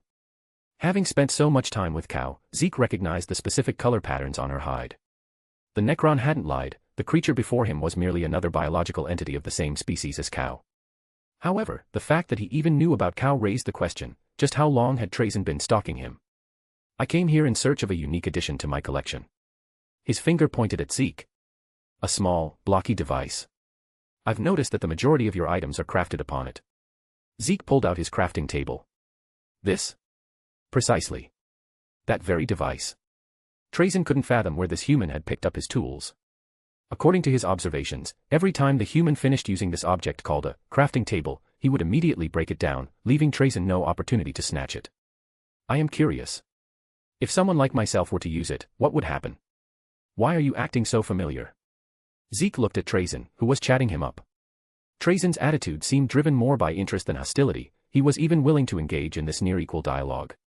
Nothing would happen, Zeke answered honestly. He had already let Dance try it. Ordinary people couldn't use the crafting table. So the issue lies with you, not the objects. Trazen began to ponder. He had seen Zeke extract a miraculous liquid from the creature named Cow, so he traveled to that creature's home planet and acquired one for himself. The result, however, had not met his expectations. Now, the revelation about the crafting table further verified Trazen's hypothesis. The magic wasn't in the items, but in the human standing before him. Perhaps the term human deserves a question mark. Is he a psyker? No. Trazen immediately rejected the idea. He had dealt with the warp extensively. He could say with certainty that this individual's power did not stem from the warp. Then is he a Tan? As the race that had once shattered and enslaved the star gods, the Necrons understood the Tan better than anyone else in the Warhammer universe. The Tan were born from the Big Bang. As gods of the physical universe, they were powerful enough to tear reality apart at will. However, they lacked one thing, a constraint known as morality. Based on Trazen's observations, this human clearly possessed morality and a sense of good and evil. It was unlikely he was a Tan. Not a psyker, not a Tan, yet possessing incredible abilities. Trazen had long wanted to place this human into one of his stasis displays. But given the massive commotion this human had caused on Cadia, and the fact that the entities in the warp hadn't made a move against him yet, Trazen decided to let him be for now. Better to observe than to try and bite off more than he could chew and break his teeth. Without knowing that he had almost become a display item of the Necron Overlord, Zeke had actually been somewhat happy when he first met Trazen. Things that were useless to Zeke might be precious collectibles in Trazen's eyes.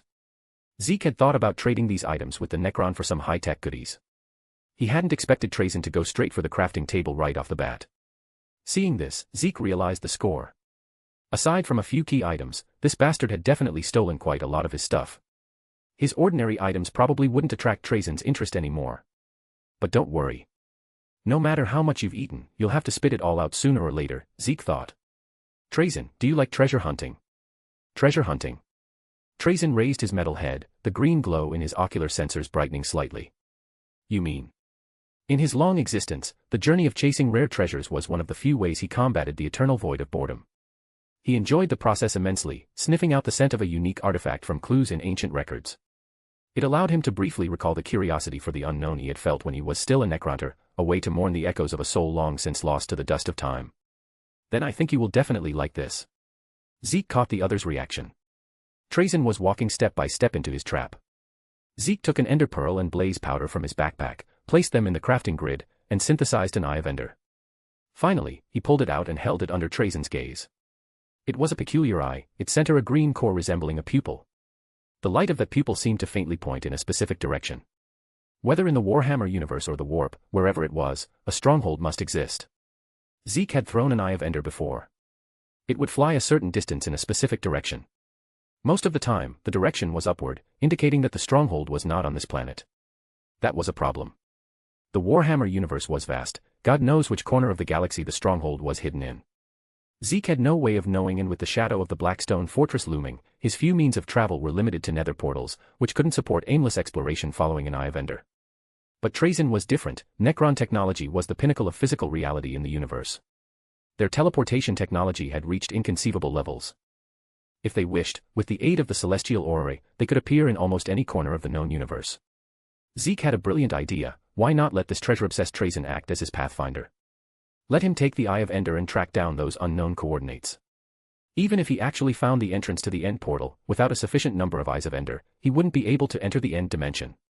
At that point, Trazen, eager to complete his collection, would inevitably come back to find him. And then, I can conveniently suggest tagging along. The next step was to pique Trazen's interest. Zeke felt this wouldn't be difficult. This object, Zeke raised the Eye of Ender in his hand, feigning depth, leads to a place called the End. The End. Trazen repeated the syllables. A place he had never heard of. Zeke continued to embellish, that dimension is inhabited by pitch-black demons. Never look them in the eye, or they will attack you. And their strength. Trazyn tapped his staff lightly. Strength, well. Zeke sized up the Necron overlord before him. Obviously, for an ancient monster of Trazyn's tier, an Enderman's attack power probably wouldn't pose much of a threat. To you, they might be nothing. He shifted his tone. But they are unique creatures in this universe, possessing miraculous characteristics. I believe they would be very worthy of collection. Trazyn silently searched his memory banks. In his immensely long life, he had never seen such a creature. It was indeed a worthy target for collection. Also, Zeke continued, seeing that Trazyn was intrigued by the end and decided to up the ante. There is also an undead. How should I put it? Do you know what a dragon is? Yes. You refer to those massive creatures with wings on their backs. Trazyn's attention was captivated by the adjective undead. An undead dragon. Chapter 61, Trazyn's journey to the end. That's right, a dragon that is very hard to kill, Zeke confirmed. Zeke only spoke half the truth. He didn't tell Trazyn the other half, that this was only true if you didn't destroy all the end crystals first. Sounds like another worthy collectible. Trazyn nodded slowly. It seemed he wouldn't be bored for quite some time. There is also something in the end that can kill even a god. Remembering something, Zeke's expression turned serious. You must never fall off the edge in the end. Otherwise, there is only one outcome for you, death. The void.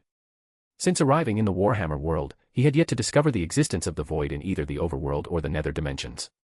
The Warhammer universe had no concept of a world border. Digging straight down would only lead to the other side of the planet.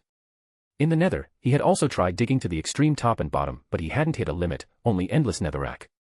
Neither of these places had a void. The only place Zeke could imagine the void existing was the end. Thinking of the void made Zeke shudder. He remembered when he first played Minecraft as a child. He had started a creative mode flat world and dug straight down. Suddenly, he fell into a pitch-black abyss, watching the continent drift further and further away. It scared him to tears right then and there. He even forgot he could fly. Taking constant damage, then death. That was the first time he learned that creative mode wasn't completely invincible. Let alone Trazyn, Zeke estimated that as long as they had a physical form, even a Tan might not be able to withstand the void. Only command block code could survive it. Something that can kill even a god. A weapon, perhaps. If this human isn't lying. Trazyn didn't care much about Zeke's warning. This was merely one of his surrogate puppets. Even if it died, it would be no great loss. So, how does one find this place? Good. Zeke looked at Trazyn, knowing his plan was already more than half successful. It seemed this Necron before him was completely captivated by the description of the end. Zeke held the Eye of Ender in his palm. To find that place, one had to use this device. Zeke demonstrated it to Trazyn on the spot, throwing the Eye of Ender into the air. The eye emitted purple particle effects as it flew upward. After ascending about a few dozen meters, it shattered with a pop and fell back down, reverting into the Eye of Ender. Just follow it, and you can find that place, Zeke said. You mean to tell me, Trazyn's synthesized voice drawled, that you want me to follow this little trinket, which only flies a few dozen meters at a time, and search aimlessly through the boundless cosmos? Trazyn was deliberately making a fuss to gain more leverage in the negotiation. If what Zeke said was true, and this strange bead could point to the destination, then, triangulation would be very simple. One only needed to travel a sufficient distance, activate it, record its bearing, jump to another reference point, and repeat the process. In a three-dimensional universe, theoretically, the intersection of two directional lines would be the target coordinate. That was the ideal scenario. If the target was too far away, the lines might be nearly parallel, or if it wasn't in this dimension. There were still many variables, but for the Necrons, these weren't insurmountable problems. That's not something for me to worry about, Zeke spread his hands, looking innocent. I trust that with the Necrons' technology that dominates the galaxy, you surely have a way. After all, it's just a key. How to use it depends on the skill of the key holder, doesn't it? Zeke subtly complimented Trazyn's race. Trazyn didn't respond immediately, he was evaluating. Is this human lying? Is this place worth my effort? And what is his motive for telling me all this? Zeke watched Trazyn, who seemed indecisive, and felt a bit frustrated. Trazyn, I've only told you a small part about that dimension. There are actually many other interesting things inside. He leaned closer, sharing a secret. For example, bedrock. An object that can never be destroyed, the hardest block in existence. Once the Ender Dragon was killed, a portal frame constructed of bedrock would generate. Can you imagine? Even your Necron Gauss weapons wouldn't be able to leave a single scratch on its surface. And, shulkers, Zeke described. A peculiar portable space. You can think of it as a variant of your Tesseract labyrinth. The benefits are plentiful, Zeke concluded with a brilliant smile. Trazen felt he had fallen into this human's trap. But he had also achieved his goal, obtaining more intriguing information about this space. Human, Trazen finally spoke. Your proposal is good. I accept this. Hey. Wait a minute. Zeke immediately pulled back the hand holding the eye of Ender. Who told you this was free? Trazen's brain short-circuited for 0.01 seconds before he immediately reacted. I can help you find that place, and you provide the compass to get there. This is already a transaction. You actually want to charge an additional fee. Zeke lifted his chin, putting on a so what attitude. Who asked you to steal so much of my stuff before? It's time you paid it back with interest. Since that place is so miraculous, why don't you go yourself? I know you definitely need to borrow my power. Stop yapping. Just say it, do you want to go or not? Zeke interrupted Trazen. Trazen hated this feeling of being edged. Either don't mention it, or tell the whole story. What was this halfway nonsense? Human, I am the overlord of the Nihilak dynasty. You know that to kill a human like you, I only need one finger. Trazen gritted his teeth, if he still had teeth. He aimed his skeletal hand at Zeke's head and made a pew sound. If you had the ability or desire to kill me, you would have done so already, wouldn't you? Zeke was unbothered. Trazen stared at Zeke. Then, suddenly, Trazen let out a metallic laugh. Heh. The laughter wasn't warm, it was cold, but one could tell its owner was indeed in good spirits. You are truly an amusing human. A greedy one. Trazen emphasized the word greedy. To be honest, this was the first time in ages that Trazen had met a human who didn't call him a filthy Xenos. And he could even provide entertainment. This was incredibly rare. Ever since that mountain was dropped on poor Orican the Diviner. Trazen had been like a lonely old man, rarely finding anyone he could openly chat with. If the opportunity arises, human, I will definitely place you in my most prominent display cabinet. I'll even open a dedicated road just for you. I'm afraid you won't get that chance. And don't call me human, my name is Zeke. What do you want, Zeke? Trazen asked. This time he was much more relaxed, leaning his weight with both hands on his staff. I think that stick in your hand is pretty nice, Zeke said, asking for the moon. What Trazen held was a weapon called the empathic obliterator. The center of the long staff contained a glowing energy core. The technology behind the empathic obliterator came from the old ones. When an enemy was killed by the empathic obliterator, it would simultaneously kill nearby creatures who shared the same thoughts or allegiance. It was essentially the enemy-clearing version of Vein Miner. No. Trazen rejected it without leaving a sliver of room for negotiation. This was his favorite weapon, there was no way he would trade it. In that case, Zeke said, how about taking me on a tour of your gallery? I'd like to choose for myself. Next goal, 600 Power Stones. Chapter 62, The Power of Potions, Bonus. Thanks for the Power Stones everyone, this is the bonus chapter for reaching 600 Power Stones. Now. Trazen asked. You have guests arriving on this planet very shortly. Are you sure you don't need to entertain them? Guests arriving. Zeke realized what Trazen was implying. Enemy attack. Talk about someone passing you a pillow right when you're dozing off. Ever since establishing the potion brewing factory and the golden apple synthesis factory, Zeke had been wondering something. If the various miraculous potions and enchanted golden apples from Minecraft were supplied in unlimited quantities, how much of an impact would they actually have on a war? Could they directly turn the tide of a battle destined for defeat? In the end, this required practical testing. And look, volunteers had just delivered themselves to his doorstep.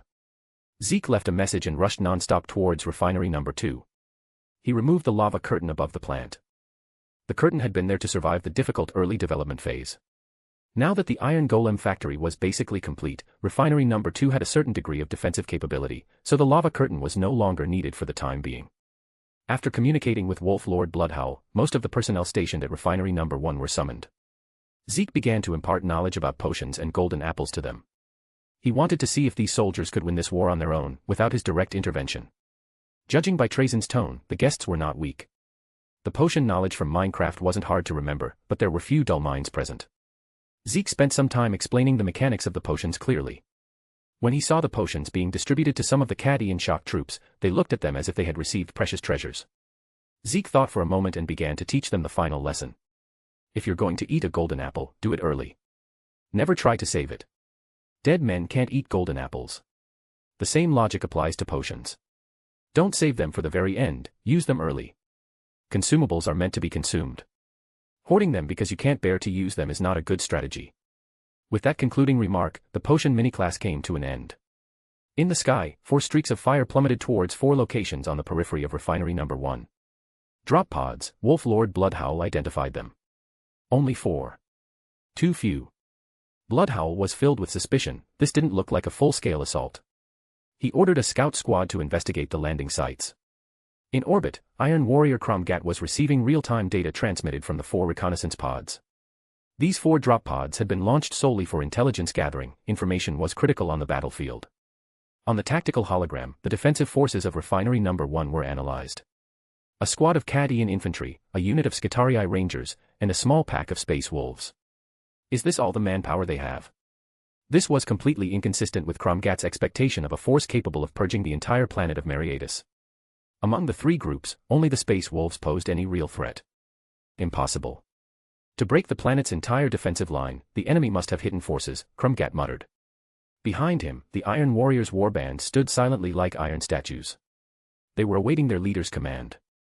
Cromgat knew that the situation on a battlefield can change in an instant. Hesitation was the greatest taboo. As a commander, he had to make decisive choices even with incomplete information. His gaze swept across the hologram, finally landing on the firemain's Fong mentioned in the intelligence reports. He evaluated the ship's carrying capacity. Even counting that ship's capacity, the enemy's numbers cannot possibly exceed our warband. The dictionary of the Iron Warriors contained no word for retreat. Since he had confirmed the number of the most threatening Space Wolves was limited, then. Sons of Iron, the enemy is below. Show them the meaning of an iron tide. Countless drop pods rained down from the heavens. Everyone saw them. Quick, assemble. The Cadian soldiers grabbed their weapons and, following the guidance of a veteran, huddled together. The veteran in the center pulled out 3 potions, Splash Potion of Strength, Swiftness, and Regeneration.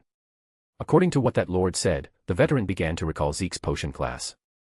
If there are many people, it is best to use splash potions, Zeke had said while demonstrating. The range of a splash potion is a circle, and the duration decreases the further you are from the center. So don't throw it at your feet. Throw it above your heads. Let it explode over you to get the most perfect potion effect. The veteran threw the 3 potions into the air one after another. Crash, crash, crash, 3 crisp sounds rang out, and the effects of the potions began to surge through their bodies. Every potion has a duration. If you sense the effect fading, remember to replenish it immediately. Following the veteran's orders, the Cadian soldiers, now buffed with potion effects, began to move. Another unit, the Scutarii Rangers, looked out of place on the battlefield. They had stripped off almost all removable equipment. Remember, you must keep track of the potion's duration. The ranger in the center pulled out a splash potion of invisibility and threw it overhead. The potion exploded, and the squad of rangers vanished from sight. Except for the occasional particle effect in the items they held in their hands, their entire bodies had become transparent. The description of the invisibility potion stated that it made the entity's model transparent and reduced the detection range. The latter half was the key. Simply having a transparent model wasn't as useful as one might imagine on a high-tech battlefield. But reducing the detection range, that phrase was intriguing. Tests showed that even Space Wolves, with their acute senses, only detected someone behind them when an invisible squad came within 2 meters. Combined with the fact that these Scutarii had highly modified bodies, standard infrared reconnaissance equipment couldn't detect them either. Unfortunately, one couldn't wear armor or carry overly conspicuous weapons while invisible. The primary role of this invisible squad was reconnaissance and linking up the entire battlefield. However, as mortals, even with the buffs from the potions, they couldn't influence the overall outcome of the war. Victory or defeat would depend on Wolf Lord Bloodhowl and the Space Wolves he led. What a ripoff, Wolf Lord Bloodhowl muttered through gritted teeth as he pocketed an enchanted golden apple. According to Zeke, one enchanted golden apple cost how many tons of gold again? Bloodhowl couldn't quite remember. Anyway, it was a lot. Zeke was generous, truly generous. He didn't hide away these life-saving items. If you wanted to use them, he would give them to you. But he was also serious about the accounting. Whatever you used, you had to pay for. It didn't matter. The Imperium was rich anyway. Lord Castellan Creed could deal with the bill later. Let them go find that old man for the money. After this campaign, Wolf Lord Bloodhowl planned to head back to his home planet to lie low for a while. Surely they wouldn't chase him to another planet just to collect a debt. Thinking of this, Bloodhowl suddenly didn't feel the pinch anymore. He grabbed several more enchanted golden apples and distributed them to all his subordinates. Let's see if this golden apple is as miraculous as that kid says. Bloodhowl hefted his storm axe and looked up at the countless Dreadclaw drop pods plummeting down. Dreadclaw drop pods. As a veteran of countless brutal battles, Bloodhowl was all too familiar with this advanced aerial assault vehicle commonly used by Chaos Space Marines. It wasn't just a transport, it could use its built-in weapons upon landing to sweep the surrounding area with firepower. Bloodhowl knew that this was the real attack. This is a war without suspense, both the Space Wolves and the Iron Warriors thought to themselves. A bit hard since we don't have much time, but the next goal, 750 power stones. Chapter 63, I have a golden apple, do you? Zeke used flight mode to return to Trazen's side, holding a spyglass in his hand as he looked down at the battlefield below. The Dreadclaw drop pods crashed down, their built-in storm bolters firing indiscriminately at the surroundings to clear a landing zone for their passengers. The Iron Warriors emerged. Their armor was cold iron gray, mottled with the scars of countless battles. Silent and efficient, like living machines, the Iron Warriors completed their combat formation deployment the moment they hit the ground. 2 warriors took the flanks to suppress, while 4 wielding bolters formed a wedge and surged forward. With unified steps, they began their advance toward Refinery No. 1. Steady and entrenched, they moved like a massive steamroller, crushing all obstacles in their path. The first to engage them were the Cadian troops and the Scitarii Rangers of the Adeptus Mechanicus. The Cadians relied on the fortifications built around the plant's perimeter to mount a defense. Volleys of lasgun fire wove through the air, joined by the plasma weapons of the Scitarii. However, the gap in strength was a chasm. Bolter rounds easily tore through cover, blasting the Cadian soldiers behind them, along with their courage, into fragments. The battle line shrank back, step by step. The Cadian soldiers fought bravely, but against the Iron Tide, a dam built of mortal flesh and blood was simply not enough. Sitting in the rear, Crumgat watched the battlefield situation through a tactical screen and frowned. Where are the Space Wolves? Why hadn't those barking Fenrisian curs appeared on the frontal battlefield? And the speed of the advance, according to his calculations, against these mortals and Scitarii, the Iron Warriors should have pierced through rapidly. The actual advance was significantly slower than he had anticipated. The resilience of the Cadian resistance was abnormally high. The battle was gridlocked within the fortifications. With the boom of a close-range bolter shot, half of a Cadian veteran's body was blown away. Quick, drink this. His companion pried open the injured veteran's mouth and poured a potion of healing into it. That thing is too weak. The sergeant beside them snatched the healing potion away and replaced it with an enchanted golden apple. Lord Castellan Creed's military budget, minus 10,000. Don't be stingy with them. The sergeant cursed as he shoved the golden apple into the dying veteran's mouth. As the golden apple was consumed, the Cadian soldier, who was missing half his body and hanging by a thread, was forcibly dragged back from the brink of death. He looked around blankly as a gun was shoved into his hands. Stop daydreaming. Keep defending. Miracle after miracle occurred, greatly boosting the morale of all Cadian soldiers. Did you see that? Not even death can harvest us. Cadians. Hold the line. Morale was soaring. With no fear of the consequences, they fought with even greater bravery. Why is their morale getting higher the more we fight? Damn it. Crumgat cursed under his breath. He had never seen mortals whose morale didn't drop upon seeing Astartes, but instead rose higher. Something was definitely wrong. Just as Crumgat was trying to analyze the situation, a green glass bottle appeared out of thin air about 30 meters to his rear right flank. It fell toward a squad of Iron Warriors. Enemy attack, 3 o'clock. A warning immediately rang out over the Vox channel. The Iron Warriors turned their muzzles the instant the glass bottle appeared. Their ballistic trajectory not only covered the area from which the bottle came but also shattered the bottle in midair. Simultaneously, their bodies rolled away, distancing themselves from the potential splash zone. The poison potion failed to hit. Crumgat's face was livid. Where was the attacker? None of their standard detection methods had revealed the lurker. Invisibility potions combined with poison potions. Truly a dirty tactic with no bottom line. High above, Zeke watched the rear through his spyglass. The invisible squad was lurking and flanking in the backlands. They not only relayed real-time information but also threw debuff potions at critical moments to disrupt the enemy's rhythm. This forced the Iron Warriors to divert a portion of their attention to deal with these unseen flies. The battle fell into a tug-of-war. The Iron Warriors were being whittled down, as were the Cadians, but thanks to Zeke's powerful logistics, the Cadians were in much better shape than the Iron Warriors. The decisive force finally made its grand entrance. Wolf Lord Bloodhowl had received the location of the enemy Iron Warrior leader from the invisible squad. Leading his squad, Bloodhowl charged out of Refinery No. 1 like a pack of wild wolves galloping across the plains. To catch the bandits, first catch their king. The Cadians and Scitarii had created enough of an advantage, now, they intended to take the offensive. Speed 2, Strength 2, the effects of the potions manifested with even greater power in the bodies of Space Marines. Wolf Lord Bloodhowl had never felt so wonderful, he felt power surging from every fiber of his being. He moved. 5 wolf guards followed close behind Bloodhowl like 5 streaks of silver-gray lightning. They swept past burning wreckage, leaped over trenches, and wove through the hail of bullets at incredible speeds. The swiftness potion brought not only speed but also a significant enhancement to neural reaction times. Knowing the direction, they charged forward with indomitable will. Bloodhowl's squad moved as if entering an uninhabited land, appearing near Crumgat's command point. They actually delivered themselves to me. Crumgat, who had been frustrated by the stalemate on the front lines, suddenly realized the space wolves had appeared right in front of him. Numbers, 2 to 1. Environment, this was his temporary command point, possessing preset cover and firing points.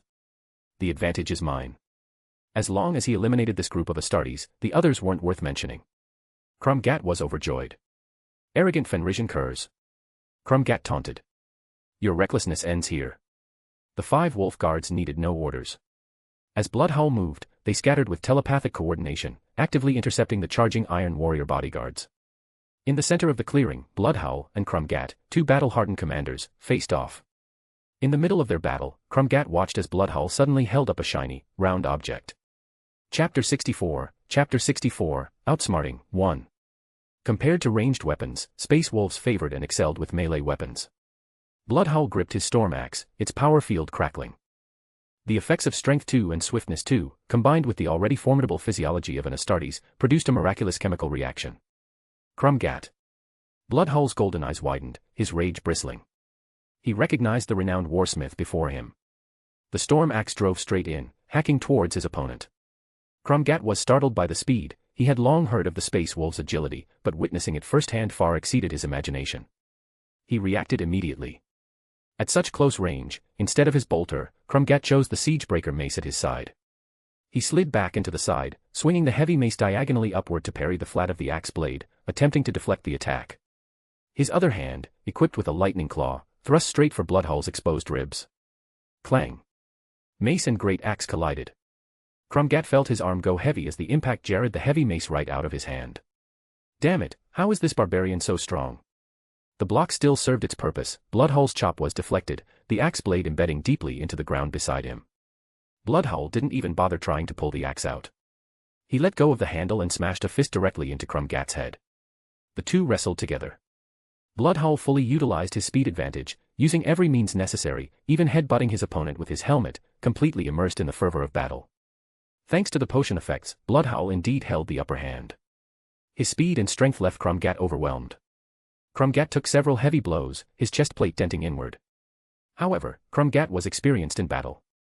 He quickly adjusted his strategy, shifting entirely to defense, patiently enduring and waiting for an opportunity. His side had the numerical advantage. As long as he held out until his bodyguards finished off those 5 space wolf dogs, they could surround and kill this one. Crumgat glanced at the surrounding melee out of the corner of his eye. He saw a wolf guard endure the impact of a bolter round to saw through an Iron Warrior's leg armor. Another Iron Warrior attacked from behind, running a sword through the wolf guard's chest. And then, that wolf guard acted like nothing had happened. He stuffed something whole into his mouth, forcibly pulled the sword out of his own chest, and then stabbed it back into its owner. On average, it was 2 Iron Warriors against 1 Space Wolf. Despite the numerical superiority, they were unable to take them down. Damn it, are these wolf guards possessed by Khorne? Crumgat knew very well that the Iron Warriors he had personally led might not match the Emperor's executioners in single combat, but their coordination far exceeded that of the Space Wolves. Why was the gap so massive, resulting in such a one-sided situation? You dare get distracted while facing me? Bloodhowl's voice pulled him back. Crumgat had hesitated due to his shock. Bloodhowl also saw his pups fighting 1 against 2 without losing ground. A surge of pride welled up in his heart. As their wolf lord, how could he lag behind? The storm axe swung again. Bloodhowl abandoned all defense. Crumgat's mace smashing toward his vitals. He didn't care. Crumgat's lightning claw aiming for his heart. He simply thrust his chest forward, letting the claw tips pierce his armor. This way, he could better pin down one of his opponent's hands. You reckless maniac. Crumgat began to lose his footing, looking incredibly ragged. Bloodhowl was like a maggot in the bone, pressing closer with every step, every strike carrying the resolve of mutual destruction. He's hurt worse than I am. He can't hold on, Krumgat gritted his teeth and persevered, desperately protecting his vital points. He firmly believed that Bloodhowl couldn't sustain the suicidal fighting style for long. Krumgat was being pounded like a sandbag by Bloodhowl, thump after thump. But he sensed Bloodhowl's strength waning. It's getting weaker. Sure enough, he couldn't maintain that berserk state for long. There was still hope. Are the potion effects wearing off? Wolf Lord Bloodhowl realized what was happening. He halted his rain-like offensive and used the momentum to leap backward. Taking advantage of this gap, Krumgat gasped for breath and looked at the retreating Wolf Lord. Wolf Lord Bloodhowl pulled out 2 potions and simultaneously fished an enchanted golden apple from a pouch at his waist. Holding the golden fruit, he grinned at Krumgat. He pulled off his helmet and threw it on the ground. With this thing, I don't even need a helmet anymore. Under Krumgat's gaze, Bloodhowl wolfed it down, consuming the potions along with the golden apple. Krumgat watched helplessly as the wounds on Bloodhowl's body and his slightly flagging aura vanished completely. Amidst a burst of golden light, the opponent's condition returned to its peak, perhaps even better than before. You have got to be kidding me. A sense of powerlessness welled up in his heart. It was all over. All calculations, all tactics, in this moment, they meant nothing. For Russ and the Allfather. Bloodhowl roared, forcibly knocking aside the heavy mace with his storm axe and cleaving it into Krumgat's head. With the sound of shattering metal, Krumgat's helmet, along with a small portion of his skull, flew off. Without the helmet, Bloodhowl finally saw Krumgat's true face. Through those eyes, Bloodhowl could feel the traitor's hatred for the Imperium, the very hatred that had driven him to sell his soul to chaos. Betrayal. Bloodhowl loathed that word. The surviving Iron Warrior bodyguards, seeing their leader in mortal danger, let out roars of fury. Disregarding the wolf guards in front of them, they raised their guns and fired a volley at Wolf Lord Bloodhowl. Bloodhowl just stood there, bathed in the hail of bullets. The bolter rounds exploded but failed to shake him in the slightest. The damage absorption and regeneration provided by the enchanted golden apple made him a god of war. The Space Wolf squad let out a low, collective growl that rippled from one end of their unit to the other. Like a wolf pack celebrating a successful hunt. Bloodhowl enjoyed this sound, he could feel the joy coursing through his veins. He had relied on a little bit of outside help, but that didn't stop this from being an overwhelming victory. He pointed his storm axe at Krumgat. It was time to end this battle. Next goal, 200 power stones. Chapter 65, wringing every ounce of value from a traitor. Lost. With twice the troop strength. I lost. It was that damned golden object. Krumgat had noticed the item that had been a constant throughout this battle. Space wolves will always be space wolves. Reckless and brainless. Contempt rose within him in his final moments, accompanied by a twisted sense of vengeful pleasure. Krumgat raised his remaining functional arm. In his hand, he held a golden apple, identical to the one Wolf Lord Bloodhowl had used. He had stolen it during the clash when he took Bloodhowl's fatal blow, using the impact as cover. Krumgat had seen it clearly, Wolf Lord Bloodhowl possessed such immense power only after eating this thing. Leaving such a critical item in the most conspicuous place, that was your greatest mistake. A grotesque smile stretched across Krumgat's ruined face. What? Bloodhowl feigned shock. You vile traitor, when did you? He made a move as if to lunge, acting as though he would do anything to snatch the golden apple back. Seeing Bloodhowl's loss of composure, Krumgat was even more certain. Whatever you don't want me to do, I will do. Let the tides turn. A voice deep within Krumgat screamed, warning him not to swallow this object of unknown origin. But that voice was instantly drowned out by his hatred for the enemy. He could not accept the reality of being so easily defeated by this pack of space wolves. He opened his mouth and bit down on the enchanted golden apple. All panic suddenly vanished from Bloodhowl's face. His face changed faster than the dying Krumgat could perceive. A splash potion of weakness had already smashed against Krumgat's body. Zeke watched this scene through his spyglass. Not bad. Wolf Lord Bloodhowl actually learned my golden apple curing technique. He even set a trap for the enemy in the midst of a rapidly changing battle. It seemed Wolf Lord Bloodhowl wasn't as reckless as he appeared on the surface. The potion enveloped Krumgat's upper body. Under the effect of weakness, the dying Krumgat consumed the golden apple. Krumgat could never have anticipated that the golden apple, a potent restorative, combined with the weakness potion would become a poison as deadly as arsenic to him. Did it work? Bloodhowl watched Krumgat's movements. Ever since he witnessed Zeke use a weakness potion and golden apple to forcibly revert a corrupted individual back to human form, Bloodhowl had been observing that worker. As expected, under pressure, the men showed signs of corruption again. Physical corruption could be reversed, but for psychological corruption, the golden apple and weakness potion were evidently powerless. Bloodhowl had finally come to a realization, even the smallest betrayal was unacceptable to him. Forgiveness? Absolutely impossible. His wolf brother, Orvan Highfell, Wolf Lord of the Iron Wolves Great Company stationed on Cadia, had said countless times. Once tainted by chaos, never to be trusted. There is no returning from the path.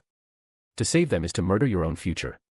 No matter how miraculous Zeke's methods were, they couldn't change the fact of betrayal. He exchanged opinions with Zeke, and eventually, Zeke agreed with him and proposed a new use. To interrogate the enemy. Even the tightest chaos lips will loosen under the influence of a weakness potion and a golden apple. Krumgat was an iron warrior. It was highly likely he knew the internal structure of the Blackstone Fortress, or even parts of Abaddon's plan. Prying open his mouth would be of immeasurable value for the upcoming decisive battle for Cadia. After obtaining the intelligence, letting him burn away his last shred of value for the Emperor would be the best end for a traitor like him. Krumgat swallowed the golden apple and laughed maniacally. Die. A crackling sound erupted from within his body. Power surged through him, and Krumgat felt like he was back in the game. He swung his heavy mace and charged at Wolf Lord Bloodhowl. 1 step, 2 steps. Krumgat's charge froze on the 3rd step. The world spun. A sense of weakness, stronger than ever before, swept over him. His eyelids grew heavy. With a thud, he fell to the ground, entering a peaceful coma. Zeke put away his spyglass. It's over. He saw Wolf Lord Bloodhowl cleaning up the remaining Iron Warriors. This battle perfectly demonstrated the effects of the potions and golden apples. Both provided percentage-based enhancements. The stronger the base target, the more terrifying the boost. An ordinary Cadian soldier drinking a potion might just become a super soldier. But an already powerful space marine combined with a golden apple could easily crush opponents of the same level. After finishing off the last Iron Warrior, Wolf Lord Bloodhowl walked over, carrying his dripping storm axe. Kid, I think we might need to change our plan. What do you mean? How about we go raid the Blackstone Fortress directly? I feel like in my current state, I could take Abaddon down easily. Zeke looked at Wolf Lord Bloodhowl. His face was taut, without a hint of jest. Fight Abaddon right now. Are you serious? Wolf Lord Bloodhowl saw the skepticism in Zeke's eyes. Forget it, he waved his hand, seemingly realizing his proposal was a bit of a leap. Anyway, kid, I think we can start thinking about our next move. No need to keep hiding on this mining planet. On this point, Zeke strongly agreed. My thoughts exactly. Once you pry something useful about the Blackstone Fortress out of this Iron Warrior's mouth, we should get moving. Eventually, they had to get back on track. The thought of Abaddon throwing a tantrum at the end and crashing the entire Blackstone Fortress onto the planet gave Zeke a headache. What method can stop a Blackstone Fortress that massive? Bidding a temporary farewell to Wolf Lord Bloodhowl, Zeke quietly returned to the hill. Visiting your gallery won't take too much time, will it? Zeke asked. Trazyn looked at the human before him. I don't recall agreeing to his request to visit. But thinking about it, his gallery hadn't had a visitor in a long time. It was quite lonely having no one to appreciate such perfect collections. Trazyn waved his hand, and a green portal appeared before them. Trazyn's gallery was on a tomb world named Salamace. This dark exhibition hall stretched for 25 square miles, its layout meticulously arranged to satisfy Trazyn's aesthetic tastes. For the past millennium, nothing in this gallery had moved, save for the maintenance scarabs. Countless precious and bizarre exhibits were stored within. Just at first glance, Zeke saw a perfect clone of the Primarch Fulgrim. Several salamander space marines. A tan shard, embedded in a crown. Zeke even saw an Inquisitor, Katarina Greyfax. This Inquisitor belonged to the Ordo Hereticus, just like the one on Cadia who had openly opposed him at the Iron Golem meeting. They might even be colleagues. If everything went according to history, another old acquaintance would soon be added to this collection, Lord Castellan Creed. Yes, Trazyn would even collect the Old Men during the final battle. According to Trazyn, the Old Man was the figure who best represented the Cadian War, carrying with him a respectable piece of history. Chapter 66, Old One's Technology, the Webway. Is this one okay? No. What about this one? No. The answer remained concise. Then this one must be fine, right? Trazyn still shook his head. This wouldn't do, that wouldn't do. Zeke knew things weren't progressing smoothly. For those unique exhibits, it was impossible for Trazyn to use them as bargaining chips. What about the teleportation technology you used to bring me here just now? Zeke switched targets. You mean the Veil of Darkness technology? Necrons didn't travel through the warp like other races in the galaxy. They used a much older and more obscure technology. A teleportation device known as the Veil of Darkness, its principles currently unknown. I must state beforehand, Trazyn raised a metal finger, this teleportation technology cannot be used for large-scale transport. Trazen warned. Beside him, a multi-jointed android held a tray, serving Zeke an unknown beverage. Sannet, Solemnace chief curator and chief technomancer, responsible for the maintenance and restoration of the gallery's collection. After Zeke took the drink, Sannet returned to the gallery to continue his patrol. Zeke took a sip of the liquid in the cup. It tasted like some kind of tea. What a unique flavor. You have eaten 5 different types of food. Max health +1. Zeke's max health reached 24. Can't do large-scale teleportation. That's even worse than my nether portals. After listening to Trazen's explanation, Zeke abandoned this option. The Nether Express was sufficient as a means of transport between star systems. But for longer distances, extending to the scale between galaxies, it wasn't enough. Zeke wanted to find a once-and-for-all solution. If it's teleportation. Trazen saw through Zeke's needs. He turned, tapping his staff on the ground, and walked forward with a halting gait. I believe this will be very much to your liking. He led the way, and Zeke followed closely behind. Passing through several halls, they stopped in front of a slightly broken gate. According to its displayed name, this was a webway gate. The webway was a high-dimensional network opened up by the Old Ones, capable of isolating the warp to a certain extent and safely transporting travelers to various parts of the galaxy. Zeke decided instantly. This was the one. The Old Ones were long extinct, and most of the existing webways were guarded by the Eldar. It was a diminishing asset. Observing the webway gate, his system displayed. Webway gate. Mining requirement, netherite, silk touch. Zeke took out his spare netherite pickaxe and lapis lazuli, starting his enchanting attempts on the spot. After a few tries, a fresh netherite pickaxe with silk touch was ready. You're really giving it to me just like that? Zeke held the pickaxe, looking suspiciously at Trazen, trying to find some reluctance on that skeletal face. Trazen simply nodded calmly, his emotions unreadable. The calmer he was, the more panicked Zeke felt. This old thing definitely prepared a trap somewhere. Then it's decided. Zeke handed over an eye of ender. Trazen took the eye and handed it to Sannet. Sannet, take this eye down for research. And opened the display case for the webway gate. The massive gate was now completely presented before Zeke. Zeke raised his pickaxe to mine, then thought for a moment and put it down. The value of the webway gate lay in the tunnel behind it. These webways were densely distributed like a spider web, allowing users to travel to places connected by the webway. Mining the webway gate itself seemed useless. You could compare it to a nether portal. What Zeke wanted were the purple swirls inside the portal, not the obsidian frame. However, system indicated that the pickaxe in his hand could mine it. After deliberating again and again, Zeke chose to trust his system. The pickaxe had contacted the gate, making a dull clang clang clang sound. When the progress reached 100%, the entire gate turned into a drop item and fell into Zeke's hand. Unexpectedly, there were 2 drop items. One was the portal itself in the shape of a gate. Webway gate, damaged. The other was a cylindrical tunnel model shimmering with starlight. Webway fragment, 100%. Silk Touch had mined the webway behind the portal along with it. Is this even mineable?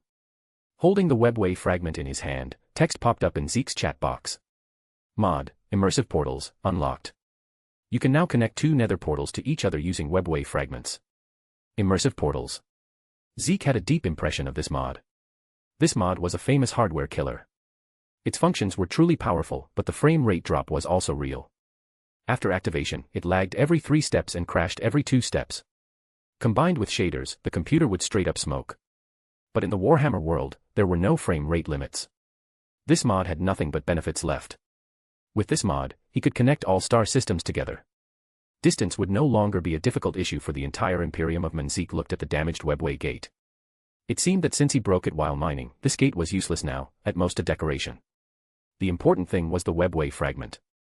Once the transaction is complete, no refunds or exchanges. Trazen watched Zeke staring blankly at the cylinder in his hand and offered a timely reminder. There is one thing I forgot to tell you. This webway gate was something I borrowed from a group of Eldar a long time ago. Trazen recalled. We didn't part on good terms back then. There was a little friction, and the gate was involved, so it developed a tiny malfunction. Zeke's face was starting to darken. So the damaged status on the webway gate isn't my pickaxe's fault, it's your fault. It's not a big problem. Trazen's tone was so relaxed it made one want to punch him. Why didn't you say so earlier? You didn't ask earlier, either. Trazen was very happy to see this human suffer a setback. Humph, good thing I don't need that gate. Zeke stuffed the webway fragment into his pocket and walked towards the green portal he came from. Zeke stepped in. Before leaving, he raised his head and flashed a brilliant smile at Trazen. By the way, Trazen, I suddenly remembered there's something I forgot to tell you too. Watching the familiar scene before him. This Eye of Ender, Zeke mimicked Trazen's tone just now, has a usage limit. It will shatter directly on the spot after being thrown about 5 times. So, use it sparingly. It's best to be precise when calculating the location. Don't waste it. Trazen's body stiffened for a second. Why? Didn't you say so earlier? You didn't ask me either. Zeke retorted with the exact same sentence. Anyway, the next Eye of Ender will also cost you. Zeke disappeared into the portal. He wouldn't give Trazen many Eyes of Ender at once, preventing Trazen from finding the end portal and going there himself. Almost 1,000 people are reading this book daily. Power Stone's goal, 200, only 130 remaining. Chapter 67, Return to Cadia, minigame. Zeke stood on the surface of Mariatus, the webway fragment clutched in his hand. There was no time to lose, he decided to test it immediately. He built a nether portal on the spot and placed a wooden sign next to it, labeling it Nether Portal A. Not far away, he constructed Nether Portal B. Now was the critical moment.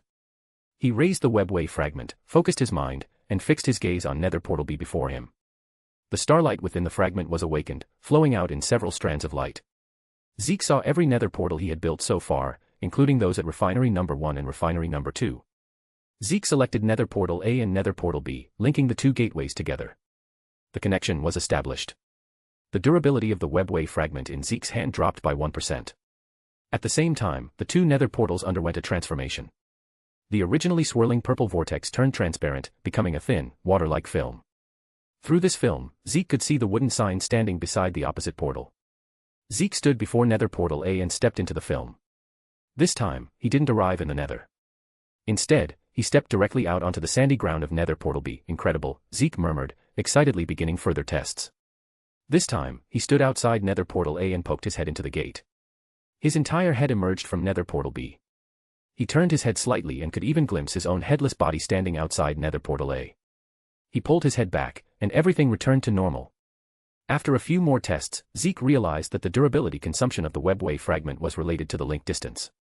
The farther the distance between the 2 linked nether portals, the greater the durability cost. However, he didn't panic. Trazen wasn't the only source of webway fragments. The Eldari, as one of the creations of the Old Ones, had taken control of the vast majority of the webway following the Old One's demise. As it happened, he still had an Eldar Harlequin as a guest back home. He'd have to prod her a bit, see if he could dig out a few more webway fragments. Zeke returned to Refinery No. 1. He carried all the obsidian mined he had obtained over the past few days. Using a blueprint, he began constructing a colossal nether portal outside the refinery. This portal was large enough to allow the Firemane's Fong to pass through. The machine had been very effective, the amount of obsidian excavated was enough to meet such a massive construction requirement. He activated this supersized nether portal with flint and steel, and a purple glow enveloped the entire Refinery No. 1. Per Zeke's instructions, personnel from the Adeptus Mechanicus were gathering all supplies. The Golden Apple Farm, the Potion Brewery, and the Iron Golem Farm were all being consolidated, ready for transfer. Wolf Lord Bloodhowl stood with Zeke in front of this supersized nether portal. Have you decided? Head back to Cadia first to assess the situation, or charge straight for the Blackstone Fortress and take Abaddon's head? Bloodhowl asked. Is it impossible to have both? Zeke asked in return. Zeke took out a newly crafted ender chest and handed it to Wolf Lord Bloodhowl. If there are urgent matters in the future, we can communicate through this chest. Just write what you want to say on a slip of paper and put it inside, and I'll receive it. Zeke was the only player in the Warhammer world, regardless of who placed an ender chest, it would always link to Zeke's inventory. Bloodhowl took the chest. Does this thing have a distance limit? No distance limit. Will it be interfered with by the warp? No, Zeke shook his head repeatedly. Use it with confidence. All right, I'll hold on to it.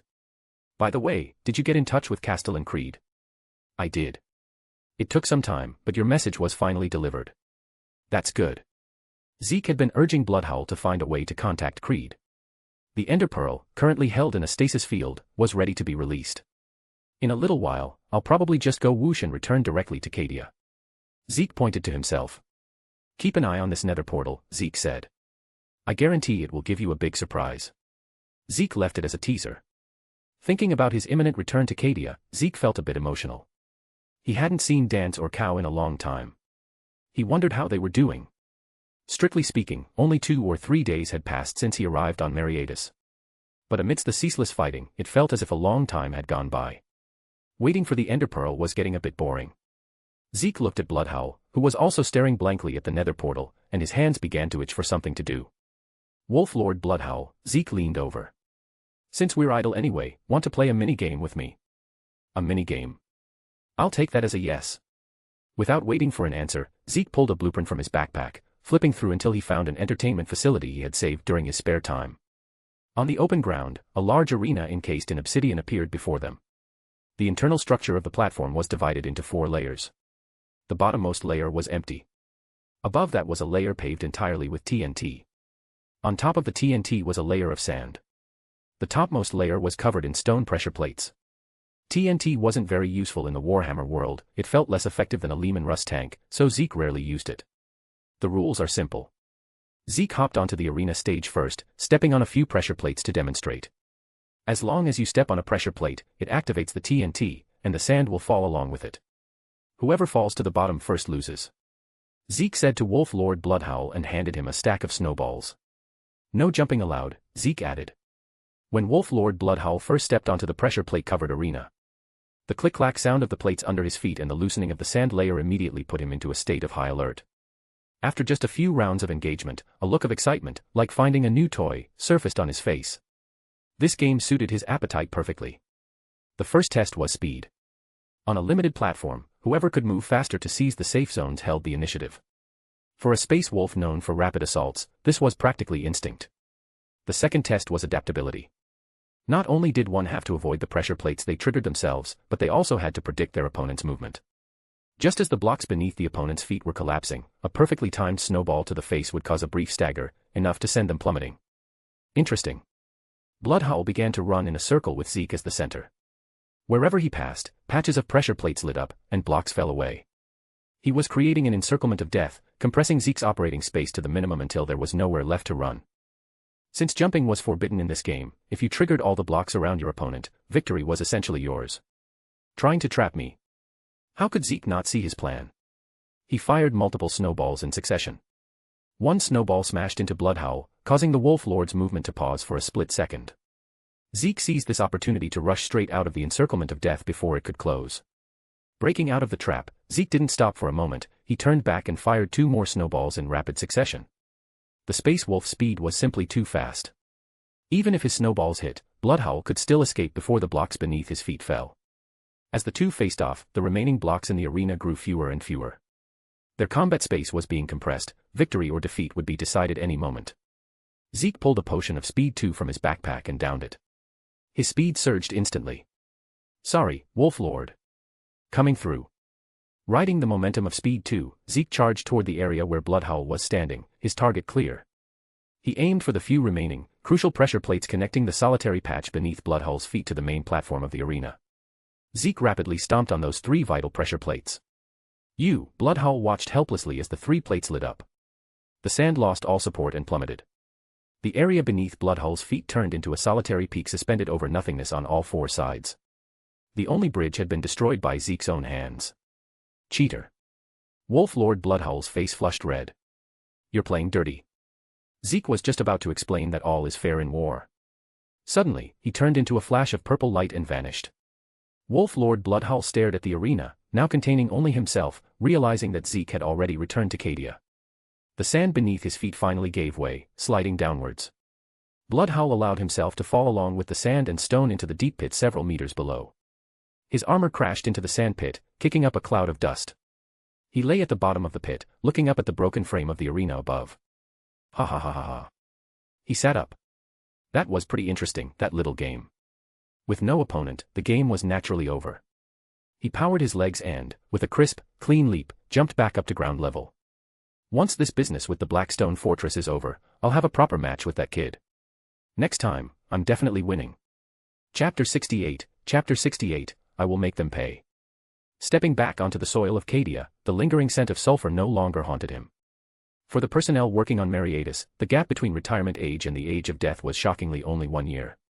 It truly wasn't a habitable planet, it was more like a furnace burning itself out to provide fuel for the war. Zeke turned back to look at the spot where he had just materialized. He was in the rear cargo compartment of a Torox carrier. Beside him was the stasis field that had confined the Ender Pearl. It had ceased functioning.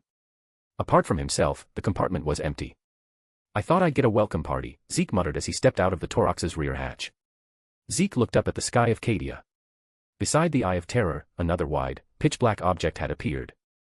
It looked like a gigantic black widow spider crawling across the firmament, slowly approaching Cadia. The black stone fortress was advancing on Cadia. This war machine was so colossal that it was clearly visible even from the surface. At its current speed, it would arrive very soon. At Kazarkrof, almost everyone's gaze was drawn to that unidentified object in the sky. It seemed there was a guest whose entrance was 100 times more dramatic than his own, stealing his thunder. Castellan Creed stood on the ramparts, silently gazing at the black stone fortress. Zeke did a rough count. An Iron Golem was stationed every 100 meters or so along the wall. Castellan Creed had clearly taken the matter to heart. He looked much more haggard than the last time Zeke had seen him. Standing on the windy ramparts, he wasn't even wearing his signature greatcoat. Cadia stands. He was still giving a speech into the Voxcaster, trying to lead the troops in a chant. But as the black stone fortress in the sky drew closer, these rallying cries seemed increasingly thin and forced. "You're back, Zeke." Castellan Creed lowered the Voxcaster handset and turned to face Zeke. He took a few extra moments to study the enchanted, glowing netherite armor Zeke was wearing. It looked even tougher than the armor he had worn when he left. Creed lit a cigar and slowly exhaled a cloud of smoke. "Kel says my cigar consumption has gone up more than threefold recently. If this keeps up, I'll smoke myself to death sooner or later." Castellan Creed took a deep drag on the cigar. "I need to get a few more puffs in while he's not around. Can't let him catch me, or he'll start nagging again. Your Iron Golems are very useful. They've reduced the casualty rate of our Cadian troops by more than half. Also with your Iron Golems standing guard, plus the null field matrix that Muggos Klein is activating, we are fully capable of facing the Blackstone Fortress. I also have some good news." Zeke spread out a blueprint, showing him the supersized nether portal. "I've solved all of Cadia's logistical problems, and I've even developed some miraculous potions." Zeke stood in the center of Kazarkrof. After asking Castellan Creed about the coverage range of the null field matrix, he chose to build the supersized nether portal right there. "Don't be too surprised, Castellan Creed," Zeke warned beforehand as he activated the blueprint. A colossal nether portal rose from the ground, towering so high that even straining one's neck, it was difficult to see the top of the frame. The attention of most people in Kazarkrof shifted from the Blackstone Fortress in the sky to this spot. The nether portal, emitting an ominous purple glow, caused a bit of commotion among the crowd. Zeke took out a flint and steel, activated the nether portal, switched to the webway shard, and connected it to the portal on Mechanicus. Durability dropped by 15%. The nether portal transformed into a transparent film of water, and a figure Creed never expected to see stepped out from the portal. It was Wolf Lord Bloodhowl. Bloodhowl looked around at the familiar Cadian architecture and the stoic face of Castellan Creed. Just a moment ago, he had been at the entrance of the refinery on Mechanicus. "Wolf Lord Bloodhowl, weren't you off to raid the Blackstone Fortress? Why are you here?" "Castellan Creed, I should be asking you that. Is this Cadia?" Wolf Lord Bloodhowl and Castellan Creed stared at each other in bewilderment. Behind them, more people and supplies swarmed out of the nether portal. Squads of Cadian soldiers and Skitarii were transporting goods. Crates of golden apples were hauled out. Potions sat on racks, the glass clinking as they were pulled along. And Iron Golems, like a white sea, filed out of the nether portal one after another. The soldiers of Kazarkrof momentarily forgot about the Blackstone Fortress overhead. They didn't know what the golden apples and potions were, but they recognized the Iron Golems. Those cute white guys had been very conspicuous in recent battles, preventing the deaths of many Cadian soldiers. Castellan Creed watched the traffic flowing in and out of the nether portal, convinced this was some kind of teleportation technology connecting Mechanicus and Cadia. "Zeke, you've really brought me a massive surprise. I'm starting to suspect the Emperor sent you to save us." Castellan Creed reached into his pocket, wanting to pull out another cigar to calm his nerves. It was snatched away by Kel. "Castellan Creed, please no more smoking." Deprived of his cigar, Castellan Creed's attention shifted to the golden apples and potions. He picked up a potion from a basket. "What is this?" "These are the good stuff, Castellan Creed. Things that can increase your soldier's strength. Are you ready for your wallet to bleed? Speed, strength, weakness, poison, unprecedented methods." Zeke explained the effects of each potion to Castellan Creed. "These must be very precious." Castellan Creed carefully placed the potion back into the basket. He signaled the porters to be careful. Of course, Castellan Creed. However, I've established a fully automated production line on Mechanicus, so the output is decent. Zeke walked to the portal, pointing at the blurry image of Refinery Number 1 within the water film. Castellan Creed walked up to the massive nether portal and tentatively reached his hand inside. After testing it a few times to ensure it was safe, he grew bolder and stuck his entire head in. His head appeared on the planet of Mechanicus. He saw the fully automated factory Zeke had mentioned, as well as countless large holes leading straight underground, the work of the mining machines. Pulling his head back, Castellan Creed focused his attention on the nether portal. The value of this gate was immense. Drawing on his past experience, Creed realized the portal's potential in war. It can transport infinite troops behind enemy lines, catching them off guard. Wolf Lord Bloodhowl was thinking along the same lines as Creed. No wonder the kid told me to return to Cadia first. He had a better method of attack up his sleeve. So, Castellan Creed, about my proposal to take the initiative, ready to reconsider it. Wolf Lord Bloodhowl's eyes gleamed. He sensed that this time, he wouldn't have to storm the Blackstone Fortress alone. As long as a portal to the Blackstone Fortress was built, the entire military force of Cadia could raid it directly. Now, no matter how great Abaddon's skills were, he couldn't possibly withstand the full wrath of Cadia. Of course. Castellan Creed nodded. Realizing the miraculous nature of this portal, it would be idiotic of him not to choose an offensive strategy now. Abaddon had ruthlessly destroyed countless planets in the Cadian system, killed countless numbers of his people, and now sought to destroy Cadia itself. Thanks to Zeke, he finally had the means to fight back. I will make them pay. Creed raised his head. The Cadian soldiers present followed their leader's motion, raising their heads as well. Their eyes glowed violet, the brand left on every Cadian by the Eye of Terror, a mark that could never be erased. Witness the fury accumulated over generations, despoiler. We will return it all in full. Next goal, 200 Power Stones. Chapter 69, Bella's Honey, bonus. This is the bonus chapter for reaching 200 Power Stones. The Blackstone Fortress drew closer and closer. On the second day, it unleashed a bombardment upon Khazar-Krov. Inside the walls of Khazar-Krov, every face turned toward the sky, watching the weapon surging with murderous intent. Illuminated by the cannon fire, the surrounding clouds turned bright, while the falling rain transformed into black asphalt. Dan stood on the ramparts beside Zeke, facing the colossal beam descending from the sky. He was reminded of the day he and his father left home. The rain had been just as heavy then. We can hold them off, right? Dance asked, though he didn't know who he was asking. Trust the null field matrix, Zeke said, tightening his grip on the blueprint in his hand. If anything went wrong, he had a backup plan: build a nether portal immediately. He could use the nether portal to redirect the bombardment directly into the nether. Zeke hadn't tried it before, but there was a high probability it would succeed. On Dance's chest, a new badge was pinned. In the 2 days Zeke had been away, Dance had been promoted. By the way, Dance mentioned, you should go see Bella. He's prepared something good for you. Zeke tried to pry some information out of Dance, but the man's lips were sealed tight, he wouldn't reveal a thing. It's a surprise, Dance said, keeping the suspense. Muggos Klein, are you certain we can withstand this? Castellan Creed stood beside Muggos Klein, asking the question again and again. Trust in the Omnissiah. Right, trust in the Omnissiah. Of course I believe. Castellan Creed paced back and forth from one end of the room to the other. Suddenly, the surroundings went dark. The power in Khazar-Krov was cut. A protective shield rose on the horizon as the null field matrix activated. The impact of warp energy exploded above Khazar-Krov, generating a massive cloud of steam, but it failed to penetrate the null field matrix. The null field matrix is stable, Muggos Klein said, clutching a data slate. Though the personnel in the power supply division might feel a bit uncomfortable. Its power consumption is immense. Then they'd better get used to it.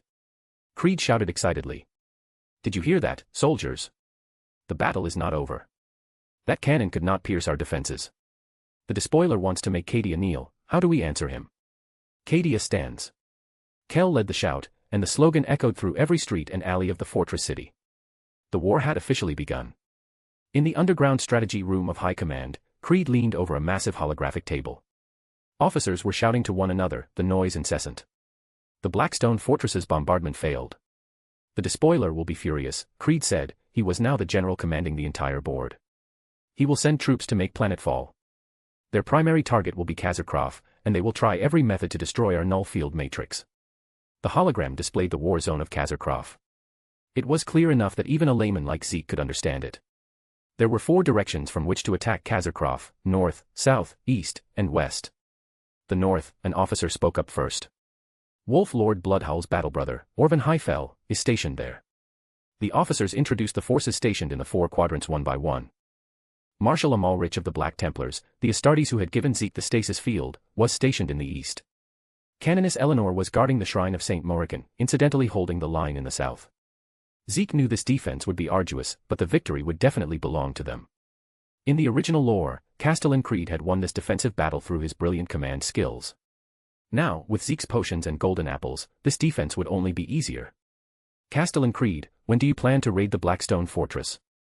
This was the only thing Zeke cared about. Soon, Castellan Creed replied.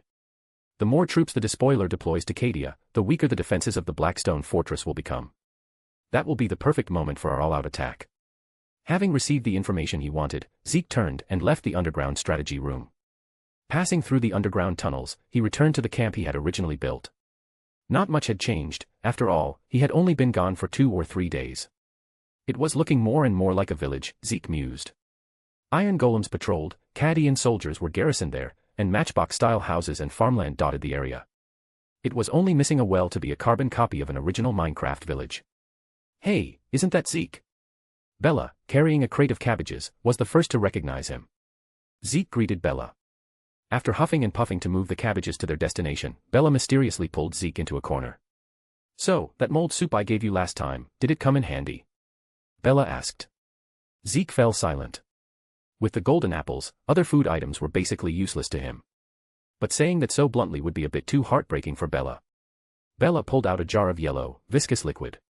Since you like the mold soup, I figured you must have a special fondness for thick substances. Look, I found another good thing for you. Zeke took the jar of liquid. It was honey. Similar to milk, but more specialized, honey could remove the poison debuff from the body without affecting other status effects. Next goal, 400 power stones. Chapter 70, a Heldrake versus a man. Where did you get this? Zeke shook the jar of honey, dipped his finger in for a dab, and tasted it. It was exactly that taste, sweet and silky. I got it from A. Bella's sentence was cut short by a burst of static from the radio. Something's coming out of the gate. It's Heldrakes, a whole flock of them. Quick, angle the flak cannons up. Zeke heard command after command blaring from a nearby soldier's radio. He looked toward Kazakrof. There were 3 Heldrakes, 2 smaller ones trailing behind a clearly massive alpha leader. They sped out from the upper section of the colossal nether portal, crossing Mariatis and arriving at Cadia. Soldier, weren't you ordered to strictly guard the portal? The portal is too massive, the airspace is difficult to secure. The Adeptus Mechanicus personnel are already scrambling to install defensive structures. Excuses. Zeke raised his spyglass and looked towards Kazakrof. The 3 Heldrakes, having just crossed the nether portal, were startled by the sudden change in environment. For a moment, they hovered above the portal, unsure of what to do. Only when they saw the dense clusters of humans within the bastion and the gun barrels trained upon them did they react. They immediately flapped their wings to ascend, unleashing fire from the Hades autocannons in their maws in retaliation. 3 Heldrakes against the entire garrison of Kazakrof were simply outmatched. The anti-aircraft guns locked onto the lead Drake and began spewing lead. The leader executed a barrel roll to accelerate and evade, leaving the flak fire to strike the 2 smaller ones beside it. Specialized armor-piercing rounds hammered against the Heldrake's iron bodies, tearing through their metallic carapaces. After a single volley, the 2 smaller Heldrakes disintegrated in midair, turning into 2 balls of burning wreckage that crashed onto the open ground outside the bastion. Concentrate fire. Take out the last one. More anti-aircraft firepower shifted toward the lead Drake. Bolter rounds, lost beams, and flak shells filled the air. Realizing the disparity in strength, the lead Heldrake attempted to flee. Its demon engine roared, and the thrusters on its tail wings erupted with white-hot flames. With a burst of speed, the Heldrake fled in the direction opposite to Kazakrof. Armor-piercing shells chased its retreat, shattering half of one wing. The lead Heldrake wobbled in the air but, hugging the ground, managed to escape. Kazakrof was already in a state of full combat readiness, so they responded timely to the 3 sudden intruders, sustaining minimal damage. Over the radio, an officer sternly ordered the immediate strengthening of the nether portal's defenses to prevent any more creatures from Mariatis from using it to raid the bastion. The nether portal connected Cadia and Mariatis, establishing a supply line between the 2 planets, but simultaneously offering a fast lane straight to Cadia's heart. Without reinforced precautions, it could easily be exploited by the enemy. Through his spyglass, Zeke watched the receding figure of the Heldrake. The last time he had fought such creatures, he had used a curtain of lava to melt them down, but all the loot drops had rolled into the lava. He still didn't know if they dropped anything good. This Heldrake looked far more impressive than the two smaller ones, definitely a mini-boss. Zeke pulled out an ender pearl, deciding to see if he could catch up and kill it. Throwing it by hand at this distance was unrealistic. Zeke went to the perimeter of the camp, where a soldier was operating a mortar. The weapon in question was an Acatran pattern mortar. This type was known for being easily modified. If used correctly, you could stuff a propane tank inside and fire it as a shell. After a brief exchange with the soldier, Zeke handed over the ender pearl. The soldier first loaded a standard shell into the mortar, then placed the ender pearl in after it. After some visual calibration and estimation, he aimed for the path the Heldrake was taking. The soldier handed the control unit to Zeke. Following the direction the soldier pointed, Zeke pressed the red firing button. The mortar recoiled, and the muzzle flashed. The ender pearl traced a high parabolic arc, falling toward the direction of the fleeing Heldrake. The soldier's aim was precise. Visually, it looked like the ender pearl would land not far from the target. When I have time, I must commission Muggos Klein to build me a specialized ender pearl launcher, Zeke thought to himself. He whipped out potions of swiftness and strength, and ate an enchanted golden apple, a silky smooth combo. He had to take out the Heldrake while it was hugging the ground, otherwise, if it got alerted and took to the skies, hunting it down would become significantly more difficult. The Heldrake was dragging its frame along, fleeing close to the earth. The shattered half-wing made its flight extremely unstable. Prolonged high-altitude flight risked structural disintegration, so it was forced to choose this humiliating, ground style of movement. As it skimmed over a relatively flat gravel beach, the ender pearl smashed into the ground 50 meters away from it. The distance was a bit off. Zeke teleported in, landing and immediately sprinting toward the Heldrake. The Heldrake, having just had its wing smashed, originally wanted to fly up to avoid combat, but then it saw a puny human running toward it. Where did this bug come from? Its jaws parted, revealing the gun barrel within. Its mouth had been modified. Unlike the Hades autocannons of the two smaller ones, this was a modified baleflamer. The balefire, an interweaving of dark green and orange-red, washed over Zeke in a deluge. The stones at his feet cracked and popped with the sound of thermal shock, splitting down the middle. Balefire was a flame capable of igniting both flesh and soul, a nightmare that had claimed many Imperial tanks. Zeke, fearless, charged straight into the blaze. He was instantly swallowed by the surging flames, vanishing from sight. The fire was so violent that the sheer concussive force of its eruption was enough to blow a mortal away. To any distant observer, Zeke, who dared to face the Heldrake head-on, must have been reduced to ash in the blink of an eye. It is over. Another arrogant insect. This judgment flashed through the Heldrake's chaotic logic circuits. Just as the Heldrake prepared to cease its stream of fire, an arm reached out from the inferno, completely unharmed, gripping a harlequin's kiss. All that flashy nonsense, go talk to my fire resistance. In a panic, the Heldrake tried to flap its wings and soar, desperate to put distance between itself and Zeke. But the flank torn apart by the flak cannons destroyed its balance. That fatal sluggishness gave Zeke his final window of opportunity. Gotcha. Chapter 71, The Bestiary, Giants and Medusae. Zeke's silhouette shot forward like a cannonball leaving the chamber, crossing the last few meters. Thwack. The harlequin's kiss stabbed into the Heldrake's snout. Leveraging this stab like a rock climber anchoring a piton, Zeke suspended his entire body beneath the Heldrake's thick neck. The Heldrake shook its neck and swung its right forelimb, equipped with piston claws, attempting to dislodge Zeke. These specialized steel claws could easily pierce fighter jet armor. They were the weapon of choice for dogfighting Imperial aircraft. Sparks flew as the piston claw slapped against Zeke's Protection 4 netherite armor, bouncing off with a loud clang. Using the harlequin's kiss as a pivot point, Zeke executed an aerial roll, flipping onto the Heldrake's back and seating himself at the base of its neck. Clamping his legs tight around the dragon's neck, he pulled out the harlequin's kiss with one hand. Zeke aimed for the vital joints in the dragon's neck beneath him and began a rapid series of stabs. Schlick. Schlick. Schlick. Every time the harlequin's kiss struck, it brought up a splash of motor oil, and the Heldrake's health bar dropped. The Heldrake began to panic. It could feel its life force draining away. Realizing that shaking off the insect crawling on it was no longer feasible, the Heldrake kicked off the ground with its hind claws and took to the skies with a deafening roar. This was Zeke's first time being a dragon knight, though he never expected it to be in this posture. The wind screamed frantically in his ears, and the scenery around him began to blur. Why is that Heldrake back? Quick, adjust the flak cannons and aim at it. The officer on Kazarkroft saw the Heldrake circle around and return, and hurriedly issued orders. There's a person on top of it, a soldier manning a flak cannon shouted, holding up his binoculars. The officer snatched the binoculars and looked at the figure on the Heldrake's back. He recognized that person. Cease fire. Everyone, cease fire. The officer called off the gunners. The Heldrake roared as it streaked past Kazarkrof, drawing the gaze of countless soldiers. That kid really knows how to have fun. Wolf Lord Bloodhowl, relying on his superhuman Astartes vision, saw the person on the dragon's back. He had chopped down Heldrakes before, but he had never ridden one. That kid had beaten him to it. Exciting. Zeke shouted into the wind. As the Heldrake flew over the camp, Bella heard Zeke's shout, her eyes filled with shock. The Heldrake maneuvered in the air, sometimes shooting almost vertically upward, other times stopping abruptly or making sharp turns. The inertia tore at Zeke's body, bringing discomfort but also spiking his adrenaline. Riding it gave Zeke a thrill of satisfaction. Who wouldn't want to be a dragon knight? Especially when the mount was a mecha-dragon. Zeke's backside could feel the violent vibrations, the sound of the demon engine revving madly. God, this is 100 times more exciting than those coin-operated rides in front of the supermarket. Under the strain of high-intensity flight, the Heldrake's wings began to disintegrate. Realizing death was inevitable, a flash of spite flickered in its eyes. The demon engine in its chest went into overload. Pouring all remaining energy into its thrusters, it aimed straight for a mountain peak ahead and charged. Even if it died, it was going to take the human on its back with it. In the final split second before impact with the mountain face, the dying mechanical demon displayed its last bit of cunning. It rolled over, exposing Zeke, who was on its back, to the direct point of impact. Zeke sighed. Happy times were always short-lived. The Harlequin's kiss stabbed into the Heldrake one last time, reducing its health bar to absolute 0. Simultaneously, he threw the Ender Pearl in his left hand forcefully upward. The teleportation and the dragon's collision with the cliff happened at the exact same moment. The earth shook and the mountains trembled.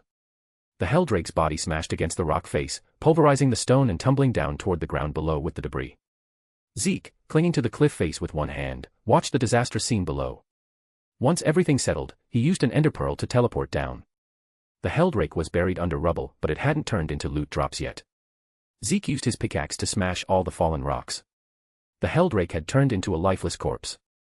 Jade, the HUD mod, displayed, harvestable. The Inquisition had argued endlessly about whether Heldrakes were mechanical or biological entities. The final conclusion leaned toward the latter. One of the conditions for a Heldrake's transformation was preferably a fighter jet piloted by an Astartes.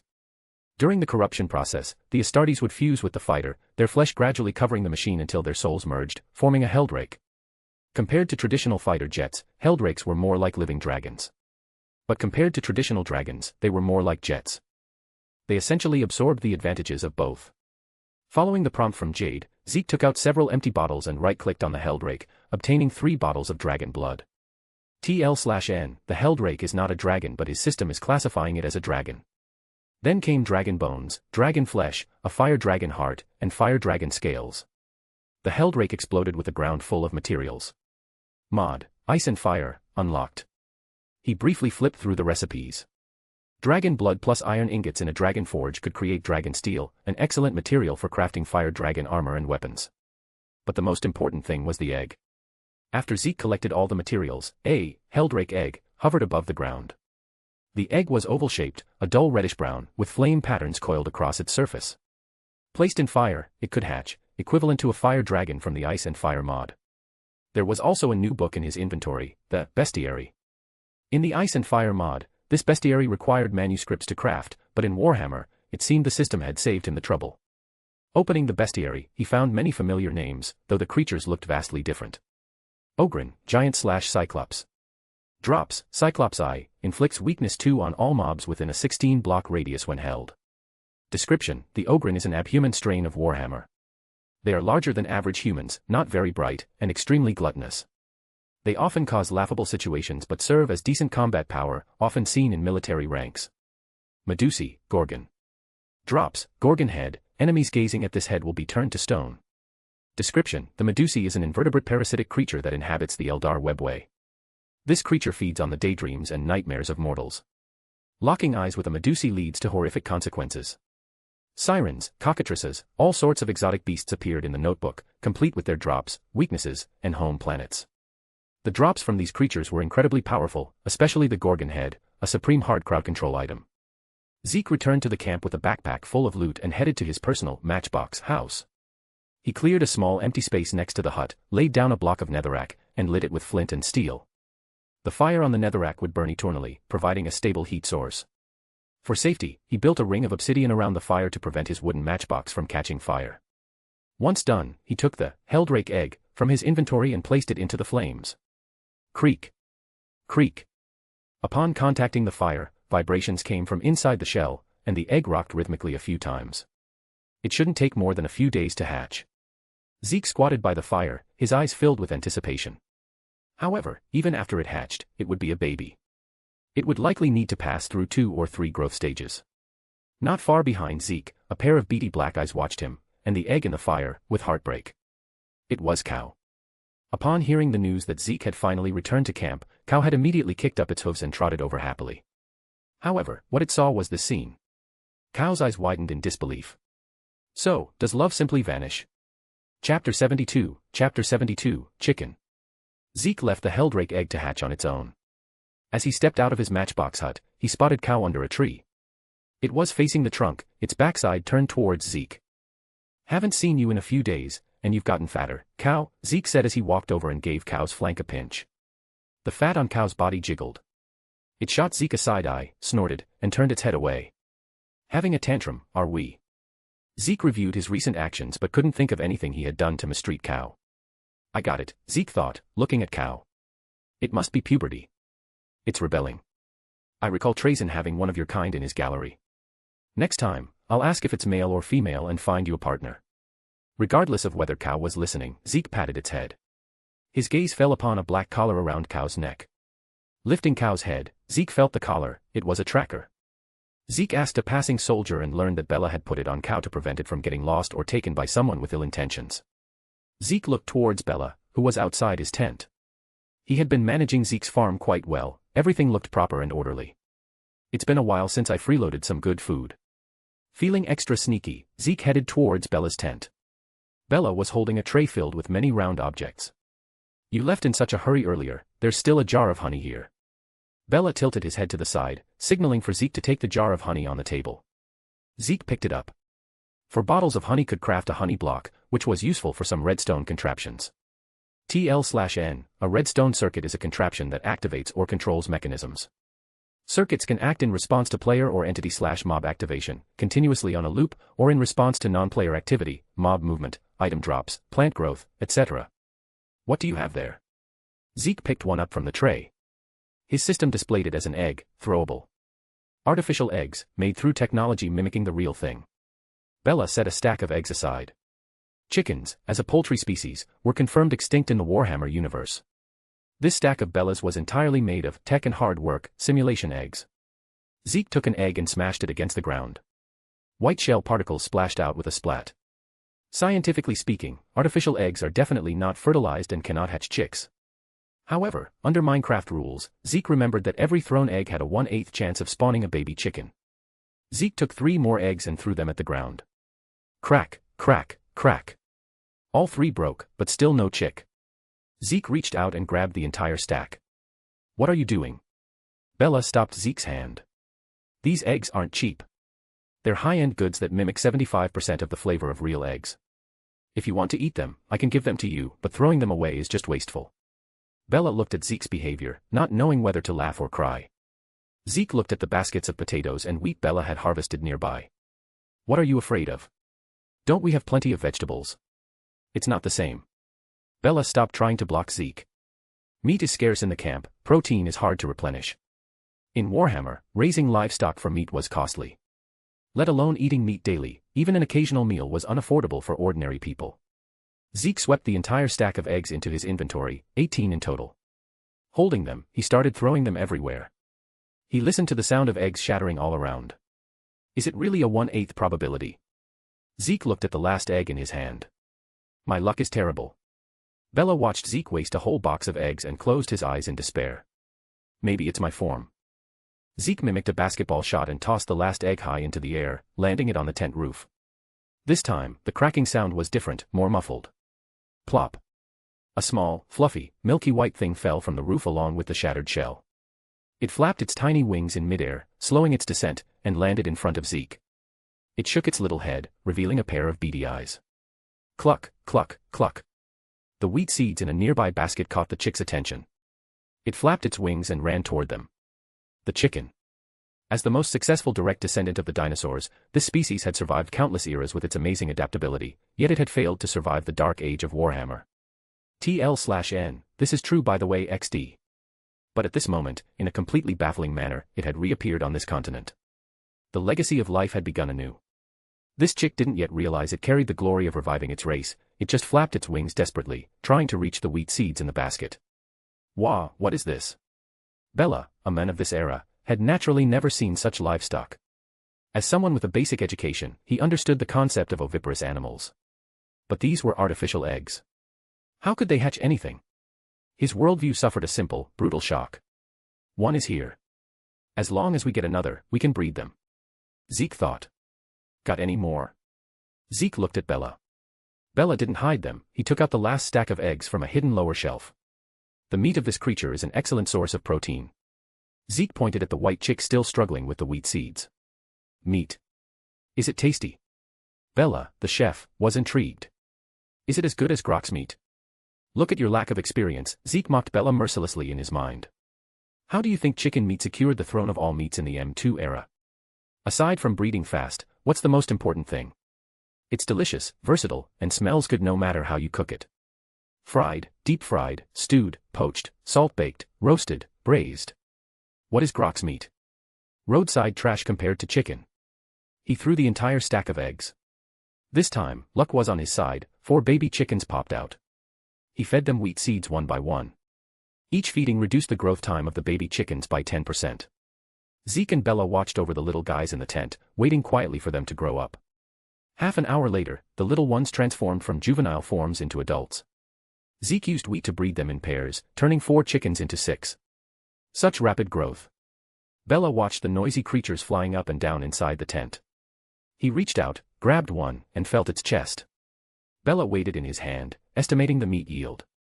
Simple to raise, short growth cycle, and judging by Zeke's tone, the taste wasn't bad either. They were practically livestock designed specifically to provide meat. Bella realized the value of chickens. If this livestock were popularized, it would absolutely be loved by everyone. I choose you. Zeke slapped his thigh. Bella, I'm handing that chicken in your hand over to you to cook. Let's see just how delicious this thing is. Leave it to me, but I don't know how to process this creature. Zeke looked around. There was wheat flour, there was oil, all the ingredients were ready. I'll teach you. Zeke rolled up his sleeves, standing by to guide Bella. Chapter 73, Mod, Mine Colonies. As a chef, Bella quickly got the hang of it. Under Zeke's tutelage, he cleaned the chicken with efficient speed, coated it in batter, and began to fry it. Using fresh chicken for deep frying was a bit of a waste, but Zeke just loved this stuff. Zeke also took the opportunity to cut some potatoes into strips to make fries. While the food was frying, Zeke stepped outside, summoned a soldier, and contacted Mugos Klein via radio. Fried chicken and fries were still missing something, a glass of cola would make it perfect. Mugos Klein, do you have soda water there? It's a type of water infused with carbon dioxide to give it a unique zest. Zeke spoke into the radio. Some Cadian soldiers seemed to favor that beverage. If you want it, I can acquire some for you, Mugos Klein agreed. The environment around Klein was noisy, Zeke could vaguely hear sounds indicating that the battle lines were expanding and the situation was favorable. There were requests for more potions, golden apples, and pilots. I'm counting on you, then. Zeke hung up the radio. After the call ended, the servitor beside Archmagos Klein voiced a query, My lord, what is the use of this water? Archmagos Klein glanced at the servitor. Zeke has chosen to do this, so there must be a logic to it. Zeke's golden apples and magical potions were now known to everyone in Cadia. His style of doing things was eccentric, but the results were genuine. No one would question a man who had repeatedly rendered such meritorious service. This item will definitely play a crucial role in the upcoming Cadian War. 1 hour. You, along with servitors 3 and 4, complete this task for me. As you command. The servitor retreated. Archmagos Klein stood before his podium, lost in deep thought. So, what exactly is the utility of a beverage made by flushing carbon dioxide into water? It's naturally for drinking. Zeke asked Bella for a bit more sugar and began to make a syrup base for the cola. What Zeke wanted was the sense of ritual. He didn't need to recreate the flavor of cola 100%, getting it somewhat similar was enough. When Archmagos Klein's servitor delivered the soda water, Zeke lightly mixed it with the syrup. Then, he arranged the French fries, fried chicken, and cola on a single platter. Fried chicken and fries set, with cola. Provides 8 hunger, 6 saturation, 30 minutes of happiness.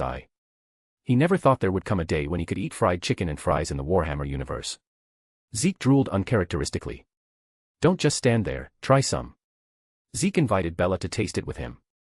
A bite of chicken paired with a sip of homemade cola, if only there was ketchup for the fries, it would be even better. The sinful pleasure brought by the golden, crispy fried chicken and fries, combined with the cloying sweetness of the cola, whipped up a storm in their mouths and stomachs. Happiness appeared in the buff bar. Zeke swept the junk food before him clean. He calmed himself to carefully savor this buff. He wasn't doing anything, yet he felt happy for no reason, the corners of his mouth turning up uncontrollably. Beside him, Bella sipped the cola with small mouthfuls, a faint look of delight on his face. I don't know why, I just feel very joyful. Trazyn and the Silent King would definitely love this set meal, Zeke thought. Their race, having been transformed into Necrons, had long since lost the ability to experience various emotions. Bella, I see you've managed those farmlands quite well, Zeke said, his mouth still stuffed with the last bit of chicken.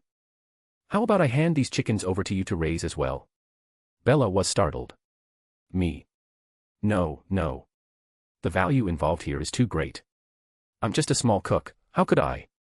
Bella wasn't brainless, he could see the terrifying value hidden behind these chicks, capable of generating frightening profits.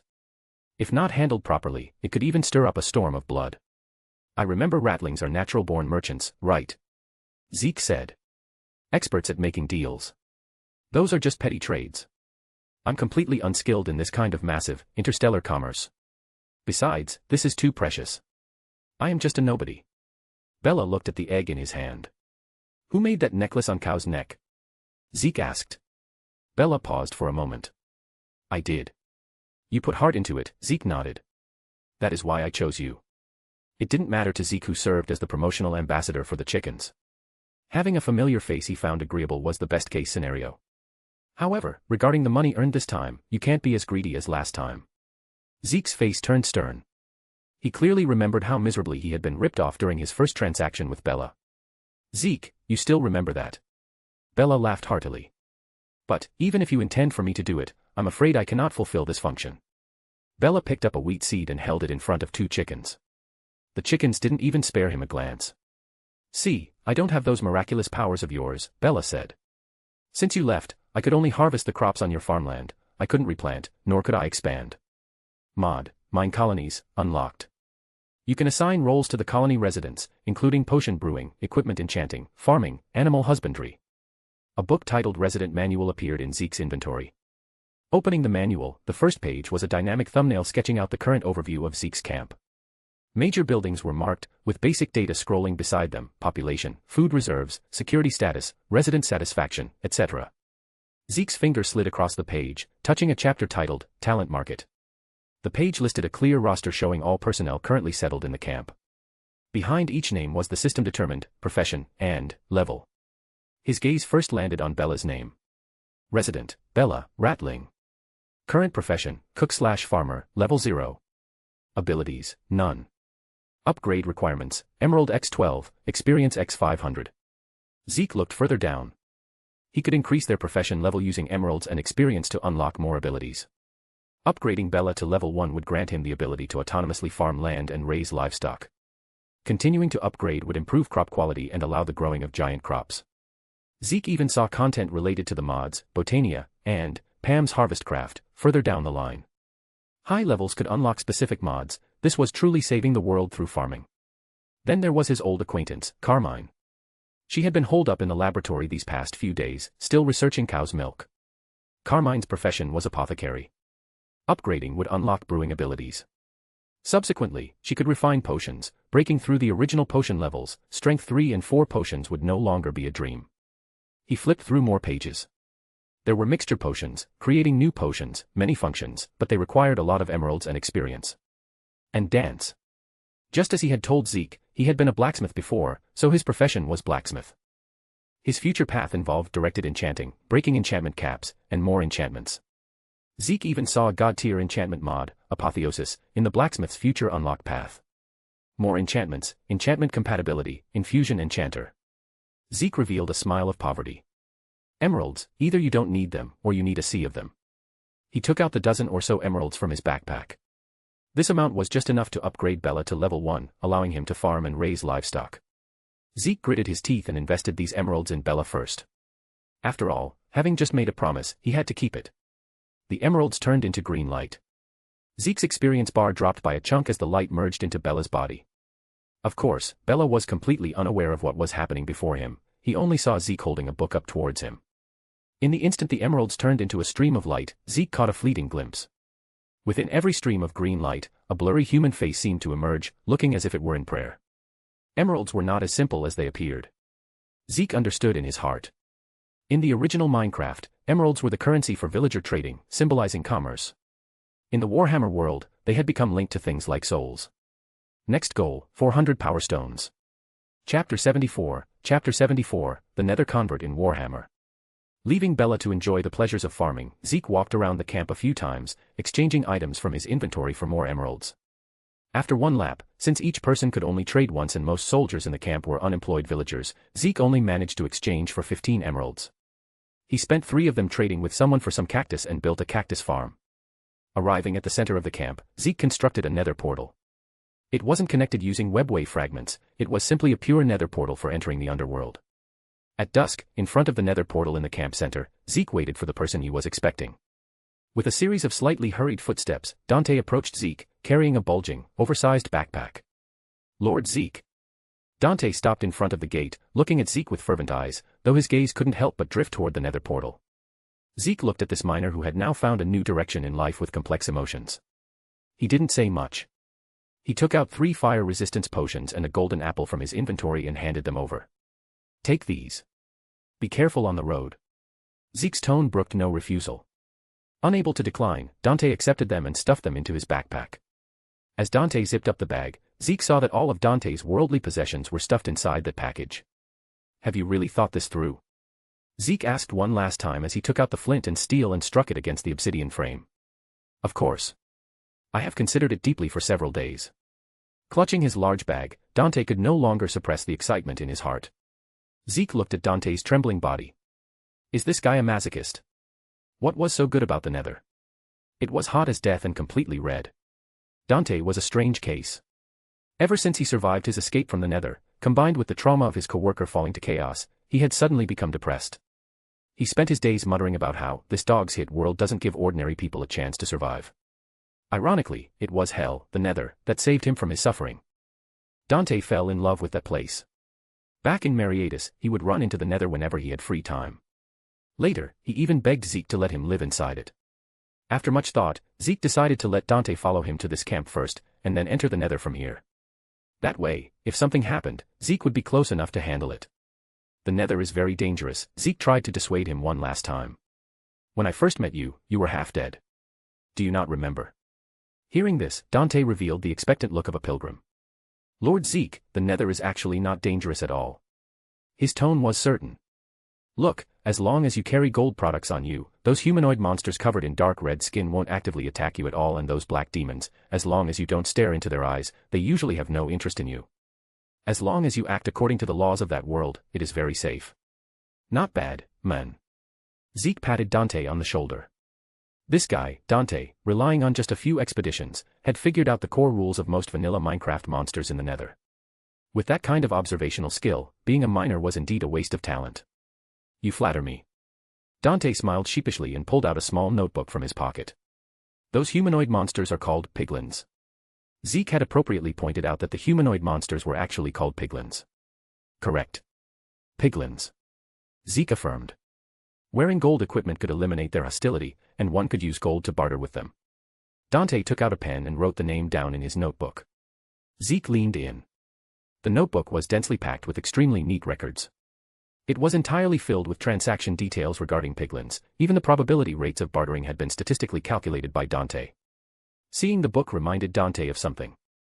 He dug around in his large bag and handed Zeke a pile of miscellaneous items. They were all things he had exchanged from the piglins, an enchanted book with soul speed, which prevents players from slowing down on soul sand, along with some iron nuggets, crying obsidian, and other sundries. Where did you get so much gold? It was my life savings. You threw it all in. Yeah. Not a penny left. Dante scratched his head awkwardly. This kid is going to go places, Zeke concluded. However, before that, Zeke cursed loudly, sternly reprimanding Dante for this behavior. In the future, before doing something like this, report it to me first. Truly ignorant are fearless. Wasn't he afraid that carrying such a book would attract the attention of certain entities? Dante realized his behavior was indeed inappropriate and lowered his head. I am very sorry, Lord Zeke. So, what I wanted to say is, this time, once I enter the Nether, I might not come out for the rest of my life. The scolding words stuck in Zeke's throat. There was no joking expression on Dante's face. He stroked the book in his hand that recorded the secrets of the Nether. I'm not afraid of Lord Zeke laughing at me, but ever since I learned about my co-worker's corruption, I tossed and turned every night, unable to sleep. I was terrified of ending up like him. It just so happened that Lord Zeke said the Nether could isolate outside influences. After falling into the Nether the first time, I felt that everything there was attracting me. I figured, since we are mutually attracted to one another, why can't I just live in that place forever? Dante smiled, as if he had found the value of his life. He placed his backpack in front of the Nether portal and looked up at the sky of Cadia. Does Lord Zeke know? This fucked up world doesn't give ordinary people a way to live. The Imperium, it wants to save humanity as a whole, not specific humans like me. Cough, cough, cough. As Dante spoke, he looked up to the sky and coughed violently. No one cares if we live or die. Not even him. Zeke couldn't refute Dante's words. Compared to the godforsaken cesspit that was Warhammer, the Minecraft Nether was indeed more than a little bit better. Won't you be lonely? Zeke scrutinized Dante. How could I be? Virgil is there. I am not alone. Who is Virgil? A piglin.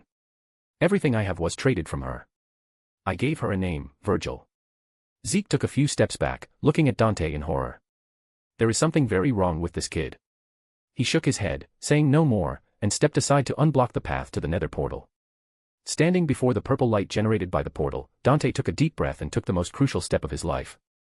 Just as he was about to be completely submerged by the portal, he turned back and said something profound to Zeke. Lord Zeke, do you think the creature in the Nether called the piglin, do you think it possesses intelligence? Dante vanished into the Nether portal. The Nether had welcomed its first human resident. Chapter 75, Wither vs. Word-bearers. Dante had finally returned to the place he had longed for day and night. Gazing at the hellscape before him, he couldn't resist bending down to kiss the netherrack. Here, he was finally free from fear, here, he could finally live a good life. Standing before the Nether portal, Zeke pondered Dante's parting words. The more he thought about it, the more it nagged at him. Since when had Dante turned into the Riddler? Today, I have to get to the bottom of this, Zeke muttered, stepping into the portal. The thing I hate most in my life is people stopping halfway through a sentence. Dante, what did you mean by, piglins have intelligence? Explain it to me right now. Dante insisted it was merely a guess. He had been closely observing the piglin named Virgil for some time and had noted their obsession with gold and their capacity for trade. A creature that possesses greed and understands the concept of exchange must possess some level of intellect. Dante speculated that the piglins appeared dull and wooden, mindlessly performing programmed tasks without communication, because their intelligence was being suppressed by something. So, it's just speculation. Zeke nodded slowly. Well, good luck with that. After bidding farewell to Dante, Zeke decided that since he was already there, he might as well visit a Nether fortress. Wielding the Harlequin's Kiss, he fought a fierce battle inside the fortress, farming enough materials for 3 wither skeleton skulls. He began to place the skulls onto the T-shaped soul sand structure. When the first skull was set, every creature in the Nether seemed to raise its head slightly, gazing towards Zeke. A king was about to arrive.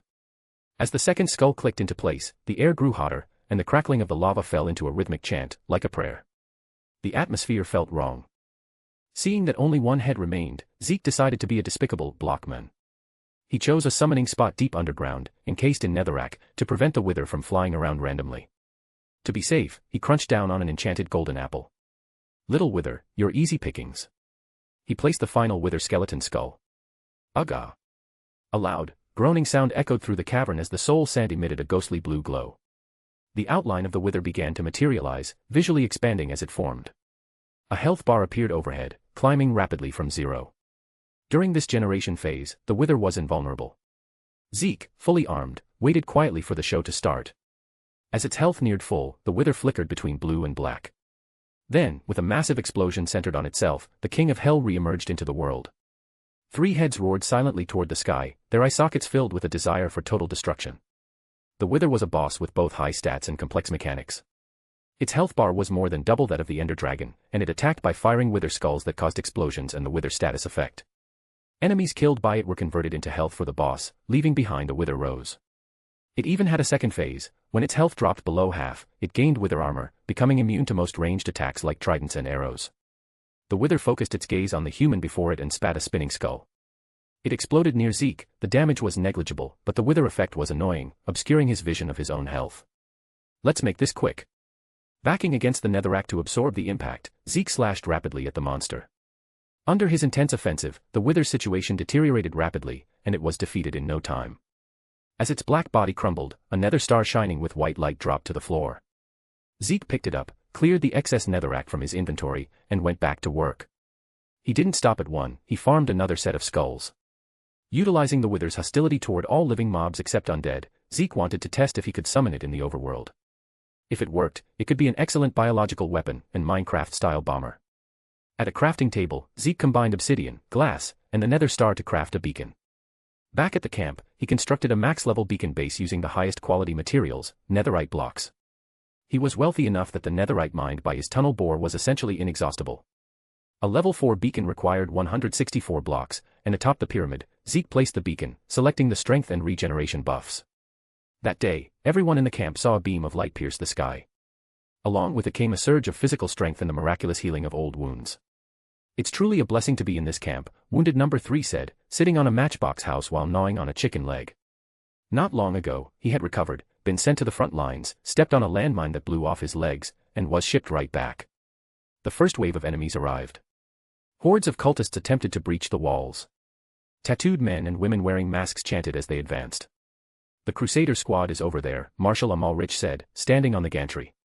And the brothers with heavy bolters. They must not take a single step back. Yes, Marshal, Zoltan replied, stepping back to relay the order.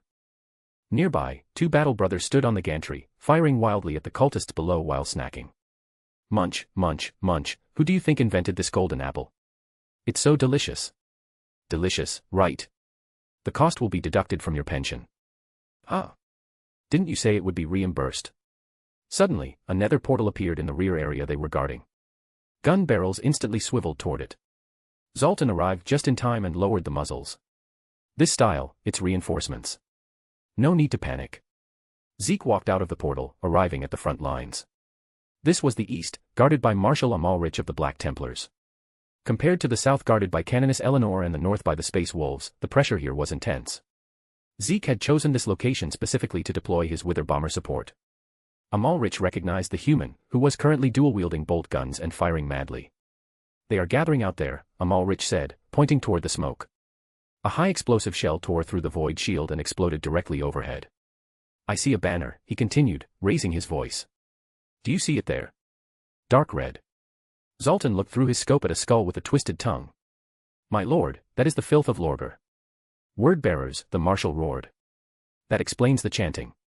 Word-bearers, huh? Zeke thought. I've decided to use you as test subjects. Marshal Amalrich. Zeke shouted. We need to pull back to the curtain wall. Why? Trust me. Zeke began his setup.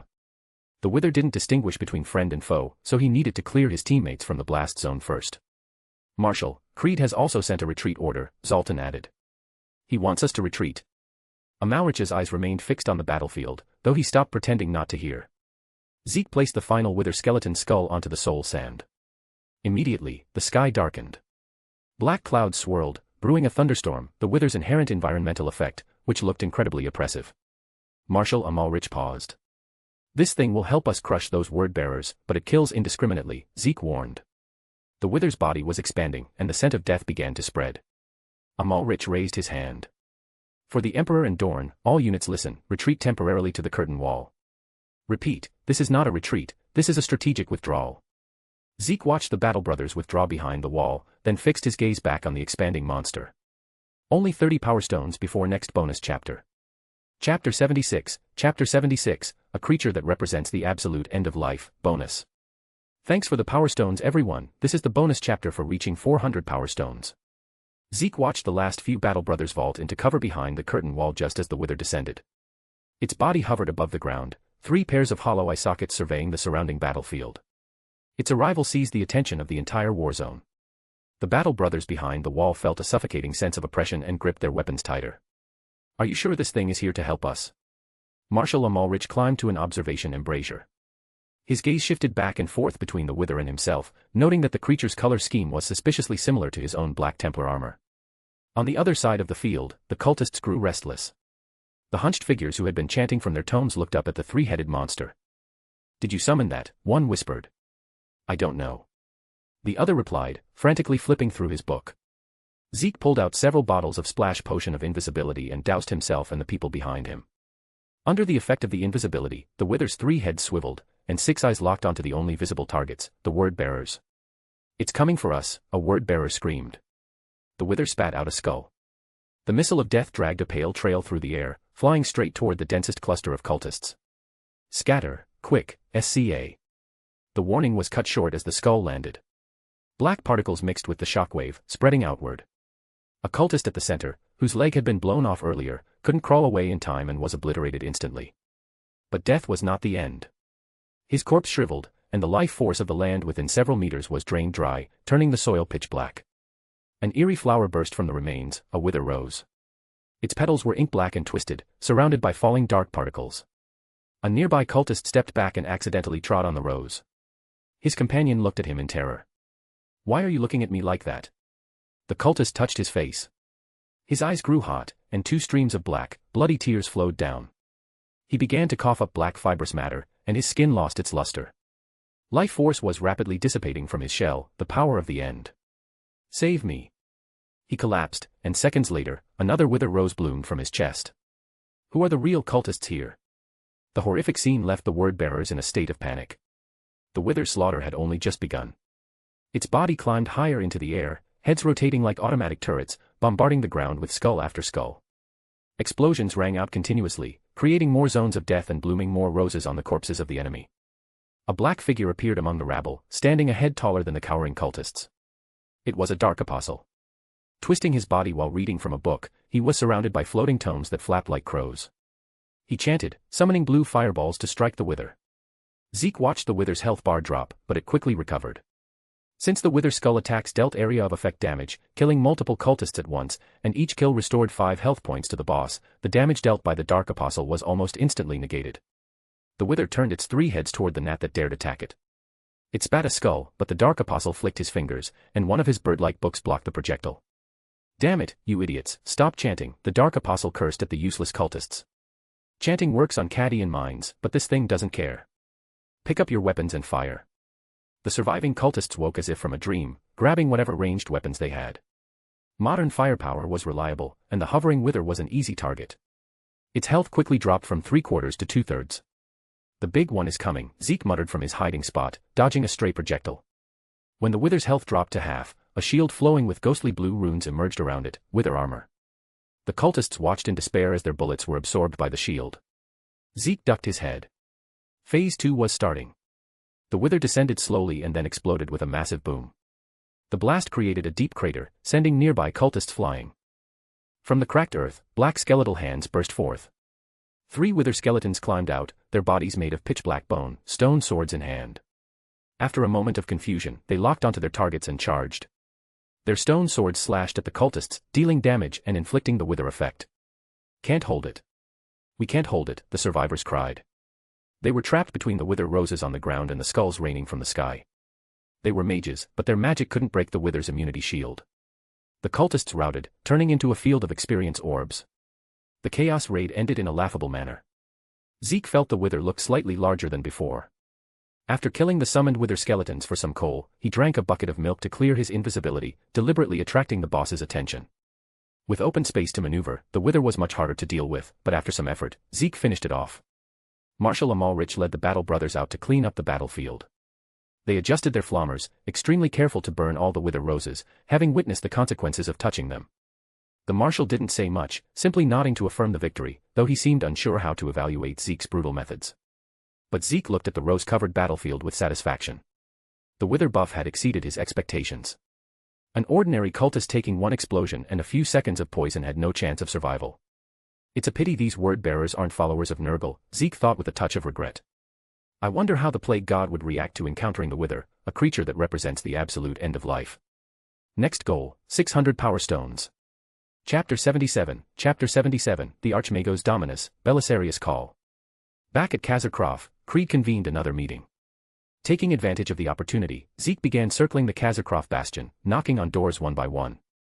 There were simply too few people to trade with in his own camp, so Zeke decided to extract every last emerald available in Kazakhrov. It wasn't an easy job. Zeke felt like a door-to-door salesman. Facing the Cadian people, he stood there like a fool, staring at the ground and rapidly clicking through trading panels. Villagers couldn't breed here, otherwise, he wouldn't be in a state where he couldn't even build a trading hall.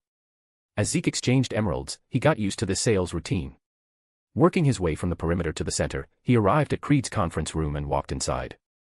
There, he encountered an unexpected guest. Standing before the conference table, Zeke looked up at a figure that nearly scraped the ceiling. A tech priest entirely shrouded in gilded red robes.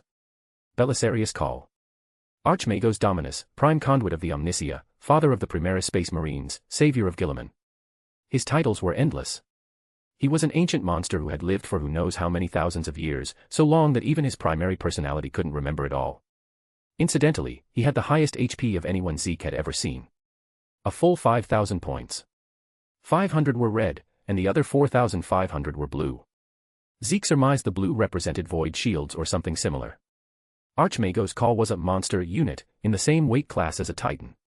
You could never imagine how many weapons and unknown devices were hidden beneath those red robes. Whenever survival was at stake, Call would pull out some black technology from under his robes that even he didn't fully understand. That was why Zeke jokingly called him Doryman Call, or simply, Dora Call. Zeke Mason. I know you. Call lowered his head, looking at Zeke before him. Klein mentioned your name to me. He said you possess some very miraculous machinery. Yes. Mechanical power, that is what I call it, Zeke replied. Call bent his massive frame to enter the conference room, and Zeke followed close behind. The room was filled with old acquaintances, Creed, Wolf Lord Bloodhowl, the Imperial Fists. Is the Archmagos Dominus here because of an interest in the Blackstone Fortress? Creed sat at the head of the table. He really couldn't figure out what wind had blown this personage here. Half correct. To be precise, not the Blackstone Fortress, but the Blackstone itself. Call's chatterbox switch was flipped, and countless words spilled from his vocalizers. At first, Zeke could somewhat follow along, something about Blackstone suppressing the warp. But as it went on, it felt like being back in a university advanced mathematics class. His brain started to feel heavy and drowsy. And this, Call concluded, is the proof of my hypothesis. Not a single hero in the room could offer a response. They were like students called upon in class to answer a question, stammering and unable to say a word. Are there any questions? Call asked, witnessing the silence of the commanders around him. Yes, Creed said. What does all that mean? Correct, Wolf Lord Bloodhowl added. Please explain it again. Which part do you find ambiguous? Can you be specific? Call replied. He showed a hint of agitation and annoyance. Zeke took a step forward. I understood what you meant. You're saying that Blackstone can help us defeat Abaddon more effectively, correct? Archmagos Call revealed a gratified smile. If you were on Mars, someone like you would become a tech priest far easier than those others. Become a tech priest? Forget it. Zeke shook his head mentally. I don't want to go through another college entrance exam on Mars. To become a tech priest on Mars, one had to undergo a series of studies and exams. The difficulty and pressure were comparable to 3 years of agonizing entrance exams, actually, far beyond that. The Elysian Pylons. There exists an extremely complex underground mining network there, permeating with Blackstone veins. Castellan Creed, I apply for permission to investigate that area. Call stated the purpose of his visit. Go ahead and do it, Creed nodded. Where are the Elysian Pylons? Zeke moved to Wolf Lord Bloodhowl's side and asked quietly. Bloodhowl spread out a map and pointed to the southwest corner. A while back, Air Forces found a crashed merchant ship there. It was smuggling animals. Zeke compared the location. Isn't this near my spawn point? No doubt about it. A crashed animal smuggling ship, that was exactly where he had found Cow. Archmagos Call declined Creed's offer to send soldiers for support as he exited through the door, heading toward the location of the Elysian Pylons. Seizing the moment, Creed pulled Zeke aside. Abaddon can't hold back anymore, Creed said, unable to hide the turbulence in his heart. Unable to break our defenses for so long, he is deploying more and more troops onto the Cadian continent. Creed didn't finish the sentence, but Zeke knew what he was going to say. The opportunity to raid the Blackstone Fortress was coming soon. During this time, I will gather all troops and mobilize every ounce of power available, Creed stated firmly. Zeke nodded to show he understood, then pushed open the door to chase after Call. Zeke intended to go to the Elysian Pylons as well. According to the Tinker's manual, blackstone was a material he could now collect since he had a netherite pickaxe. Mind if someone hitches a ride on your research trip? Not knowing what tone to use with such an ancient monster, Zeke decided to just state his request directly. You are also interested in the blackstone? Sort of. Then you should know the rules of the Adeptus Mechanicus. Knowledge in exchange for knowledge. Zeke felt a slight change in the tone and vocabulary Call used, perhaps he had switched to a subpersonality to converse. Knowledge. That was the one thing he didn't lack. Besides, even if you have Minecraft knowledge, it doesn't mean you can use it. Zeke agreed without hesitation. Chapter 78, combining 3 old into 1 new. Archmago's Call chose to travel via a transport ship, and Zeke tagged along for the ride. The Elysian pylons were not far. Back when Zeke and Dance rode Cow, it had only taken them a single morning to arrive. The transport ship was massive. Besides Zeke and Archmago's Call, Creed had insisted on cramming in a squad of Cadian soldiers as a precaution against any accidents. The road to the Elysian pylons had already been cleared by Creed's orders. After all, research into Blackstone was a matter of critical importance, and he intended to ensure Call's journey was as smooth as possible. Aboard the ship, Zeke gave Archmago's Call a brief introduction to mechanical power. Perhaps because he had seen so much of the galaxy, the Archmagos was far calmer than Zeke had expected.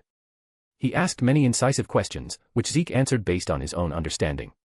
Call expressed regret in his tone. With the pressing matter of the Blackstone at hand, he lacked sufficient time to study the mechanical power Zeke described.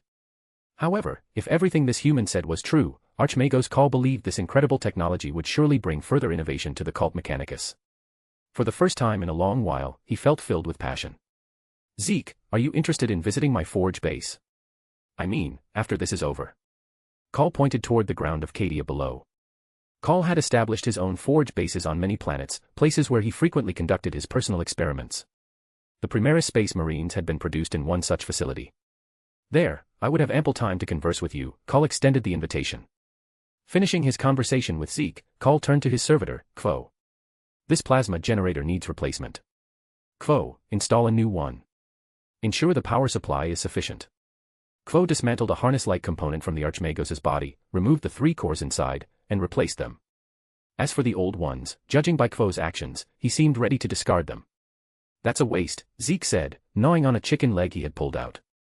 Through Jade, he could see the items were called fuel rods, and they still had 20% durability left. Tau technology, Archmago's Call explained. These have been largely depleted, and the power supply has become unstable.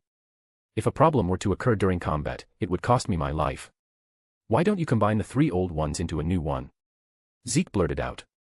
In Minecraft, identical equipment and tools with low durability could be combined to create one with higher durability. Although he didn't use this trick often, it came in handy sometimes. Combine 3 old ones into a new one. What is this guy talking about? Archmago's Call's thoughts. Zeke slapped his forehead. Playing too much Minecraft did that to you. He asked for the fuel rods. Examining them in his hand, he saw the durability bars were red, leaving about 1/5 remaining. If placed in the crafting grid, 3 rods at 1/5 durability could be combined into one with roughly 1/2 durability. If I combine them into a new one, you have to give that fuel rod to me. Certainly, if you can do it.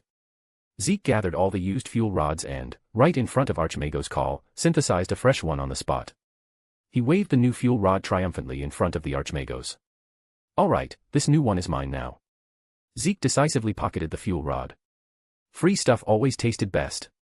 Archmago's Call was speechless. He made no move to ask for the rod back, he simply stared at Zeke's hands. What had he just witnessed? 2 objects of the same type, merged through some inconceivable method to restore their original state. Archmago's Call leaned closer to Zeke, his voice revealing a thirst for knowledge. If there were 2 titans of the same model, damaged by enemy fire, do you have a way to combine them into a new one? Zeke nodded. You could detach the most critical parts from those titans, and I could collect them individually to combine them into a new one. Or, Zeke added, I could restore their durability directly on an anvil using the corresponding materials. Regarding the fuel rod he just acquired, Zeke saw through the crafting recipe that he could use a material he had never seen before to fully repair its durability on an anvil. Archmago's Call's thoughts raced. The Adeptus Mechanicus possessed many archaeotech weapons recovered from digs. They didn't know how to manufacture or repair them themselves, but Zeke's skill could perfectly bridge that gap. You absolutely must visit. I believe we will have much to share. Of course, Zeke replied. The transport ship skimmed over the ridgeline of the Resla Mountains, and the familiar axle sea of trees came into view below. Zeke perked up. They were almost there. The ship circled and descended, its thrusters kicking up clouds of dust. The crashed merchant ship was still there. The thick smoke from before had long since extinguished, leaving it looking dead and silent. Zeke, Archmago's call, and the servitor Quo stepped onto the soil. The Blackstone array lies below. Call released several servo skulls. Like small reconnaissance drones, they began to patrol the perimeter. Call received the visual feedback. There are signs of recent activity in this area. It could be chaos forces. A batten will not turn a blind eye to the Blackstone on Cadia. His claws are likely prowling here as well, with the same goal as ours. Listening, Zeke began to search the ground for the hole he had used to escape. Over here, Zeke called out. He performed a water bucket drop, leaping into the vertical shaft. Archmago's call's massive frame could not enter directly. He leaned over, sending multiple servo skulls diving in to transmit real-time internal visuals. Below the series of narrow, square tunnels was a cavern filled with many promethium barrels. Finally, a face appeared on the feed. Zeke held a servo skull up to his own face. Hello. Archmagos, can you receive this? After getting a reply, Zeke pointed the servo skull at a block of black rock underground. This was the Blackstone he had dug out previously. It is indeed Blackstone. Archmago's call confirmed his target, though he now faced a dilemma. The hole was too narrow, he couldn't go down. That's easy, Zeke's voice came from below. Give me a moment. Zeke pulled out his enchanted pickaxe and shovel to widen the entrance. Call ordered the accompanying Cadian soldiers to set up a perimeter at the entrance, then led Quo into the passage Zeke had carved out. Archmago's call walked slowly, stopping frequently to examine the tunnels composed of perfectly uniform cubes. He had watched the entire process of Zeke's excavation. Faced with such distinct methods, Call chose to observe, record, and attempt to analyze while the group made their way to the exposed black rock. This time, with Jade installed, Zeke could see the detailed information of the stone. Blackstone. Harvest level, netherite. Next goal, 600 power stones, only 100 remaining. Chapter 79, The Blackstone Spires, A New Dimension. Zeke pulled out his netherite pickaxe. Archmago's call, do you need to study this? He asked for Call's confirmation. If not, he was going to start mining. Archmago's call extended a mechanical arm. This piece of Blackstone is too small. I am searching for the Blackstone array. Call placed an augmented hand onto the black surface of the stone. Zeke expected the dull clank of metal on rock, but instead, the Blackstone vibrated with a hum. It seemed Call had applied a specific force and frequency. From beneath Zeke's feet came a heavy, resonant echo, one wave after another. Call continued to tap with his augmented hand. Quo, record the location of the sound source. Beside him, Quo faithfully executed Call's command. This is merely a spire tip, Archmago's call explained to Zeke. A spire tip? Zeke looked at the Blackstone before him. Correct. Archmago's call nodded. Just the tip of the iceberg. He pointed downward. Our destination lies below it. Zeke used his pickaxe to clear the area around the Blackstone. As Call had said, the deeper he dug, the thicker the main body of the exposed Blackstone became. The initial spire tip expanded into a massive pillar. This Blackstone spire runs extremely deep. Quo has determined its lowest point. Archmago's call looked at the pickaxe in Zeke's hand. He had already witnessed Zeke's ability to clear a path. We may need you to lead the way. Call felt incredibly fortunate to have brought Zeke along. Otherwise, this research trip might have taken much longer. Leading the way is what I do best. But before that, Zeke began to hammer at the Blackstone with his pickaxe. He needed to mine some for himself first.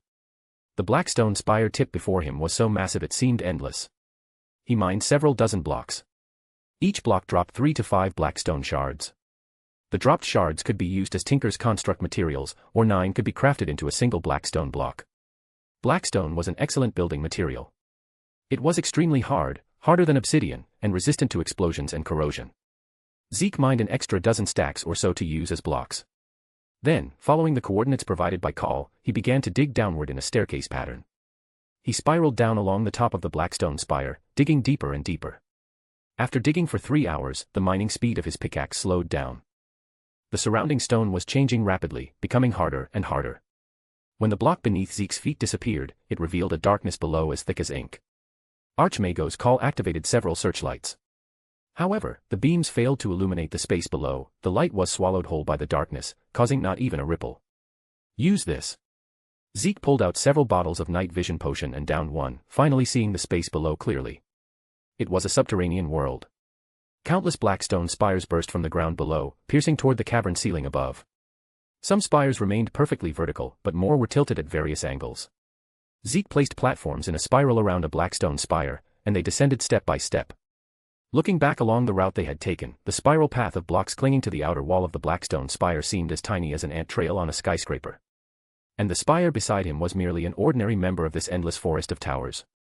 When Zeke's hand touched the blackstone spire, text popped up in his chat box. Unlocked Blackstone Amplifier. New dimension unlocked.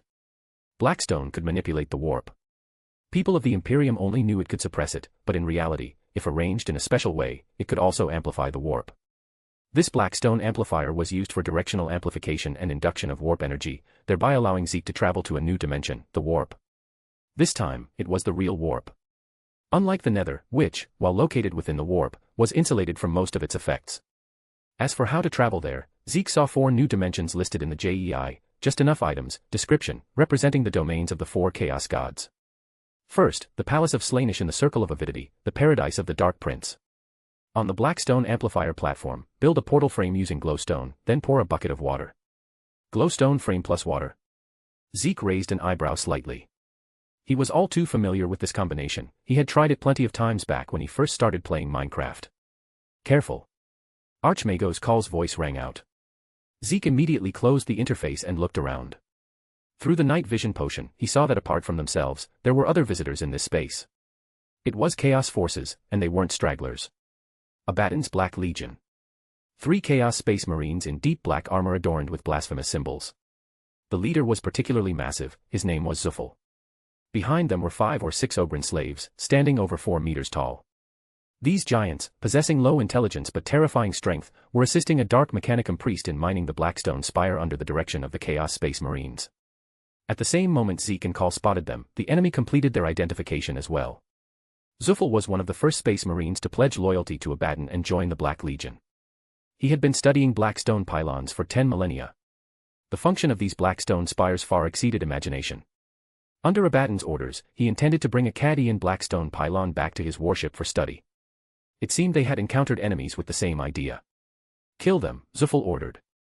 The Ogrens behind him, holding crude heavy bolters in one hand and massive cleavers in the other, rushed toward Zeke like thick, moving walls. Zeke immediately switched to combat mode, aiming at an Ogren charging straight for him. The bestiary happens to include this creature. Let's see what good stuff you drop. Beside him, Call moved as well. An armor plate slid open, and a multi-jointed mechanical arm extended, firmly gripping a master-crafted power axe of the Omnissiah. He swung at an Ogren, cleaving the 4-meter-tall giant directly into mincemeat. The real threat didn't come from these Ogren slaves. Using the Ogren's charge as cover, the 2 Black Legionnaires beside Zuffel raised their meltaguns. They didn't care at all about friendly fire hitting the Ogren slaves in front. They fired multiple shots, sending streams of superheated melta energy surging toward Call and Zeke. Facing the melta beams, Call stood there calmly, looking back to warn Zeke and Quo to get closer to him. Then, he activated his portable Void Shield. Void Shields were typically installed on massive war engines, portable versions were extremely rare and expensive. It could only be said that Call was inhumanly wealthy.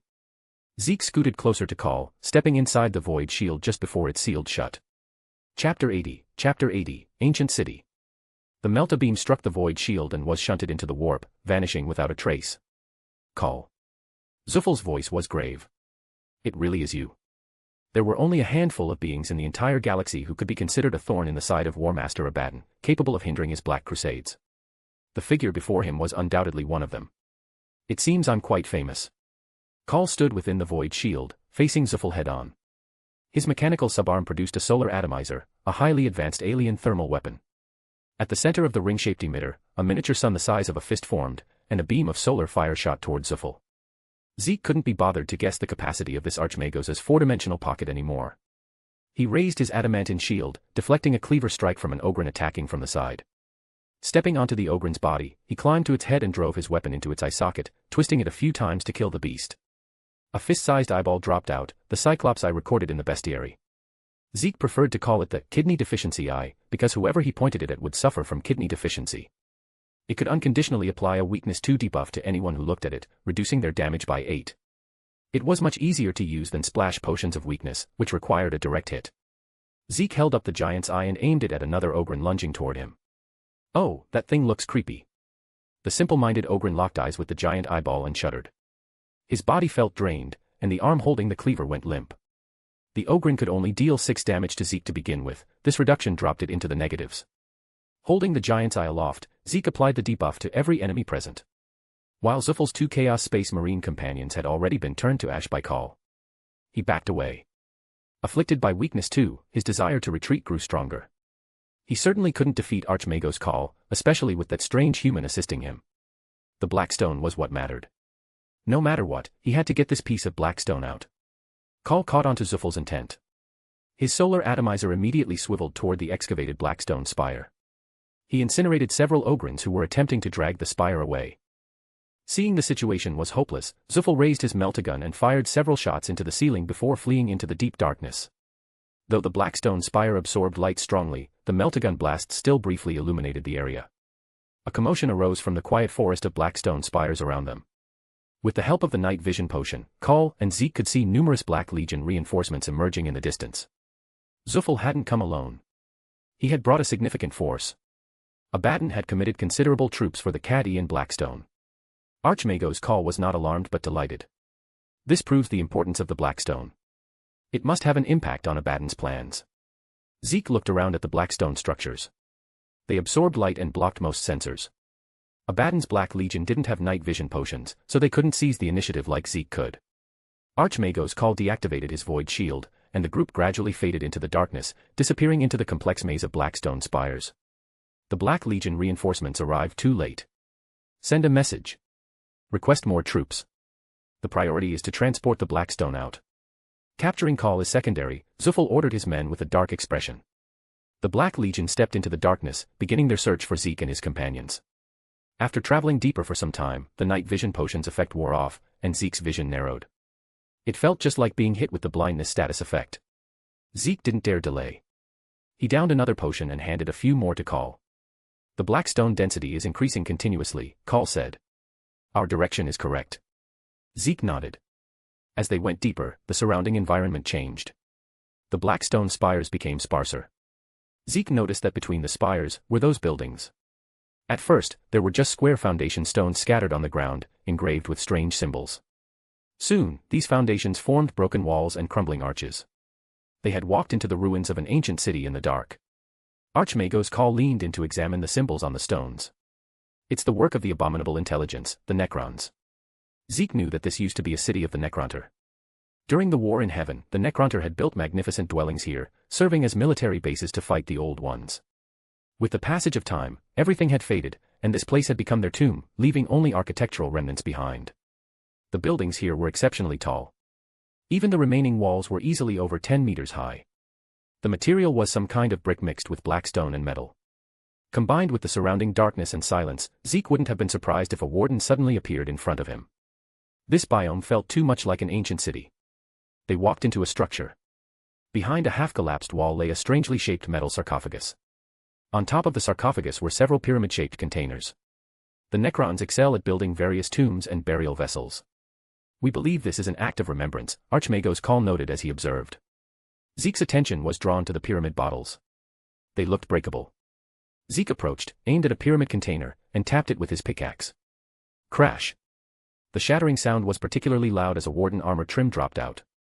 This item could be used on a smithing table to apply patterns to armor. It actually drops loot. Zeke's eyes lit up. His scavenging addiction kicked in. No longer polite, he began swinging his pickaxe. One by one, the ornate bottles shattered under his pick. 3 glow berries and 2 soul torches dropped out. These bottles contain items. Kvo imitated Zeke and smashed a bottle, but nothing dropped. Thinking it was his mistake, Kvo smashed another, but it was still empty. Archmago's Call saw it clearly. He observed that before Zeke performed the breaking action, there was nothing inside the jar. When Zeke swung his pickaxe to smash it, a mass of matter was generated out of thin air, as if in response to Zeke's action. After smashing all the pots and pans, Zeke finally sidled sneakily toward the metal sarcophagus in the center. Trazen surely won't mind if I dig up his kin's grave. Just joking. This tomb was obviously empty, more like a decoration. He nudged the coffin lid aside, revealing the items within. It was a loot chest containing a diamond horse armor and an enchanted golden apple. Chapter 81, The Warden's Game of Hide and Seek, Bonus. Even though we did not reach 600 power stones, we were very close to it, so I decided to upload the bonus chapter anyway. With rewards on the line, Zeke's motivation to explore surged. He beckoned Archmago's call, and together they headed toward the center of the ancient city. The density of the buildings increased, and ruins resembling city walls began to appear. Footsteps on the stone triggered chains of echoes. The first step would elicit a crisp tap, followed immediately by responses from all directions, layering over one another as if unseen residents were mimicking their strides. Fortunately, there were a few living people around. Zeke glanced at Call, otherwise, the eerie atmosphere would have genuinely scared him. Archmago's Call, and Quo, could you help me collect some of these jars? Zeke smashed another jar by the roadside, dropping a few pieces of coal. Archmago's Call nodded. While studying the surrounding architecture, his mechanical subarm conveniently collected nearby jars for Zeke. 3 people were much faster than 1, and Zeke soon gathered a large pile of mystery jars. Then came the joyful unboxing session. Zeke smashed the jars before him with a crack crack crack. Music discs. Zeke pocketed several disc-shaped items to cultivate his artistic sentiments. 2 name tags. Perfect for cow. Zeke happily stowed them away. 6 echo shards and half a stack of amethyst shards. Some mods could use these as well. It was all standard loot that dropped in ancient cities. Just as Zeke had smashed about half the jars and was starting to feel a bit bored, a new situation arose. He shattered a particularly deep-looking container. When this jar broke, it didn't drop any items. Instead, a sculk block dropped in its place with a poof. Dark green, its surface covered in sickly green spots that flickered like breathing. Breaking it with a pickaxe yielded a small experience orb. If sculk blocks can be dropped, then sculk shriekers and sensors are possible too. TL/N, sculk shriekers are dangerous blocks in Minecraft's deep dark biomes that summon the formidable warden when activated by vibrations, via sculk sensors, or direct player contact, causing the darkness effect and advancing the warden's spawn. Zeke paused in his jar smashing. A sculk shrieker was nothing to mess with, it could summon a warden.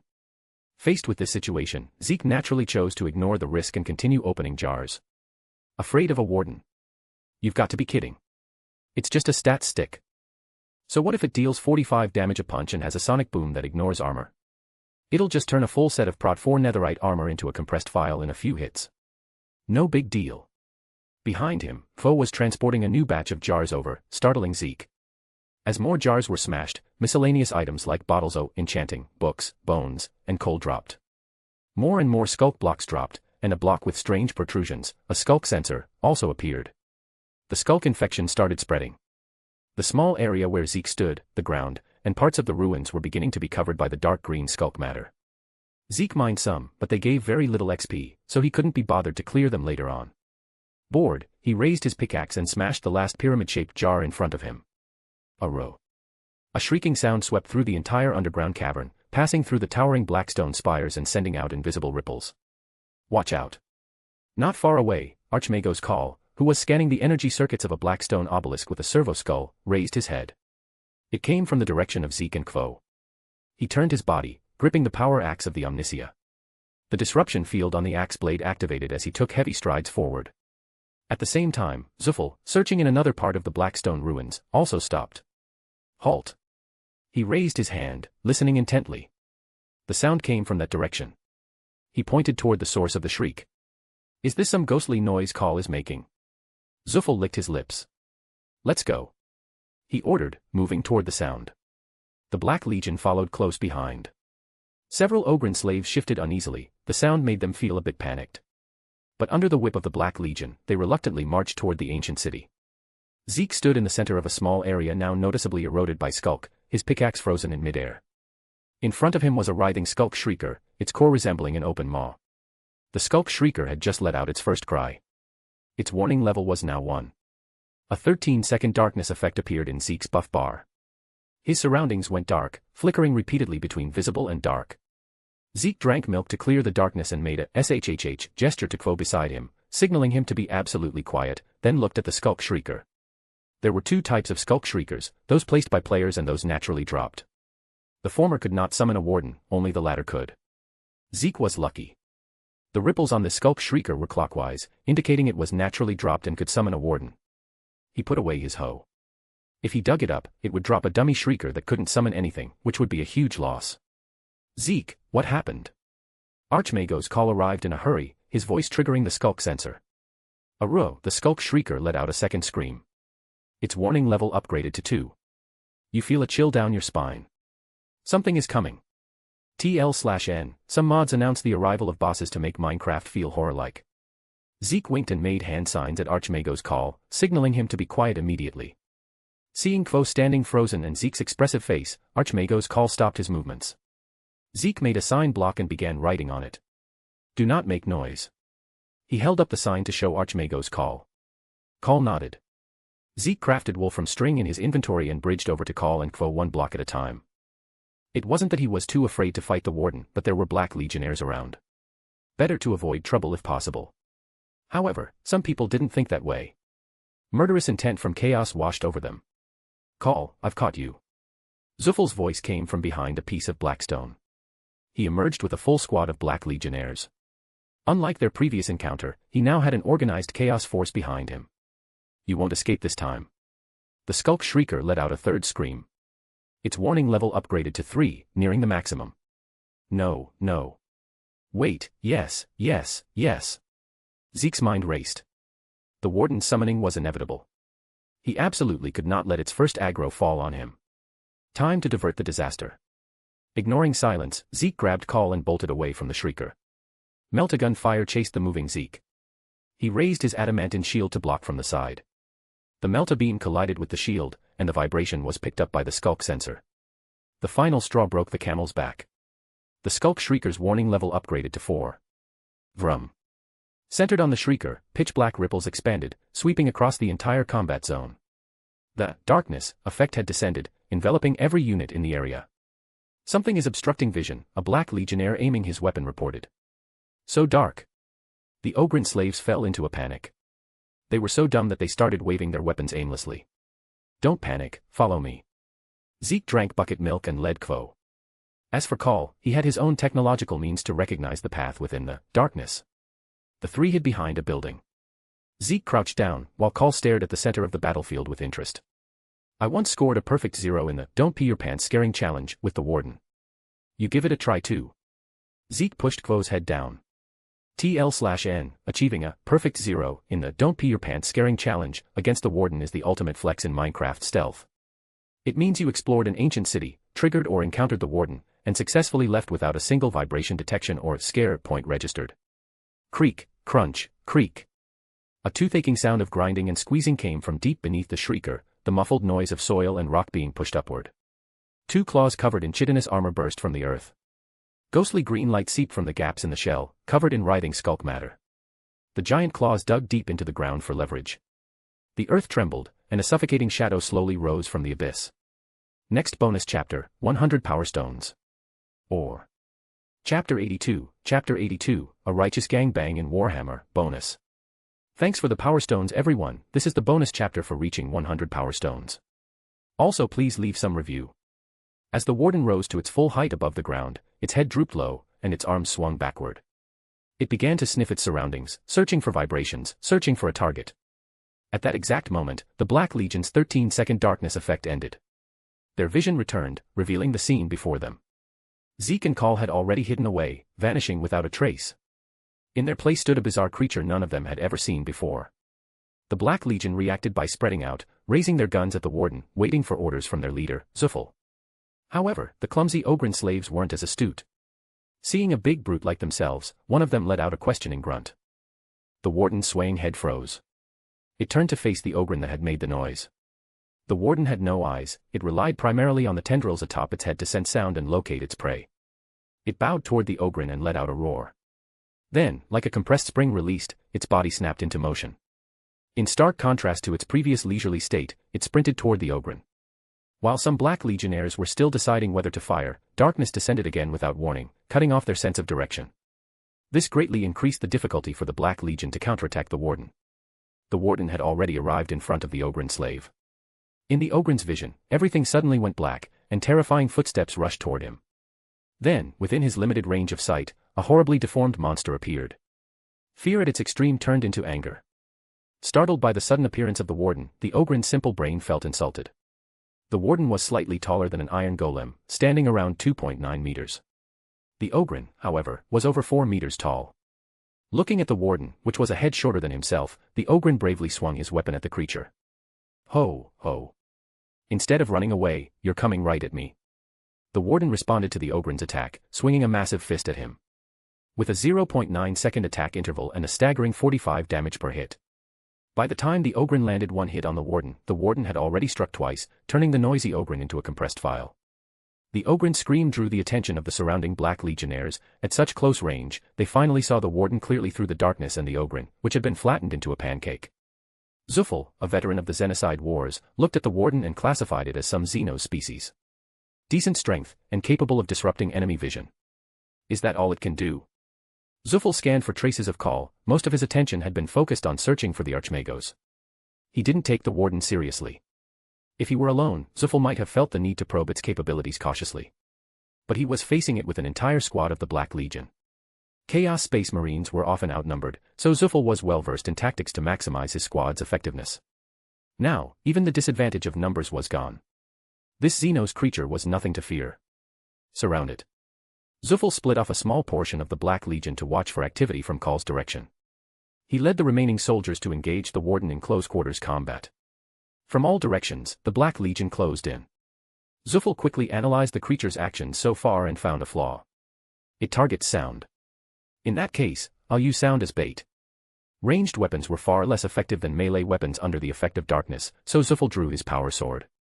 As the leader, he roared from the front, attracting the warden's attention. The warden turned its head, locking onto Zuffel as its target. Taking advantage of the warden turning its head, Zuffel got a clear look at the alien's full appearance. Eyeless. A massive hollow in its chest seemed to imprison countless screaming souls, radiating an aura of extreme ominousness. The moment the warden's attention was drawn to Zuffel, the Black Legionnaires on the flank seized the opportunity, hacking at the warden's joints. The warden's aggro was pulled by the attacks. Abandoning Zuffel, it turned to strike at another Black Legionnaire. Immediately, a warrior from another direction shouted a provocation, drawing its attention again. The Black Legion used sound and constant kiting to interrupt the warden's attacks, striking during the gaps when it turned. This was the solution Zuffel had devised. He intended to eliminate this warden not just effectively, but with minimal casualties. It acts just like a pre-written program. Zuffel's estimation of the warden dropped even further as he watched it being led around in circles by mere noise. No great intelligence. What use is brute strength for a creature like this? The Black Legion maintained a proper distance, constantly kiting the warden with sound as the warden's 500 health began to drop rapidly. Watching this scene, Zeke shook his head helplessly. The biggest weakness of Minecraft mobs was their lack of intelligence. If you understood their mechanics, they were easily countered. The Black Legion's kiting was excellent, but not flawless. During one exchange, a Black Legionnaire slipped up, moving just a fraction too slow. The warden punched him squarely. His ceramite power armor caved in along with his chest, and he lost half his HP in an instant. This made Black Legion become even more cautious, maintaining a careful distance from the monster. Zuffel thought he could finish off this Xenos monster just by kiting it, but then came the sudden change. The warden stopped all movement.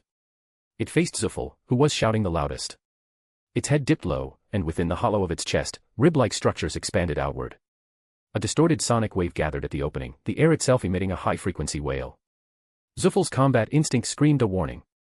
He dove sideways with all his might as a wave of sonic particles grazed past his shoulder pauldron. Dodged it. Just as a sliver of relief rose in Zuffel's heart. The next instant, a soul-shaking tremor erupted from within his body. The sonic boom hit Zuffel squarely. It penetrated his ceramite power armor and the power sword he held in front of his chest, slamming directly into his flesh, no, into his very soul. The warden's sonic attack appeared to have a trajectory, but it was actually a lock-on skill. It could not be dodged. Zuffel's head swam with dizziness. The shockwave possessed a massive knockback of over 7 blocks, sending him flying backward.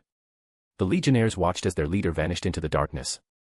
Zuffel managed to adjust his posture in midair, stabbing his power sword into the ground to steady himself. Dizziness filled his head like molten lead. Before he could even catch his breath, an ender pearl shattered beside him. Don't underestimate the bond between me and the warden, Zeke thought. Next goal, 200 power stones. Please continue to donate power stones so we may reach top 50, current rank, 60. Chapter 83, Blood for the Blood God, Skulls for the Skull Throne. The warden had created such a perfect opportunity, stripping Zuffel away from his Black Legion support. How could Zeke disappoint it? First, he applied the debuffs to Zuffel. Then, buffed himself up with an enchanted golden apple for insurance. Zeke thrust the Harlequin's kiss at Zuffel relentlessly. Are humans these days all this brave? Zuffel stared at Zeke. There were no signs of augmentations on his body, he was undoubtedly an ordinary human. Even so, you dared to swing a blade at me. What gave you the nerve? Zuffel's eyes widened in fury. He activated the disruption field on his power sword to full capacity and swung to meet the Harlequin's kiss. Quo, we strike. Call's voice rang out from behind. Just now, you guys ganged up on a warden. Now it's our turn for a righteous gang beating. Zeke wore a wicked grin as Archmago's call emerged from the darkness behind him. He raised the power axe of the Omnissiah high above his head and brought it down toward Zuffel's skull with crushing force. From another direction, Quo wielded the arc scourge, releasing an arc of electricity to ensnare the enemy. Attacked from 3 directions simultaneously, Zuffel had nowhere to retreat. I can't dodge this. Zuffel realized instantly. He made a decision so bold it was heart-stopping. He bet his life on surviving this round of attacks. Abandoning all defense, he poured all his strength into his power sword. Survive this round, kill the weakest human in front of me, and then it's 1 against 2. I still have a chance. This single thought dominated Zuffel's mind as he swung his sword faster. Enchanted golden apple, protection 4 netherite armor, adamantine shield. Do you seriously think you can bypass all 4 of these and one-shot me? In Zuffel's despairing gaze, his power sword didn't even break through the adamantine shield. Quo's electric arc wrapped around Zuffel, pumping electromagnetic energy into him. The smell of burning ozone wafted from beneath his power armor as paralysis set in. Then came the power axe of the Omnissiah. It cleaved into Zuffel's head, slicing off half of it, and continued downward to split his shoulder. The Harlequin's kiss stabbed at Zuffel repeatedly like a sewing machine needle, punching hole after hole into his body. Zuffel's health bar plummeted like a roller coaster. Before his vision went black, he looked toward the Black Legion. The last thing Zuffel saw was a second warden bursting from the ground. The Black Legion had kited the first warden too far away. Beneath the Shrieker, another warden had been summoned. If no other warden exists within a 24-block radius of a Skulk Shrieker, it will continue to summon more endlessly. Zuffel's final sliver of hope was extinguished. Infinite darkness and cold swallowed him as Zeke delivered the final strike to confirm the kill. As he withdrew his blade, something rolled off Zuffel's body. A head. It looked exactly like Zuffel did in life. The Harlequin's kiss special effect had triggered, there was a certain probability of dropping a head. Zeke's expression turned strange. This thing isn't meant for me to wear, is it? I'm not a follower of Khorne, and I don't have any special fetishes for heads. Wearing it would feel pretty gross. Still, Zeke picked up the head. Just like wearing a wither skeleton skull, he took off his helmet and put it on. Before doing so, he made sure to warn Khal. Khal watched as Zeke suddenly disappeared, and Zuffel, whom he had just fought, reappeared in his place. His servo skulls whirred rapidly. After comparison, there was no doubt it was the same person from before. If Zeke hadn't warned him, his axe would have already swung down. The helmet's field of view was narrow. Zeke felt his vision darken around the edges, and it felt sticky. A strange impulse rose within him, reminding him of a line that perfectly fit the situation. Blood for the blood god. Skulls for the skull throne. Zeke shouted loudly while wearing Zuffel's head, engaging in a bit of cosplay. A great entity is pleased with your actions. Attract the attention of the remaining 2 entities to unlock the mod, Reliquary. A gust of wind sounded behind him. Zeke turned to see Khal's power axe thrusting toward his face. Clang. Zeke rubbed a dent on his netherite armor. This is just a cosmetic item, he explained to Khal, holding the head in his hand. In my visuals, you became Zuffel himself at that moment. I thought his warp soul had possessed you. This head has that effect. Zeke looked at the head in his hand. In vanilla Minecraft, mob heads slightly reduced the detection range of corresponding mobs. It seemed the Warhammer world had buffed it. However, even if he looked like Zuffel, it was just a disguise. Zeke could feel he hadn't gained Zuffel's abilities, only his appearance had changed. If he made any significant moves, he would definitely be exposed. Unless it was an entity so high and mighty that no matter what it did, no one would question it. Zeke might have an easier time role-playing something like that. Temporarily storing the head in his inventory, Zeke looked toward the Black Legion. Over there, they discovered they were facing yet another alien monster. And once they kite the new warden far enough away, the Skulk Shrieker shrieked again, preparing to summon a third, then a fourth warden. The Ogren slaves had completely routed. Abandoning their Black Legion masters, they turned and hid within the Blackstone structures, praying the wardens wouldn't find them. Facing the multiplying wardens, the Black Legion's kiting tactics lost effectiveness. The sheer brute force of the warden's superior stats was fully displayed. Zeke watched as a Black Legionnaire killed by a warden turned into experience orbs, which were then absorbed by a Skulk catalyst, converting the surrounding area into a new patch of Skulk. The terrain was spreading, it was infecting. If left unchecked, the entire city would likely be converted before long. This was a terrifying, geometric progression of infection. The Skulk Catalyst absorbed XP to create more Skulk blocks. The Skulk infection could spread across all of Cadia. Thinking of this, Zeke used wool blocks to isolate the Skulk Catalyst. I could drop a Skulk Catalyst on a Tyranid-occupied planet and let the two dogs fight it out, but this thing becomes useless once mined. I need to find a way to transplant it. TL/N, a Tyranid-occupied planet in Warhammer 40,000 is a world in the final stages of being consumed by a Tyranid hive fleet, often referred to as a barren rock or lifeless husk once the process is complete. Tyranids do not occupy planets for territorial gain, they consume all organic biomass, water, and atmosphere to reproduce and fuel further galactic consumption. Chapter 84, Millennium. When the last Black Legionnaire fell, the space finally fell silent. The Warden began to patrol aimlessly, sniffing for its next target. Zeke and Call remained perfectly still. After 60 seconds of failing to locate a target, the Warden burrowed into the blocks beneath its feet and vanished. Then Zeke used wool to seal off the Skulk Shrieker to prevent another Warden from spawning. Since the Shrieker couldn't be mined directly without breaking it, Zeke decided to carve out the entire chunk of land it sat on and transport the whole thing. He discussed it with Call, confirming the feasibility of the plan. Call then turned his full attention to studying the surrounding Blackstone. After all, that was his original purpose for coming here. Let me see the secrets hidden beneath the Blackstone. Call stared intently at the Blackstone spire before him. Suddenly, a yellow dot, a neutral unit, appeared on Zeke's minimap. Zeke looked back to see Trazyn walking out of the darkness. Zeke couldn't be sure how long he had been watching. Perhaps he had been there since the Warden was first summoned. Are you surprised that I appeared here? Not in the slightest, Zeke replied. Anyway, I found that place you were looking for. Trazyn held up an eye of Ender. The first one shattered, but everything is progressing very smoothly. Zeke didn't know if Trazyn was just lucky or if Necron technology was truly advanced enough to locate an end portal after only one Eye of Ender had shattered. You deceived me. To go in there, I still need some keys, correct? Trazyn pinched the Eye of Ender between his fingers. So, where did you find the end portal? A planet touched by the tendrils of the Great Devourer. I even wasted a clone for it. The Great Devourer. Tyranids. It seemed the trip to the end was going to be more difficult than expected. Zeke remembered the Genestealers he had encountered earlier, they were the vanguard of the Great Devourer. Zeke turned back around. Call was still studying the Blackstone spire. Incredible. All these Blackstone spires are connected. What is the medium of their connection? Some form of quantum entanglement. Call exclaimed. Yes, that is basically correct. Excellent. If that is roughly correct, then... Call stopped and turned around. Zeke, you understand Blackstone too. You never told me that. It wasn't Zeke who answered Call's question, but a new figure. When he saw Trazyn, Call froze. His combat protocols re-engaged, and target reticles flashed violently in his vision. Forgive me, Archmagos. I had no intention of interrupting you.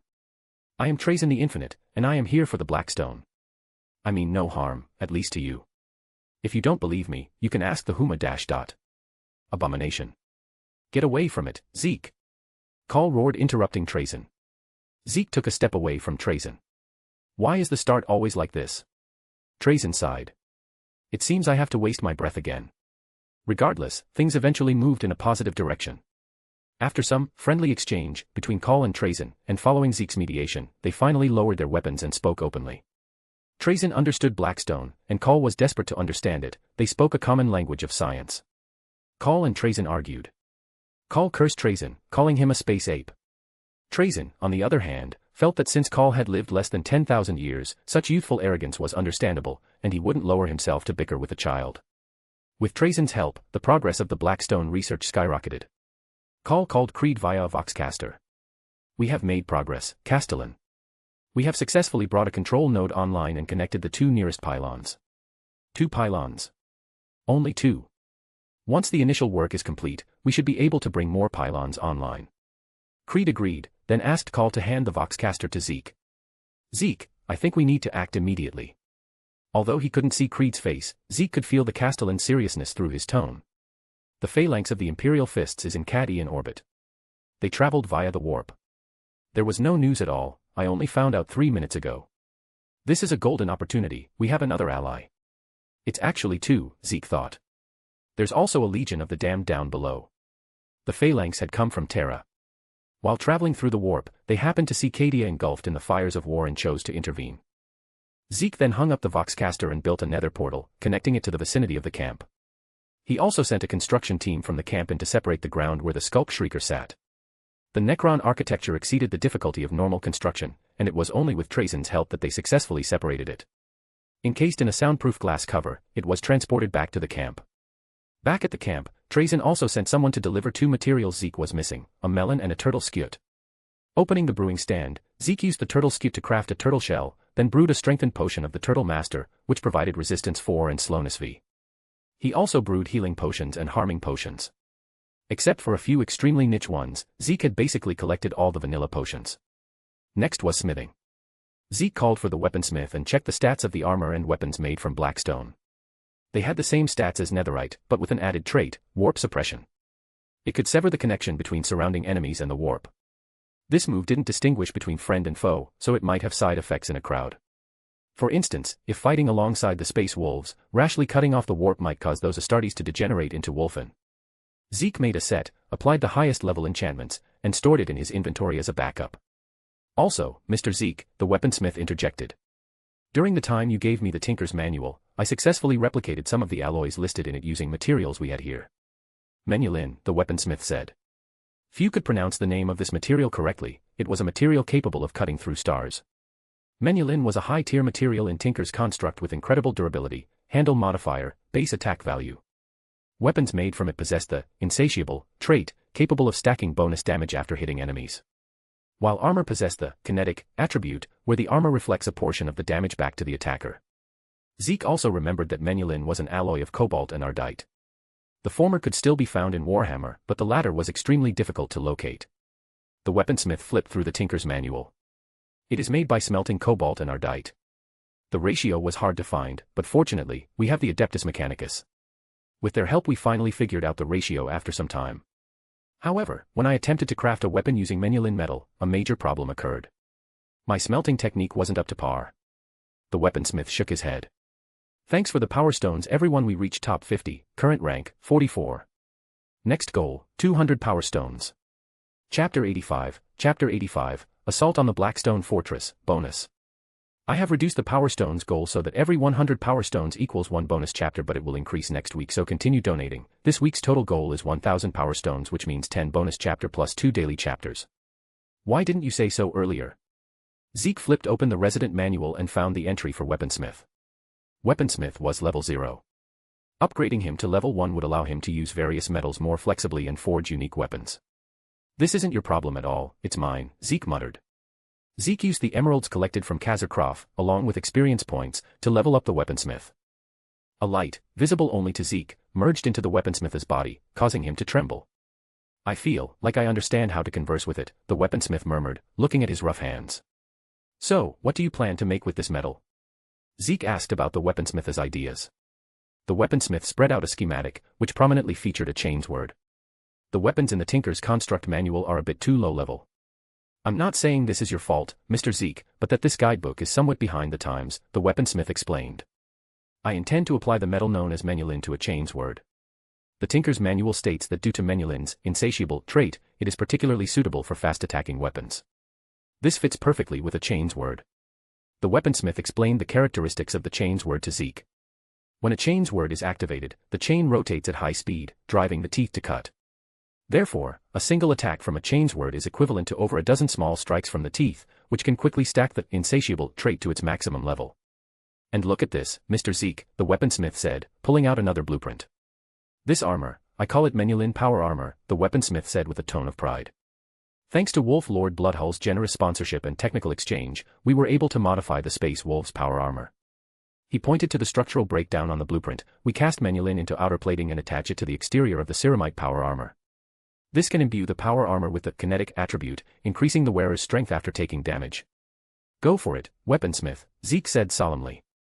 I believe in you, you will definitely succeed. With the point allocation from the resident manual, the weaponsmith's forging session was a complete success. The chains word was fresh out of the furnace. Tests showed that as long as the chains word hit an enemy twice, it would reach the maximum value of the insatiable trait.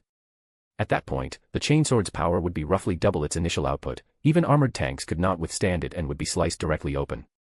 Naturally, Zeke had a share of the latest batch of these weapons. Zeke remembered that standard tinkers construct weapons could not be enchanted, but this version, magically modified by the weaponsmith, could be. Zeke specially created a batch of enchanted books at the enchanting table. He applied a series of enchantments to the chains word, including sharpness V, unbreaking, and fire aspect, raising the base damage from 15 to 18. Combined with the insatiable trait, strength potions, and the kinetic attribute, the damage could exceed 50, making it the highest damage weapon in Zeke's arsenal. There was also the power armor. Zeke tried it on, with 30 defense points and protection 4, it provided a great sense of security. This set of equipment became Zeke's primary loadout. He then invested the remaining emeralds into Carmine's potion brewing research, successfully unlocking the potion refining capability. To put this into practice, he headed to the camp's medical area to find her. Inside, aside from standard medical equipment, he noticed her laboratory was mostly filled with cow's milk. Long time no see, Carmine. I found a new research subject for you, Zeke said, dispensing a bottle of every potion type he had and handing them to her. Carmine accepted the potions. Research on cow milk had stagnated, yielding nothing of value, which had been a significant blow to her.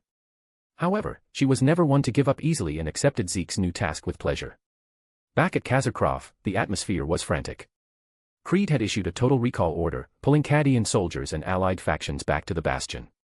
The reason was clear: following Call and Zeke's strike against the Black Legion in the ancient city, Abaddon had retaliated with an offensive even more ferocious than before. Amidst the chaos of mobilization, Creed pulled Zeke aside to finalize the plan. They would utilize Wolf Lord Bloodhull's ship, the Firemane's Fong, to launch a direct assault on the Blackstone Fortress. However, the objective had changed. They weren't just attacking, they were establishing a beachhead. The goal is to open a portal connecting Cadia directly to the interior of the Blackstone Fortress, Creed explained. It's possible, Zeke replied, immediately setting to work. He began placing obsidian blocks on the ferrocrete floor, constructing a frame large enough for soldiers to march through. As long as the portal's interior turns into a transparent, watery film, it means I've successfully connected the coordinates. Creed nodded solemnly. The success or failure of the entire war depended on this single night. Soon after, Zeke boarded the transport ship that would ferry them to orbit. The interior was crowded. This time, the strike force was twice the size of the previous mission, a coalition of every faction available. In the cockpit, Wolf Lord Bloodhull sat at the helm. He reached forward and flipped a switch, opening the fleet-wide Vox channel. A familiar, gravelly voice crackled over the speakers, resonating through the hull. Please imagine, my friends, the shape of a fist. Down on the ground, Creed stood atop the massive Leviathan command vehicle. The mobile fortress, which Zeke had once brought down, had undergone extensive repairs and was finally back in service. From this high vantage point, the Lord Castellan addressed his troops. Attacking an enemy with an open palm might hurt their pride, but it cannot take their life, Creed's voice boomed over the radio. Only by clenching into a fist, with 5 fingers tightly connected, can you deal significant damage to the enemy. And there are 5 factions upon the continent of Cadia.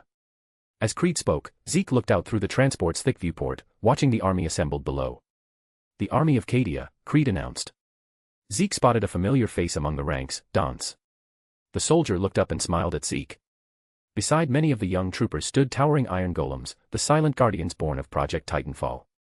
The power of the noble Astartes chapters.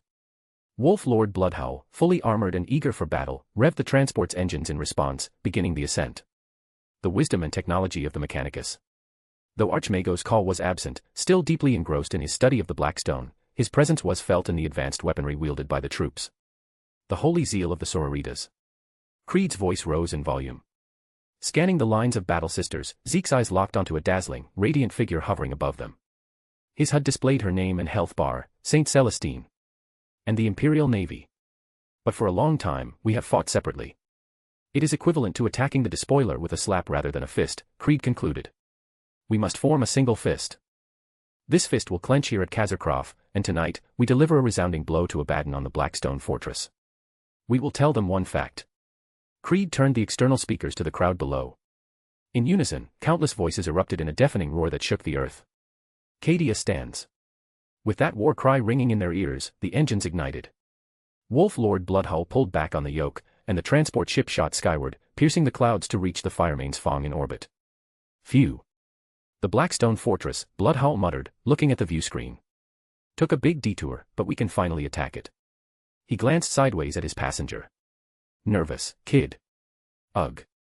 Zeke let out a burp. No, he said, rubbing his chest. He was just thinking about the wyvern egg in his inventory, it felt like it was about to hatch soon. Bloodhowl adjusted their course, not that he really needed to. The black stone fortress was so massive that he wouldn't miss it even with his eyes closed.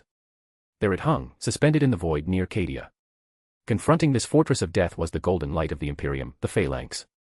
Sandwiched between these two titans were countless small assault ships and frigates, darting through the void like a school of sharks swimming around giant whales. Sit tight, Bloodhowl growled, pushing the throttle to the max. Next bonus equals 300 power stones.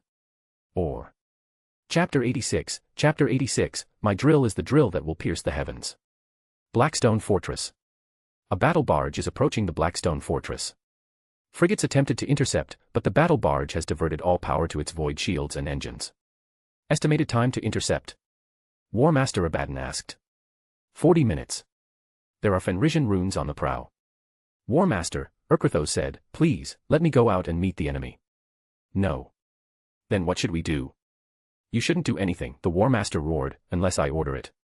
What about the wolves? Who will deal with that pack of Astartes? Zerafulston asked. I was once part of a wolf pack, too, Abaddon gave his answer. I know how to make them howl. The Blackstone Fortress grew closer. The people aboard the Firemane's Fong could already see the spiky, obsidian surface. Like the maw of an abyss, getting closer, becoming clearer. A heavy atmosphere permeated the air, the Cadian soldiers gripped their guns tightly. Divert all energy to the void shields. All hands, prepare for boarding. Wolf Lord Bloodhowl put on his helmet, an action he hadn't taken in a long time. The purple hue of Menulin was mixed into his ceramite power armor, adding a touch of eerie strangeness. Zeke looked at the armor on Wolf Lord Bloodhowl, then looked at his own. It was clearly the exact same model of Menulin power armor, yet once he wore it, it turned into a blocky, Minecraft-style armor.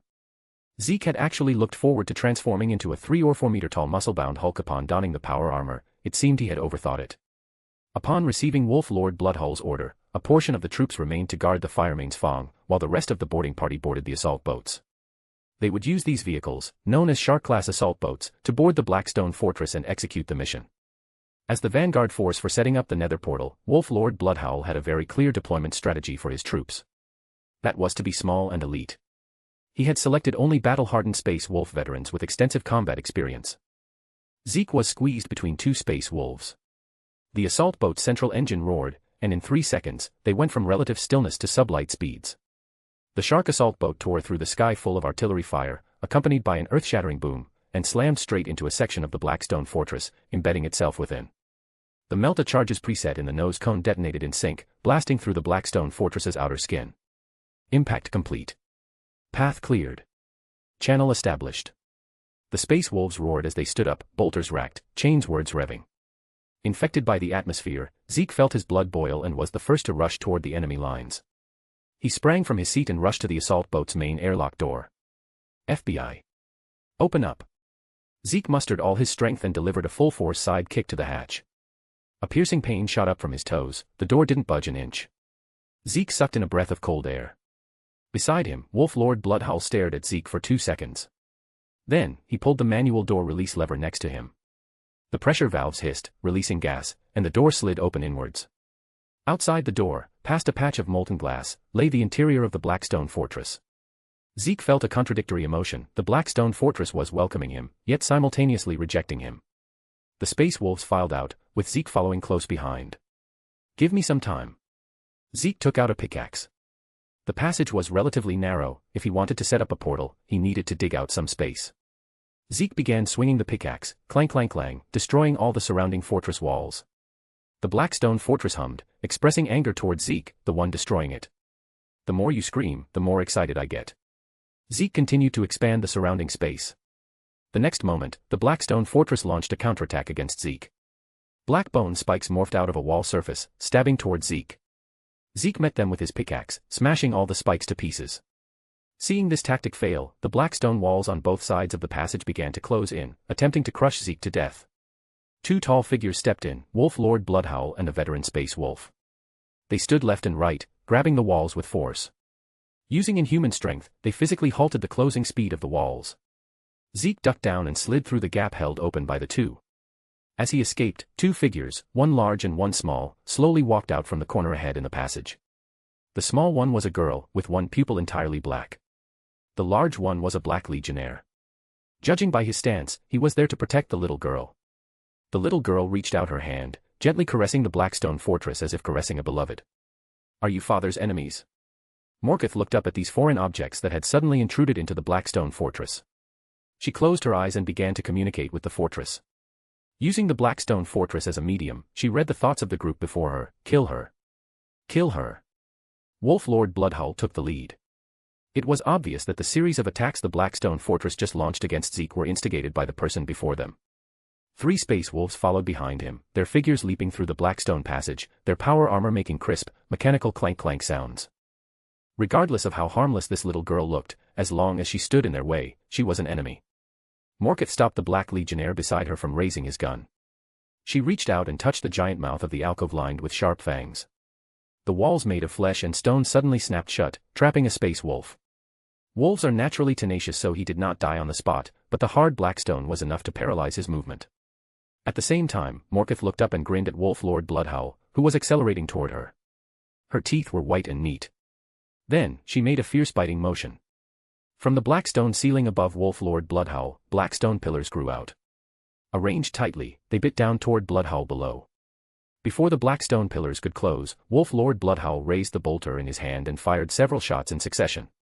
The bullets shot through the gaps, but ultimately failed to hit Morkith before the enclosure sealed. As the black stone pillars closed, Morkith's figure revealed a brilliant smile toward Wolf Lord Bloodhowl.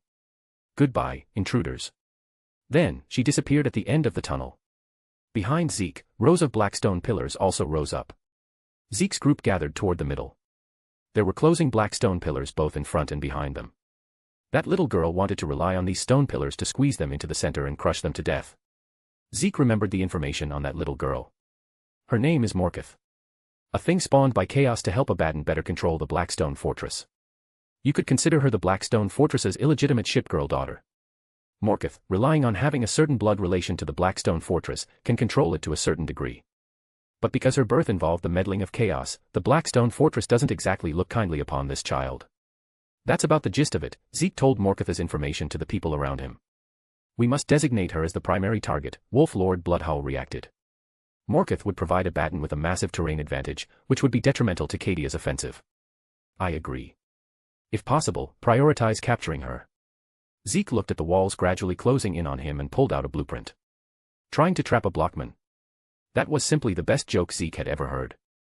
Come out, tunnel bores. Mere black stone walls.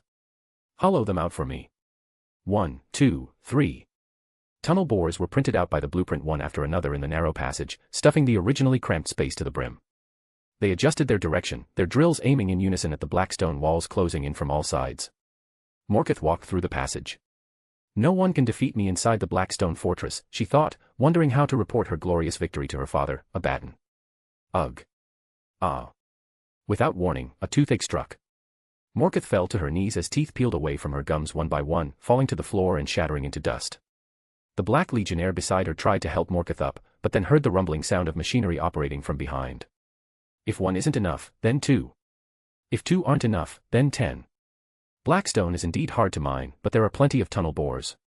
Zeke surrounded himself with a ring of tunnel bores facing all directions, churning and shattering all the blackstone walls that attempted to compress him. The sound of mechanical gears rattled, and the surrounding space was rapidly expanding. Having dug away the obstructing blackstone pillars, Morkith's figure reappeared before their eyes. Without needing a prompt, Wolf Lord Bloodhowl seized the moment, gripped his storm axe tight, and charged toward Morkith. Wolf Lord Bloodhowl, take this. Zeke used the blueprint to deploy a tunnel bore oriented horizontally. Beneath it was a minecart, capable of automatically laying tracks, thus achieving horizontal mining locomotion. Wolf Lord Bloodhowl climbed onto this minecart tunnel bore. That machine, it's destroying the Blackstone Fortress. Stop it. Morkith ordered the Black Legionnaire beside her. Blood gushed from Morkith's mouth. Her senses were connected to the Blackstone Fortress, destroying the fortress caused her immense pain. The Black Legionnaire raised his Reaper autocannon and fired wildly at the tunnel bore carrying Zeke and Wolf Lord Bloodhowl. The tunnel bore was unstoppable. The drill at the very front spun madly, crushing everything in its path. Can you summon another wall? Quickly. The Black Legionnaire shouted. Morkith plunged her hands into the floor. She drove her own will into the Blackstone Fortress, ordering the parasitic flesh machinery to build a heavy wall capable of stopping the tunnel bore. But the fortress resisted and disobeyed. The power of the tunnel bore terrified them, the drills were wreathed in a terrifying force that could bore through even blackstone. Morkatha's black stone teeth resonated. Her heavy stone eyes rotated violently in her skull, tearing at the neural connections. Extreme pain and anger made Morkath shriek. I order you. I order you to obey my command, Blackstone Fortress. Morkath threw a tantrum like a child at the Blackstone Fortress. Her hair came loose, covering her face, looking exactly like a madwoman. At the last moment, the Blackstone Fortress obeyed. A wall, even heavier than the one Zeke had seen before, was closing in front of the tunnel bore. Will it work? Wolf Lord Bloodhowl looked back at Zeke. His answer was a smile brimming with confidence. Useless struggle. You underestimate my mechanical power drills too much. Zeke cranked the tunnel bore's horsepower to the max, charging forward indomitably. My drill is the drill that will pierce the heavens. In Morkatha's bloodshot, black tear-filled eyes, and under Xylan's despairing gaze, tremors came from behind the heavy black stone wall.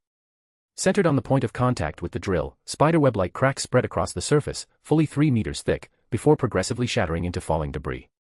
When the wall shattered, Morkath rolled her eyes back and fainted dead away from the extreme agony.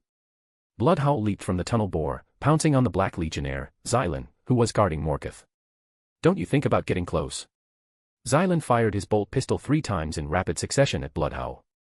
The 3 plates of Menulin armor that were hit saw the deep purple interior become fluid. Fine, dense purple patterns of light spread out, covering most of Wolf Lord Bloodhowl's torso, and finally, all converged toward the storm axe gripped in his right hand. The kinetic attribute of Menulin armor, take damage, accumulate power, feed it back to the user. The trajectory of the downward chopping storm axe accelerated, drawing a mournful streak of purple lightning. The storm axe cleaved open Xylan's Terminator armor, the disruption field and the axe slicing the flesh and blood beneath in two. Wolf Lord Bloodhowl gave the enemy no chance to gasp for air. Riding the momentum, the storm axe slashed upward, pulled horizontally, and chopped down again. Immediately after, Wolf Lord Bloodhowl looked toward the unconscious Morkath. Just as he was about to capture her, the floor of the Blackstone Fortress surged, and Morkatha's petite body was dragged down into the fortress. At the very last moment, the Blackstone Fortress chose to save her. Damn it. Wolf Lord Bloodhowl cursed. No one escapes the wolf pack's hunt. He looked into the depths of the passage, and after a brief farewell to Zeke, led his squad to continue the pursuit of Morkath. On Zeke's side, he had already utilized the tunnel bores to expand enough space to build a nether portal, connecting it with the nether portal at Kazakrof. A blue water film emerged, and countless people walked out. Marshal Amalrich of the Black Templars, battle sisters of the Adeptus Sororitas. The army formed lines, orderly entering the Blackstone Fortress. The Blackstone Fortress had never carried so many people before. The thoughts of countless humans surfaced within it, disturbing its own operations. The most frequent thought among them was the phrase, Cadia stands. The tunnel bores were still spinning rapidly, expanding a space large enough for the advanced troops to establish a temporary defense zone. No one knew how to boost morale better than Creed. The moment the nether portal opened, Creed resolutely chose to step into the dangerous Blackstone Fortress alongside his soldiers. This act of leading by example was more effective than any spoken encouragement. Under Creed's leadership, the soldiers quickly established a command center beside the nether portal and began to flood into the various passages of the Blackstone Fortress, exploring and attacking inwards. Chapter 87, The Living Saint. Urkrathos, a representative of Khorne, was the first to notice the strange changes in the Blackstone Fortress. At the exact moment the Bloodhowl Wolf Lord killed the Black Legionary, he smelled the scent of blood. He could no longer restrain himself and chose to ignore Abaddon's orders. He wanted nothing but battle. He marched toward the scent of blood with his legion and 2 Lords of Skulls. Urkrathos looked down on Abaddon's caution. He believed he could handle a single space wolf on his own. 8 minutes and 8 seconds into his march, he encountered a vanguard of battle sisters sent by Creed in the corridor. Meanwhile, sitting in the command center, Creed saw Urkrathos through the combat terminal. With fleshy wings and horns on his head, he was clearly a demon prince. Creed thought for a moment, this was undoubtedly one of Abaddon's high-level assets, so he needed to send someone of equal status. Saint Celestine, I must trouble you. An angel with white wings, radiating golden light, stepped out. Bright red roses bloomed from the ground beneath the living saint's feet. Living saints are angels blessed by the Emperor's power who walk the earth, possessing incredible strength. Even if they are killed, they can quickly resurrect from the warp. However, compared to the brightest one Sanguinius, there was still a slight gap. Zeke plucked a cluster of roses from near the living saint's feet, and they dropped as peonies. Since the living saint had wings and could fly at high speeds, Zeke had an idea. He picked up a basket of potions of healing and potions of regeneration. Saint Celestine, while you go to support the front, can you splash these potions on the warriors? It can help heal their wounds. Saint Celestine raised her holy face. She could feel the kindness from Zeke and the life force within the potions. Her eyes glowed with a gentle golden light as she nodded. With a wave of her hand over the basket, the potion suddenly disappeared. Zeke realized she had a space storage ability, so he brought out even more baskets. Glistering melons used for healing potions were cheap and easy to mass-produce, whereas the gas tears needed for regeneration potions were much harder to find. Therefore, most of what Zeke provided were potions of healing. Saint Celestine accepted them all, taking several thousand bottles. Shining with golden light, Celestine flew over the Blackstone Fortress corridors toward Urquithos. Her brilliance fell from her wings onto everyone below. At this moment, regardless of their faith in the Emperor, they stood on a united front. At the front line, the battle sisters fighting Urquithos were not doing well. Urquithos was a demon prince, and his power was more than mortals could match. His claws tore the ground as he leaped over collapsed walls and glided through the air. He crashed through ranks of sisters, with just one swing of his claws. Most sisters were left clinging to life by a thread. A squad of sisters moved like arrows past his left flank. Knowing they couldn't fight him head-on, they bypassed Urquithos to attack the legion behind him. "Let them go," Urquithos mocked. "Let them taste the Lord of Skulls." The Lord of Skulls is a massive cornate demon engine equipped with heavy weapons like the Great Cleaver of Khorne and Gorestorm cannons. Urquithos laughed at the mindless zealots. As the sisters were forced back, Urquithos grabbed one, intending to crush her. He realized she was trying to speak and curiously loosened his grip. "The Saint," she whispered. The voice was weak at first, then grew louder and stronger until she screamed in ecstasy. "The Saint! The Saint! The Saint!" Saint Celestine appeared in the sky. "You must be the Corpse Emperor's saint," Urquithos sneered, bowing mockingly. "I've heard of you, but unfortunately, you're too late." Behind him were piles of fallen sisters, broken banners, and a thick scent of blood. The living saint did not answer. She flew over the dying sisters and the loyal believers. The dying sisters reached out, hoping to catch a glimmer of her light. They caught something. Splash. Cool liquid splashed onto the sisters' heads. Bottles of instant health appeared around the saint and fell onto them. Wounds healed instantly. Even more miraculous was the surge in their faith. The light in their eyes reignited, burning brighter than ever with fanatical devotion. Canoness Eleanor looked at the figure with tears in her eyes. "Look at her brilliance. Praise be to you." She pressed her prayer book to her chest and shouted praises. Hundreds of sisters joined her. Hearing the constant buzzing of prayers, Urquithos grew angrier than ever. To his ears, the sisters' praises were more disgusting than the thick prayers of Nurgle worshippers. He realized the squad he had just crushed had returned to full health shortly after the saint appeared. He stepped forward to kill a sister once more, but as he entered the area splashed with healing potions, he recoiled as if hit by acid. The potions were damaging him. The living saint noticed this as well. Healing allies and harming enemies, could the boy who gave me these potions also be under the Emperor's name? She wondered. There was no time to dwell on it, she moved even faster, raining healing potions down upon every inch of the battlefield. The sisters, drenched in the potions, shouted prayers and launched desperate attacks against the forces of chaos. The tide had turned. Back at the combat terminal, Creed coughed awkwardly upon hearing the sisters' prayers. Zeke, don't mind them. That's just how those sisters are with their faith. It doesn't matter, the credit for this will still be recorded in your name." Zeke snapped back to reality. He had been focusing on the fact that the enemies were being hurt by the healing potions. He hadn't expected these Khorne followers to be classified as undead creatures. It seemed a sword with the smite enchantment might be even more useful than he thought. "It's okay, you don't have to credit me," Zeke replied. "Just say the potions are a gift from the Emperor. Just, after the war ends, ask the living saint to film a celebrity endorsement for me." Zeke was thinking ahead, he had found the perfect spokesperson for golden apples. Creed was momentarily speechless. "If you need a spokesperson, I could do it too." "You." Zeke looked Creed up and down. "Actually, that works. A Beauty and the Beast golden apple encounter. That's a good theme."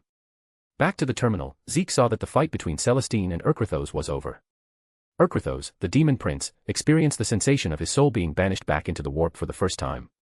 He was hacked, stabbed, split, burned, and torn apart by the saint's blade. "A combat healer, how terrifying," Zeke remarked. With Urquithos defeated, the battle sisters had suffered almost no losses. They followed the living saint as she soared through the sky, advancing with songs of praise. Realizing how powerful the potions were, the saint used her high mobility to weave through all of Cadia's forces, raining down healing on the wounded. A tank that heals is an entirely different beast than one without. The Cadian warriors marveled at the beautiful sight in the sky and pushed steadily into the Blackstone fortress. Zeke and Creed kept their eyes on the terminal. The news from the front was good, and all factions were playing their parts. However, the battlefield was volatile, and casualties were still happening. The Cadian soldiers were thinning out the fastest. The Sisters had their saint. The Astartes had their superhuman strength. The Adeptus Mechanicus had the Omnissiah. But the Cadian soldiers, the mortals, were fighting with nothing but flesh and blood. Even with Zeke's potions and golden apples, their casualty rate remained high. This was due to their suicidal fighting style. These mortal soldiers were more committed to this war than any other faction. They were the ones transporting the enchanted golden apples to the Astartes. They were the first to investigate the dangers deep within the fortress. They joked about being cannon fodder, whose value was only for scouting, yet they never stopped charging forward.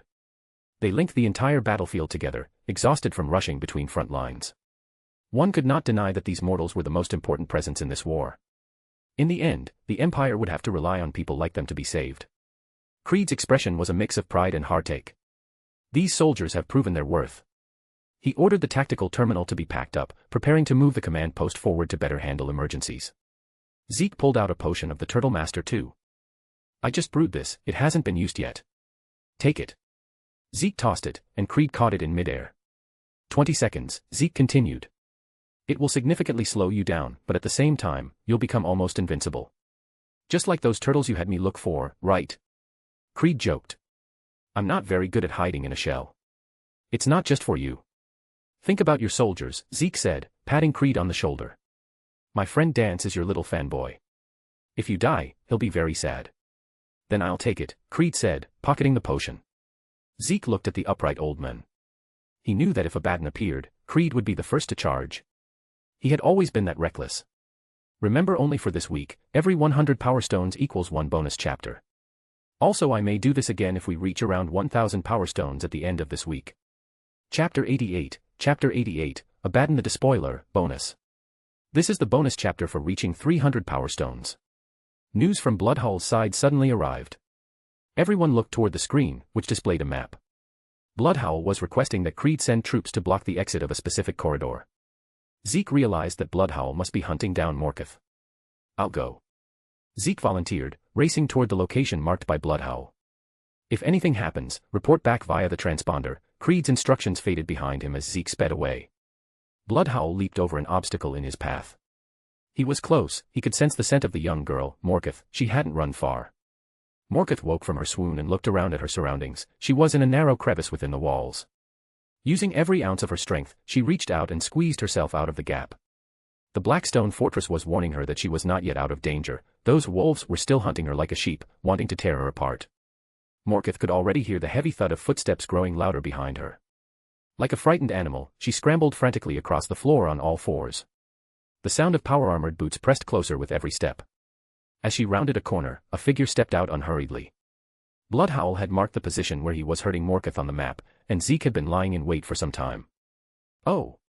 Zeke feigned surprise, a bright smile spreading across his face. What a coincidence, bumping into you here. It's that drill demon. Morketh's pupils shrank to pinpricks, and the last drop of color drained from her face. All her painful memories, shattered teeth, the wailing of the fortress, and the sight of walls being ruthlessly crushed, overwhelmed her sanity. She let out a scream, "Don't come any closer." Morketh fell backward and tried to crawl away, but Bloodhowl had already arrived behind her.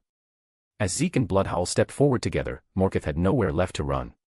The roles were reversed. Before, she had forced them into a corner, but now it was their turn. Zeke, can you be a bit more serious?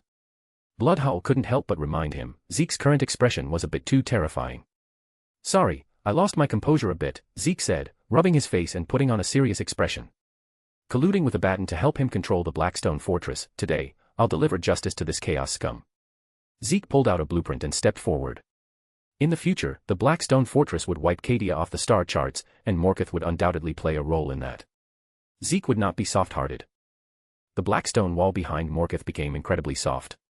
The Blackstone Fortress was trying the same trick again, attempting to steal her away. However, before it could act, Zeke had used his blueprint to summon an obsidian cage, aiming it at Morketh to seal her inside. Don't even think about it. You think the same move will work on me twice. The obsidian cut off Morketh's contact with the Blackstone Fortress, preventing her rescue. Welcome to being the second guest of the obsidian cage. Zeke followed his usual routine, tossing in a potion of poison to give the guest an opening lesson. He wondered how that Eldar Harlequin was doing in her hell. She should be more well-behaved now. He talked to her after dealing with the fortress. Father. Morkith sobbed inside the cage, then screamed louder, Father.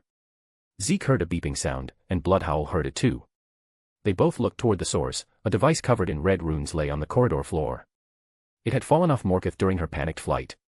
Inside the obsidian cage, Morkith extended her mind, searching through the many chaotic souls dwelling in the fortress for that one peerless, incomparable presence. He was on the bridge. Morkith saw him, their bond was so close. She didn't want to activate this device unless absolutely necessary, as her father would surely scold her. But now, she had no choice. Morkith summoned all her strength and shouted the word.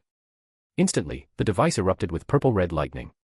It was a teleportation device. Through a crack in reality, a screaming portal, Morkith's father strode out. War Master Abaddon. Zeke jumped back as if he'd been burned. Isn't the final boss supposed to appear at the end? Regardless, he immediately applied every buff he had, enchanted golden apples, strength, night vision, and speed. He sent word to Creed through the transponder. At the tactical terminal, Creed's face turned grim as he announced Abaddon's arrival to all soldiers on the line. Saint Celestine, the Black Templars, and the Adeptus Mechanicus, all forces immediately began converging on Zeke's location. Abaddon had received word of the situation minutes ago. It wasn't just space wolves on the fortress, Cadians, Mechanicus, and Battle Sisters had also appeared. They were numerous, as if they had appeared out of thin air. Worse, Urkrathos had been beheaded by Saint Celestine.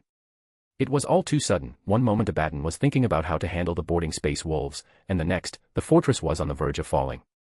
Just as Abaddon was about to issue orders to stabilize the front and resist the invaders, the cry of Father interrupted him.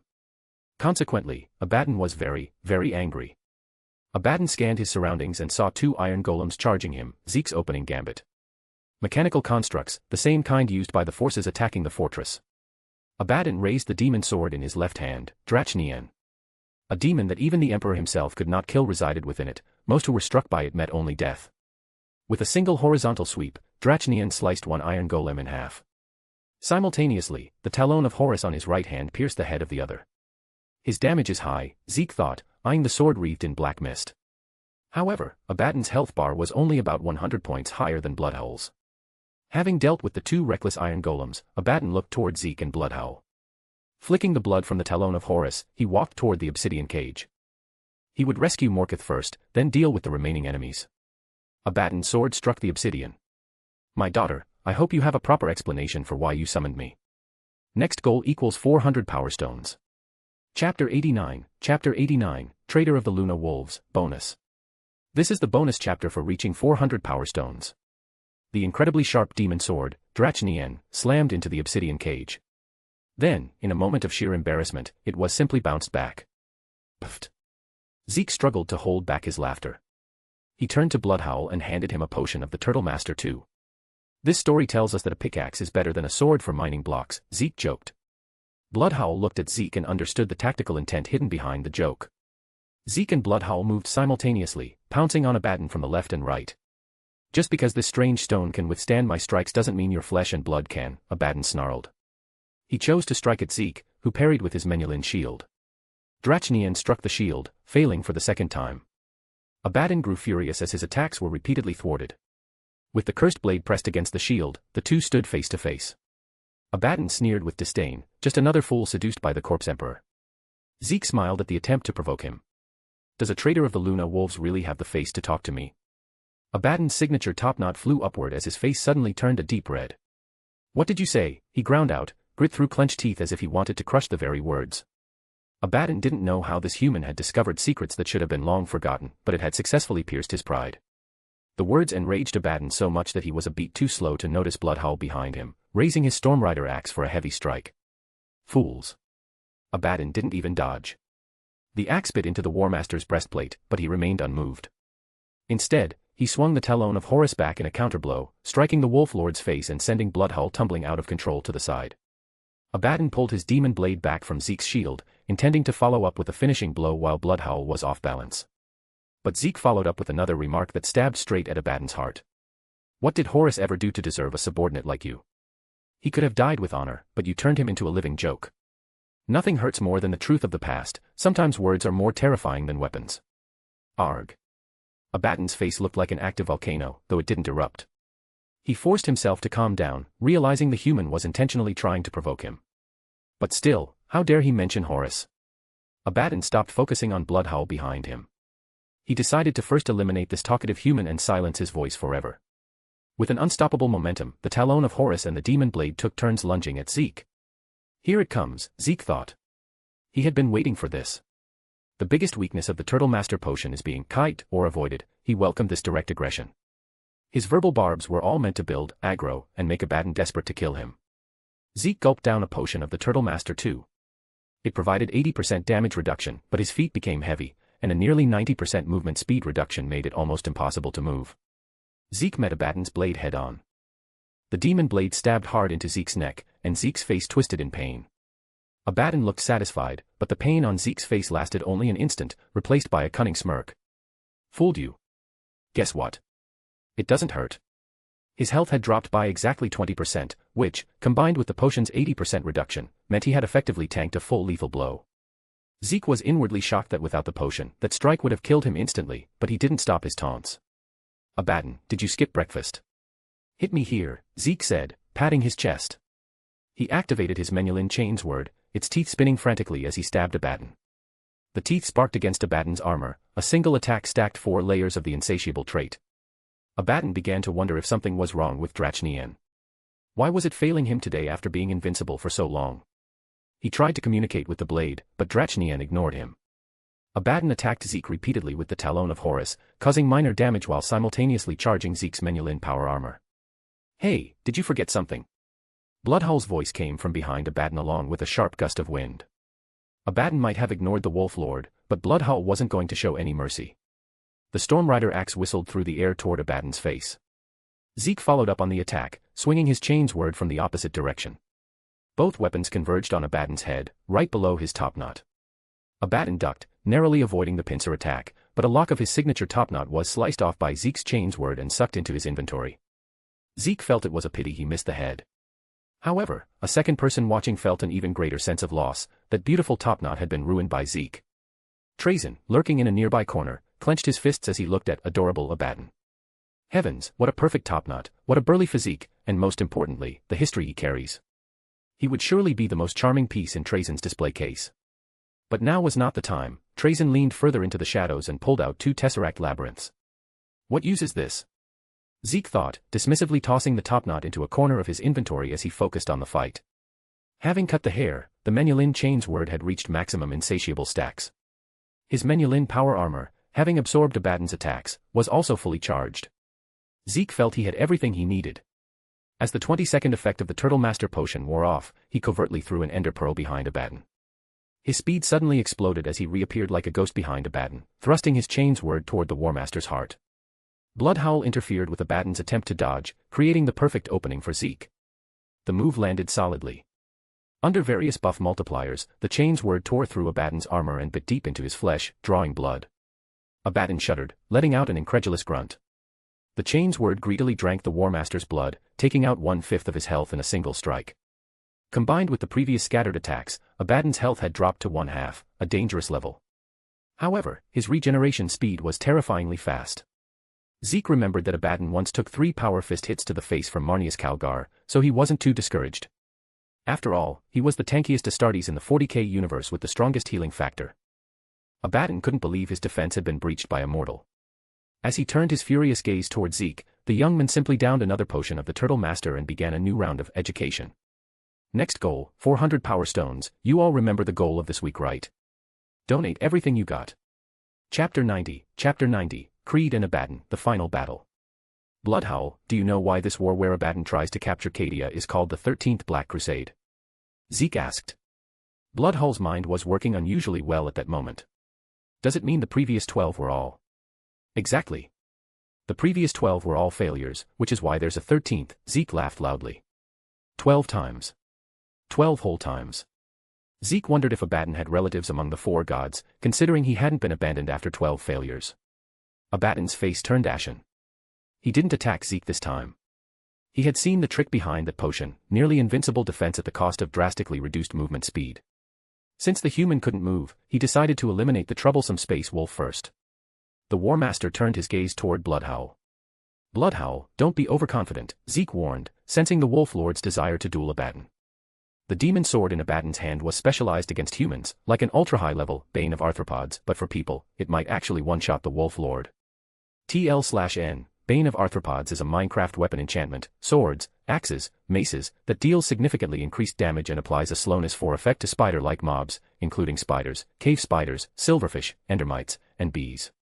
Licking his lips, Bloodhull finally took Zeke's advice and downed a potion of the Turtle Master too. The War Master's body trembled. These two despicable individuals only knew how to use such underhanded methods. Come on. Bloodhull roared, performing a daring move. He took off his helmet and hurled it at the War Master's back. With a heavy clang, the helmet struck Abaddon squarely. Enraged by the provocation, Abaddon leaped forward, slashing and clawing. Since Bloodhowl had consumed the potion, the attacks were reduced to 1/5 damage. Combined with the regeneration from the enchanted golden apple, the damage dealt was less than the health he was recovering. Ignoring the heavy strikes raining down on him, Bloodhull pounced on the War Master. He wrapped his legs around Abaddon, pinning him. Since the potion made moving difficult, he simply held Abaddon in place so he wouldn't need to move. One hand gripped the War Master while the other pummeled Abaddon's iron-hard face as he laughed. Haha. I, Bloodhowl, never learned how to spell the word lose. Crude and insulting names poured from Bloodhull's mouth as he tried every taunt he knew to provoke the War Master. Abaddon the loser. Abaddon the harmless. Abaddon the incompetent. ABA Abaddon. Enough. I've had enough of all of this. Abaddon roared, unable to bear it any longer. He punched the clinging Wolf Lord repeatedly. The damage was low, but the knockback was strong enough to throw Bloodhowl off. Do you think I don't know what you're planning? Abaddon looked at Zeke. You're trying to stall for reinforcements, right? He sneered at Zeke's expression. Did you honestly think only you had reinforcements? How naive. Your ragtag group is on its way to wipe me out, Abaddon continued. But is it possible that I was also just playing along with your acting? I lured you, and all the Cadian forces behind you, here to wipe you out in one fell swoop. The time has come. I can finally end this damned play. Abaddon raised Drachnien high and plunged it into the floor of the Blackstone Fortress. The narrow corridor began to crack and expand outward. A massive arena was forming, and behind Abaddon, a vast army of chaos scum appeared. The Black Legion and Terminators flooded Zeke's vision. Large demons of every stripe walked among them, some winged like raptors, some slender and decadent, others bloated and self-satisfied. It was a literal dance of demons. Having come to conquer Cadia, the forces Abaddon brought were of a terrifying scale. Your only mistake was intruding into the Blackstone Fortress, Abaddon declared. Oh, is that so? A familiar voice rang out from behind Zeke. Lord Castellan Creed had arrived. At Creed's call, the Cadian army appeared before the Chaos host. Saint Celestine soared through the sky, gazing at Abaddon. A massive line of Iron Golems pressed forward steadily. Ordinary Cadian soldiers stepped forward with their rifles leveled. Then, Space Marines appeared, their armor decorated with emblems of bone and flame, their heads surrounded by halos of fire. These were the Legion of the Damned, who had arrived with the Phalanx to provide support. Iron Golems, Cadians, Battle Sisters, Inquisitors, and Astartes overwhelmed the Chaos army. Zeke brushed off the dust from his tumble and stood beside Creed. He had to admit Abaddon was right, both sides had been stalling for time, both intending to kill the other once and for all. The real war was beginning. Creed. Abaddon.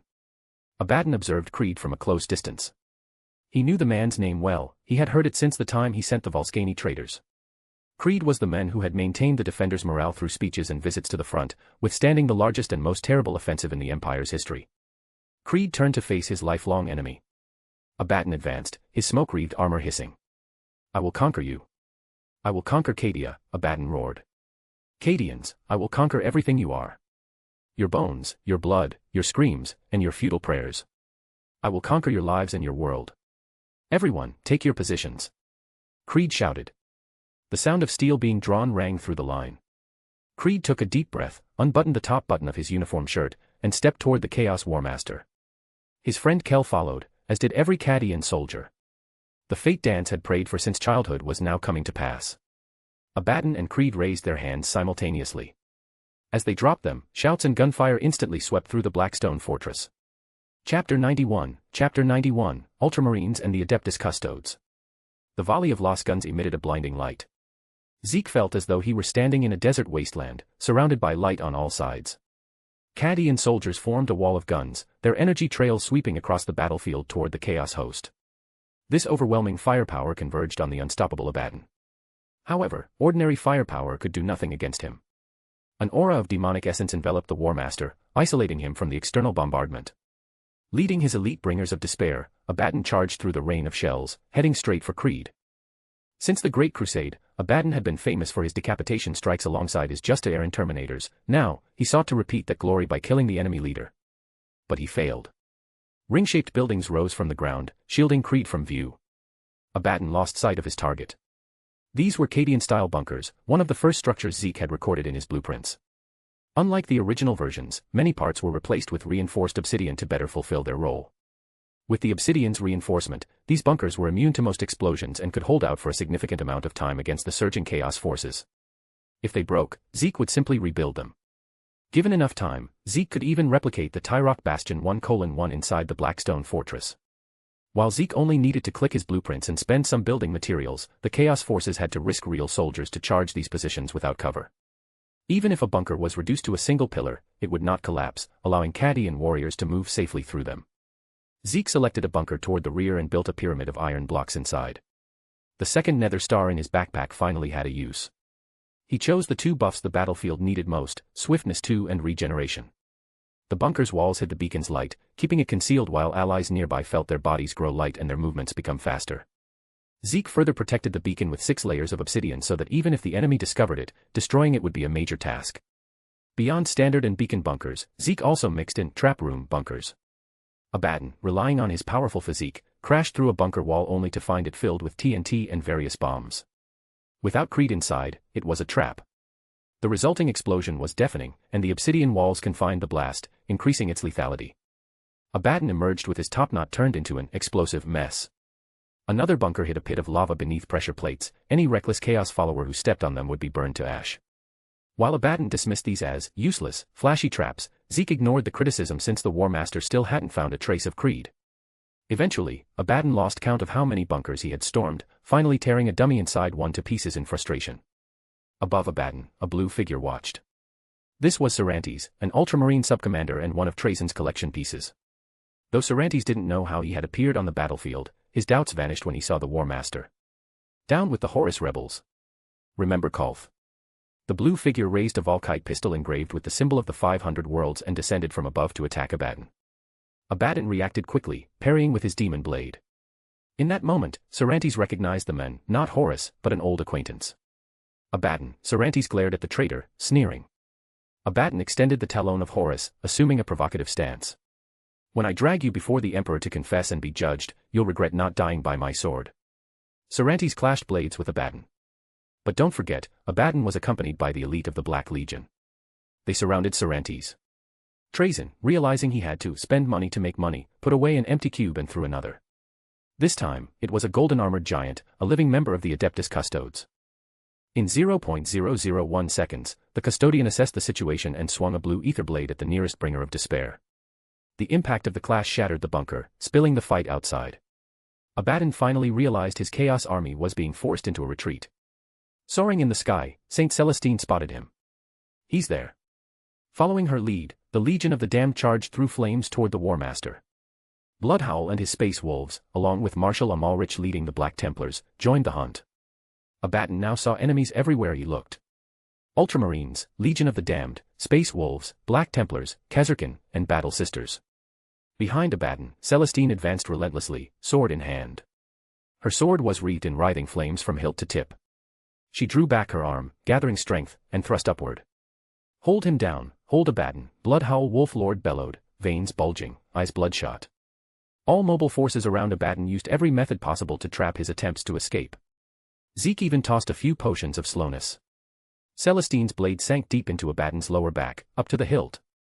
It passed under the power cylinders connecting the talon of Horus, severing its power cables, then upward along the bottom of the breastplate, finally jamming.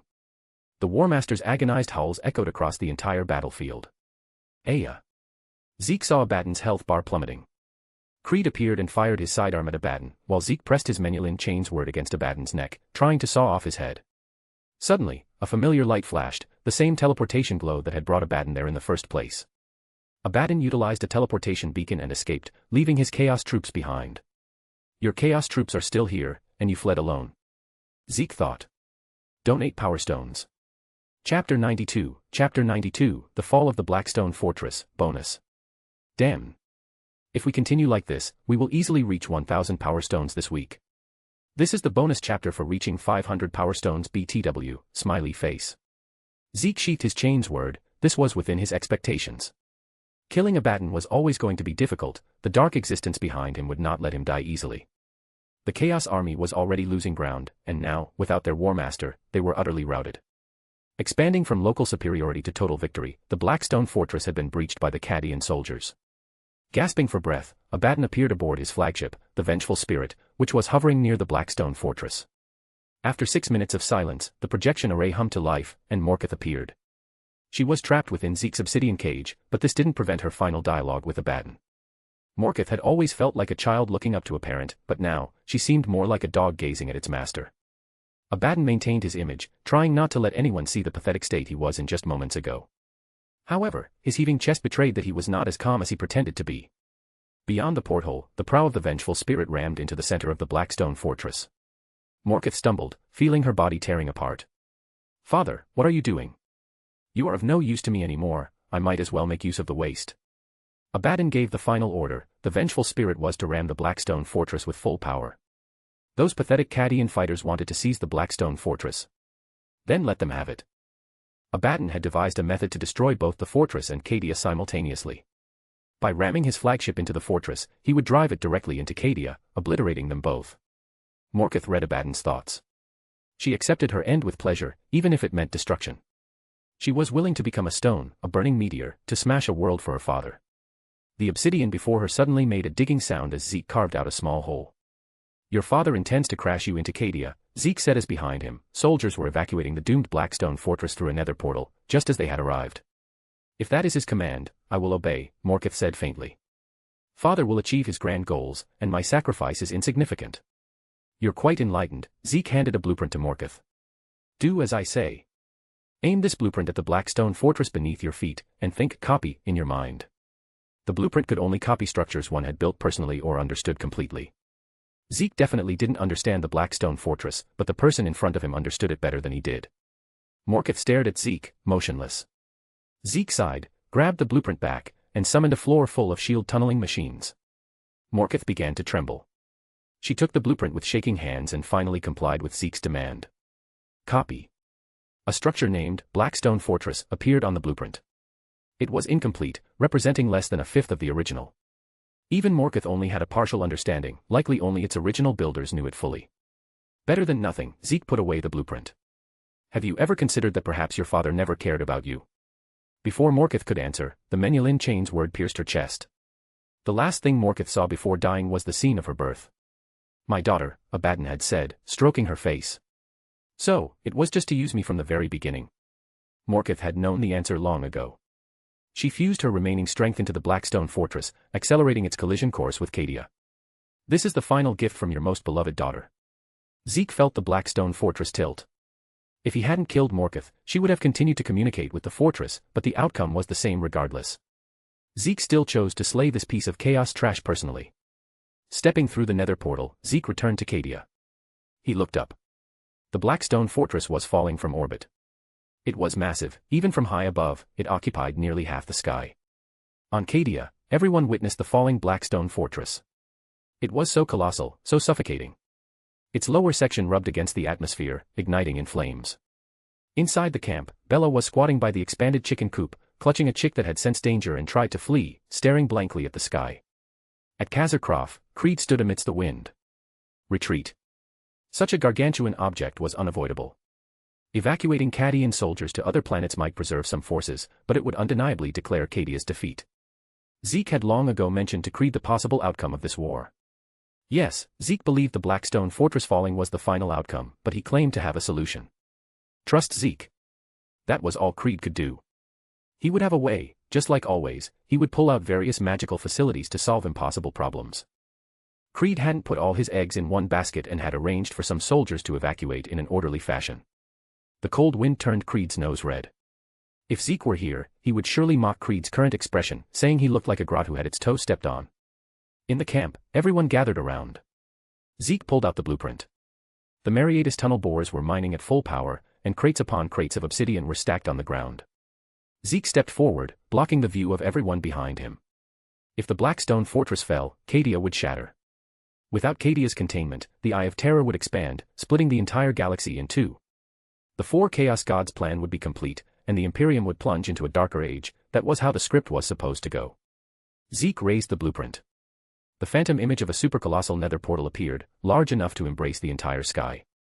He adjusted the direction, raised it slightly higher to ensure the frame faced the center of the fortress's descent path, and pressed build. The obsidian in his backpack was instantly drained, followed by the contents of the nearby crates. There was still surplus obsidian. The mining efficiency of the tunnel bores was as reassuring as ever. A supergigantic obsidian nether portal appeared above Cadia. Even from distant orbit, one could clearly see this black rectangle. It encompassed the incoming Blackstone fortress entirely, and even framed the Eye of Terror behind it. The Blackstone fortress looked oppressive, but its descent speed was actually quite slow. In the original story, Castellan Creed even had time to arrange a partial evacuation before it hit. Zeke climbed the Pillar of Hope, the pillar where he had worked with Sergeant Victor to gather Cadia's warriors and attack the traitors. He spent some time stacking stone blocks upward to reach the height of the nether portal. Below, the crowd held their breath, looking up. This man had created so many miracles. This time, he would surely create an even greater one. Everyone in the camp believed this because that was what Zeke did. It was what he always did. Cow mingled in the crowd, glanced at the Blackstone fortress twice, and went back to dozing off. Look at these two-legged creatures, scared witless by such a small scene. Cow thought as it had full trust in Zeke. Zeke took out his flint and steel. Go to where you belong, Blackstone fortress, Zeke said in his heart, and then ignited the nether portal. Click. A soft sound, almost drowned out by the wind. A spark landed on the surface of the frame. Instantly, a purple swirling vortex filled the portal frame. Aboard the vengeful spirit, Abaddon sat on his command throne, admiring the scene of the Blackstone fortress crashing toward Cadia. Morkith has perished, the sorcerer beside him said. Abaddon flinched, as if struck by a blow. The name seemed to stir a pain he had never realized existed, but soon, Abaddon didn't care again. I will still be the final victor, he thought, until he saw the nether portal. What are they trying to do? A sense of unease rose in Abaddon's heart. Tell me, what are they trying to do? No one could answer Abaddon's question. Most of his troops had died on the Blackstone fortress, and those remaining were merely broken remnants. Next goal equals 600 power stones, only 40 remaining.